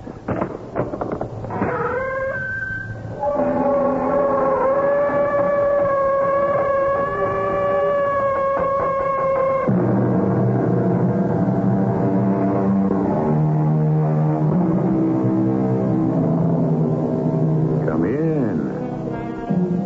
Welcome. I'm E.G. Marshall. We have men and we have women. Therefore, we have marriage. Of marriage, it is said, how many torments may lie in the small circle of a wedding ring. On the other hand, we hear of wedded bliss. Even the book is seemingly ambivalent on the subject. It is better to marry than to burn, and it is not good that man should live alone. What does it prove? The old proverb. If you're out to beat a dog, you can always find a stick. You were always the most stupid man in town, Bobby. Oh, now that's going a bit far. Well, you could never do anything right. Why ain't you being just a bit hard, Woody? No, and it's the truth. You could never even do the simplest thing. Now, Woody, you're losing your temper. You take dying now. Anybody can do that, but not you. Oh, you're being unfair. Well, what's more simple than being dead? Nothing. It takes no ability, no training, no preparation. And yet you can't even do that. You have to come back to life.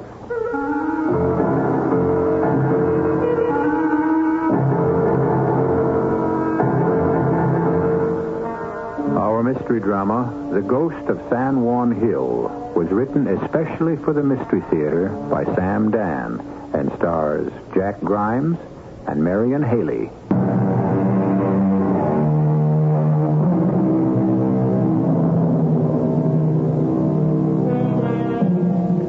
one prediction may be made with absolute certainty concerning any war, and that is, not all the boys who go marching off to it will come marching back from it.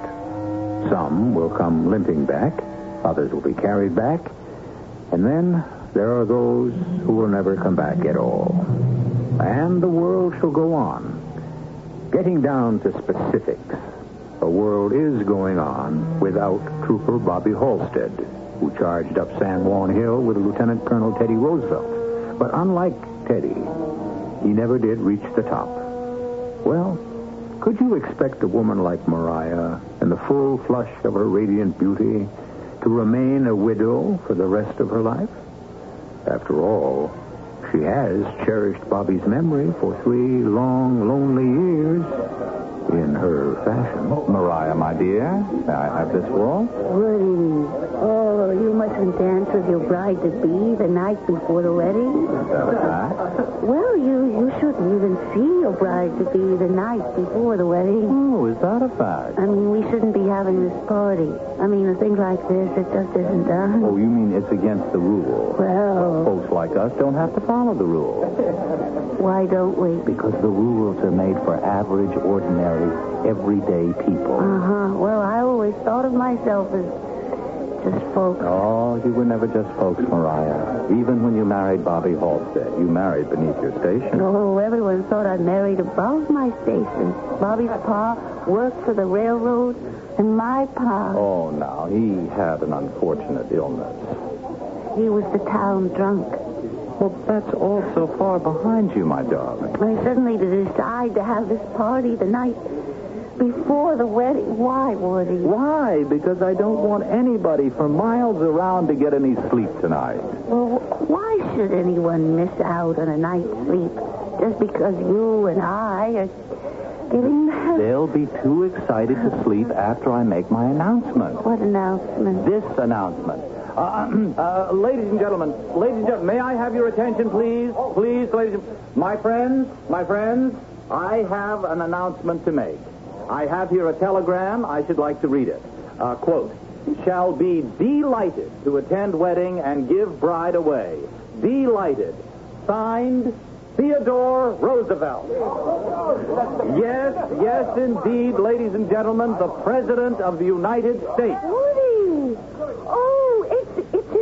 Oh, Woody, is it true? My darling Mariah, Bobby died in Teddy Roosevelt's arms on San Juan Hill. He felt like a father to Bobby, and therefore to you. And he's going to give me away tomorrow. My dearest, see what begins to happen when you decide to marry me. All the strange and wonderful things.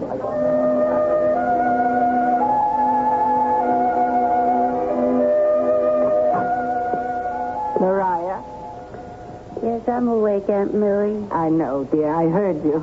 That's why I come in. Well, I can't sleep. Well, it ain't unheard of for a girl to be unable to sleep on the night before her wedding. Well, I slept like a log the night before I married Bobby. Oh, you come a long way since Bobby. Well, Bobby hasn't done too badly either. He's a town hero. Shy, timid Bobby Halstead. Mr. Daniel Chester French has made a statue of him.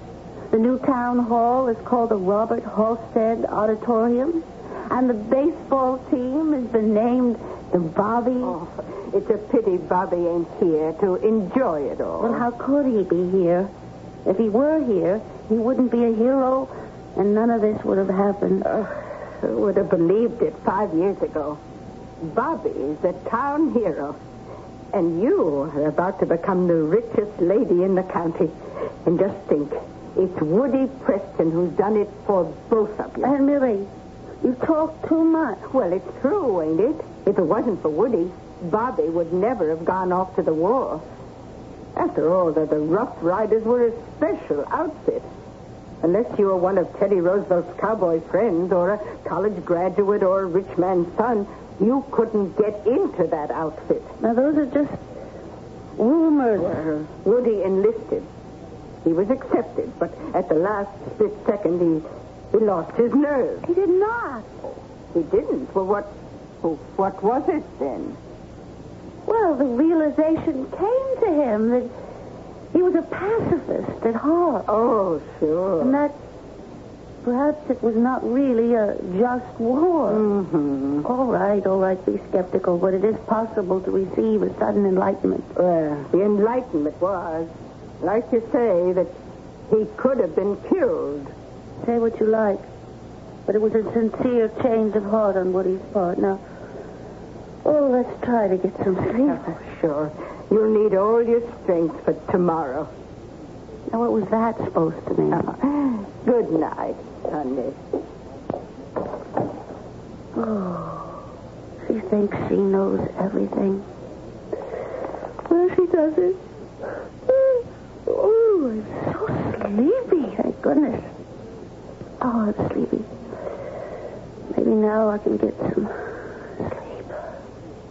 Mariah? Who? Mariah? Who's that? Mariah. Don't you remember? Who? Mariah. Bobby. It's Bobby. But it can't be. Mariah. Oh, Bobby.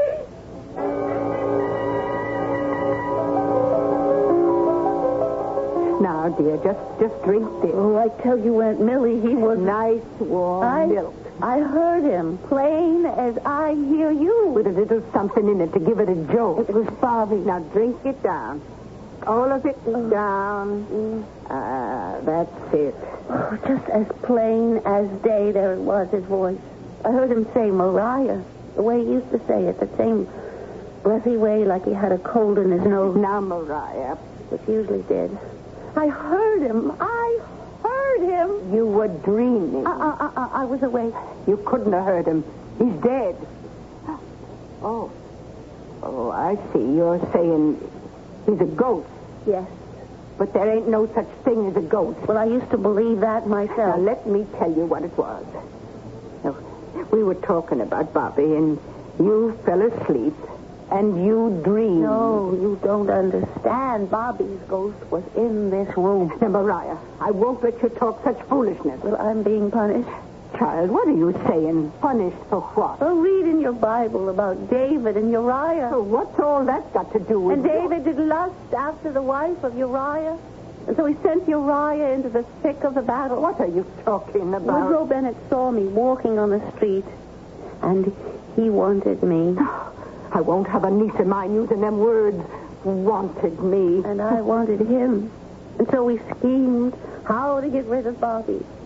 Fortunately, the war came along. Oh, listen how I talk about a war, fortunately. Anyhow, we figured if Bobby could go and get killed. Mariah. And so Woody enlisted in the prestigious Rough Riders, and from then on, it was easy to get Bobby to take Woody's place, don't you see? Oh, we killed him. Now, look.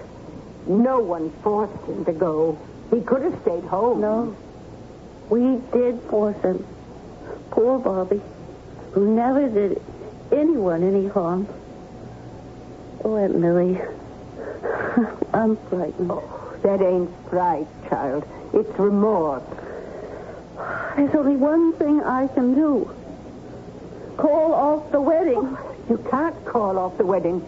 President Theodore Roosevelt's coming. No, I'll have to spend the rest of my life trying to make it right with Bobby.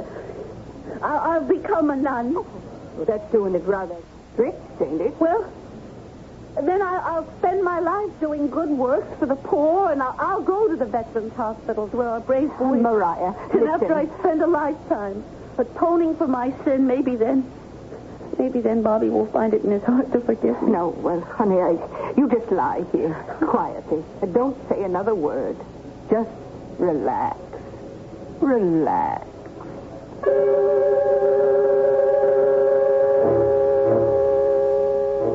Woody, don't you tell me it's my imagination either. No, my darling, but Mariah, do you believe that we schemed and plotted to get Bobby killed? I do. How can you say that? We never even discussed it. Well, did we have to discuss it in words? Oh, Mariah. Well, there's no point in talking about it anymore. But you are accusing us of having planned to kill Bobby so that we could get him out of our way. We're guilty. There isn't a shred of evidence. Look inside your heart.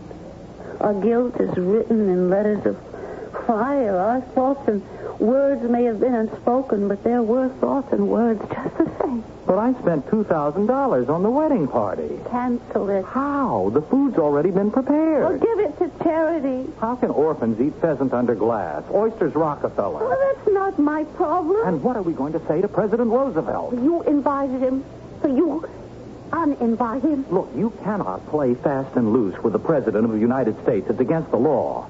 You invite him here to a wedding, there's got to be a wedding. Or what happened? Now, look at this ridiculous situation, Mariah.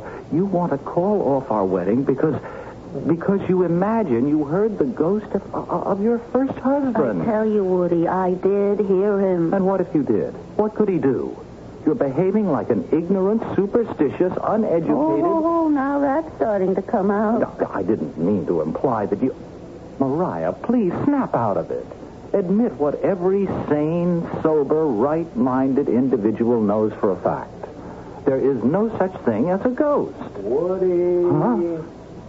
Woody. What was that?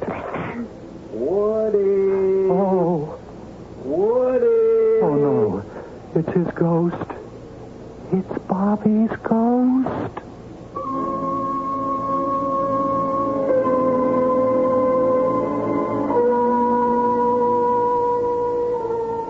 There you are, friends. Every sane, sober, right-minded individual knows for a fact that there's no such thing as a ghost. Until, of course, he is confronted with one. Then, what does a sane, sober, and right-minded individual do? What can he do? Well, as you may appreciate, there are a great many alternatives. And we shall explore some of them when I return here with Act 2.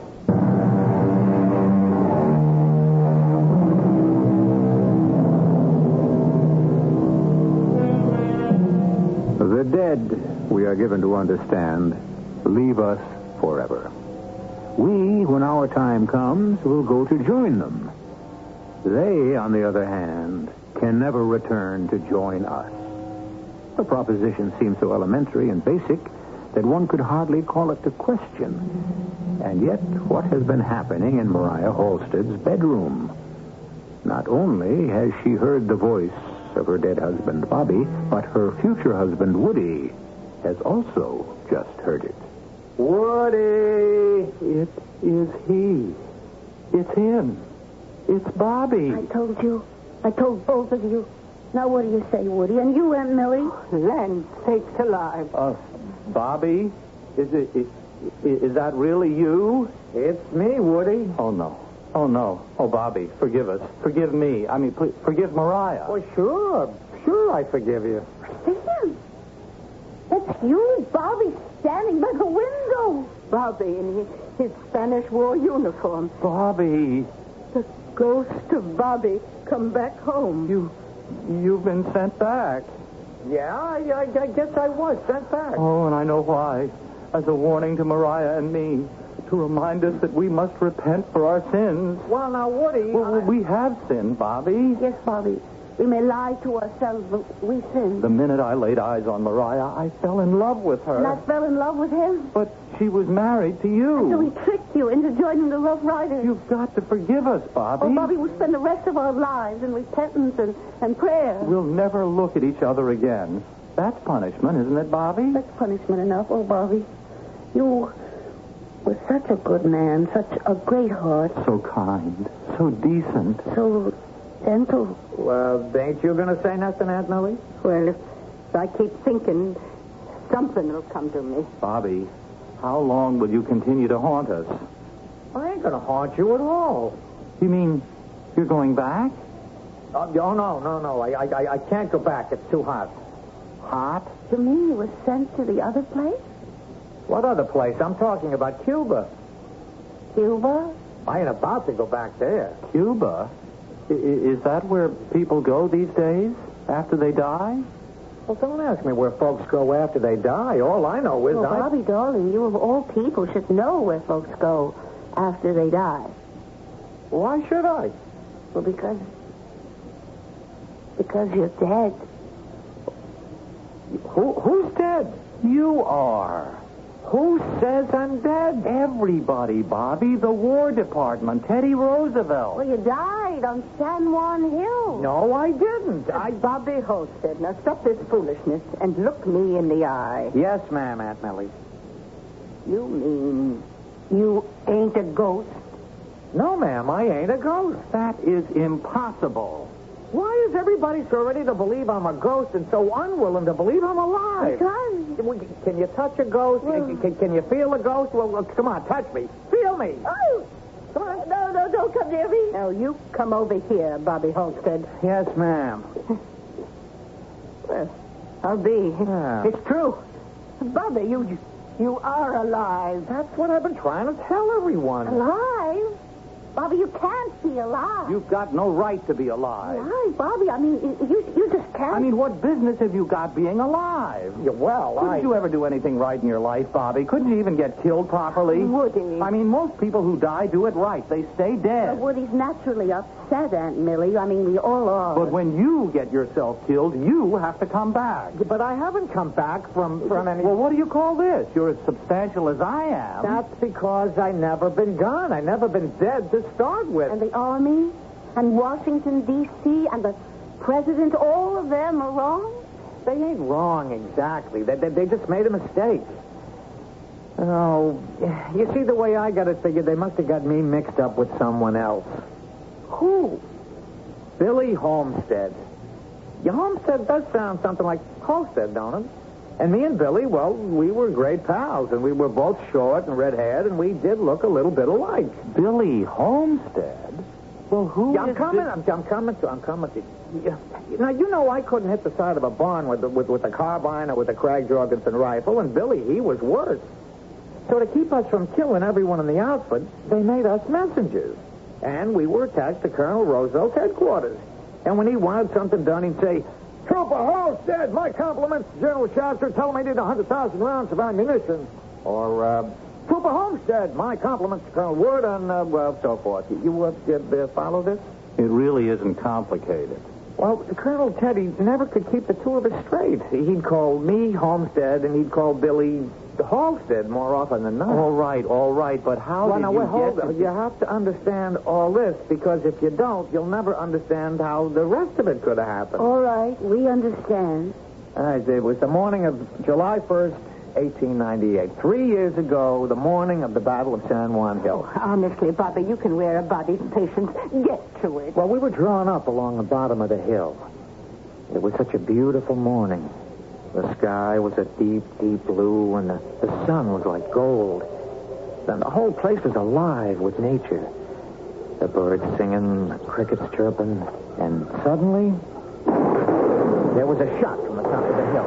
And then another, and then still another, and before we knew it, there was firing by volley. And the next thing I knew, Colonel Teddy was waving at me to come to him. Keep your head down, Trooper Homestead. I'm Homestead, sir. That's what it said, Homestead. Now, son, we are going to take this hill.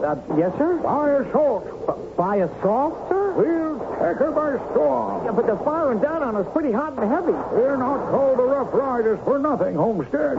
I'm Halstead, sir. That's what it said. Yeah, but we don't have our horses. They're still in the ship. We'll just charge up this hill on our own 2 feet. Well, there's an awful lot of fire pouring down from the top of this hill, sir. Oh, my boy, I've been watching you for a long time. I like your courage. I want you by my side when we make the assault. Me, sir? Yes, my boy. I want you to be my flag bearer. Yeah, but Now the flag's back at the headquarters, Kent Homestead. Hey, sir, my name is... I want you to run back there just as fast as your legs can carry you. And get that flag. And up that hill we go. I ran back to the headquarters tent and picked up the flag and started back toward the hill. Old Glory was waving in the breeze. I felt awful proud and patriotic holding her.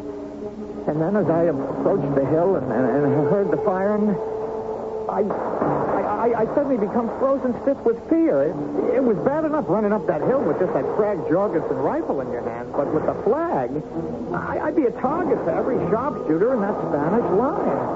I'd be killed, and I didn't want to die. No, I didn't want to die, and therefore I knew I just couldn't go back there, back to Colonel Teddy's side, and move up that hill with him.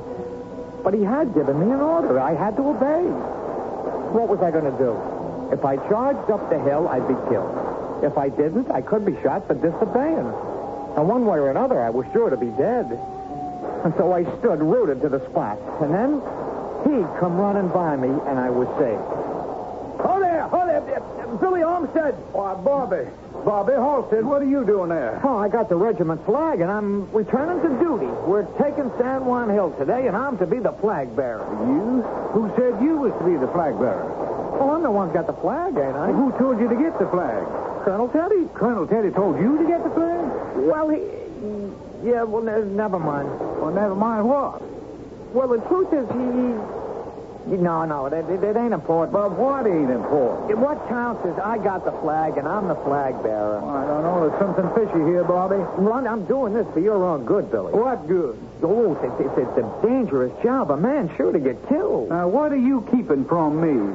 Well, Colonel Teddy told me to get the flag, but he thought he was telling you. Oh. Then he wants me as flag bearer. But it's too dangerous. I ain't going to let you risk it. Bobby, hand over Old Glory. Oh, all right. Here she is. Oh, you're a pal, Bobby, a real pal. I know being flag bearer would mean a lot to you. Well, maybe next battle. Oh, you didn't have to tell me. Why, you could have hogged the whole honor for yourself. Well, I guess our friendship means more to me than any chance for honor and glory. I'll never forget you for being so true-hearted and generous, Bobby. Well, he took Old Glory, and he run her back to where Colonel Teddy was waiting to start the charge. And then I could hear the bugles. And with Colonel Teddy leading the way and Bobby Homestead beside him holding the flag, the Rough Riders just stormed up that hill into the teeth of the shot and the shell. It was a heart-stirring sight, especially for a fellow that was safely out of range, because I wasn't going up there. Wild horses couldn't have dragged me up there. Then I saw the flag fall down. Billy.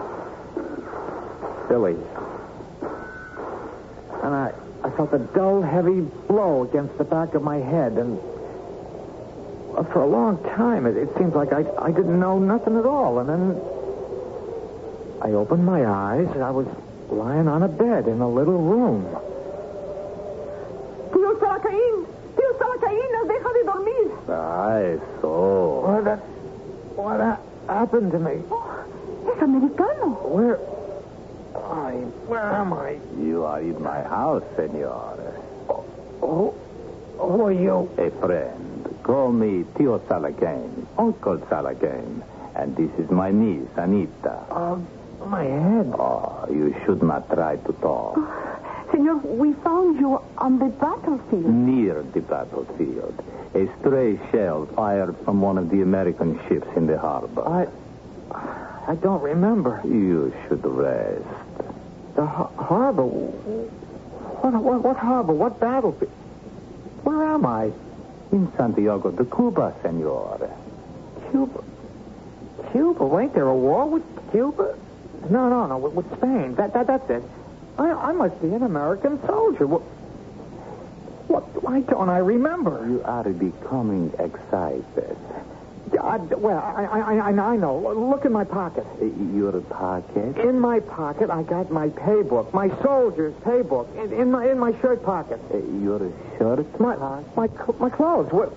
Where are my clothes? What happened to my clothes? Well, it seems that when we found you, senor, you were naked. I am ashamed to say, senor, that there are people who are very bad people.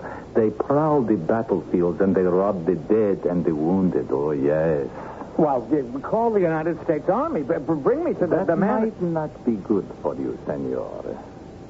Why? Well, there are so many deserters and smugglers and criminals that until you can prove who you are, it may go badly. Oh, yes, we have seen them hanging people. Just because you are an American does not mean you are an American soldier.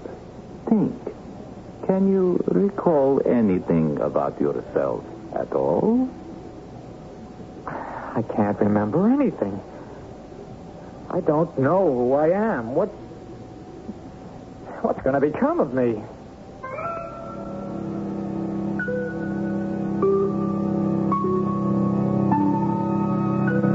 Well, you must admit we're getting to see the underside of things, where there are neither frills nor fancies, and where General Sherman's one-word description of war, namely that it's hell, takes on more and more reality. However, at least for the present, Bobby Halstead seems to be in good hands. So let us all relax for a few moments until I return with Act 3.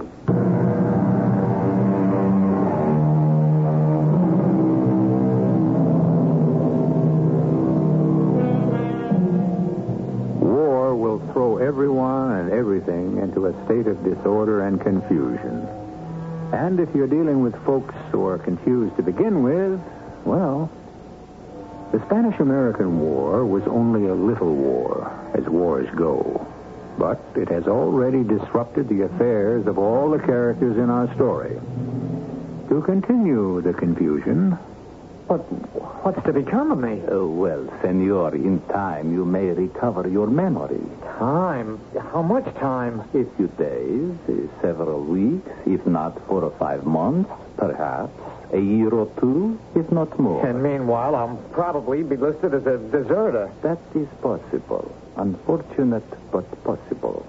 Oh, great. Oh, this is great. And then when I remember who I am, I'll report to the United States Army and be court-martialed, maybe even shot. Oh, perhaps not. What do you mean, perhaps not? You think they'll believe I lost my memory? They'll say, no, you did it to get out of fighting. On the other hand, when and if you recover your memory, it may turn out that you are not a soldier at all. Perhaps you are a smuggler or an escaped American criminal. Oh, that's fine. Oh yes, that's just dandy. But what am I going to do? Do? Why, senor, do nothing. It is quite pleasant here, and I and my niece Anita shall do everything in our power to see that you are comfortable.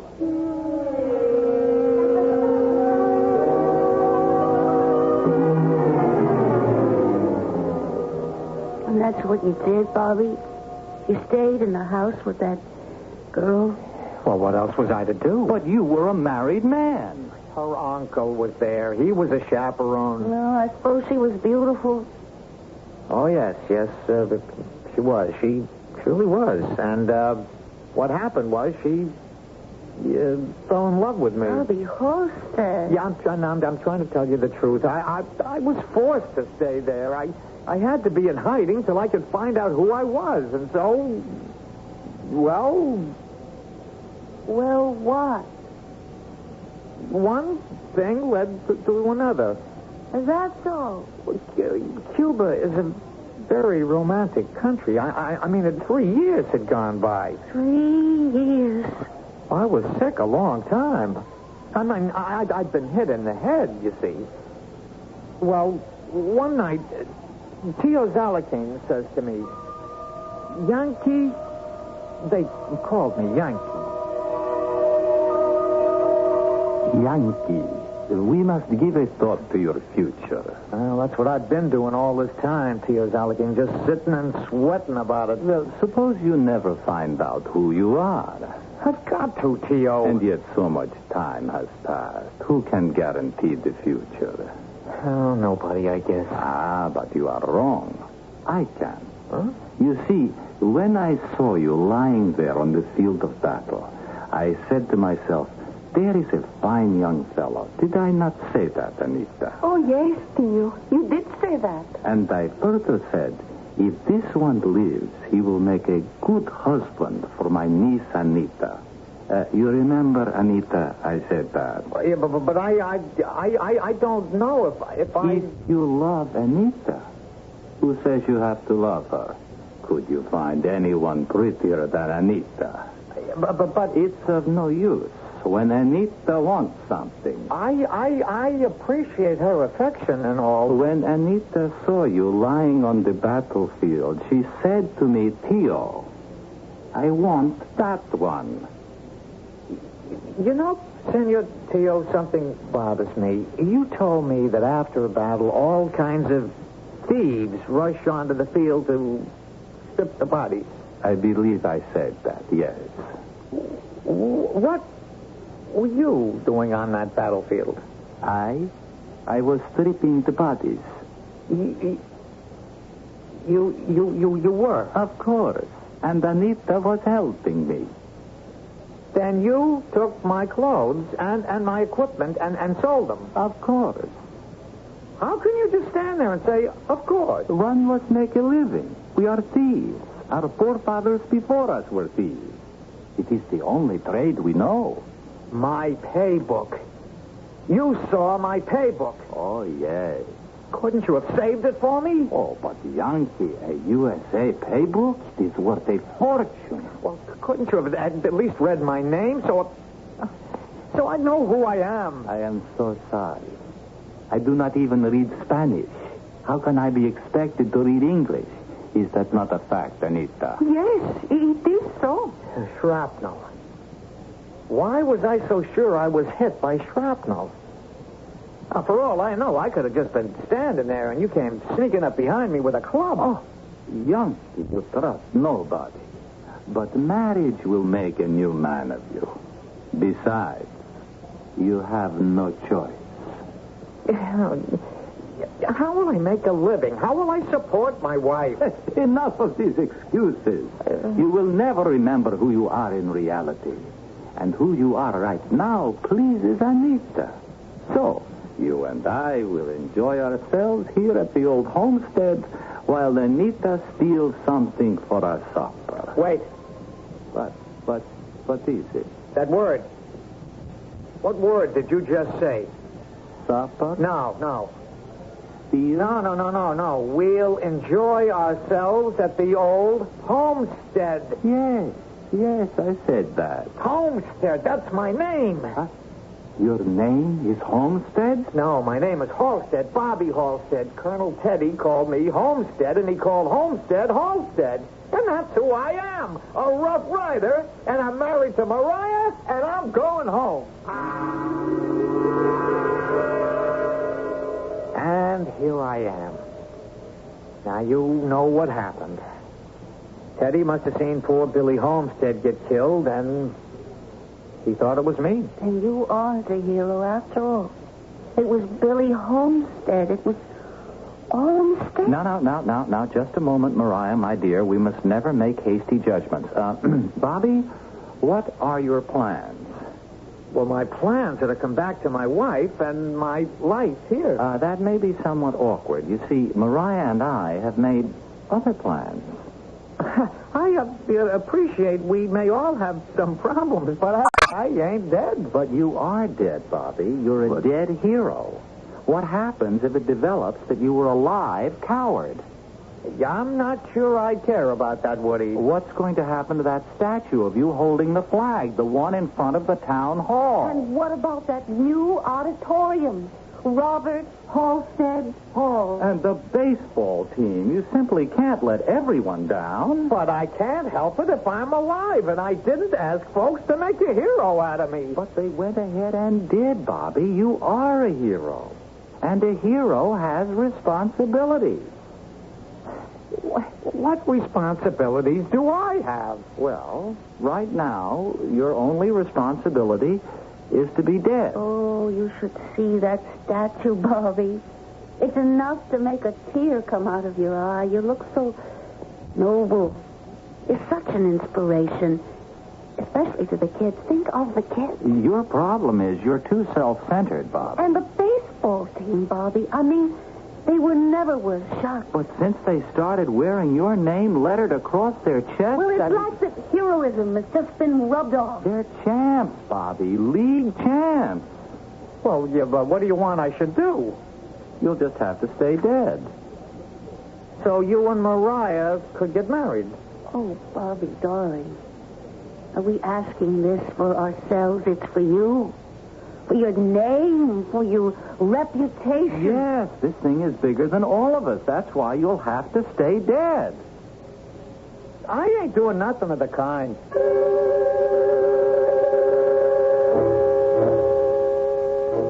Mariah. Woody, what are you doing in here? We have to talk. He refuses to listen to reason. Well, he's got his side of it, too. Now, Mariah, if you're going to go and consider everybody's side, we'll never get anything resolved. Well, what do we do? Well, I was thinking, Bobby is officially dead. And so, just for example, if he were to die tonight, for instance, no one would know to miss him. If Bobby would die? Well, if he were to have an accident. Like what? Like he could be cleaning a gun. Are you saying we should murder Bobby? You can't murder a dead man.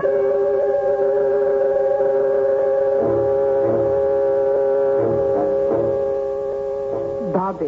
What? Oh, it's you, Aunt Millie. You decided what you want to do? I don't know why I have to decide. Well, I'm just thinking of you, Bobby. What's there to think about?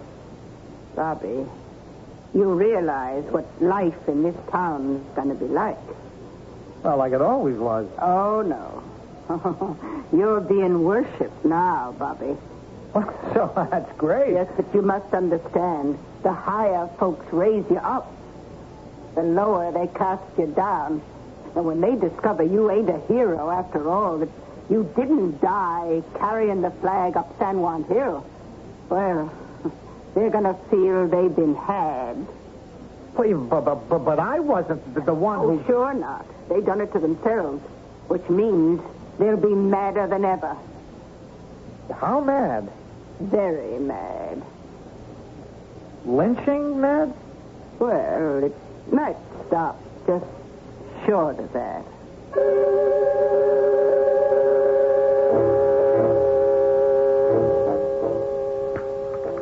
Well, we have to settle this. Oh, not till everybody's had breakfast. Aunt Millie, President Roosevelt's going to get here any minute. Bobby, don't you see how many people you'll be putting out if you spoil the wedding? Yeah, but what happens to me? Well, you can go back to Cuba, to your lady friend, Anita. That wasn't my fault. No likely story. Well, look at yourself. You were fixing to get married. Well, that's different. Now, listen. Do you hear that noise? It's the president. He's coming up the street. Now, Bobby, please be sensible. You can't come to life. You must do this for your country. If you come back to life, then every hero will be suspect. Think of the children, the school children. But what happens to me? How am I supposed to live? Anybody think of me? It's like the morning at San Juan Hill all over again. If I carried the flag, I'd be killed as a hero. If I refused, I'd be hung as a deserter. It's the same thing now. If I say, here I am, Bobby Halstead, the townsfolk will get mad enough to lynch me. If I don't, I'll starve to death. Well, good morning. Delighted to be here. Delighted. Mr. President. And there's the beautiful bride, widow of the great hero, Bobby Halstead. Oh, his last words were with you, my dear. As he died, he whispered, tell her I loved her. Say, what's this? Who's this? It's Homestead. Trooper Billy Homestead. But sir, I know who you are, Trooper Homestead. Why, they said you'd fallen to San Juan Hill, too. Oh, you're a sight for sore eyes, Trooper Homestead. Yeah, Mr. President. Not Mr. President, but Colonel Teddy. I remember the talks we had late at night, Trooper Billy. How you said if we both lived through the war, you'd like to drive my carriage. Colonel, I must confess. This is one of the happiest days of my life. I'm giving away Bobby's widow and giving a job to Trooper Billy. And you're going to take the job, aren't you? Sir, That is an order, Trooper Billy. Oh, yes, Trooper Billy, I miss Trooper Bobby. Oh, how I used to get you two fellas mixed up. That is, I let you think I did because it amused you. But I knew who was who all the time. You did, sir? Well, most of the time, Trooper Billy Homestead, most of the time. Now, it's time the wedding party was heading for the church. Unless, Mr. President, you'd like a cup of coffee first. Why, Mom, I'd be delighted. Delighted.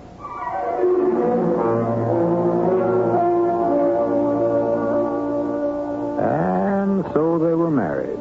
Mariah and Woody, that is. All of which goes to prove that a little bit of mistaken identity here and there can sometimes be a very beneficial thing. And everything was, you must admit, settled to everyone's satisfaction. Bobby retained his own reputation as a dead hero and lived a satisfactory life at the same time.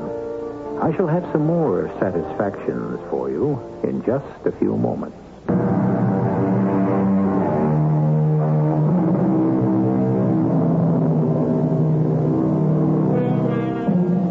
Well, is it better to be a live coward or a dead hero? The problem has been debated pro and con for centuries, and the answer still eludes us. Perhaps there is no answer. It could very well be that these are choices that each man makes according to the dictates of his innermost nature. However, you must admit, we have added something new to this age-old controversy of live coward versus dead hero. We have presented you with a character who was able to be both, and at the same time. Our cast included Jack Grimes, Marion Haley, William Redfield, Bryna Rayburn, and Ian Martin. The entire production was under the direction of Hyman Brown. This is E.G. Marshall inviting you to return to our Mystery Theater for another adventure in the macabre. Until next time, pleasant dreams. CBS Radio Mystery Theater presents...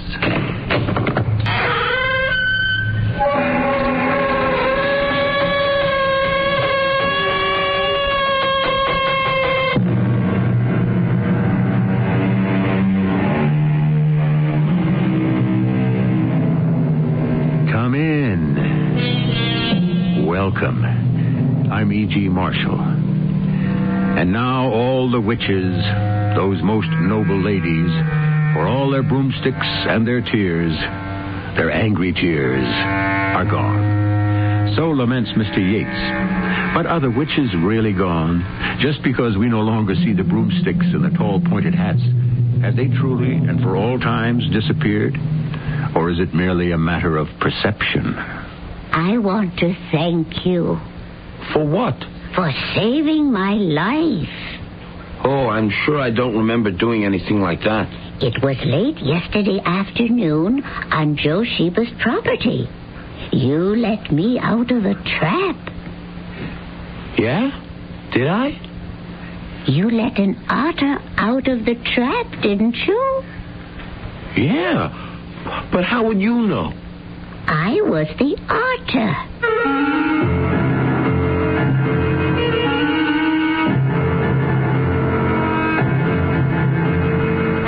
Our mystery drama, Napoleon and the Queen of Sheba, was written especially for the Mystery Theater by Sam Dan and stars Christopher Tabori. I'll be back shortly with Act One.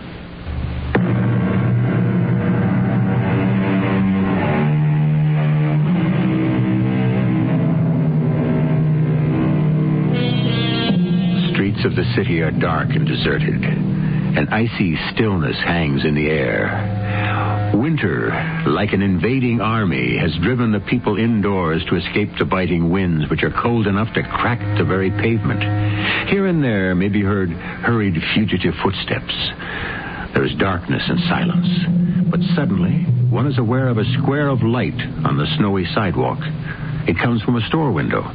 The sign says, Garcia's Grocery.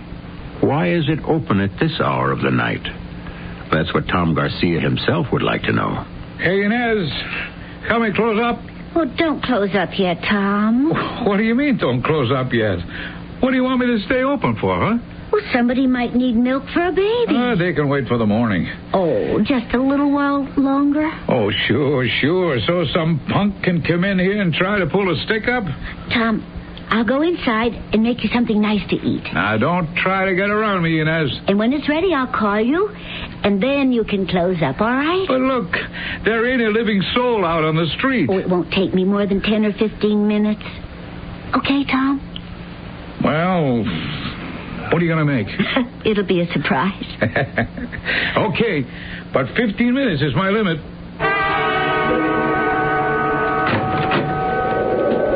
Hey, shut the door. It's freezing out there. Okay, what do you want? I'm closing up in just about 2 minutes. Well, what do you want? I want all the money you got in the cash register. I see. I just hold that gun steady. Shut up. I'm saying it for your own good. Just be quick about it. The gun don't go off. Nobody gets hurt. Shut up and give me the money. I sure think, kid. You want to change too? Here, take it off. Oh, let go of it, kid. Let go or the arm comes right off. Drop it. All right. Now, Punk, sit down for a minute. I'll just pick this up. Oh, for crying out loud. He's a cap pistol. Come on, get up, Punk, on your feet. I'm going to run you right over to the police station. Oh, listen, give me a break. A break? What for? I gave you a break just now. Oh, yeah. I saved your life. You what? Well, if I'd used a real gun, I'd have pulled the trigger. You'd be dead by now. Come on, Punk, let's go. I could have used a real gun, but I want to go straight. Oh, that's why you pulled a stick up, huh? Oh, listen. I just got out of jail. Well, that mistake is going to get corrected right now. I put in 2 years. I couldn't stand it no more being locked up. Okay, tell that to a judge. No, I can't go back there again. Oh, you're breaking my heart. They just let me out yesterday. And you couldn't wait to go back in business, huh? No. I only came back here to see little Napoleon. He's the head guy. Well, I know who that punk is. I came back here to tell him I'm through with it. But he tells me nobody quits him. I don't want to hear about your troubles. Let's go. I knew I had to get out of town, but I needed money. This was the only way. Sure. No, please give me a break. Let's go, Punk. Oh, Tom, give him a break. Oh, now, Inez, it's none of your... Please, Tom. But why? I heard what he told you. Oh, you swallowed that? Well, maybe he's telling the truth. And maybe he ain't. All right. But give him a break anyhow, Tom. He'll only go out and try it again. No, I won't. I swear I won't. I don't think anybody ever gave him a break. She's right. Nobody ever gave me a break in all my life. Tom, please. All right. I'm the world's biggest chump, the champion sucker. Oh, doesn't it make you feel good to help somebody? Okay, Punk. On your way, beat it. Thanks, mister. And if I ever catch you hanging around here again... You won't. Wait. Where are you going? Oh, what's the difference where he's going? Well, you said you had to get out of town, didn't you? If I don't, I'll have to keep working for Napoleon. Where can you go?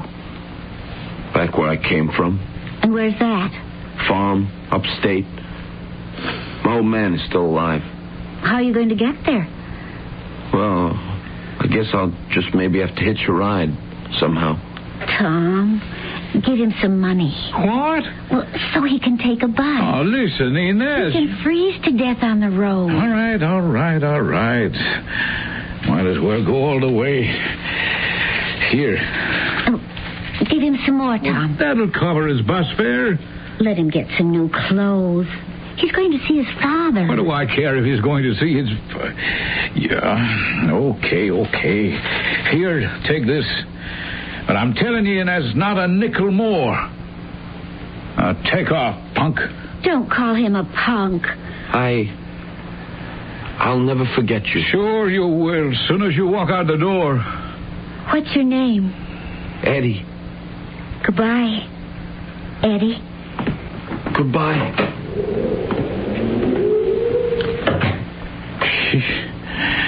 What'd you make me give him all that dough for? It's very important that he go free. Why? Why is it so important? I just feel it. That's all. Oh, now, don't start that stuff, that weird stuff. I swear between you and Mama... He must be free to go.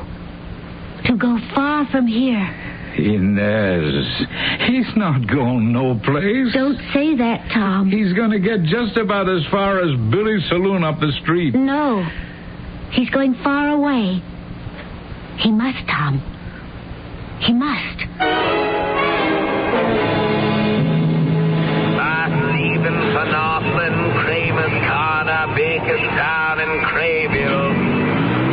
Give me a ticket to Crayville. One way. 3850. Yeah, okay, here. Crayville. No, never mind. Forget it. I'm not going back there. I'm never going back there.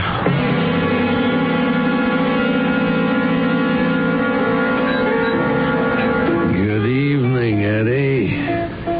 Oh, little Napoleon. Billy, another round for my friend here. I saw you a bit earlier, Eduardo. Oh, yeah? Of all places, at the bus terminal. Oh, you were contemplating running out. Were you not, Edward? No, And then I noticed you suddenly changed your mind. Well, you thought it over. The farming life is not for you, is it? You saved yourself, and in the proverbial nick of time. I told you no one ever resigns from my employ. Nap, give me a break. I have. You're alive. Had you tried to board that bus, the word terminal would have aptly described your condition. Whatever it is you got in mind for me. Sooner or later, I'll have to get caught. Only if you're careless. If I have to go to jail again, I think I'll kill myself first. Very melodramatic, aren't you, Edward?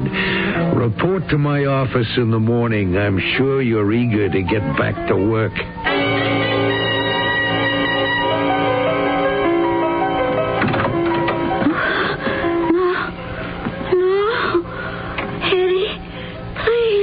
Hey, Inez. Wake up, Inez. Inez, wake up, will you? What's wrong? I heard you in my room. Tom? You having a nightmare or something? Tom? It's me. I'm Tom, your brother. Tom. Now, what's the matter? Why can't you sleep? It's Eddie. Eddie? What are you saying? Eddie. Oh, that punk. Why should you be having a nightmare about some hood like Eddie? Tom, he has to go. Okay, I'll play along. Where does he have to go? I don't know. But someplace far from here. And why? He just has to. Yeah, but why? I don't know. He has to, that's all. If he doesn't go, it's going to be very bad. What's going to be very bad? Something. Don't ask me anymore. Oh, Inez. Why don't you go back to sleep? No, I can't. Not until I'm sure he's going. Listen to me, Inez. You said he's not going no place. He's gonna get just about as far as Billy's saloon up the street. Those were your exact words. Sure, so? Tom, why did you say those words? Why? I don't know. Could you be right? Is it possible he won't go any further than Billy's saloon? Inez. Just answer me. Is it possible? That's not why we let him go.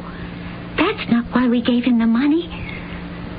Tom, just to make sure, run over to Billy's. What? And if he's there, you just tell him he simply must go away. Far away. Inez, do you know what you're talking about? Yes, I do. Oh, please, do it for me. Don't ask me any more questions. Just do it.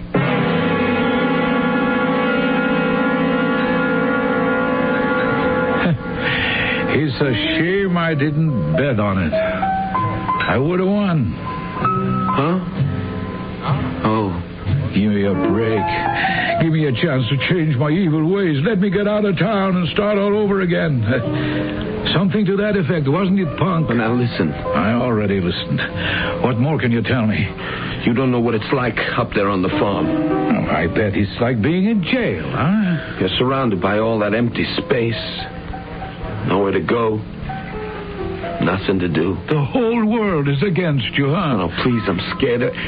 If I cross him, he'll kill me. And if you cross her, I will kill you. Who? Inez, my sister. Sometimes I don't think she's in this world. Maybe she's too good for it. She believed you. Doesn't that mean something? I'm just so scared. In your whole life, she's the only person that ever gave you a break. And this is how you're going to pay her back, huh? I'll go back home. I'll tell her. Oh, no, please, don't. She'll ask me. I'll have to tell her. She'll always know when I'm lying. I called you a punk. Remember? She said, don't call him punk. So I'll have to go back and tell her that's exactly what you are. Sometimes I wish I were dead. You're going to get on that bus. You don't understand. I have to go back and tell her you went far away. Because if I don't, it's going to kill something inside her. Something very important to her. So get moving, punk. Don't call me punk. I'll call you punk as long as the handle fits. But I told you, if I go, Napoleon will kill me. And I told you, if you stay, I will kill you. So, which one of us do you want to take on? Me or Napoleon?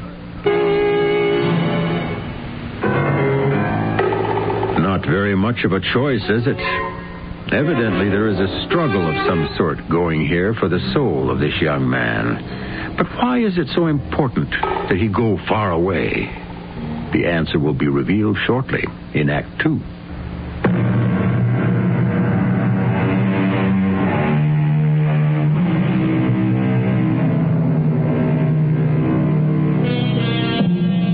Throughout history, a rather large number of people have told us, in a host of variations, that the greatest fear we face is that of fear itself.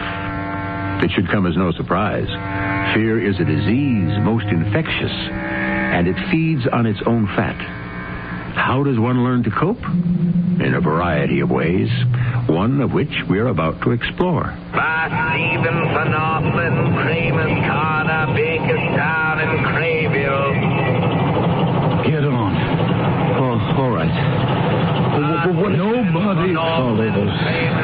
You sure? Get on the bus, please. One person in the whole world thinks you are a human being. If it wasn't for her, you'd be on your way back to jail right now. Okay. Look. Tell her. Tell her what? Just tell her thanks. Hop on. Yeah.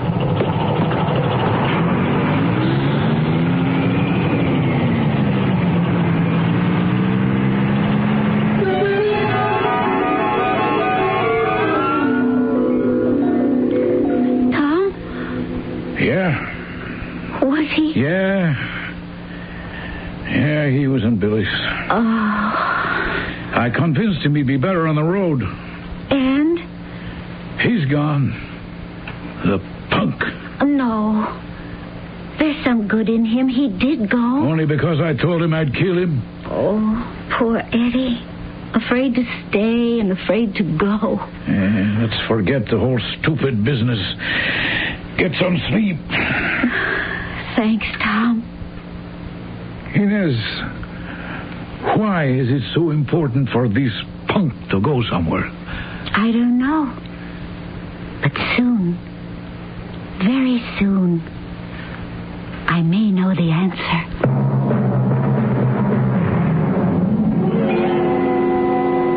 You could have wrote. I meant to, Pop. Where you been these 2 years? I was on a ship. Yeah? Yeah, a freighter. Now you come home, huh? Yeah. With nothing but the clothes on your back. So it turns out you didn't like the world after all, huh? No, Pop. Farm looks pretty good now, don't it? Yeah. There's some stew in the pot on the stove and some coffee. Thanks. You better eat and get to bed. You got to get up at 4 o'clock tomorrow morning. Oh, but Pop, it's winter. I know it's winter, but you don't want to get out of the habit. I hope you didn't think you were coming home to lay around all day. No, That's good. Tomorrow morning, you're going to feed the stock. Then you're going to fix them stone fences before the snow gets too deep. Yeah.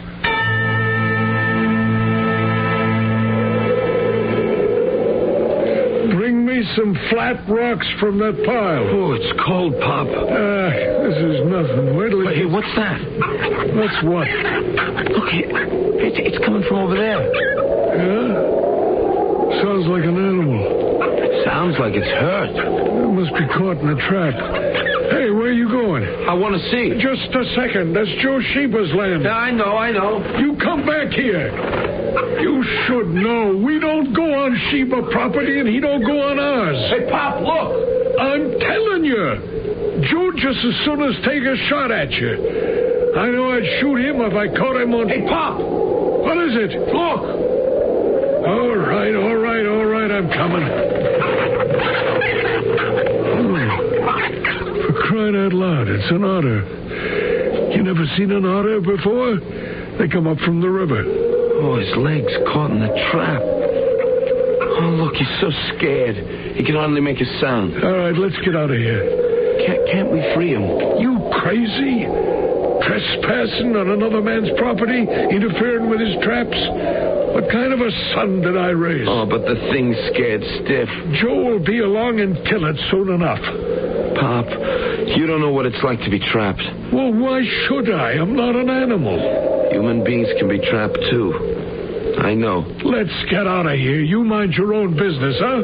Oh, Pop, but this poor little animal... That's the trouble with the world. Nobody wants to mind their own business.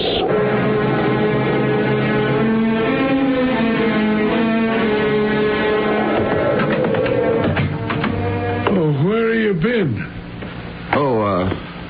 I've been out. Out where? Just out, walking around. You must like the cold, huh? You stole that otter from Joe Sheba's trap. That's where you went. I didn't steal it. What did you do with it? I just let it go. I hate Joe and he hates me. But we'd never sink so low as to steal from each other. You ought to stay here. I'm warning you. You keep out of trouble. You hear? I'll get it. Now, don't you answer it. Let me look out the window first. See if it's Joe Sheba and if he's carrying a rifle. All right, go ahead, open it. It's just some old lady. Good morning, folks. Good morning. Mind if I come in? Oh, thank you most kindly. What can I do for you? You could let me get warm by the fire. Push that chair over to the stove, Eddie. You ate any breakfast? No, sir, I have not. Well, you can help yourself. Thank you most kindly. I don't believe I've ever seen you around here before. No, sir, you have not. Where are you headed for, ma'am? Oh, everywhere in general. Nowhere in particular. What are you doing here? I'm looking for work.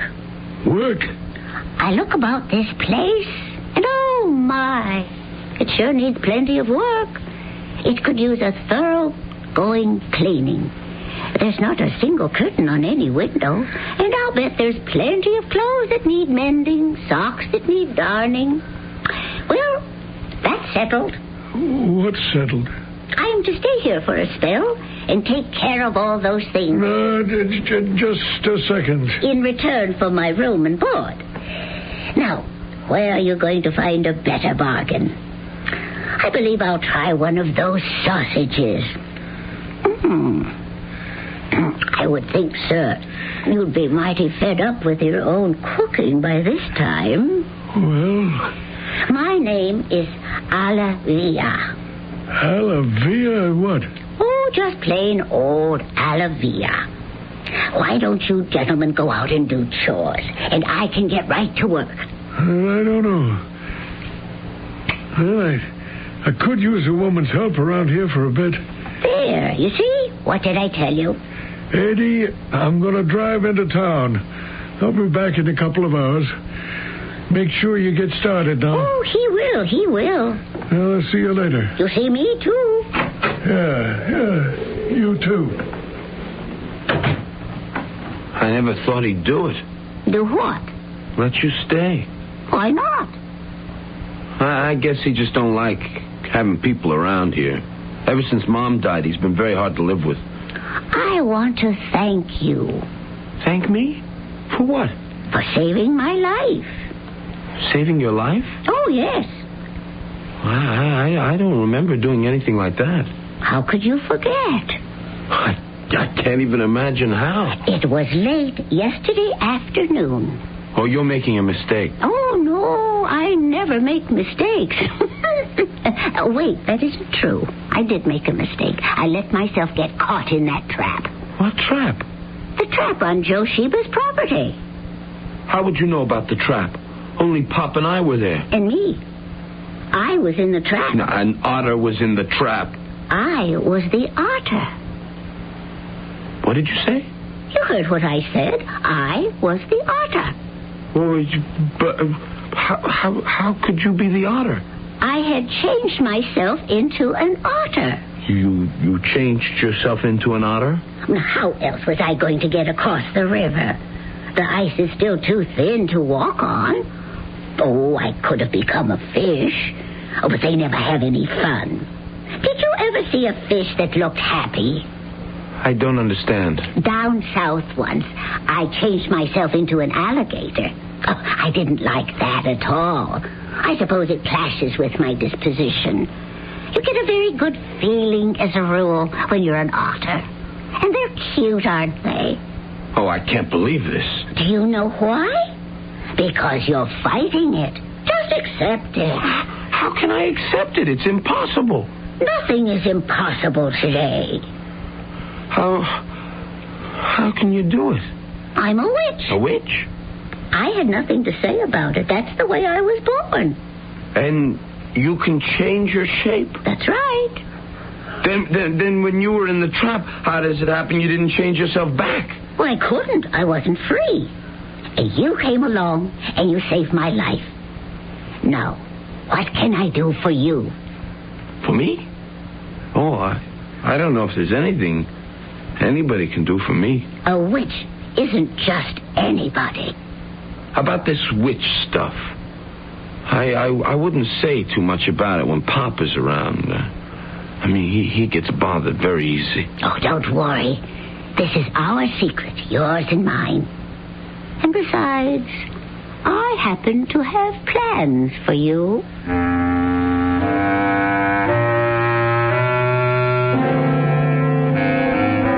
Plans, eh? A witch's plans, no less. Wait, who says she's a witch? She does. Can we believe her? Are there such things as witches? This is an argument that's almost as old as the human race. Why don't we just accept it for now and see how it works out in Act 3?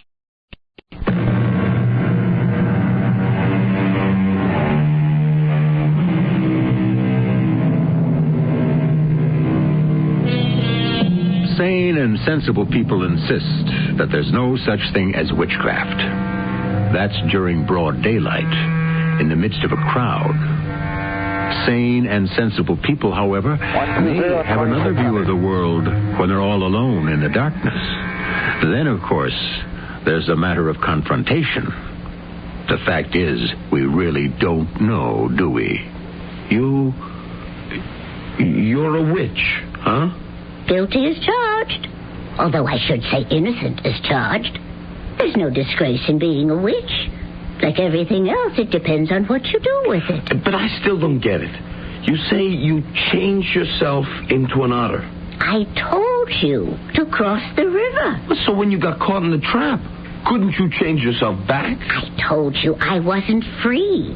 I was a prisoner. A prisoner has absolutely no power.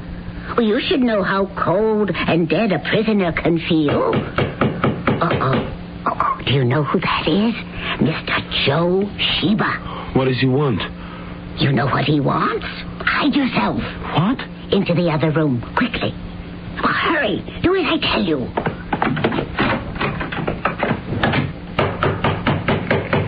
Just a minute. Well, how do you do? Mr. Joseph Sheba, I presume? Yeah, it's Joe Sheba, all right. Well, won't you come in? Where is he? Where is who? I had an otter caught in my trap. Did you? And somebody stole it. Did they? Yeah. At first I says to myself, it's old Pop, but then I said, nah, bad as he is, he ain't a thief. It must have been that no-good jailbird son of his. How do you know he's a jailbird? Everybody knows, everybody except the old man. He don't want to know. Isn't it entirely possible you're making a mistake? No, it ain't. I know there was an otter in that trap. I could tell by the hair that was still on the jaws of the trap. Perhaps you saw what you wanted to see. Somebody opened that trap. Why are you so sure? Hey, who are you? Who am I? Yeah, that's what I asked you. Who do you want me to be? Now, what kind of answer's that? What kind of answer did you expect? I asked you a simple question. There is no such thing as a simple question. Oh, I'll give up. Oh, don't give up. Life is too full, too rich, too beautiful. All as I know is somebody stole my animal, and I'm going to get satisfaction for it. Is that the only kind of satisfaction you want out of life? Now, listen here. I asked you a question. Who did you want me to be? Oh, come on, huh? You knocked on the door. A woman opened it. You looked at me, and I saw the disappointment on your face. You had wanted me to be somebody else. Who? I don't know what you're talking about. I'll keep your secret. Who? Who? Well, tell me who. Why, the Queen of Sheba. Well, why not? Wait. Is this a racial memory? Almost 3,000 years ago, were you a great prince of Sheba? Is that why your name is Sheba? Were you the king of Sheba? Were you her husband before she married Solomon? You know you're crazy. And you still want to see her? Well, I'm listening to you. I must be crazy. You are still in love with the Queen of Sheba. Yeah, we're both crazy. How many lifetimes have you lived since then? And you still cannot forget this dazzling beauty who played with the hearts of kings. She's still buried deep in your psyche. Why, you're nutty on me. Do you want to see the Queen of Sheba? Before you answer, think. Think? Well, surely you remember. She's as cruel as she is beautiful. Imperious, intolerant, dangerous. Do you still want to see her? What is all this? What's happening to me? Do you want to see the Queen of Sheba? Do you want to hold her in your arms again? Oh, yeah, sure. Then it's done.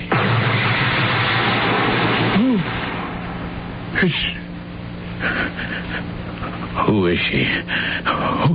Who is that standing there? Can't you see?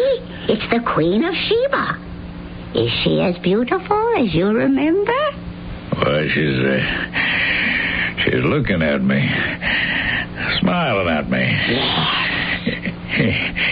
She's saying something, but I can't hear. Well, why can't I hear her? She's saying, is this the latest captive stranger who has been sent here to please me? Oh, is that what she's saying? And now she's saying, come forward, embrace me. Is that what she's saying? She's saying that to me? Do you need another invitation? Take her in your arms. Whoa. What's she saying now? She's saying, I shall keep this one and make him King of Sheba for as long as he shall please me. Keep me? Why is she going to keep me? In ancient Sheba or Saba, a forgotten land in the Arabian desert. I don't want to go live in no desert. I'm afraid you don't have any choice. She's ordering her guards to seize him and hold him until I decide to take my pleasure. Hey, no, wait. You guys, now wait. Let go of me now. Let go. My dear man, the thing is inevitable. Relax and enjoy it.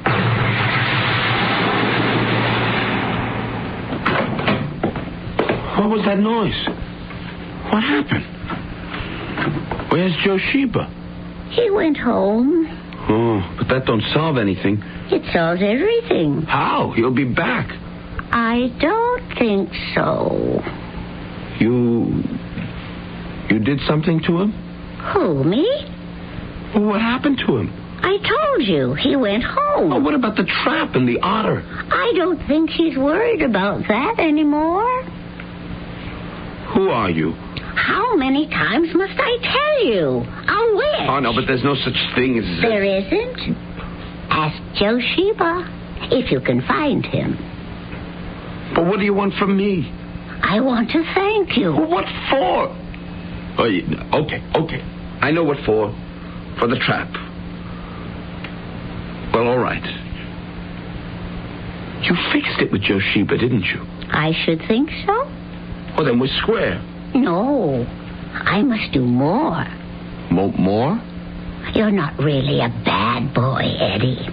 What you need is a nice little wife, and then you'll settle down. And I've got just the girl for you. You got a girl for me? Of course. Inez. Who's Inez? Oh, Eddie, you've forgotten her already. Inez, the girl in the grocery store. Oh, Inez. And I thought you fell in love with her. I did. But how do you know Inez? She's my daughter. Inez is your daughter? Of course.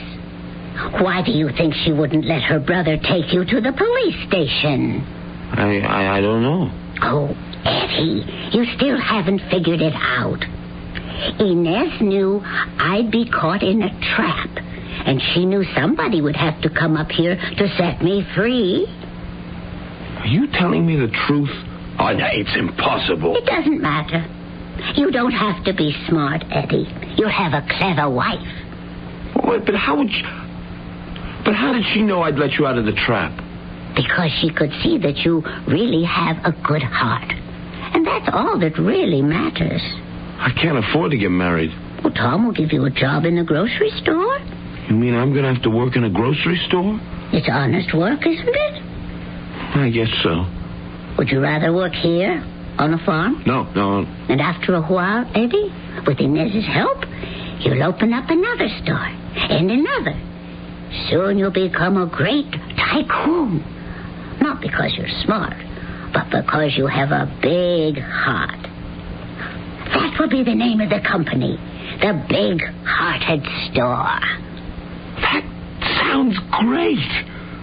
When can we go? Anytime you're ready. Oh, what are we talking about? I couldn't go back there ever again. Why not? A little Napoleon. Yes? What, don't you understand? He'll kill me. I don't think so. You don't know little Napoleon. He doesn't know me either. I'm not going back there. I'm scared. Oh, then I suppose I'll just have to find another husband for Inez. Oh, you don't understand. Nobody ever crosses little Napoleon and lives.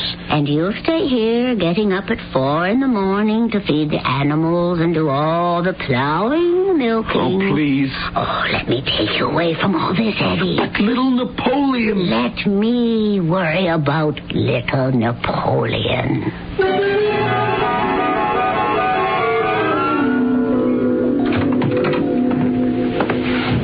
Oh, it's you. Who did you think it would be? Napoleon. He knows I'm back in the neighborhood.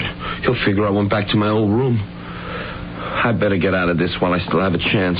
Eddie, trust me. Trust you? An old lady who tells me she was an otter that I let out of a trap, and that she's a witch, and that she can change her shape, and I'm supposed to believe her? Why shouldn't you believe me?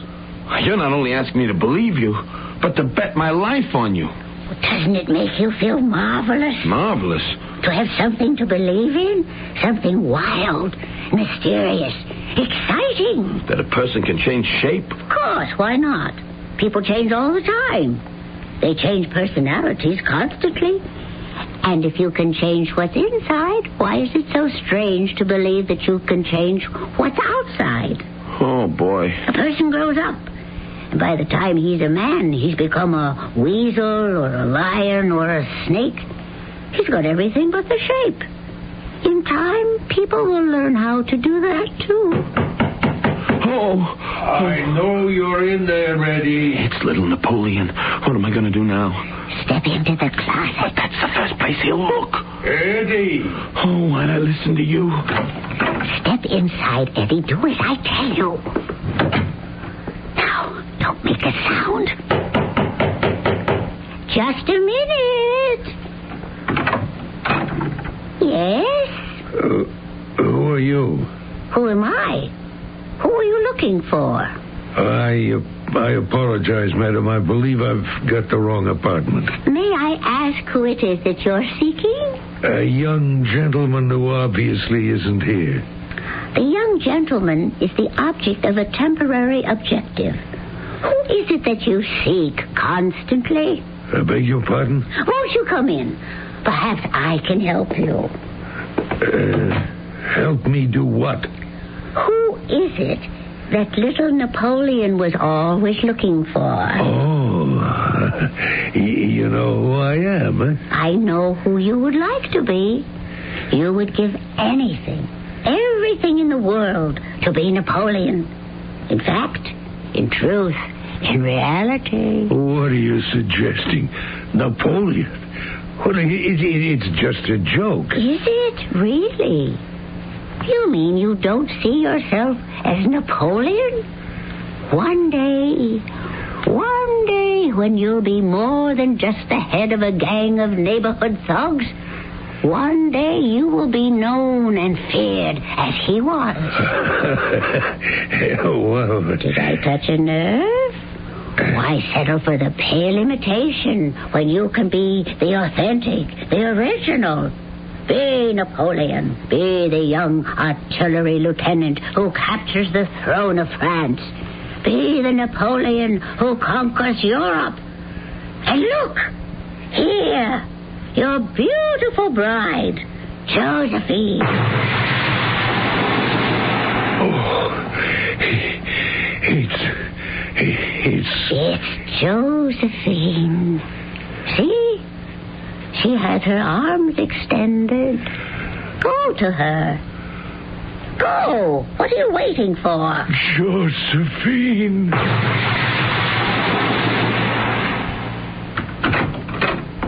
He's gone. Where did he go? Oh, he left some time ago. What do you mean, some time ago? I think it's been 2 days. 2 days? But it was just a couple of minutes ago that I stepped in. No, you were very tired. You just slept all this time. Oh, now, look, don't try to tell me something that I know. In the mirror. You see? That's at least 2 days' growth of beard, isn't it? Oh. But don't you want to go over to the store and talk to Inez? Well, what about Napoleon? How can I be sure that he... Here, the morning paper. Read. Local mobster becomes insane.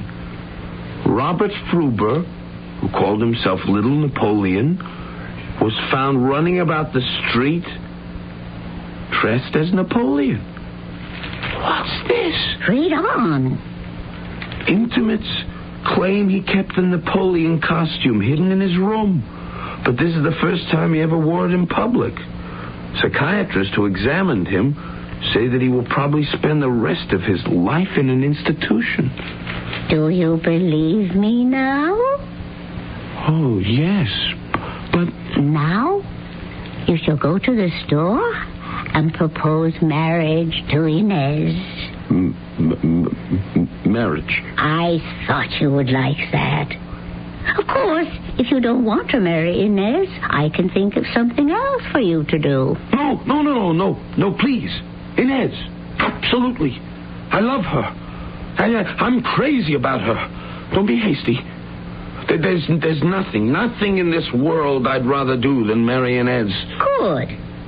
In that case, do it now. And he did. Now he's married into a family which has 2 witches. And you'll notice the techniques both the ladies employ. They never do anything. They charm, they cajole, they convince you to do it yourself. And I'm convinced that I will return shortly.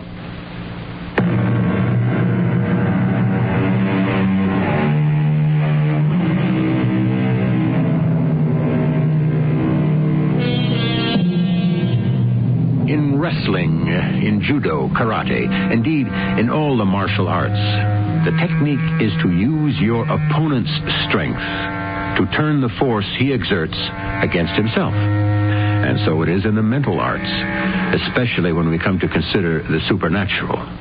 When we are confronted with the unexplained, it is our own beliefs that drive us to accept the inexplicable.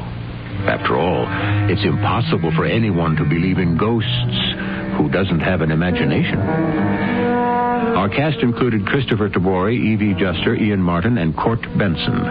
The entire production was under the direction of Hyman Brown. This is E.G. Marshall inviting you to return to our Mystery Theater for another adventure in the macabre. Until next time, pleasant dreams.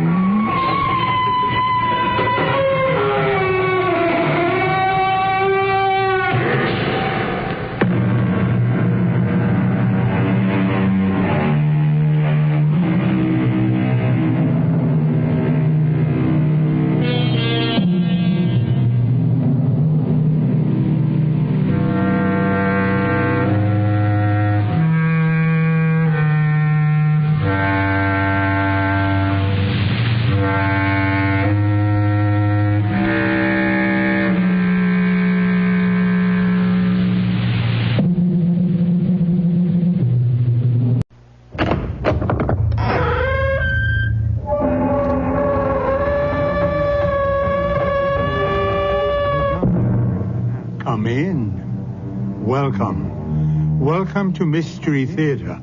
I am Hyman Brown. If it works, it's obsolete. So says Marshall McLuhan. Alas, he must be speaking of other endeavors than crime. For in crime, if it works, it's up to the law to find a way to stop it as quickly as possible. But the clever criminal resists detection with every means at his disposal, fair or foul. And that puts the law at a distinct disadvantage. One must rely on clues.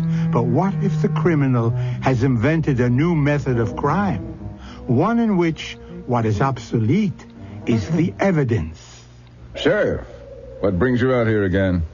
There's been another murder, Professor. Another? Like the first one? Yep. But that's 2 murders in 2 days. Isn't there anything you can do? No. We've got the bodies. We have the murder weapons.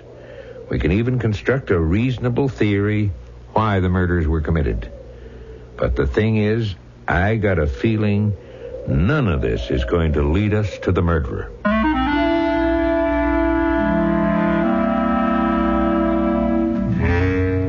Our mystery drama, The Dominant Personality, was written especially for the Mystery Theater by Percy Granger and stars Roberta Maxwell.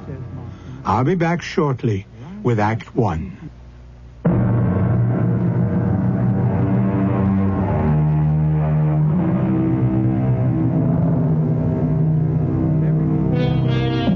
Imagine a rural area in the northern United States, an area so remote the only roads are old logging trails, an area of glacial lakes, dark forests, where the population is so sparse every house is an isolated outpost. In the summer, the tourists come to boat and fish, but with the fall, they return to the city, and those few who remain, the natives, settle back into solitude. Such existence breeds persons of marked character, capable of coping with any situation. That is, with almost any situation. Rod? Hey, Rod! Rod, you home? Oh, his car's back. He must be... Rod, where the heck are you... Yes? Oh, excuse me, ma'am. I was looking for Rod Talbot. My name's Olivia. I'm Murdoch Ross. I'm the county sheriff in these parts. I just dropped by to check on Rod's cabin since he's been gone. Would you like to come in? Well, is Rod here? He went for a walk. He'll be back soon. Oh, thank you. I was just trying to get a fire going in the fireplace. I'm not very good at it. Well, you don't have enough kindling. And those logs, that's hardwood. You ought to use something like birch or popple. Thank you. I guess it'll take me a while to learn everything. I'm going to have to know. Say, excuse me for asking, but are you a friend of Rod's? I'm his wife. His wife? I never knew Rod was married. He wasn't. We were married yesterday. Where? Down in the city. Well, ain't that something? All these years, Rod's had a girlfriend and never said a word. Of course, he's not the kind to share confidence. No, we only met 2 weeks ago. But 2 weeks? Well, I guess it does seem a little strange, but we were attracted to each other right off. It just seemed the natural thing. There. Is the fire better now? Oh, yeah. You want me to light it? No, I want to do things for myself. I've lived all my life in the city. Everything's so safe and predictable there. Sure is funny. What is? Rod getting married. I don't know anyone who's more of a loner than him. You know what we call him? The Great Gatsby of the North Woods. No one knows where he's from or why he came to live up here. How long has he lived here? Oh, let's see, it's nearly 7 years now. Strange fella. But, of course, he must have told you a few things about himself. No. I fell in love with his eyes. His eyes? Yeah. Sounds silly, I guess, but it's true. I was working as a waitress. Not much future in that. I must have seen 100 people a day sitting at that counter. Then Rod came in. Other men had looked at me that way, but with Rod it was different. He didn't say much at first, but he kept coming back. He never stopped looking at me. Then he started telling me about this cabin and the lake and the woods. It all sounded so beautiful. I never would have figured when he disappeared like that 3 weeks ago, he'd gone to town to get himself a wife. Say, you got that fire going pretty good now. Listen, I don't want to stick around here on your honeymoon. You tell Rod I'll be by to see him tomorrow. Is something the matter? Well... What is it? I'm afraid Rod's got a problem with some of the folks around here. Really? But we're so isolated here. There's not another house within a mile. Yeah, well, like I say, Rod's a real loner. He just don't seem to like other people. He's got a habit of running trespassers off his land at gunpoint. Rod does that? Yeah. One neighbor in particular, a fellow named Shep Taylor, kept a dog. Rod claimed he could hear the barking through the woods. He was always making threats. And then about a month ago, just before Rod disappeared, someone poisoned the dog. And it died? Yep.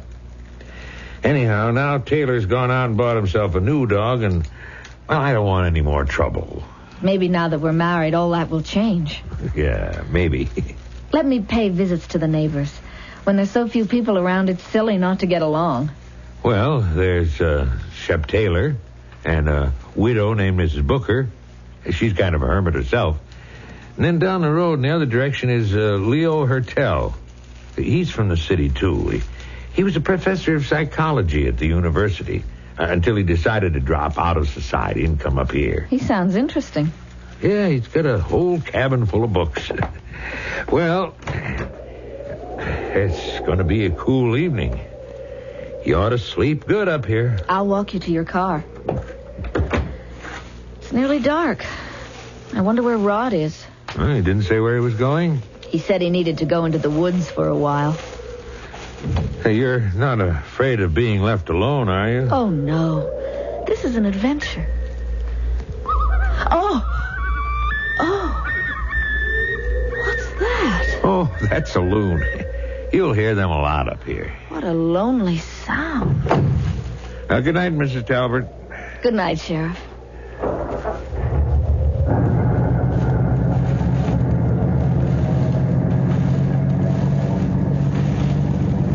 What did he want? Rod. What was Murdoch doing here? He came by to check on the cabin. You should have seen his face when I answered the door. Why was he checking the cabin? To make sure everything was all right, I guess. He seems like a very nice man. He's okay. I'm glad you're back. Where did you go? Just walking. Through the woods down by the lake. You love it out here, don't you? Yeah. I think it's even more beautiful than you described. Look at the autumn colors. And not another house in sight. Oh, what's that? Damn. Rod, what's the matter? That sounded like it came from Taylor's place. Rod, the sheriff said Mr. Taylor had a dog that was poisoned. So I heard. He said he's bought another. But it's not so bad. You can barely hear it. Let's go inside and make some supper. And then get some sleep.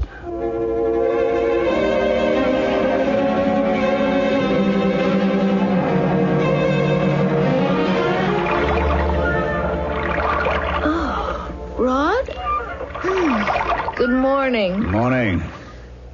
How'd you sleep? Oh, I don't know. I feel tired. Here, spice some water in your face. Oh, it's cold. Oh, I don't know why I don't feel more rested. The sheriff said the cool air here knocks one right out. Maybe it just takes getting used to. Hello? Oh, who's that? Leo Hertel.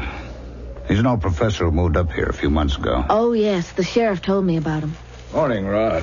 Hello, Leo. Is this your new bride? News travels fast. Well, not really. Murdoch stopped in to see me last night on his way back to town. My name's Olivia. I am pleased to meet you. You had breakfast yet, Leo? I know. Would you like to join us? Now that I've had my morning constitutional, I'd be delighted. Uh-oh. Who's this? It looks like the sheriff again. Oh, this is becoming quite the gathering place.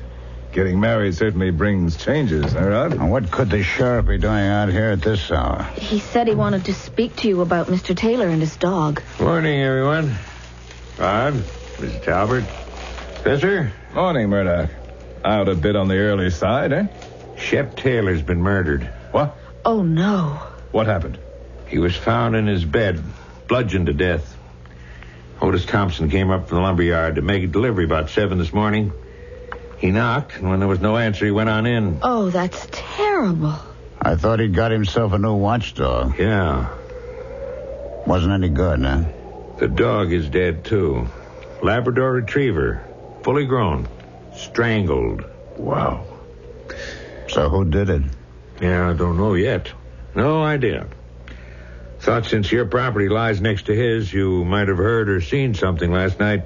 Not me. I was sleeping like a log. And Miss Talbot? I didn't sleep very well, but I wasn't awake. At least I didn't hear anything that I can remember. Maybe something disturbed you? I don't know. Thing is, whoever it was didn't come up by Taylor's Road. There are no fresh tracks except from Thompson's lumber truck. And the only other way to Taylor's cabin is along the path that cuts through your property, Rod. I told you, Sheriff, I didn't hear anything. I didn't see anything. You think perhaps it was a hunter? Yeah, deer season doesn't open officially until tomorrow. It could have been a poacher. Yeah, poachers don't generally leave trails. That's the problem. I'm going back into town to file a report. You want to lift back to your place, Professor? Yes, Talbot's asked me to stay for breakfast, but I think maybe I should just take a rain check. Suit yourself, Leo. Of course. Mrs. Talbot, I'm sorry about this. It's not a very pleasant introduction to our community. Oh, Rod, this is awful. It's happened before. What do you mean? Seems like every 5 years or so, someone goes berserk around here. Why? Not enough to do. Cabin fever. Doesn't it bother you that poor man is dead? Why should it? I couldn't stand the guy.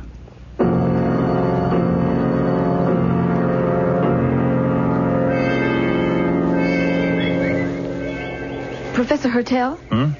Oh, Miss Talbot. Oh, what a pleasant surprise. Am I disturbing you? No, I was just sitting out here reading an old book, but a visitor around here, that's an event. Can I talk to you? Certainly. Is something the matter? The sheriff said you used to be a professor of psychology. Yes. What is it? It's about Rod. I'm worried. I'm beginning to think maybe I don't really know him at all. We got married so quickly, but he seemed like the kind of person one could trust. He's certainly a good-looking fellow.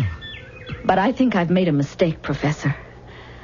A terrible, terrible mistake. It may seem out of place at this point to quote the famous American humorist George Ade, but he once observed that those who marry to escape one thing usually find something else. However dull Olivia thought the routine she was shedding when she came under the spell of Rod Talbot, she may well have stepped into a situation even less desirable. Far less desirable. In fact, deadly. Mystery Theater will return with Act 2 shortly.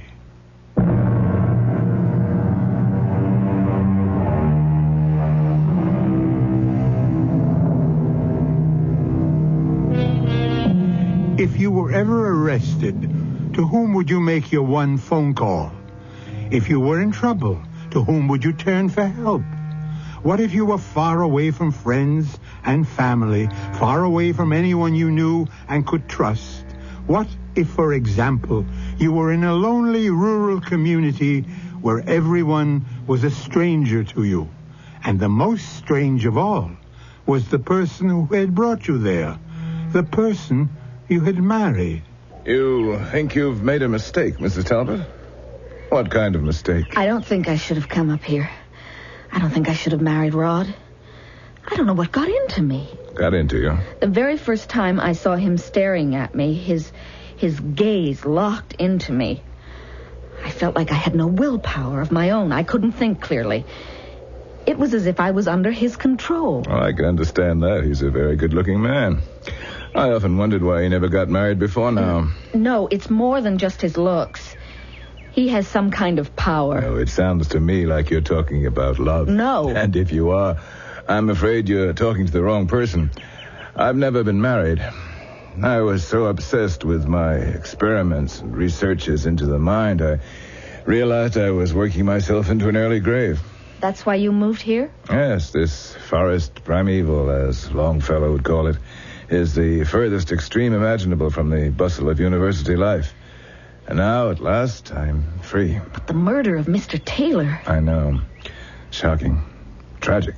Didn't you notice yesterday when the sheriff came by and told us about it that Rod seemed totally unmoved by that man's death? Rod's not an easy person to get to know, and I haven't known him that long. I've only lived here a few months. But you don't think he killed Taylor, do you? I don't know what to think. All of a sudden, he seems so cold. Oh, that sound. The cry of the loon. It's so lonely. The Indians used to say the cry of the loon was like the cry of a woman lost in the woods. I'm beginning to know that feeling. Are you frightened? Yes. And tired. I slept so restlessly again last night. Doesn't that mean something? My subconscious telling me what a terrible mistake I've made? Mrs. Talbot, I have been observing your husband. Frankly, he fascinates me. And I think I can tell you something about him. Please. He is what we psychologists call a dominant personality. What does that mean? A law of nature demands that human beings, just like any other animal species, have a pecking order, an order of dominance. It's been clinically proven that there is a small percentage of people who have the ability to lead others, to control them. These are people to whom the rest of us just naturally defer. Why? Oh, it could be due to any number of causes. Superior will, a stronger sense of purpose, but the point is, I don't think you need to worry that Rod has cast any mysterious sort of spell over you. But do you think he killed Mr. Taylor? I mean, if they were enemies, if Taylor was getting on his nerves, if Rod is one of those dominant people, he wouldn't like it very much if his will was thwarted, would he? No. Has he ever told you anything at all about his past? No, he never discusses it. Why does he want such complete isolation from other people? And if he does, why did he marry me? You're not thinking of leaving, are you? What if he plans to kill me, too? I think we're jumping to conclusions. You say you're frightened. Under the circumstances, I can't blame you, but I think there's someone who's even more frightened than you. Rod? Yes. I think he senses the power he has to exercise this remarkable influence over others, and I think it terrifies him. And that's why he tries to live as far away from others as possible? And why he never speaks of his previous life? Possibly. But if he's in hiding, if he did something... The point is, he went down to the city, he found you, he married you. To me, that's the behavior of a man who wants to change, to make a new start. But then why? You do love him, don't you? I don't know. You have some feeling for him. Yes. But that poor Mr. Taylor... Mrs. Talbot, Shep Taylor's dog, a full-grown Labrador retriever, was physically strangled. Do you really think Rod could do such a thing? I've heard stories about people going crazy and doing things like that. If you were married to a psychopath, I think you'd know it. But I understand your fear. Perhaps you would feel safer back in the city. No. I'm not going to give in that quickly. Mrs. Talbot, are you all right? You and Rod aren't the only ones who had their reasons for coming here. I'd better be getting back. Maybe I should walk with you through the woods? Thanks. But if I'm going to stay, I'd better get used to walking the woods alone. You understand, of course, that I have a purely selfish interest in wanting you to stay. Thank you. Professor Hertel, does Rod like you? I hope so. Why do you ask? The sheriff said it wasn't just Mr. Taylor. Rod's never been friendly towards anyone who lives nearby. But yesterday morning he asked you to stay for breakfast. Well, Murdoch is fond of exaggerating. It's a habit with people up here when there's not much excitement. Rod's just like anyone else. He's a fine fellow if you treat him right.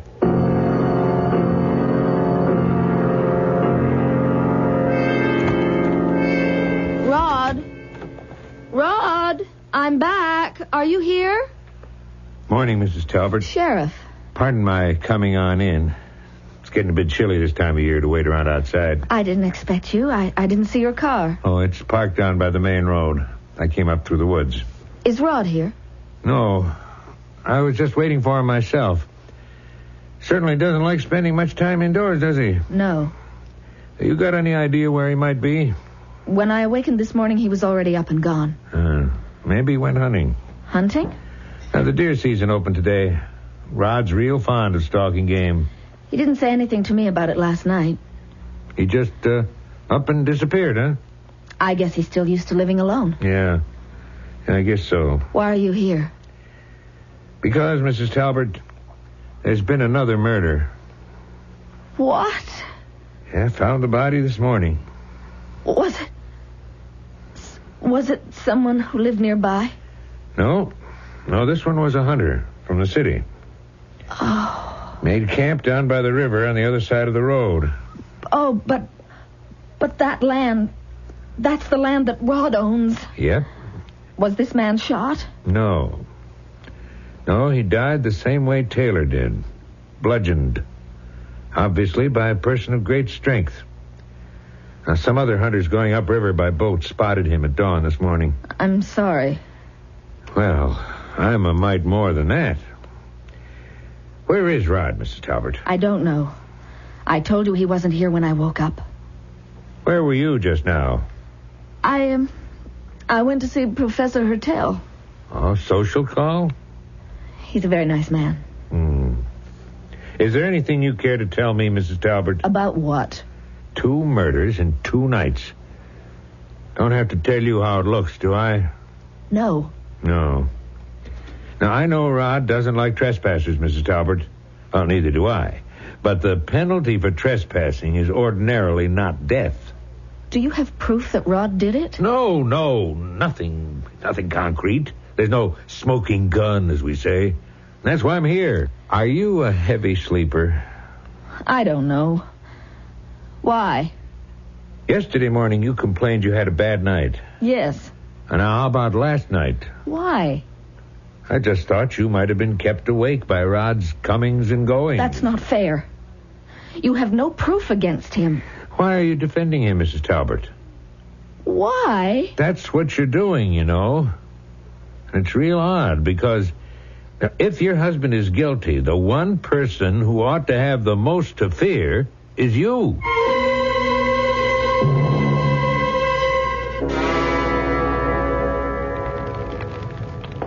Hello. Rod. Where have you been all day? Out. Where? I was doing a little fishing over on the river. The river? Got us nice bass for supper. Oh, but I don't know how to cook it. I'll show you. Get some scallions and basil from the garden while I clean it. Rod, could we sit for a moment and have a talk? What about it? About us? I mean, about why we got married? Sure. We really don't know very much about each other. We know what we see. What else is important? But what about your past? Where are you from? That doesn't matter. What made you decide to come and live up here? I don't like crowds. I don't like being dependent on others. Were you ever married before? Why? A woman likes to know things like that. Why? What difference does it make? Were you? Olivia, we'll get along fine if certain doors just remain shut. Why did you use that image? What image? About doors staying shut. What's the matter with it? It's like the story of Bluebeard and his castle with the door he tells his wife never to open. The door to the room where the bodies of all the other women he's married and murdered are. What's the matter with you? You crazy or something? If you don't like people, why did you marry me? I don't talk about feelings. Okay? How come you're so nervous anyway? If I'd known you were going to be so nervous, I never would have picked you. Rod, there was another murder last night. What? Down by the river, on your land. The sheriff was here. He wants to see you. He thinks I did it. Does he? Yes. Huh. I don't know anything about it. But I can tell you this much. I didn't do it. Now, come on. I'll show you how to cook this fish. And then we can go to sleep.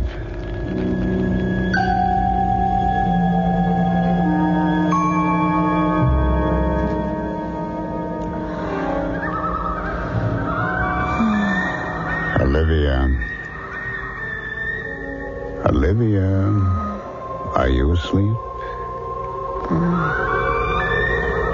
Listen to me. You've done very well. You've done everything I wanted you to. Olivia, can you hear me? Yes. Olivia, I want you to go out again tonight. I want you to go to the professor's cabin this time, Olivia. And I want you to kill him just the way you killed the others. And then you will come back here to bed. Do you understand? Do you understand? Farewell contentment, farewell the quiet life. So said Desdemona when she realized she was hopelessly in love with the charismatic Othello. Olivia Talbot might well echo her words, for she too seems to have come under the spell of a powerful man. But if Rod has indeed mesmerized her in order to use her to create for himself a perfect solitude, then her plight is even more desperate than the fair Venetians. For at least Desdemona was able to enter into her marriage with her eyes wide open. Mystery Theater will return with our conclusion in a few moments.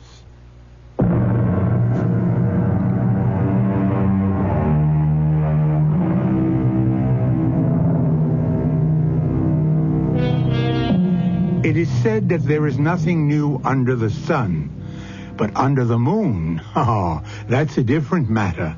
The moon, Luna, was once believed to be the cause of insanity. It was said to control the dark, irrational side of man's nature. Today we know that isn't true. The only connection the moon has to the irrational forces in our story is that it is shining fitfully down on Olivia Talbot as she walks along a desolate country road. Hey! Hey! Hold it up there! Who is that? Mrs. Talbot. Mrs. Talbot. Yes? What the heck are you doing out here? I'm going to see the professor. Leo? Leo Hertel, yes. Do you know what time it is? It's past midnight. I was just making a final patrol before heading back to town. That's nice. Say, you aren't in trouble, are you? Excuse me. I must keep going. No, wait. What are you doing out here in your nightgown? Aren't you cold? Thank you. No. Mrs. Talbot, are you all right? Mrs. Talbot, wake up! Wake! What? Oh, Sheriff. Where am I? You're out in the middle of the road, and it's 1 o'clock in the morning. Oh, it's cold. Here. Take my jacket. Oh, how did I get here? You look like you were walking in your sleep.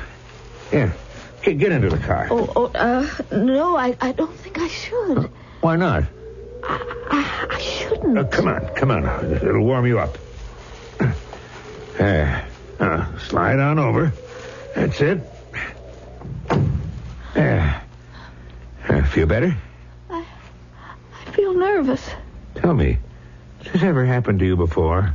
Walking in your sleep? I don't think so. What's that thing you've got in your hand? What? What is it? It's a whetstone with a wooden handle. The kind you'd use on a large blade. Let me see. Oh, it's so heavy. What was I doing with it? The question is, where did you get it? I don't know. Seems to me I recollect Rod having a whetstone like this. There's a tool shed behind our cabin, but Rod keeps it locked. You think you could have opened that lock in your sleep? No, I couldn't have done it because I don't know where he keeps the key. Mrs. Talbot, why were you going to see Leo Hertel? Was I? That's what you said before I shook you awake. Why should I be going to the professor's house in the middle of the night? And with that implement in your hand. Sheriff, you don't think that I... Now that Taylor is dead, Leo is Rod's closest neighbor. But I like him. But what about Rod? Rod likes him, too. I mean, he certainly doesn't have anything against him the way he did with Taylor. You heard him the other day. He even asked him to stay for breakfast. I don't pretend to know what goes on inside that man's head, Mrs. Talbot. You don't think that Rod... But what did he do? Hypnotize me? Oh, that's not possible, is it? I don't know. I don't know what goes on these days anymore. I think you're making a mountain out of a molehill. If you're suggesting that I'm susceptible to hypnosis and that Rod has been using me to kill people.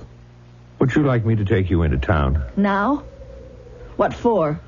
Well, maybe you'd feel safer. I'm not afraid. You could stay with us. I'll have my wife make up a bed for you. No. I want to go back to Rod. Why? I want to be with him. Look, Mrs. Talbot... I'm not afraid of him. Please take me home, Sheriff. That's where I belong. That's where I want to be.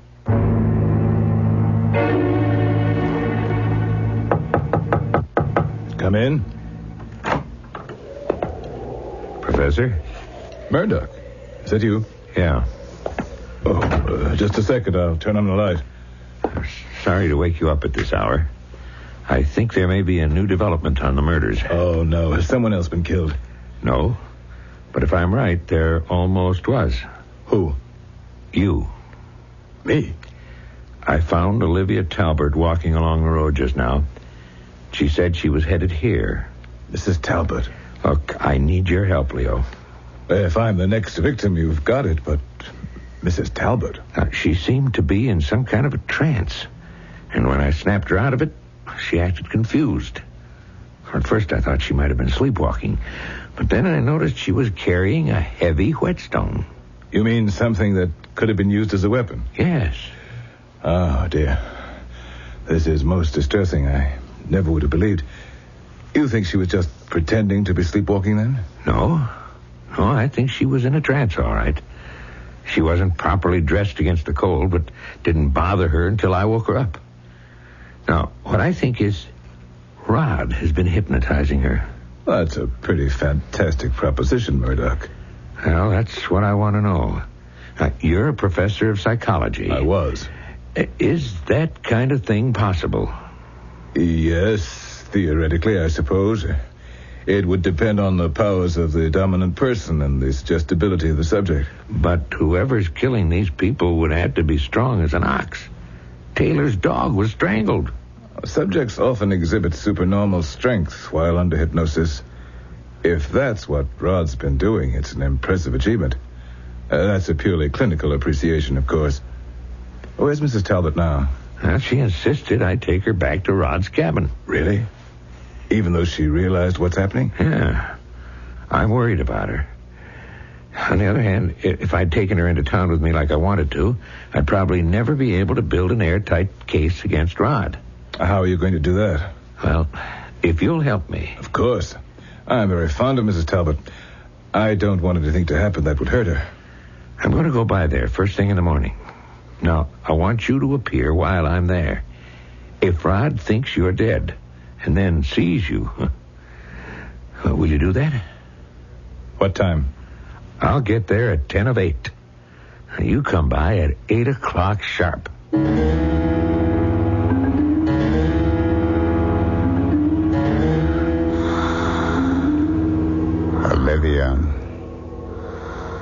Olivia, you returned much too quickly.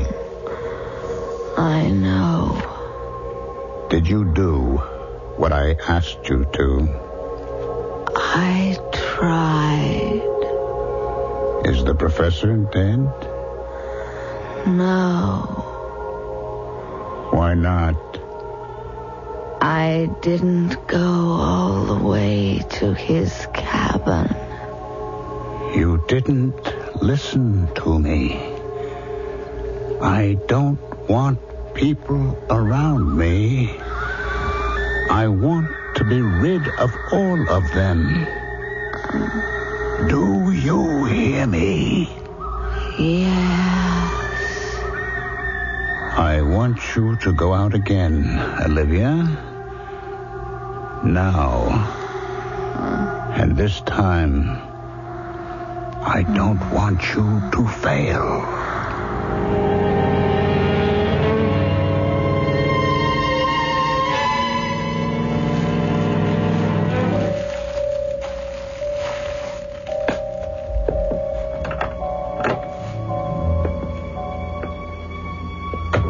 Come in, Olivia.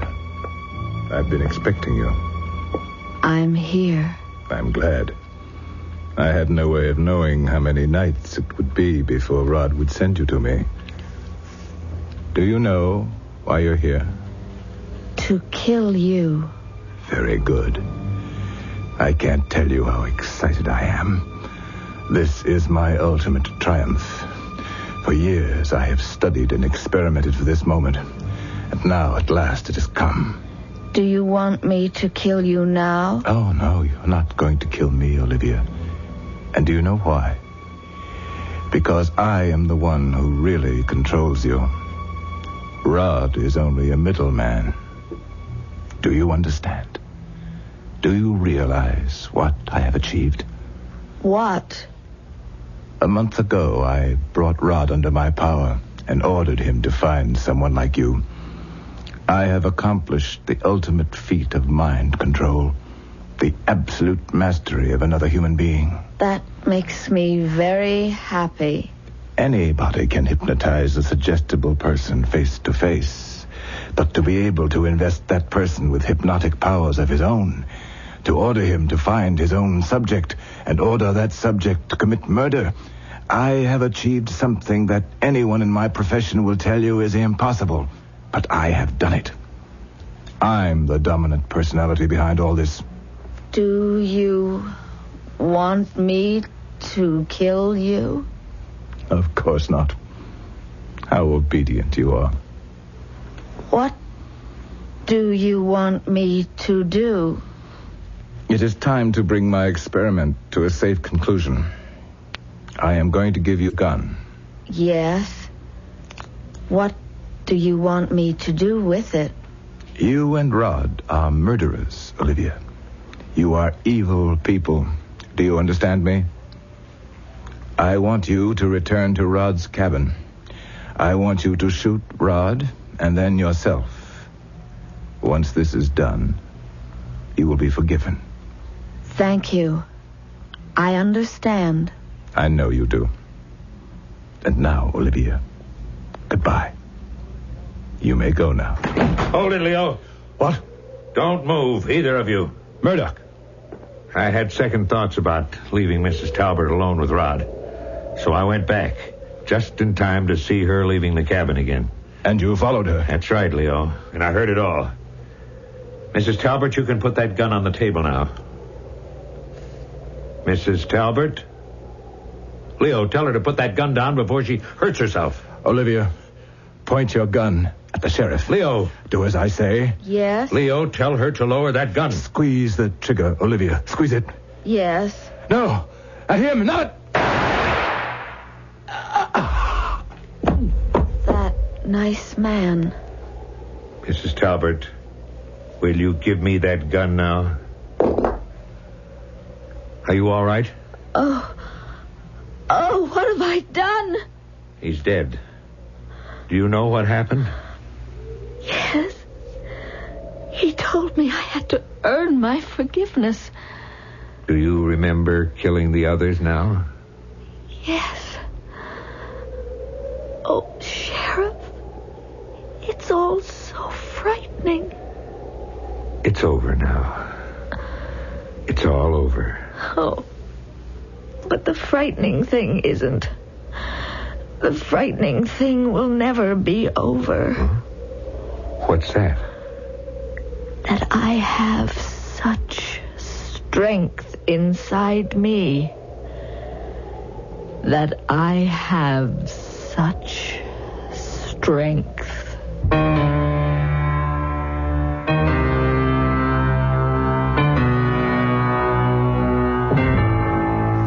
I'll be back shortly with a final thought.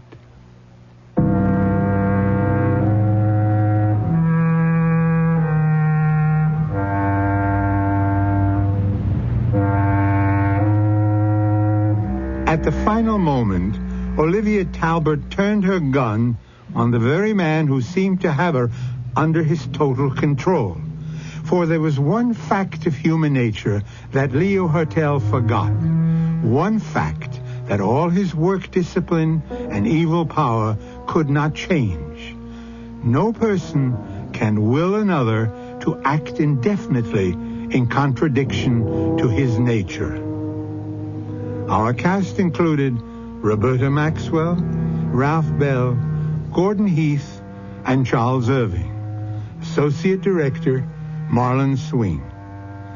This is Hyman Brown, Producer-Director, inviting you to return to our Mystery Theater for another adventure in the macabre. Until next time, then, pleasant dreams.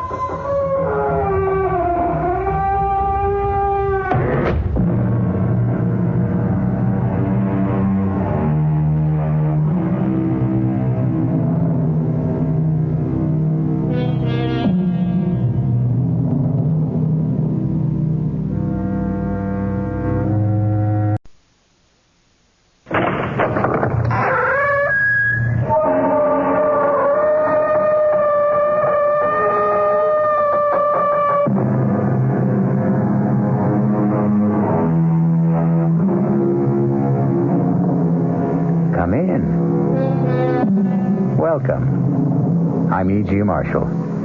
Welcome to the fear you can hear.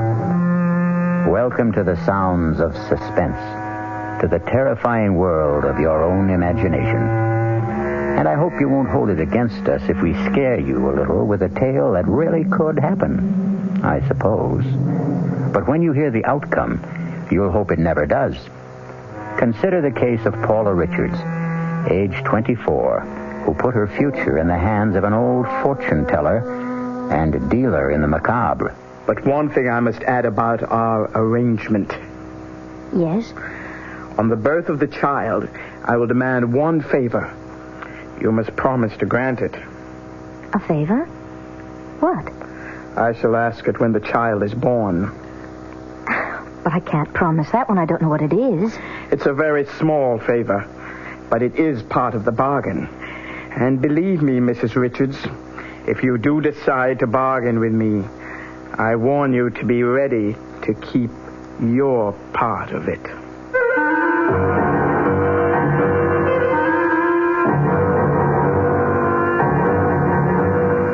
Our mystery drama, Mother Love, was written especially for the Mystery Theater by Bob Jurin and stars Joan Hackett. It is sponsored in part by Anheuser-Busch Incorporated, brewers of Budweiser, and by the Kellogg Company, makers of Kellogg's Special K cereal. I'll return shortly with Act One. Some research experts say you can't taste the difference between beers. Well, if they're right, then Anheuser-Busch wastes a barrel of time Beechwood aging Budweiser. Only they don't think so. Brewing beer right does make a difference. And they're betting a bundle that you can taste the difference in Bud. When it comes to brewing Budweiser, the Anheuser-Busch choice is to go all the way because they still care about quality. Look at it this way. If the Bud people have a choice between what some experts say and what beer drinkers say, well, you'd better believe they'll go with you beer drinkers every time. When you say Budweiser, you said it all. Anheuser-Busch, St. Louis. This is WOR New York, your station for Mystery Theater. Hey, Ma, what's for dinner? ShopRite has a beautiful buy to help you serve dinner. Fine imported porcelain china. The beautifully crafted Lovelace pattern by Crown Victoria. An elegant white-on-white platinum-banded pattern to complement any table. Now available only at ShopRite. The basic place-setting pieces, dinner plate, cup and saucer, dessert plate, and bread and butter plate, are just 39 cents. 39 cents each with every $3 purchase. A different place-setting piece is featured each week at this special price. You'll want to collect all the magnificent completer pieces and matching ovenware available every week at low prices, too. Visit ShopRite and start your set of lovely porcelain china today. It's a beautiful buy. Hey, Ma, what's for dinner? ShopRite has the answer. Offer not available in Westchester, Ulster, Orange, Dutchess, and Columbia counties.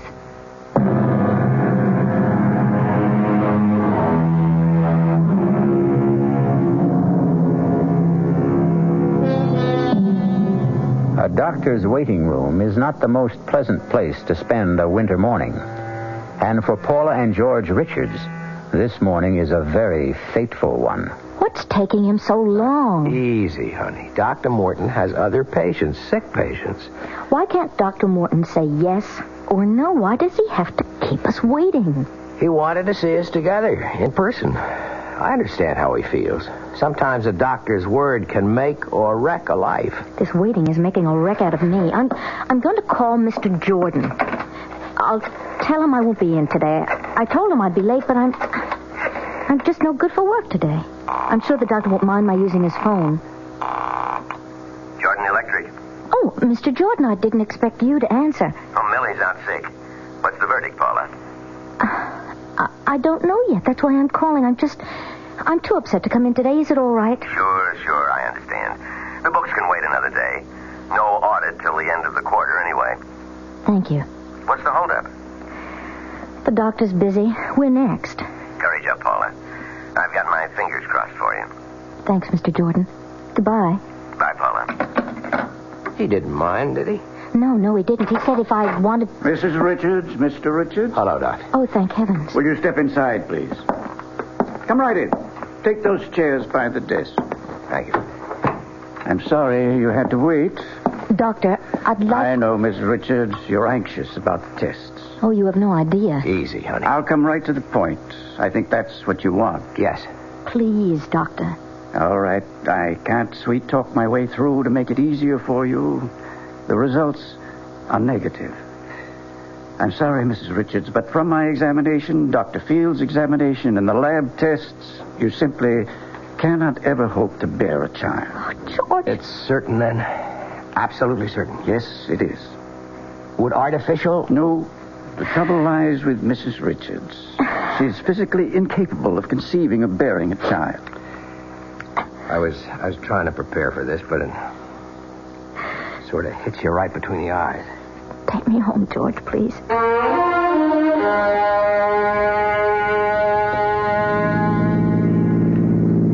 I hate to leave you alone today, but I have to get to the studio.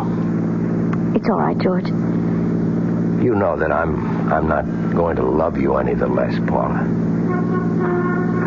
Darling, I just wanted to give you a son. So it's not in our cards. We have each other. That's the main reason we got married, to be together. A baby would have been extra icing on the cake. Don't stop loving me, George, please. Please, George. Don't stop loving me. I told you I won't, honey, and I meant it. You'll be okay today? I'll be okay. I won't be singing around the apartment, but I won't be jumping out the window either. I hate like the devil to leave you, honey, but I'm due on the air with the noon news. I'll be all right. See you at 7.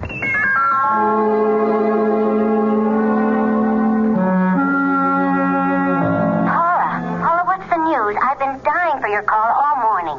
Edna, would you have lunch with me today? I know our date isn't until Friday, and I know that it's snowing awful hard, but if you could just... Of course I'll have lunch, but get me down off the ceiling. What did the doctor say?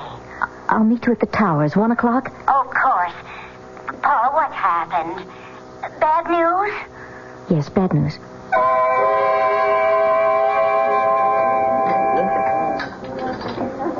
Oh, I can imagine how tough it is for you, Paula. No, you can't.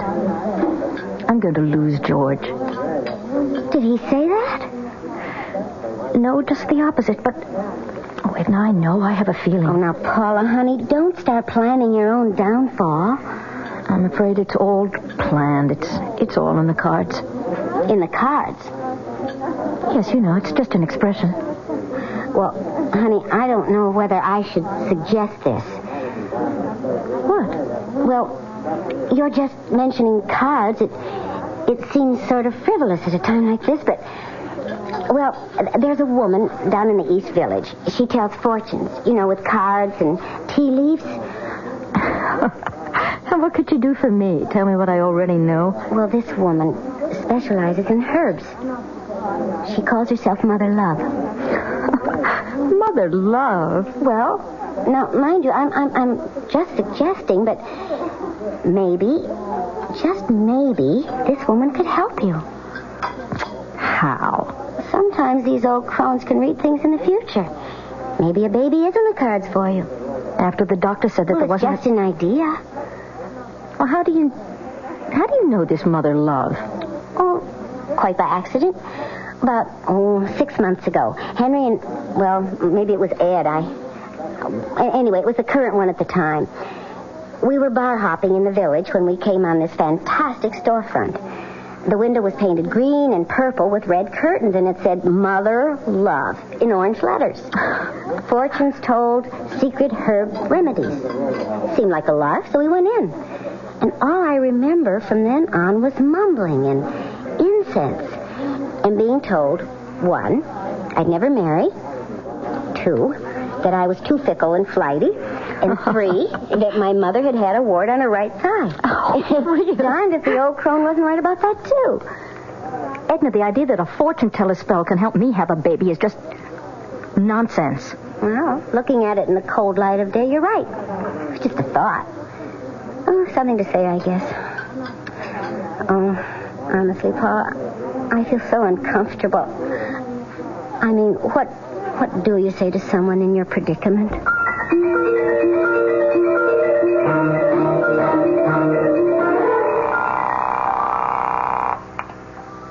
Hello? Edna? Oh, hi, Paula. Edna, look, last month you mentioned a woman in the village. She works with herbs. Mother Love? Oh, Paula, you don't mean you've been thinking seriously about that? Not until now, not really, but I'd like to know how to find her. Well, I seem to remember it was on 8th Street. No, it was 9th. Yeah, 9th, near 1st. Well, that's about all I'm sure of. 9th, near 1st. Now, Paula, I wasn't really being serious last month. Well, it can't do any harm. Right now, I'm ready to grab at any straws. Oh, when are you going? Saturday. Have you told George? No, he'd be furious. Do you want me to come with you? Would you? I'd feel a lot better. Now, Paula, let's not go too far. What does that mean? Well, we all laugh at fortune-telling and spells and brews, but sometimes when we want to believe, well, things happen. I'm going to this Mother Love because I want something to happen. Maybe she can't do anything to help me have a baby, but I'm going to try. Look, it was all your idea, Edna.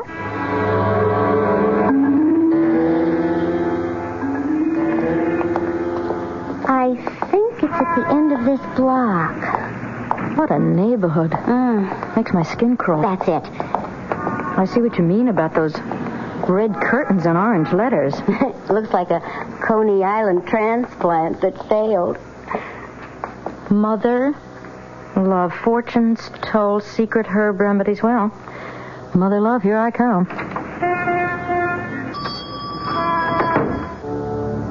Good heavens. I never expected anything like this. It's not what I remember. Oh, but then I've been bar hopping. This rug, it must be worth a fortune. Edna, look at the paintings. There's too much incense, though. Mother has company. Good morning, ladies. Come in. How can Mother serve you? Your fortunes, perhaps? Maybe an ailment? Well? I'd like to talk to you. It will cost you. Mother's time is expensive. Well, I'll pay. Are both of you? Oh, no, I'm just along for the ride. Come then. We'll go into my studio. Edna, I'll be here. This way, my dear. Through the curtains. It's a little dark, but I like it that way. Mother, is that you? Mother? Of course, Claude. Mother, is that you? Don't be alarmed. He's harmless. He's my son. What's the matter with him? He's blind and feeble-minded. Oh, I'm so sorry. Come, sit down at the table. What will it be? Cards, tea leaves, crystal ball? No. I'm more interested in herbs, I think. What is it you want? I want to have a baby. I was told that you might be able to help. Who told you I can do things like that? A friend? That one out there? No, someone else. Mother, is that you? Yes, Claude. Everything's all right. I tell fortunes. I give herbs for minor complaints. I do not deal in that sort of thing. Is there a herb that might help me? Of course not. Not without... a spell. Forget it. I've said too much already. Mother, love, I want desperately to have a child. The doctor says that I can't.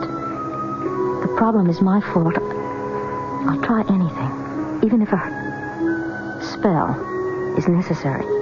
It would be expensive. I don't care. There may be a way to help you have a normal baby with your own husband. Please, that's all I want. It will cost you $1,000. I have that. Plus another $5,000 when you have conceived. 5,000? I said it would be expensive, and I guarantee nothing. With these things, we can only try. Will you tell me one thing? Perhaps not. Have you ever done this, or this sort of thing before?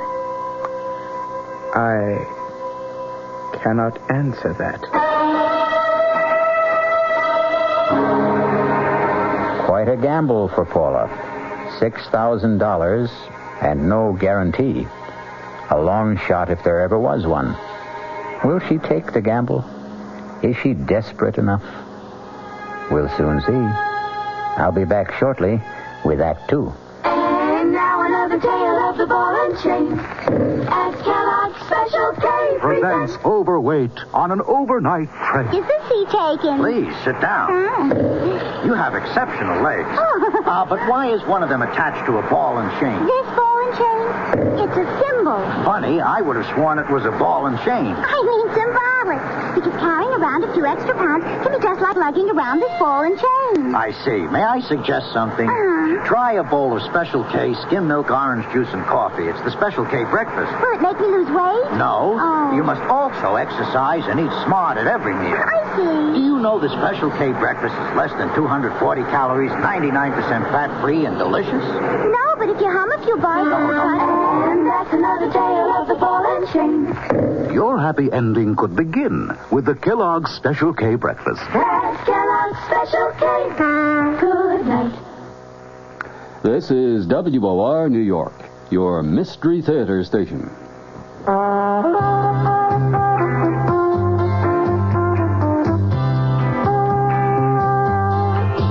No matter what you're saving for, that's what Suburban Savings for Suburban.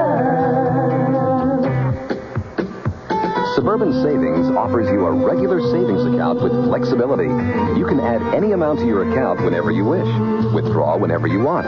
Suburban Savings pays a 5.25% annual interest rate on regular savings paid quarterly, which earns an annual effective yield of 5.47%. Interest is compounded continuously from day of deposit to day of withdrawal, as long as $50 is maintained in the account to the end of the quarter. Come into Suburban Savings and open an account with flexibility. Our regular savings account in New Jersey at Bayonne, Edgewater, Elmwood Park, Emerson, Hackettstown, Morris Plains, Nutley, Paramus, and Sparta.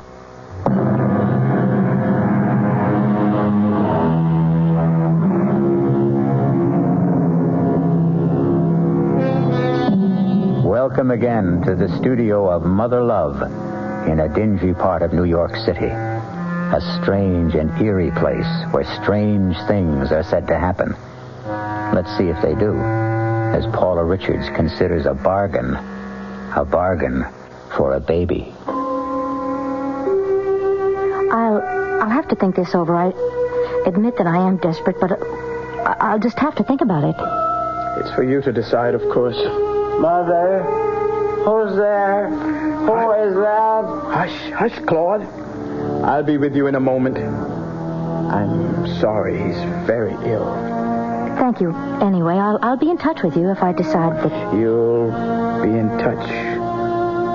Yes. Claude, what's the matter now? Mother's here. Mother is always here. Well, I thought you'd never come out. happened? Let's get out of here.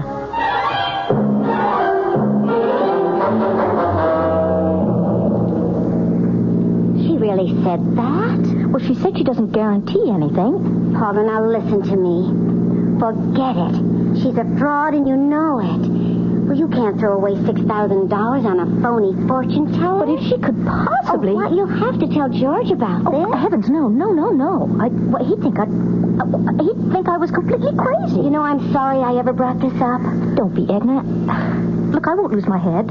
Well, now, where would you get the money anyway without telling George? Well, I have $1,000 in a personal account. It's all that's left of my father's inheritance. I'll worry about the rest later.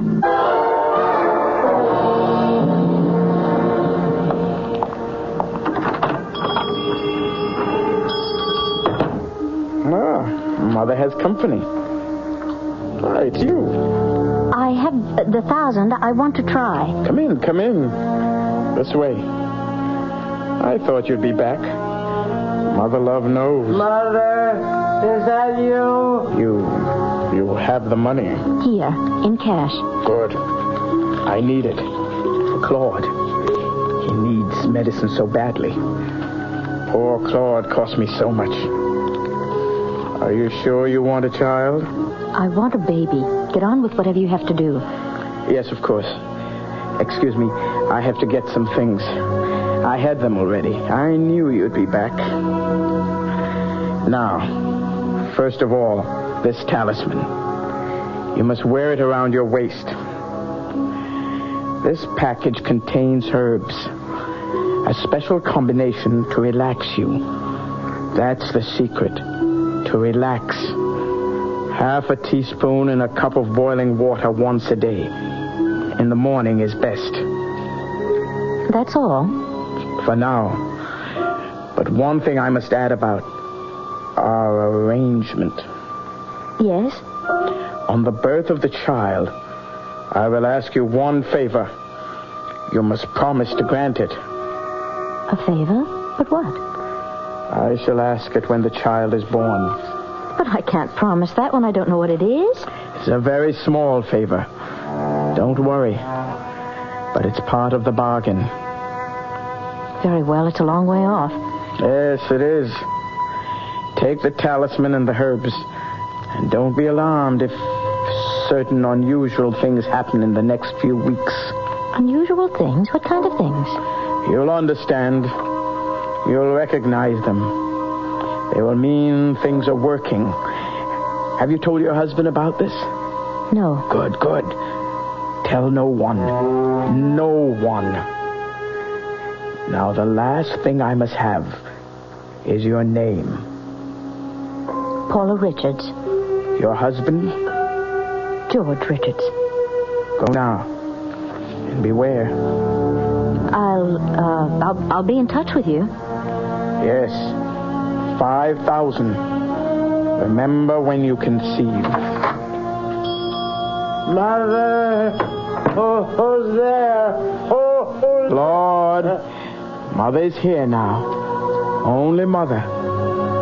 See, Claude? $1,000 from the nice lady. The lady who's going to help us. You're going to get better, Claude. You won't be sick anymore. The lady is going to help us. Isn't that nice, Claude?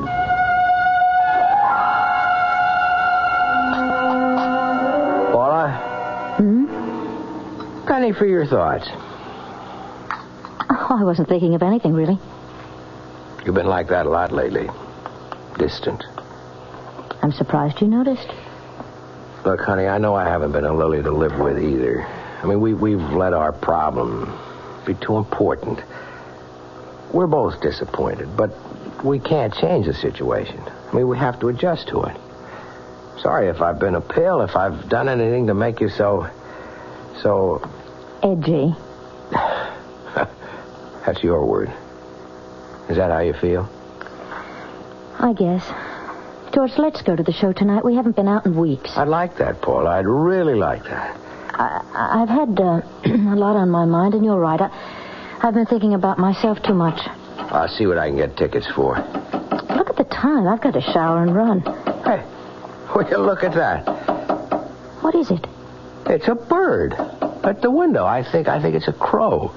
No, crows are bigger. A blackbird? I don't know. I thought they all went south for the winter. It looks awfully cold. Well, don't invite it in. They know how to take care of themselves. I'll see you tonight, honey. Bye, George. I'll call you at the office about the tickets for tonight. Okay. Shoo. Go away. Shoo. Oh, well, a few crumbs. Then I've got to get to work.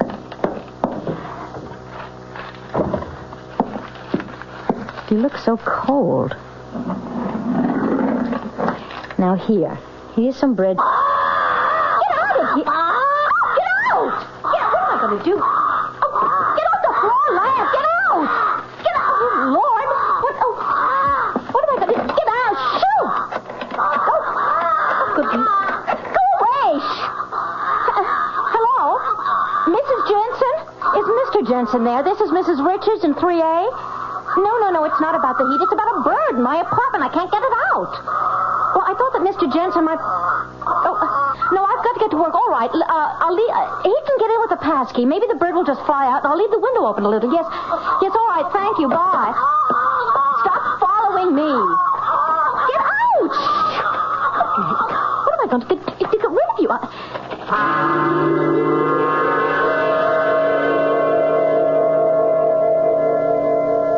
You wanted to see me, Mr. Jordan? Yes. Sit down, Paula. How are you feeling? Why?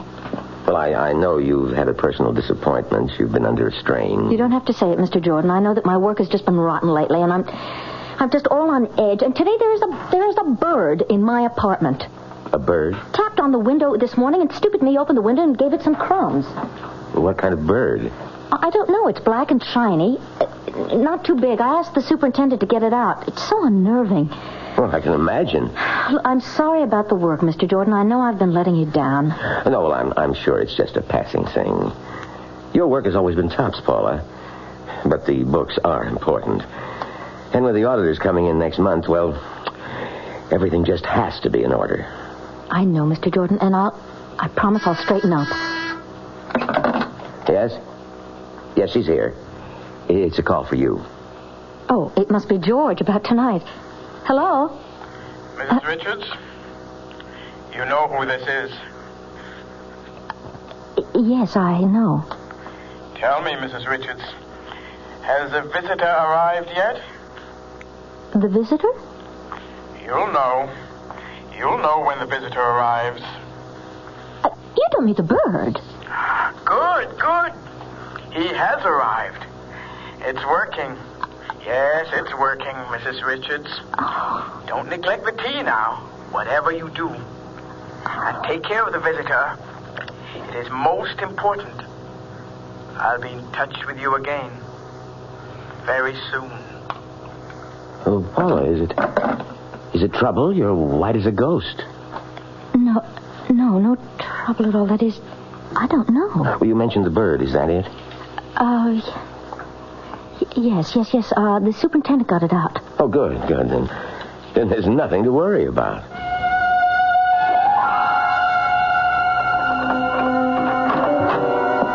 Hey, honey, I'm home. Paula? Don't touch it, George. What? Just let it alone. Oh, good grief. How did it get in? Look, I let it in by accident. It won't leave. I'll get it to leave. No, George, don't go near it, please. Paula, we are not going to live with that in the house. It has a broken leg. I was thinking of getting a cage for it. You can't cage a wild bird, and I'm not going to sit around with one beady eye staring at me like that. George, don't touch it, please. Just go along with me. Oh, Paula, a pet is one thing, but this... I have to take care of it. Why a wild bird? I can't stand the way it stares at me. It stares at me, too. Well, just get used to it. Well, this gives me the willies. I'll get dinner. You have to be back at the studio at 9, don't you? Yeah, I'm sorry about our theater date, but with Pete's wife in the delivery room, I've got to cover the evening news. Of course, Pete shouldn't be anywhere else when the baby is born. Do you want French fries or boiled potatoes? Whatever's fastest. So you found a home, did you? Well, I'm not in favor of it, but it looks like you're part of the family. Paula, come in. Come in. I haven't seen you, why, since your father's funeral, almost 3 years. It was nice of you to see me, Mr. Martin. And why wouldn't I? I'm only sorry I wasn't more attentive to you after your father passed away. Fred and I were good friends. I've missed him. Thank you. So have I. I'm here to ask a favor. Of course, Paula. Mr. Martin, would you lend me $5,000, no questions asked? 5,000? Are you in some kind of trouble, Paula? No questions? Oh, yes, of course. You wouldn't ask me if you didn't need it badly. I will, Paula. I don't have that much on hand. Suppose I send you a check. Thank you. Thank you so much. I don't need it immediately. Any time in the next few weeks will just be fine. You'll have it in a few days. I promise you I will pay you back. Oh, I'm not worried about that.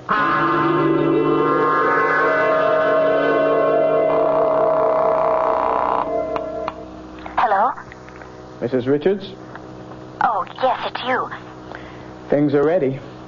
You'll be needing the $5,000 very soon. I've arranged that. Good, good. How is the visitor? Still there? It must be there. It is.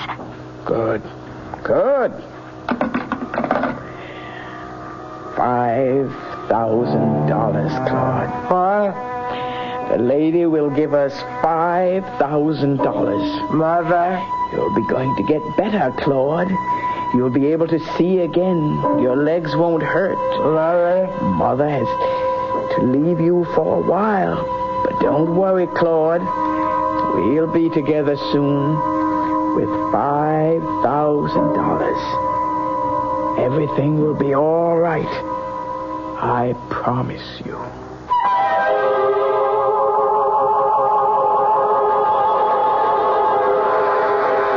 Everything will be all right for Mother Love and Claude, and presumably Paula. But when we tamper with the unknown, the results can be very unexpected. I'll return shortly with Act 3. I'm Hy Brown, producer of Radio Mystery Theater. In recent weeks, I've invited listeners to enter a weekly prize drawing and to send along comments about our program if you wished. Well, you leave me just about speechless except to say thank you for the fantastic response. Thousands upon thousands of letters, and they're still pouring in. But although we couldn't feel more gratified, there is a problem. In addition to your kind words, many of you ask questions, and the volume of mail is so great that we can't get around to sifting through it for many weeks. But now that the drawing is over, if you have a specific question, please try us again, and we'll aim for a quick reply. Address, Mystery Theater, Box 5152, Radio City Station, New York, 10019.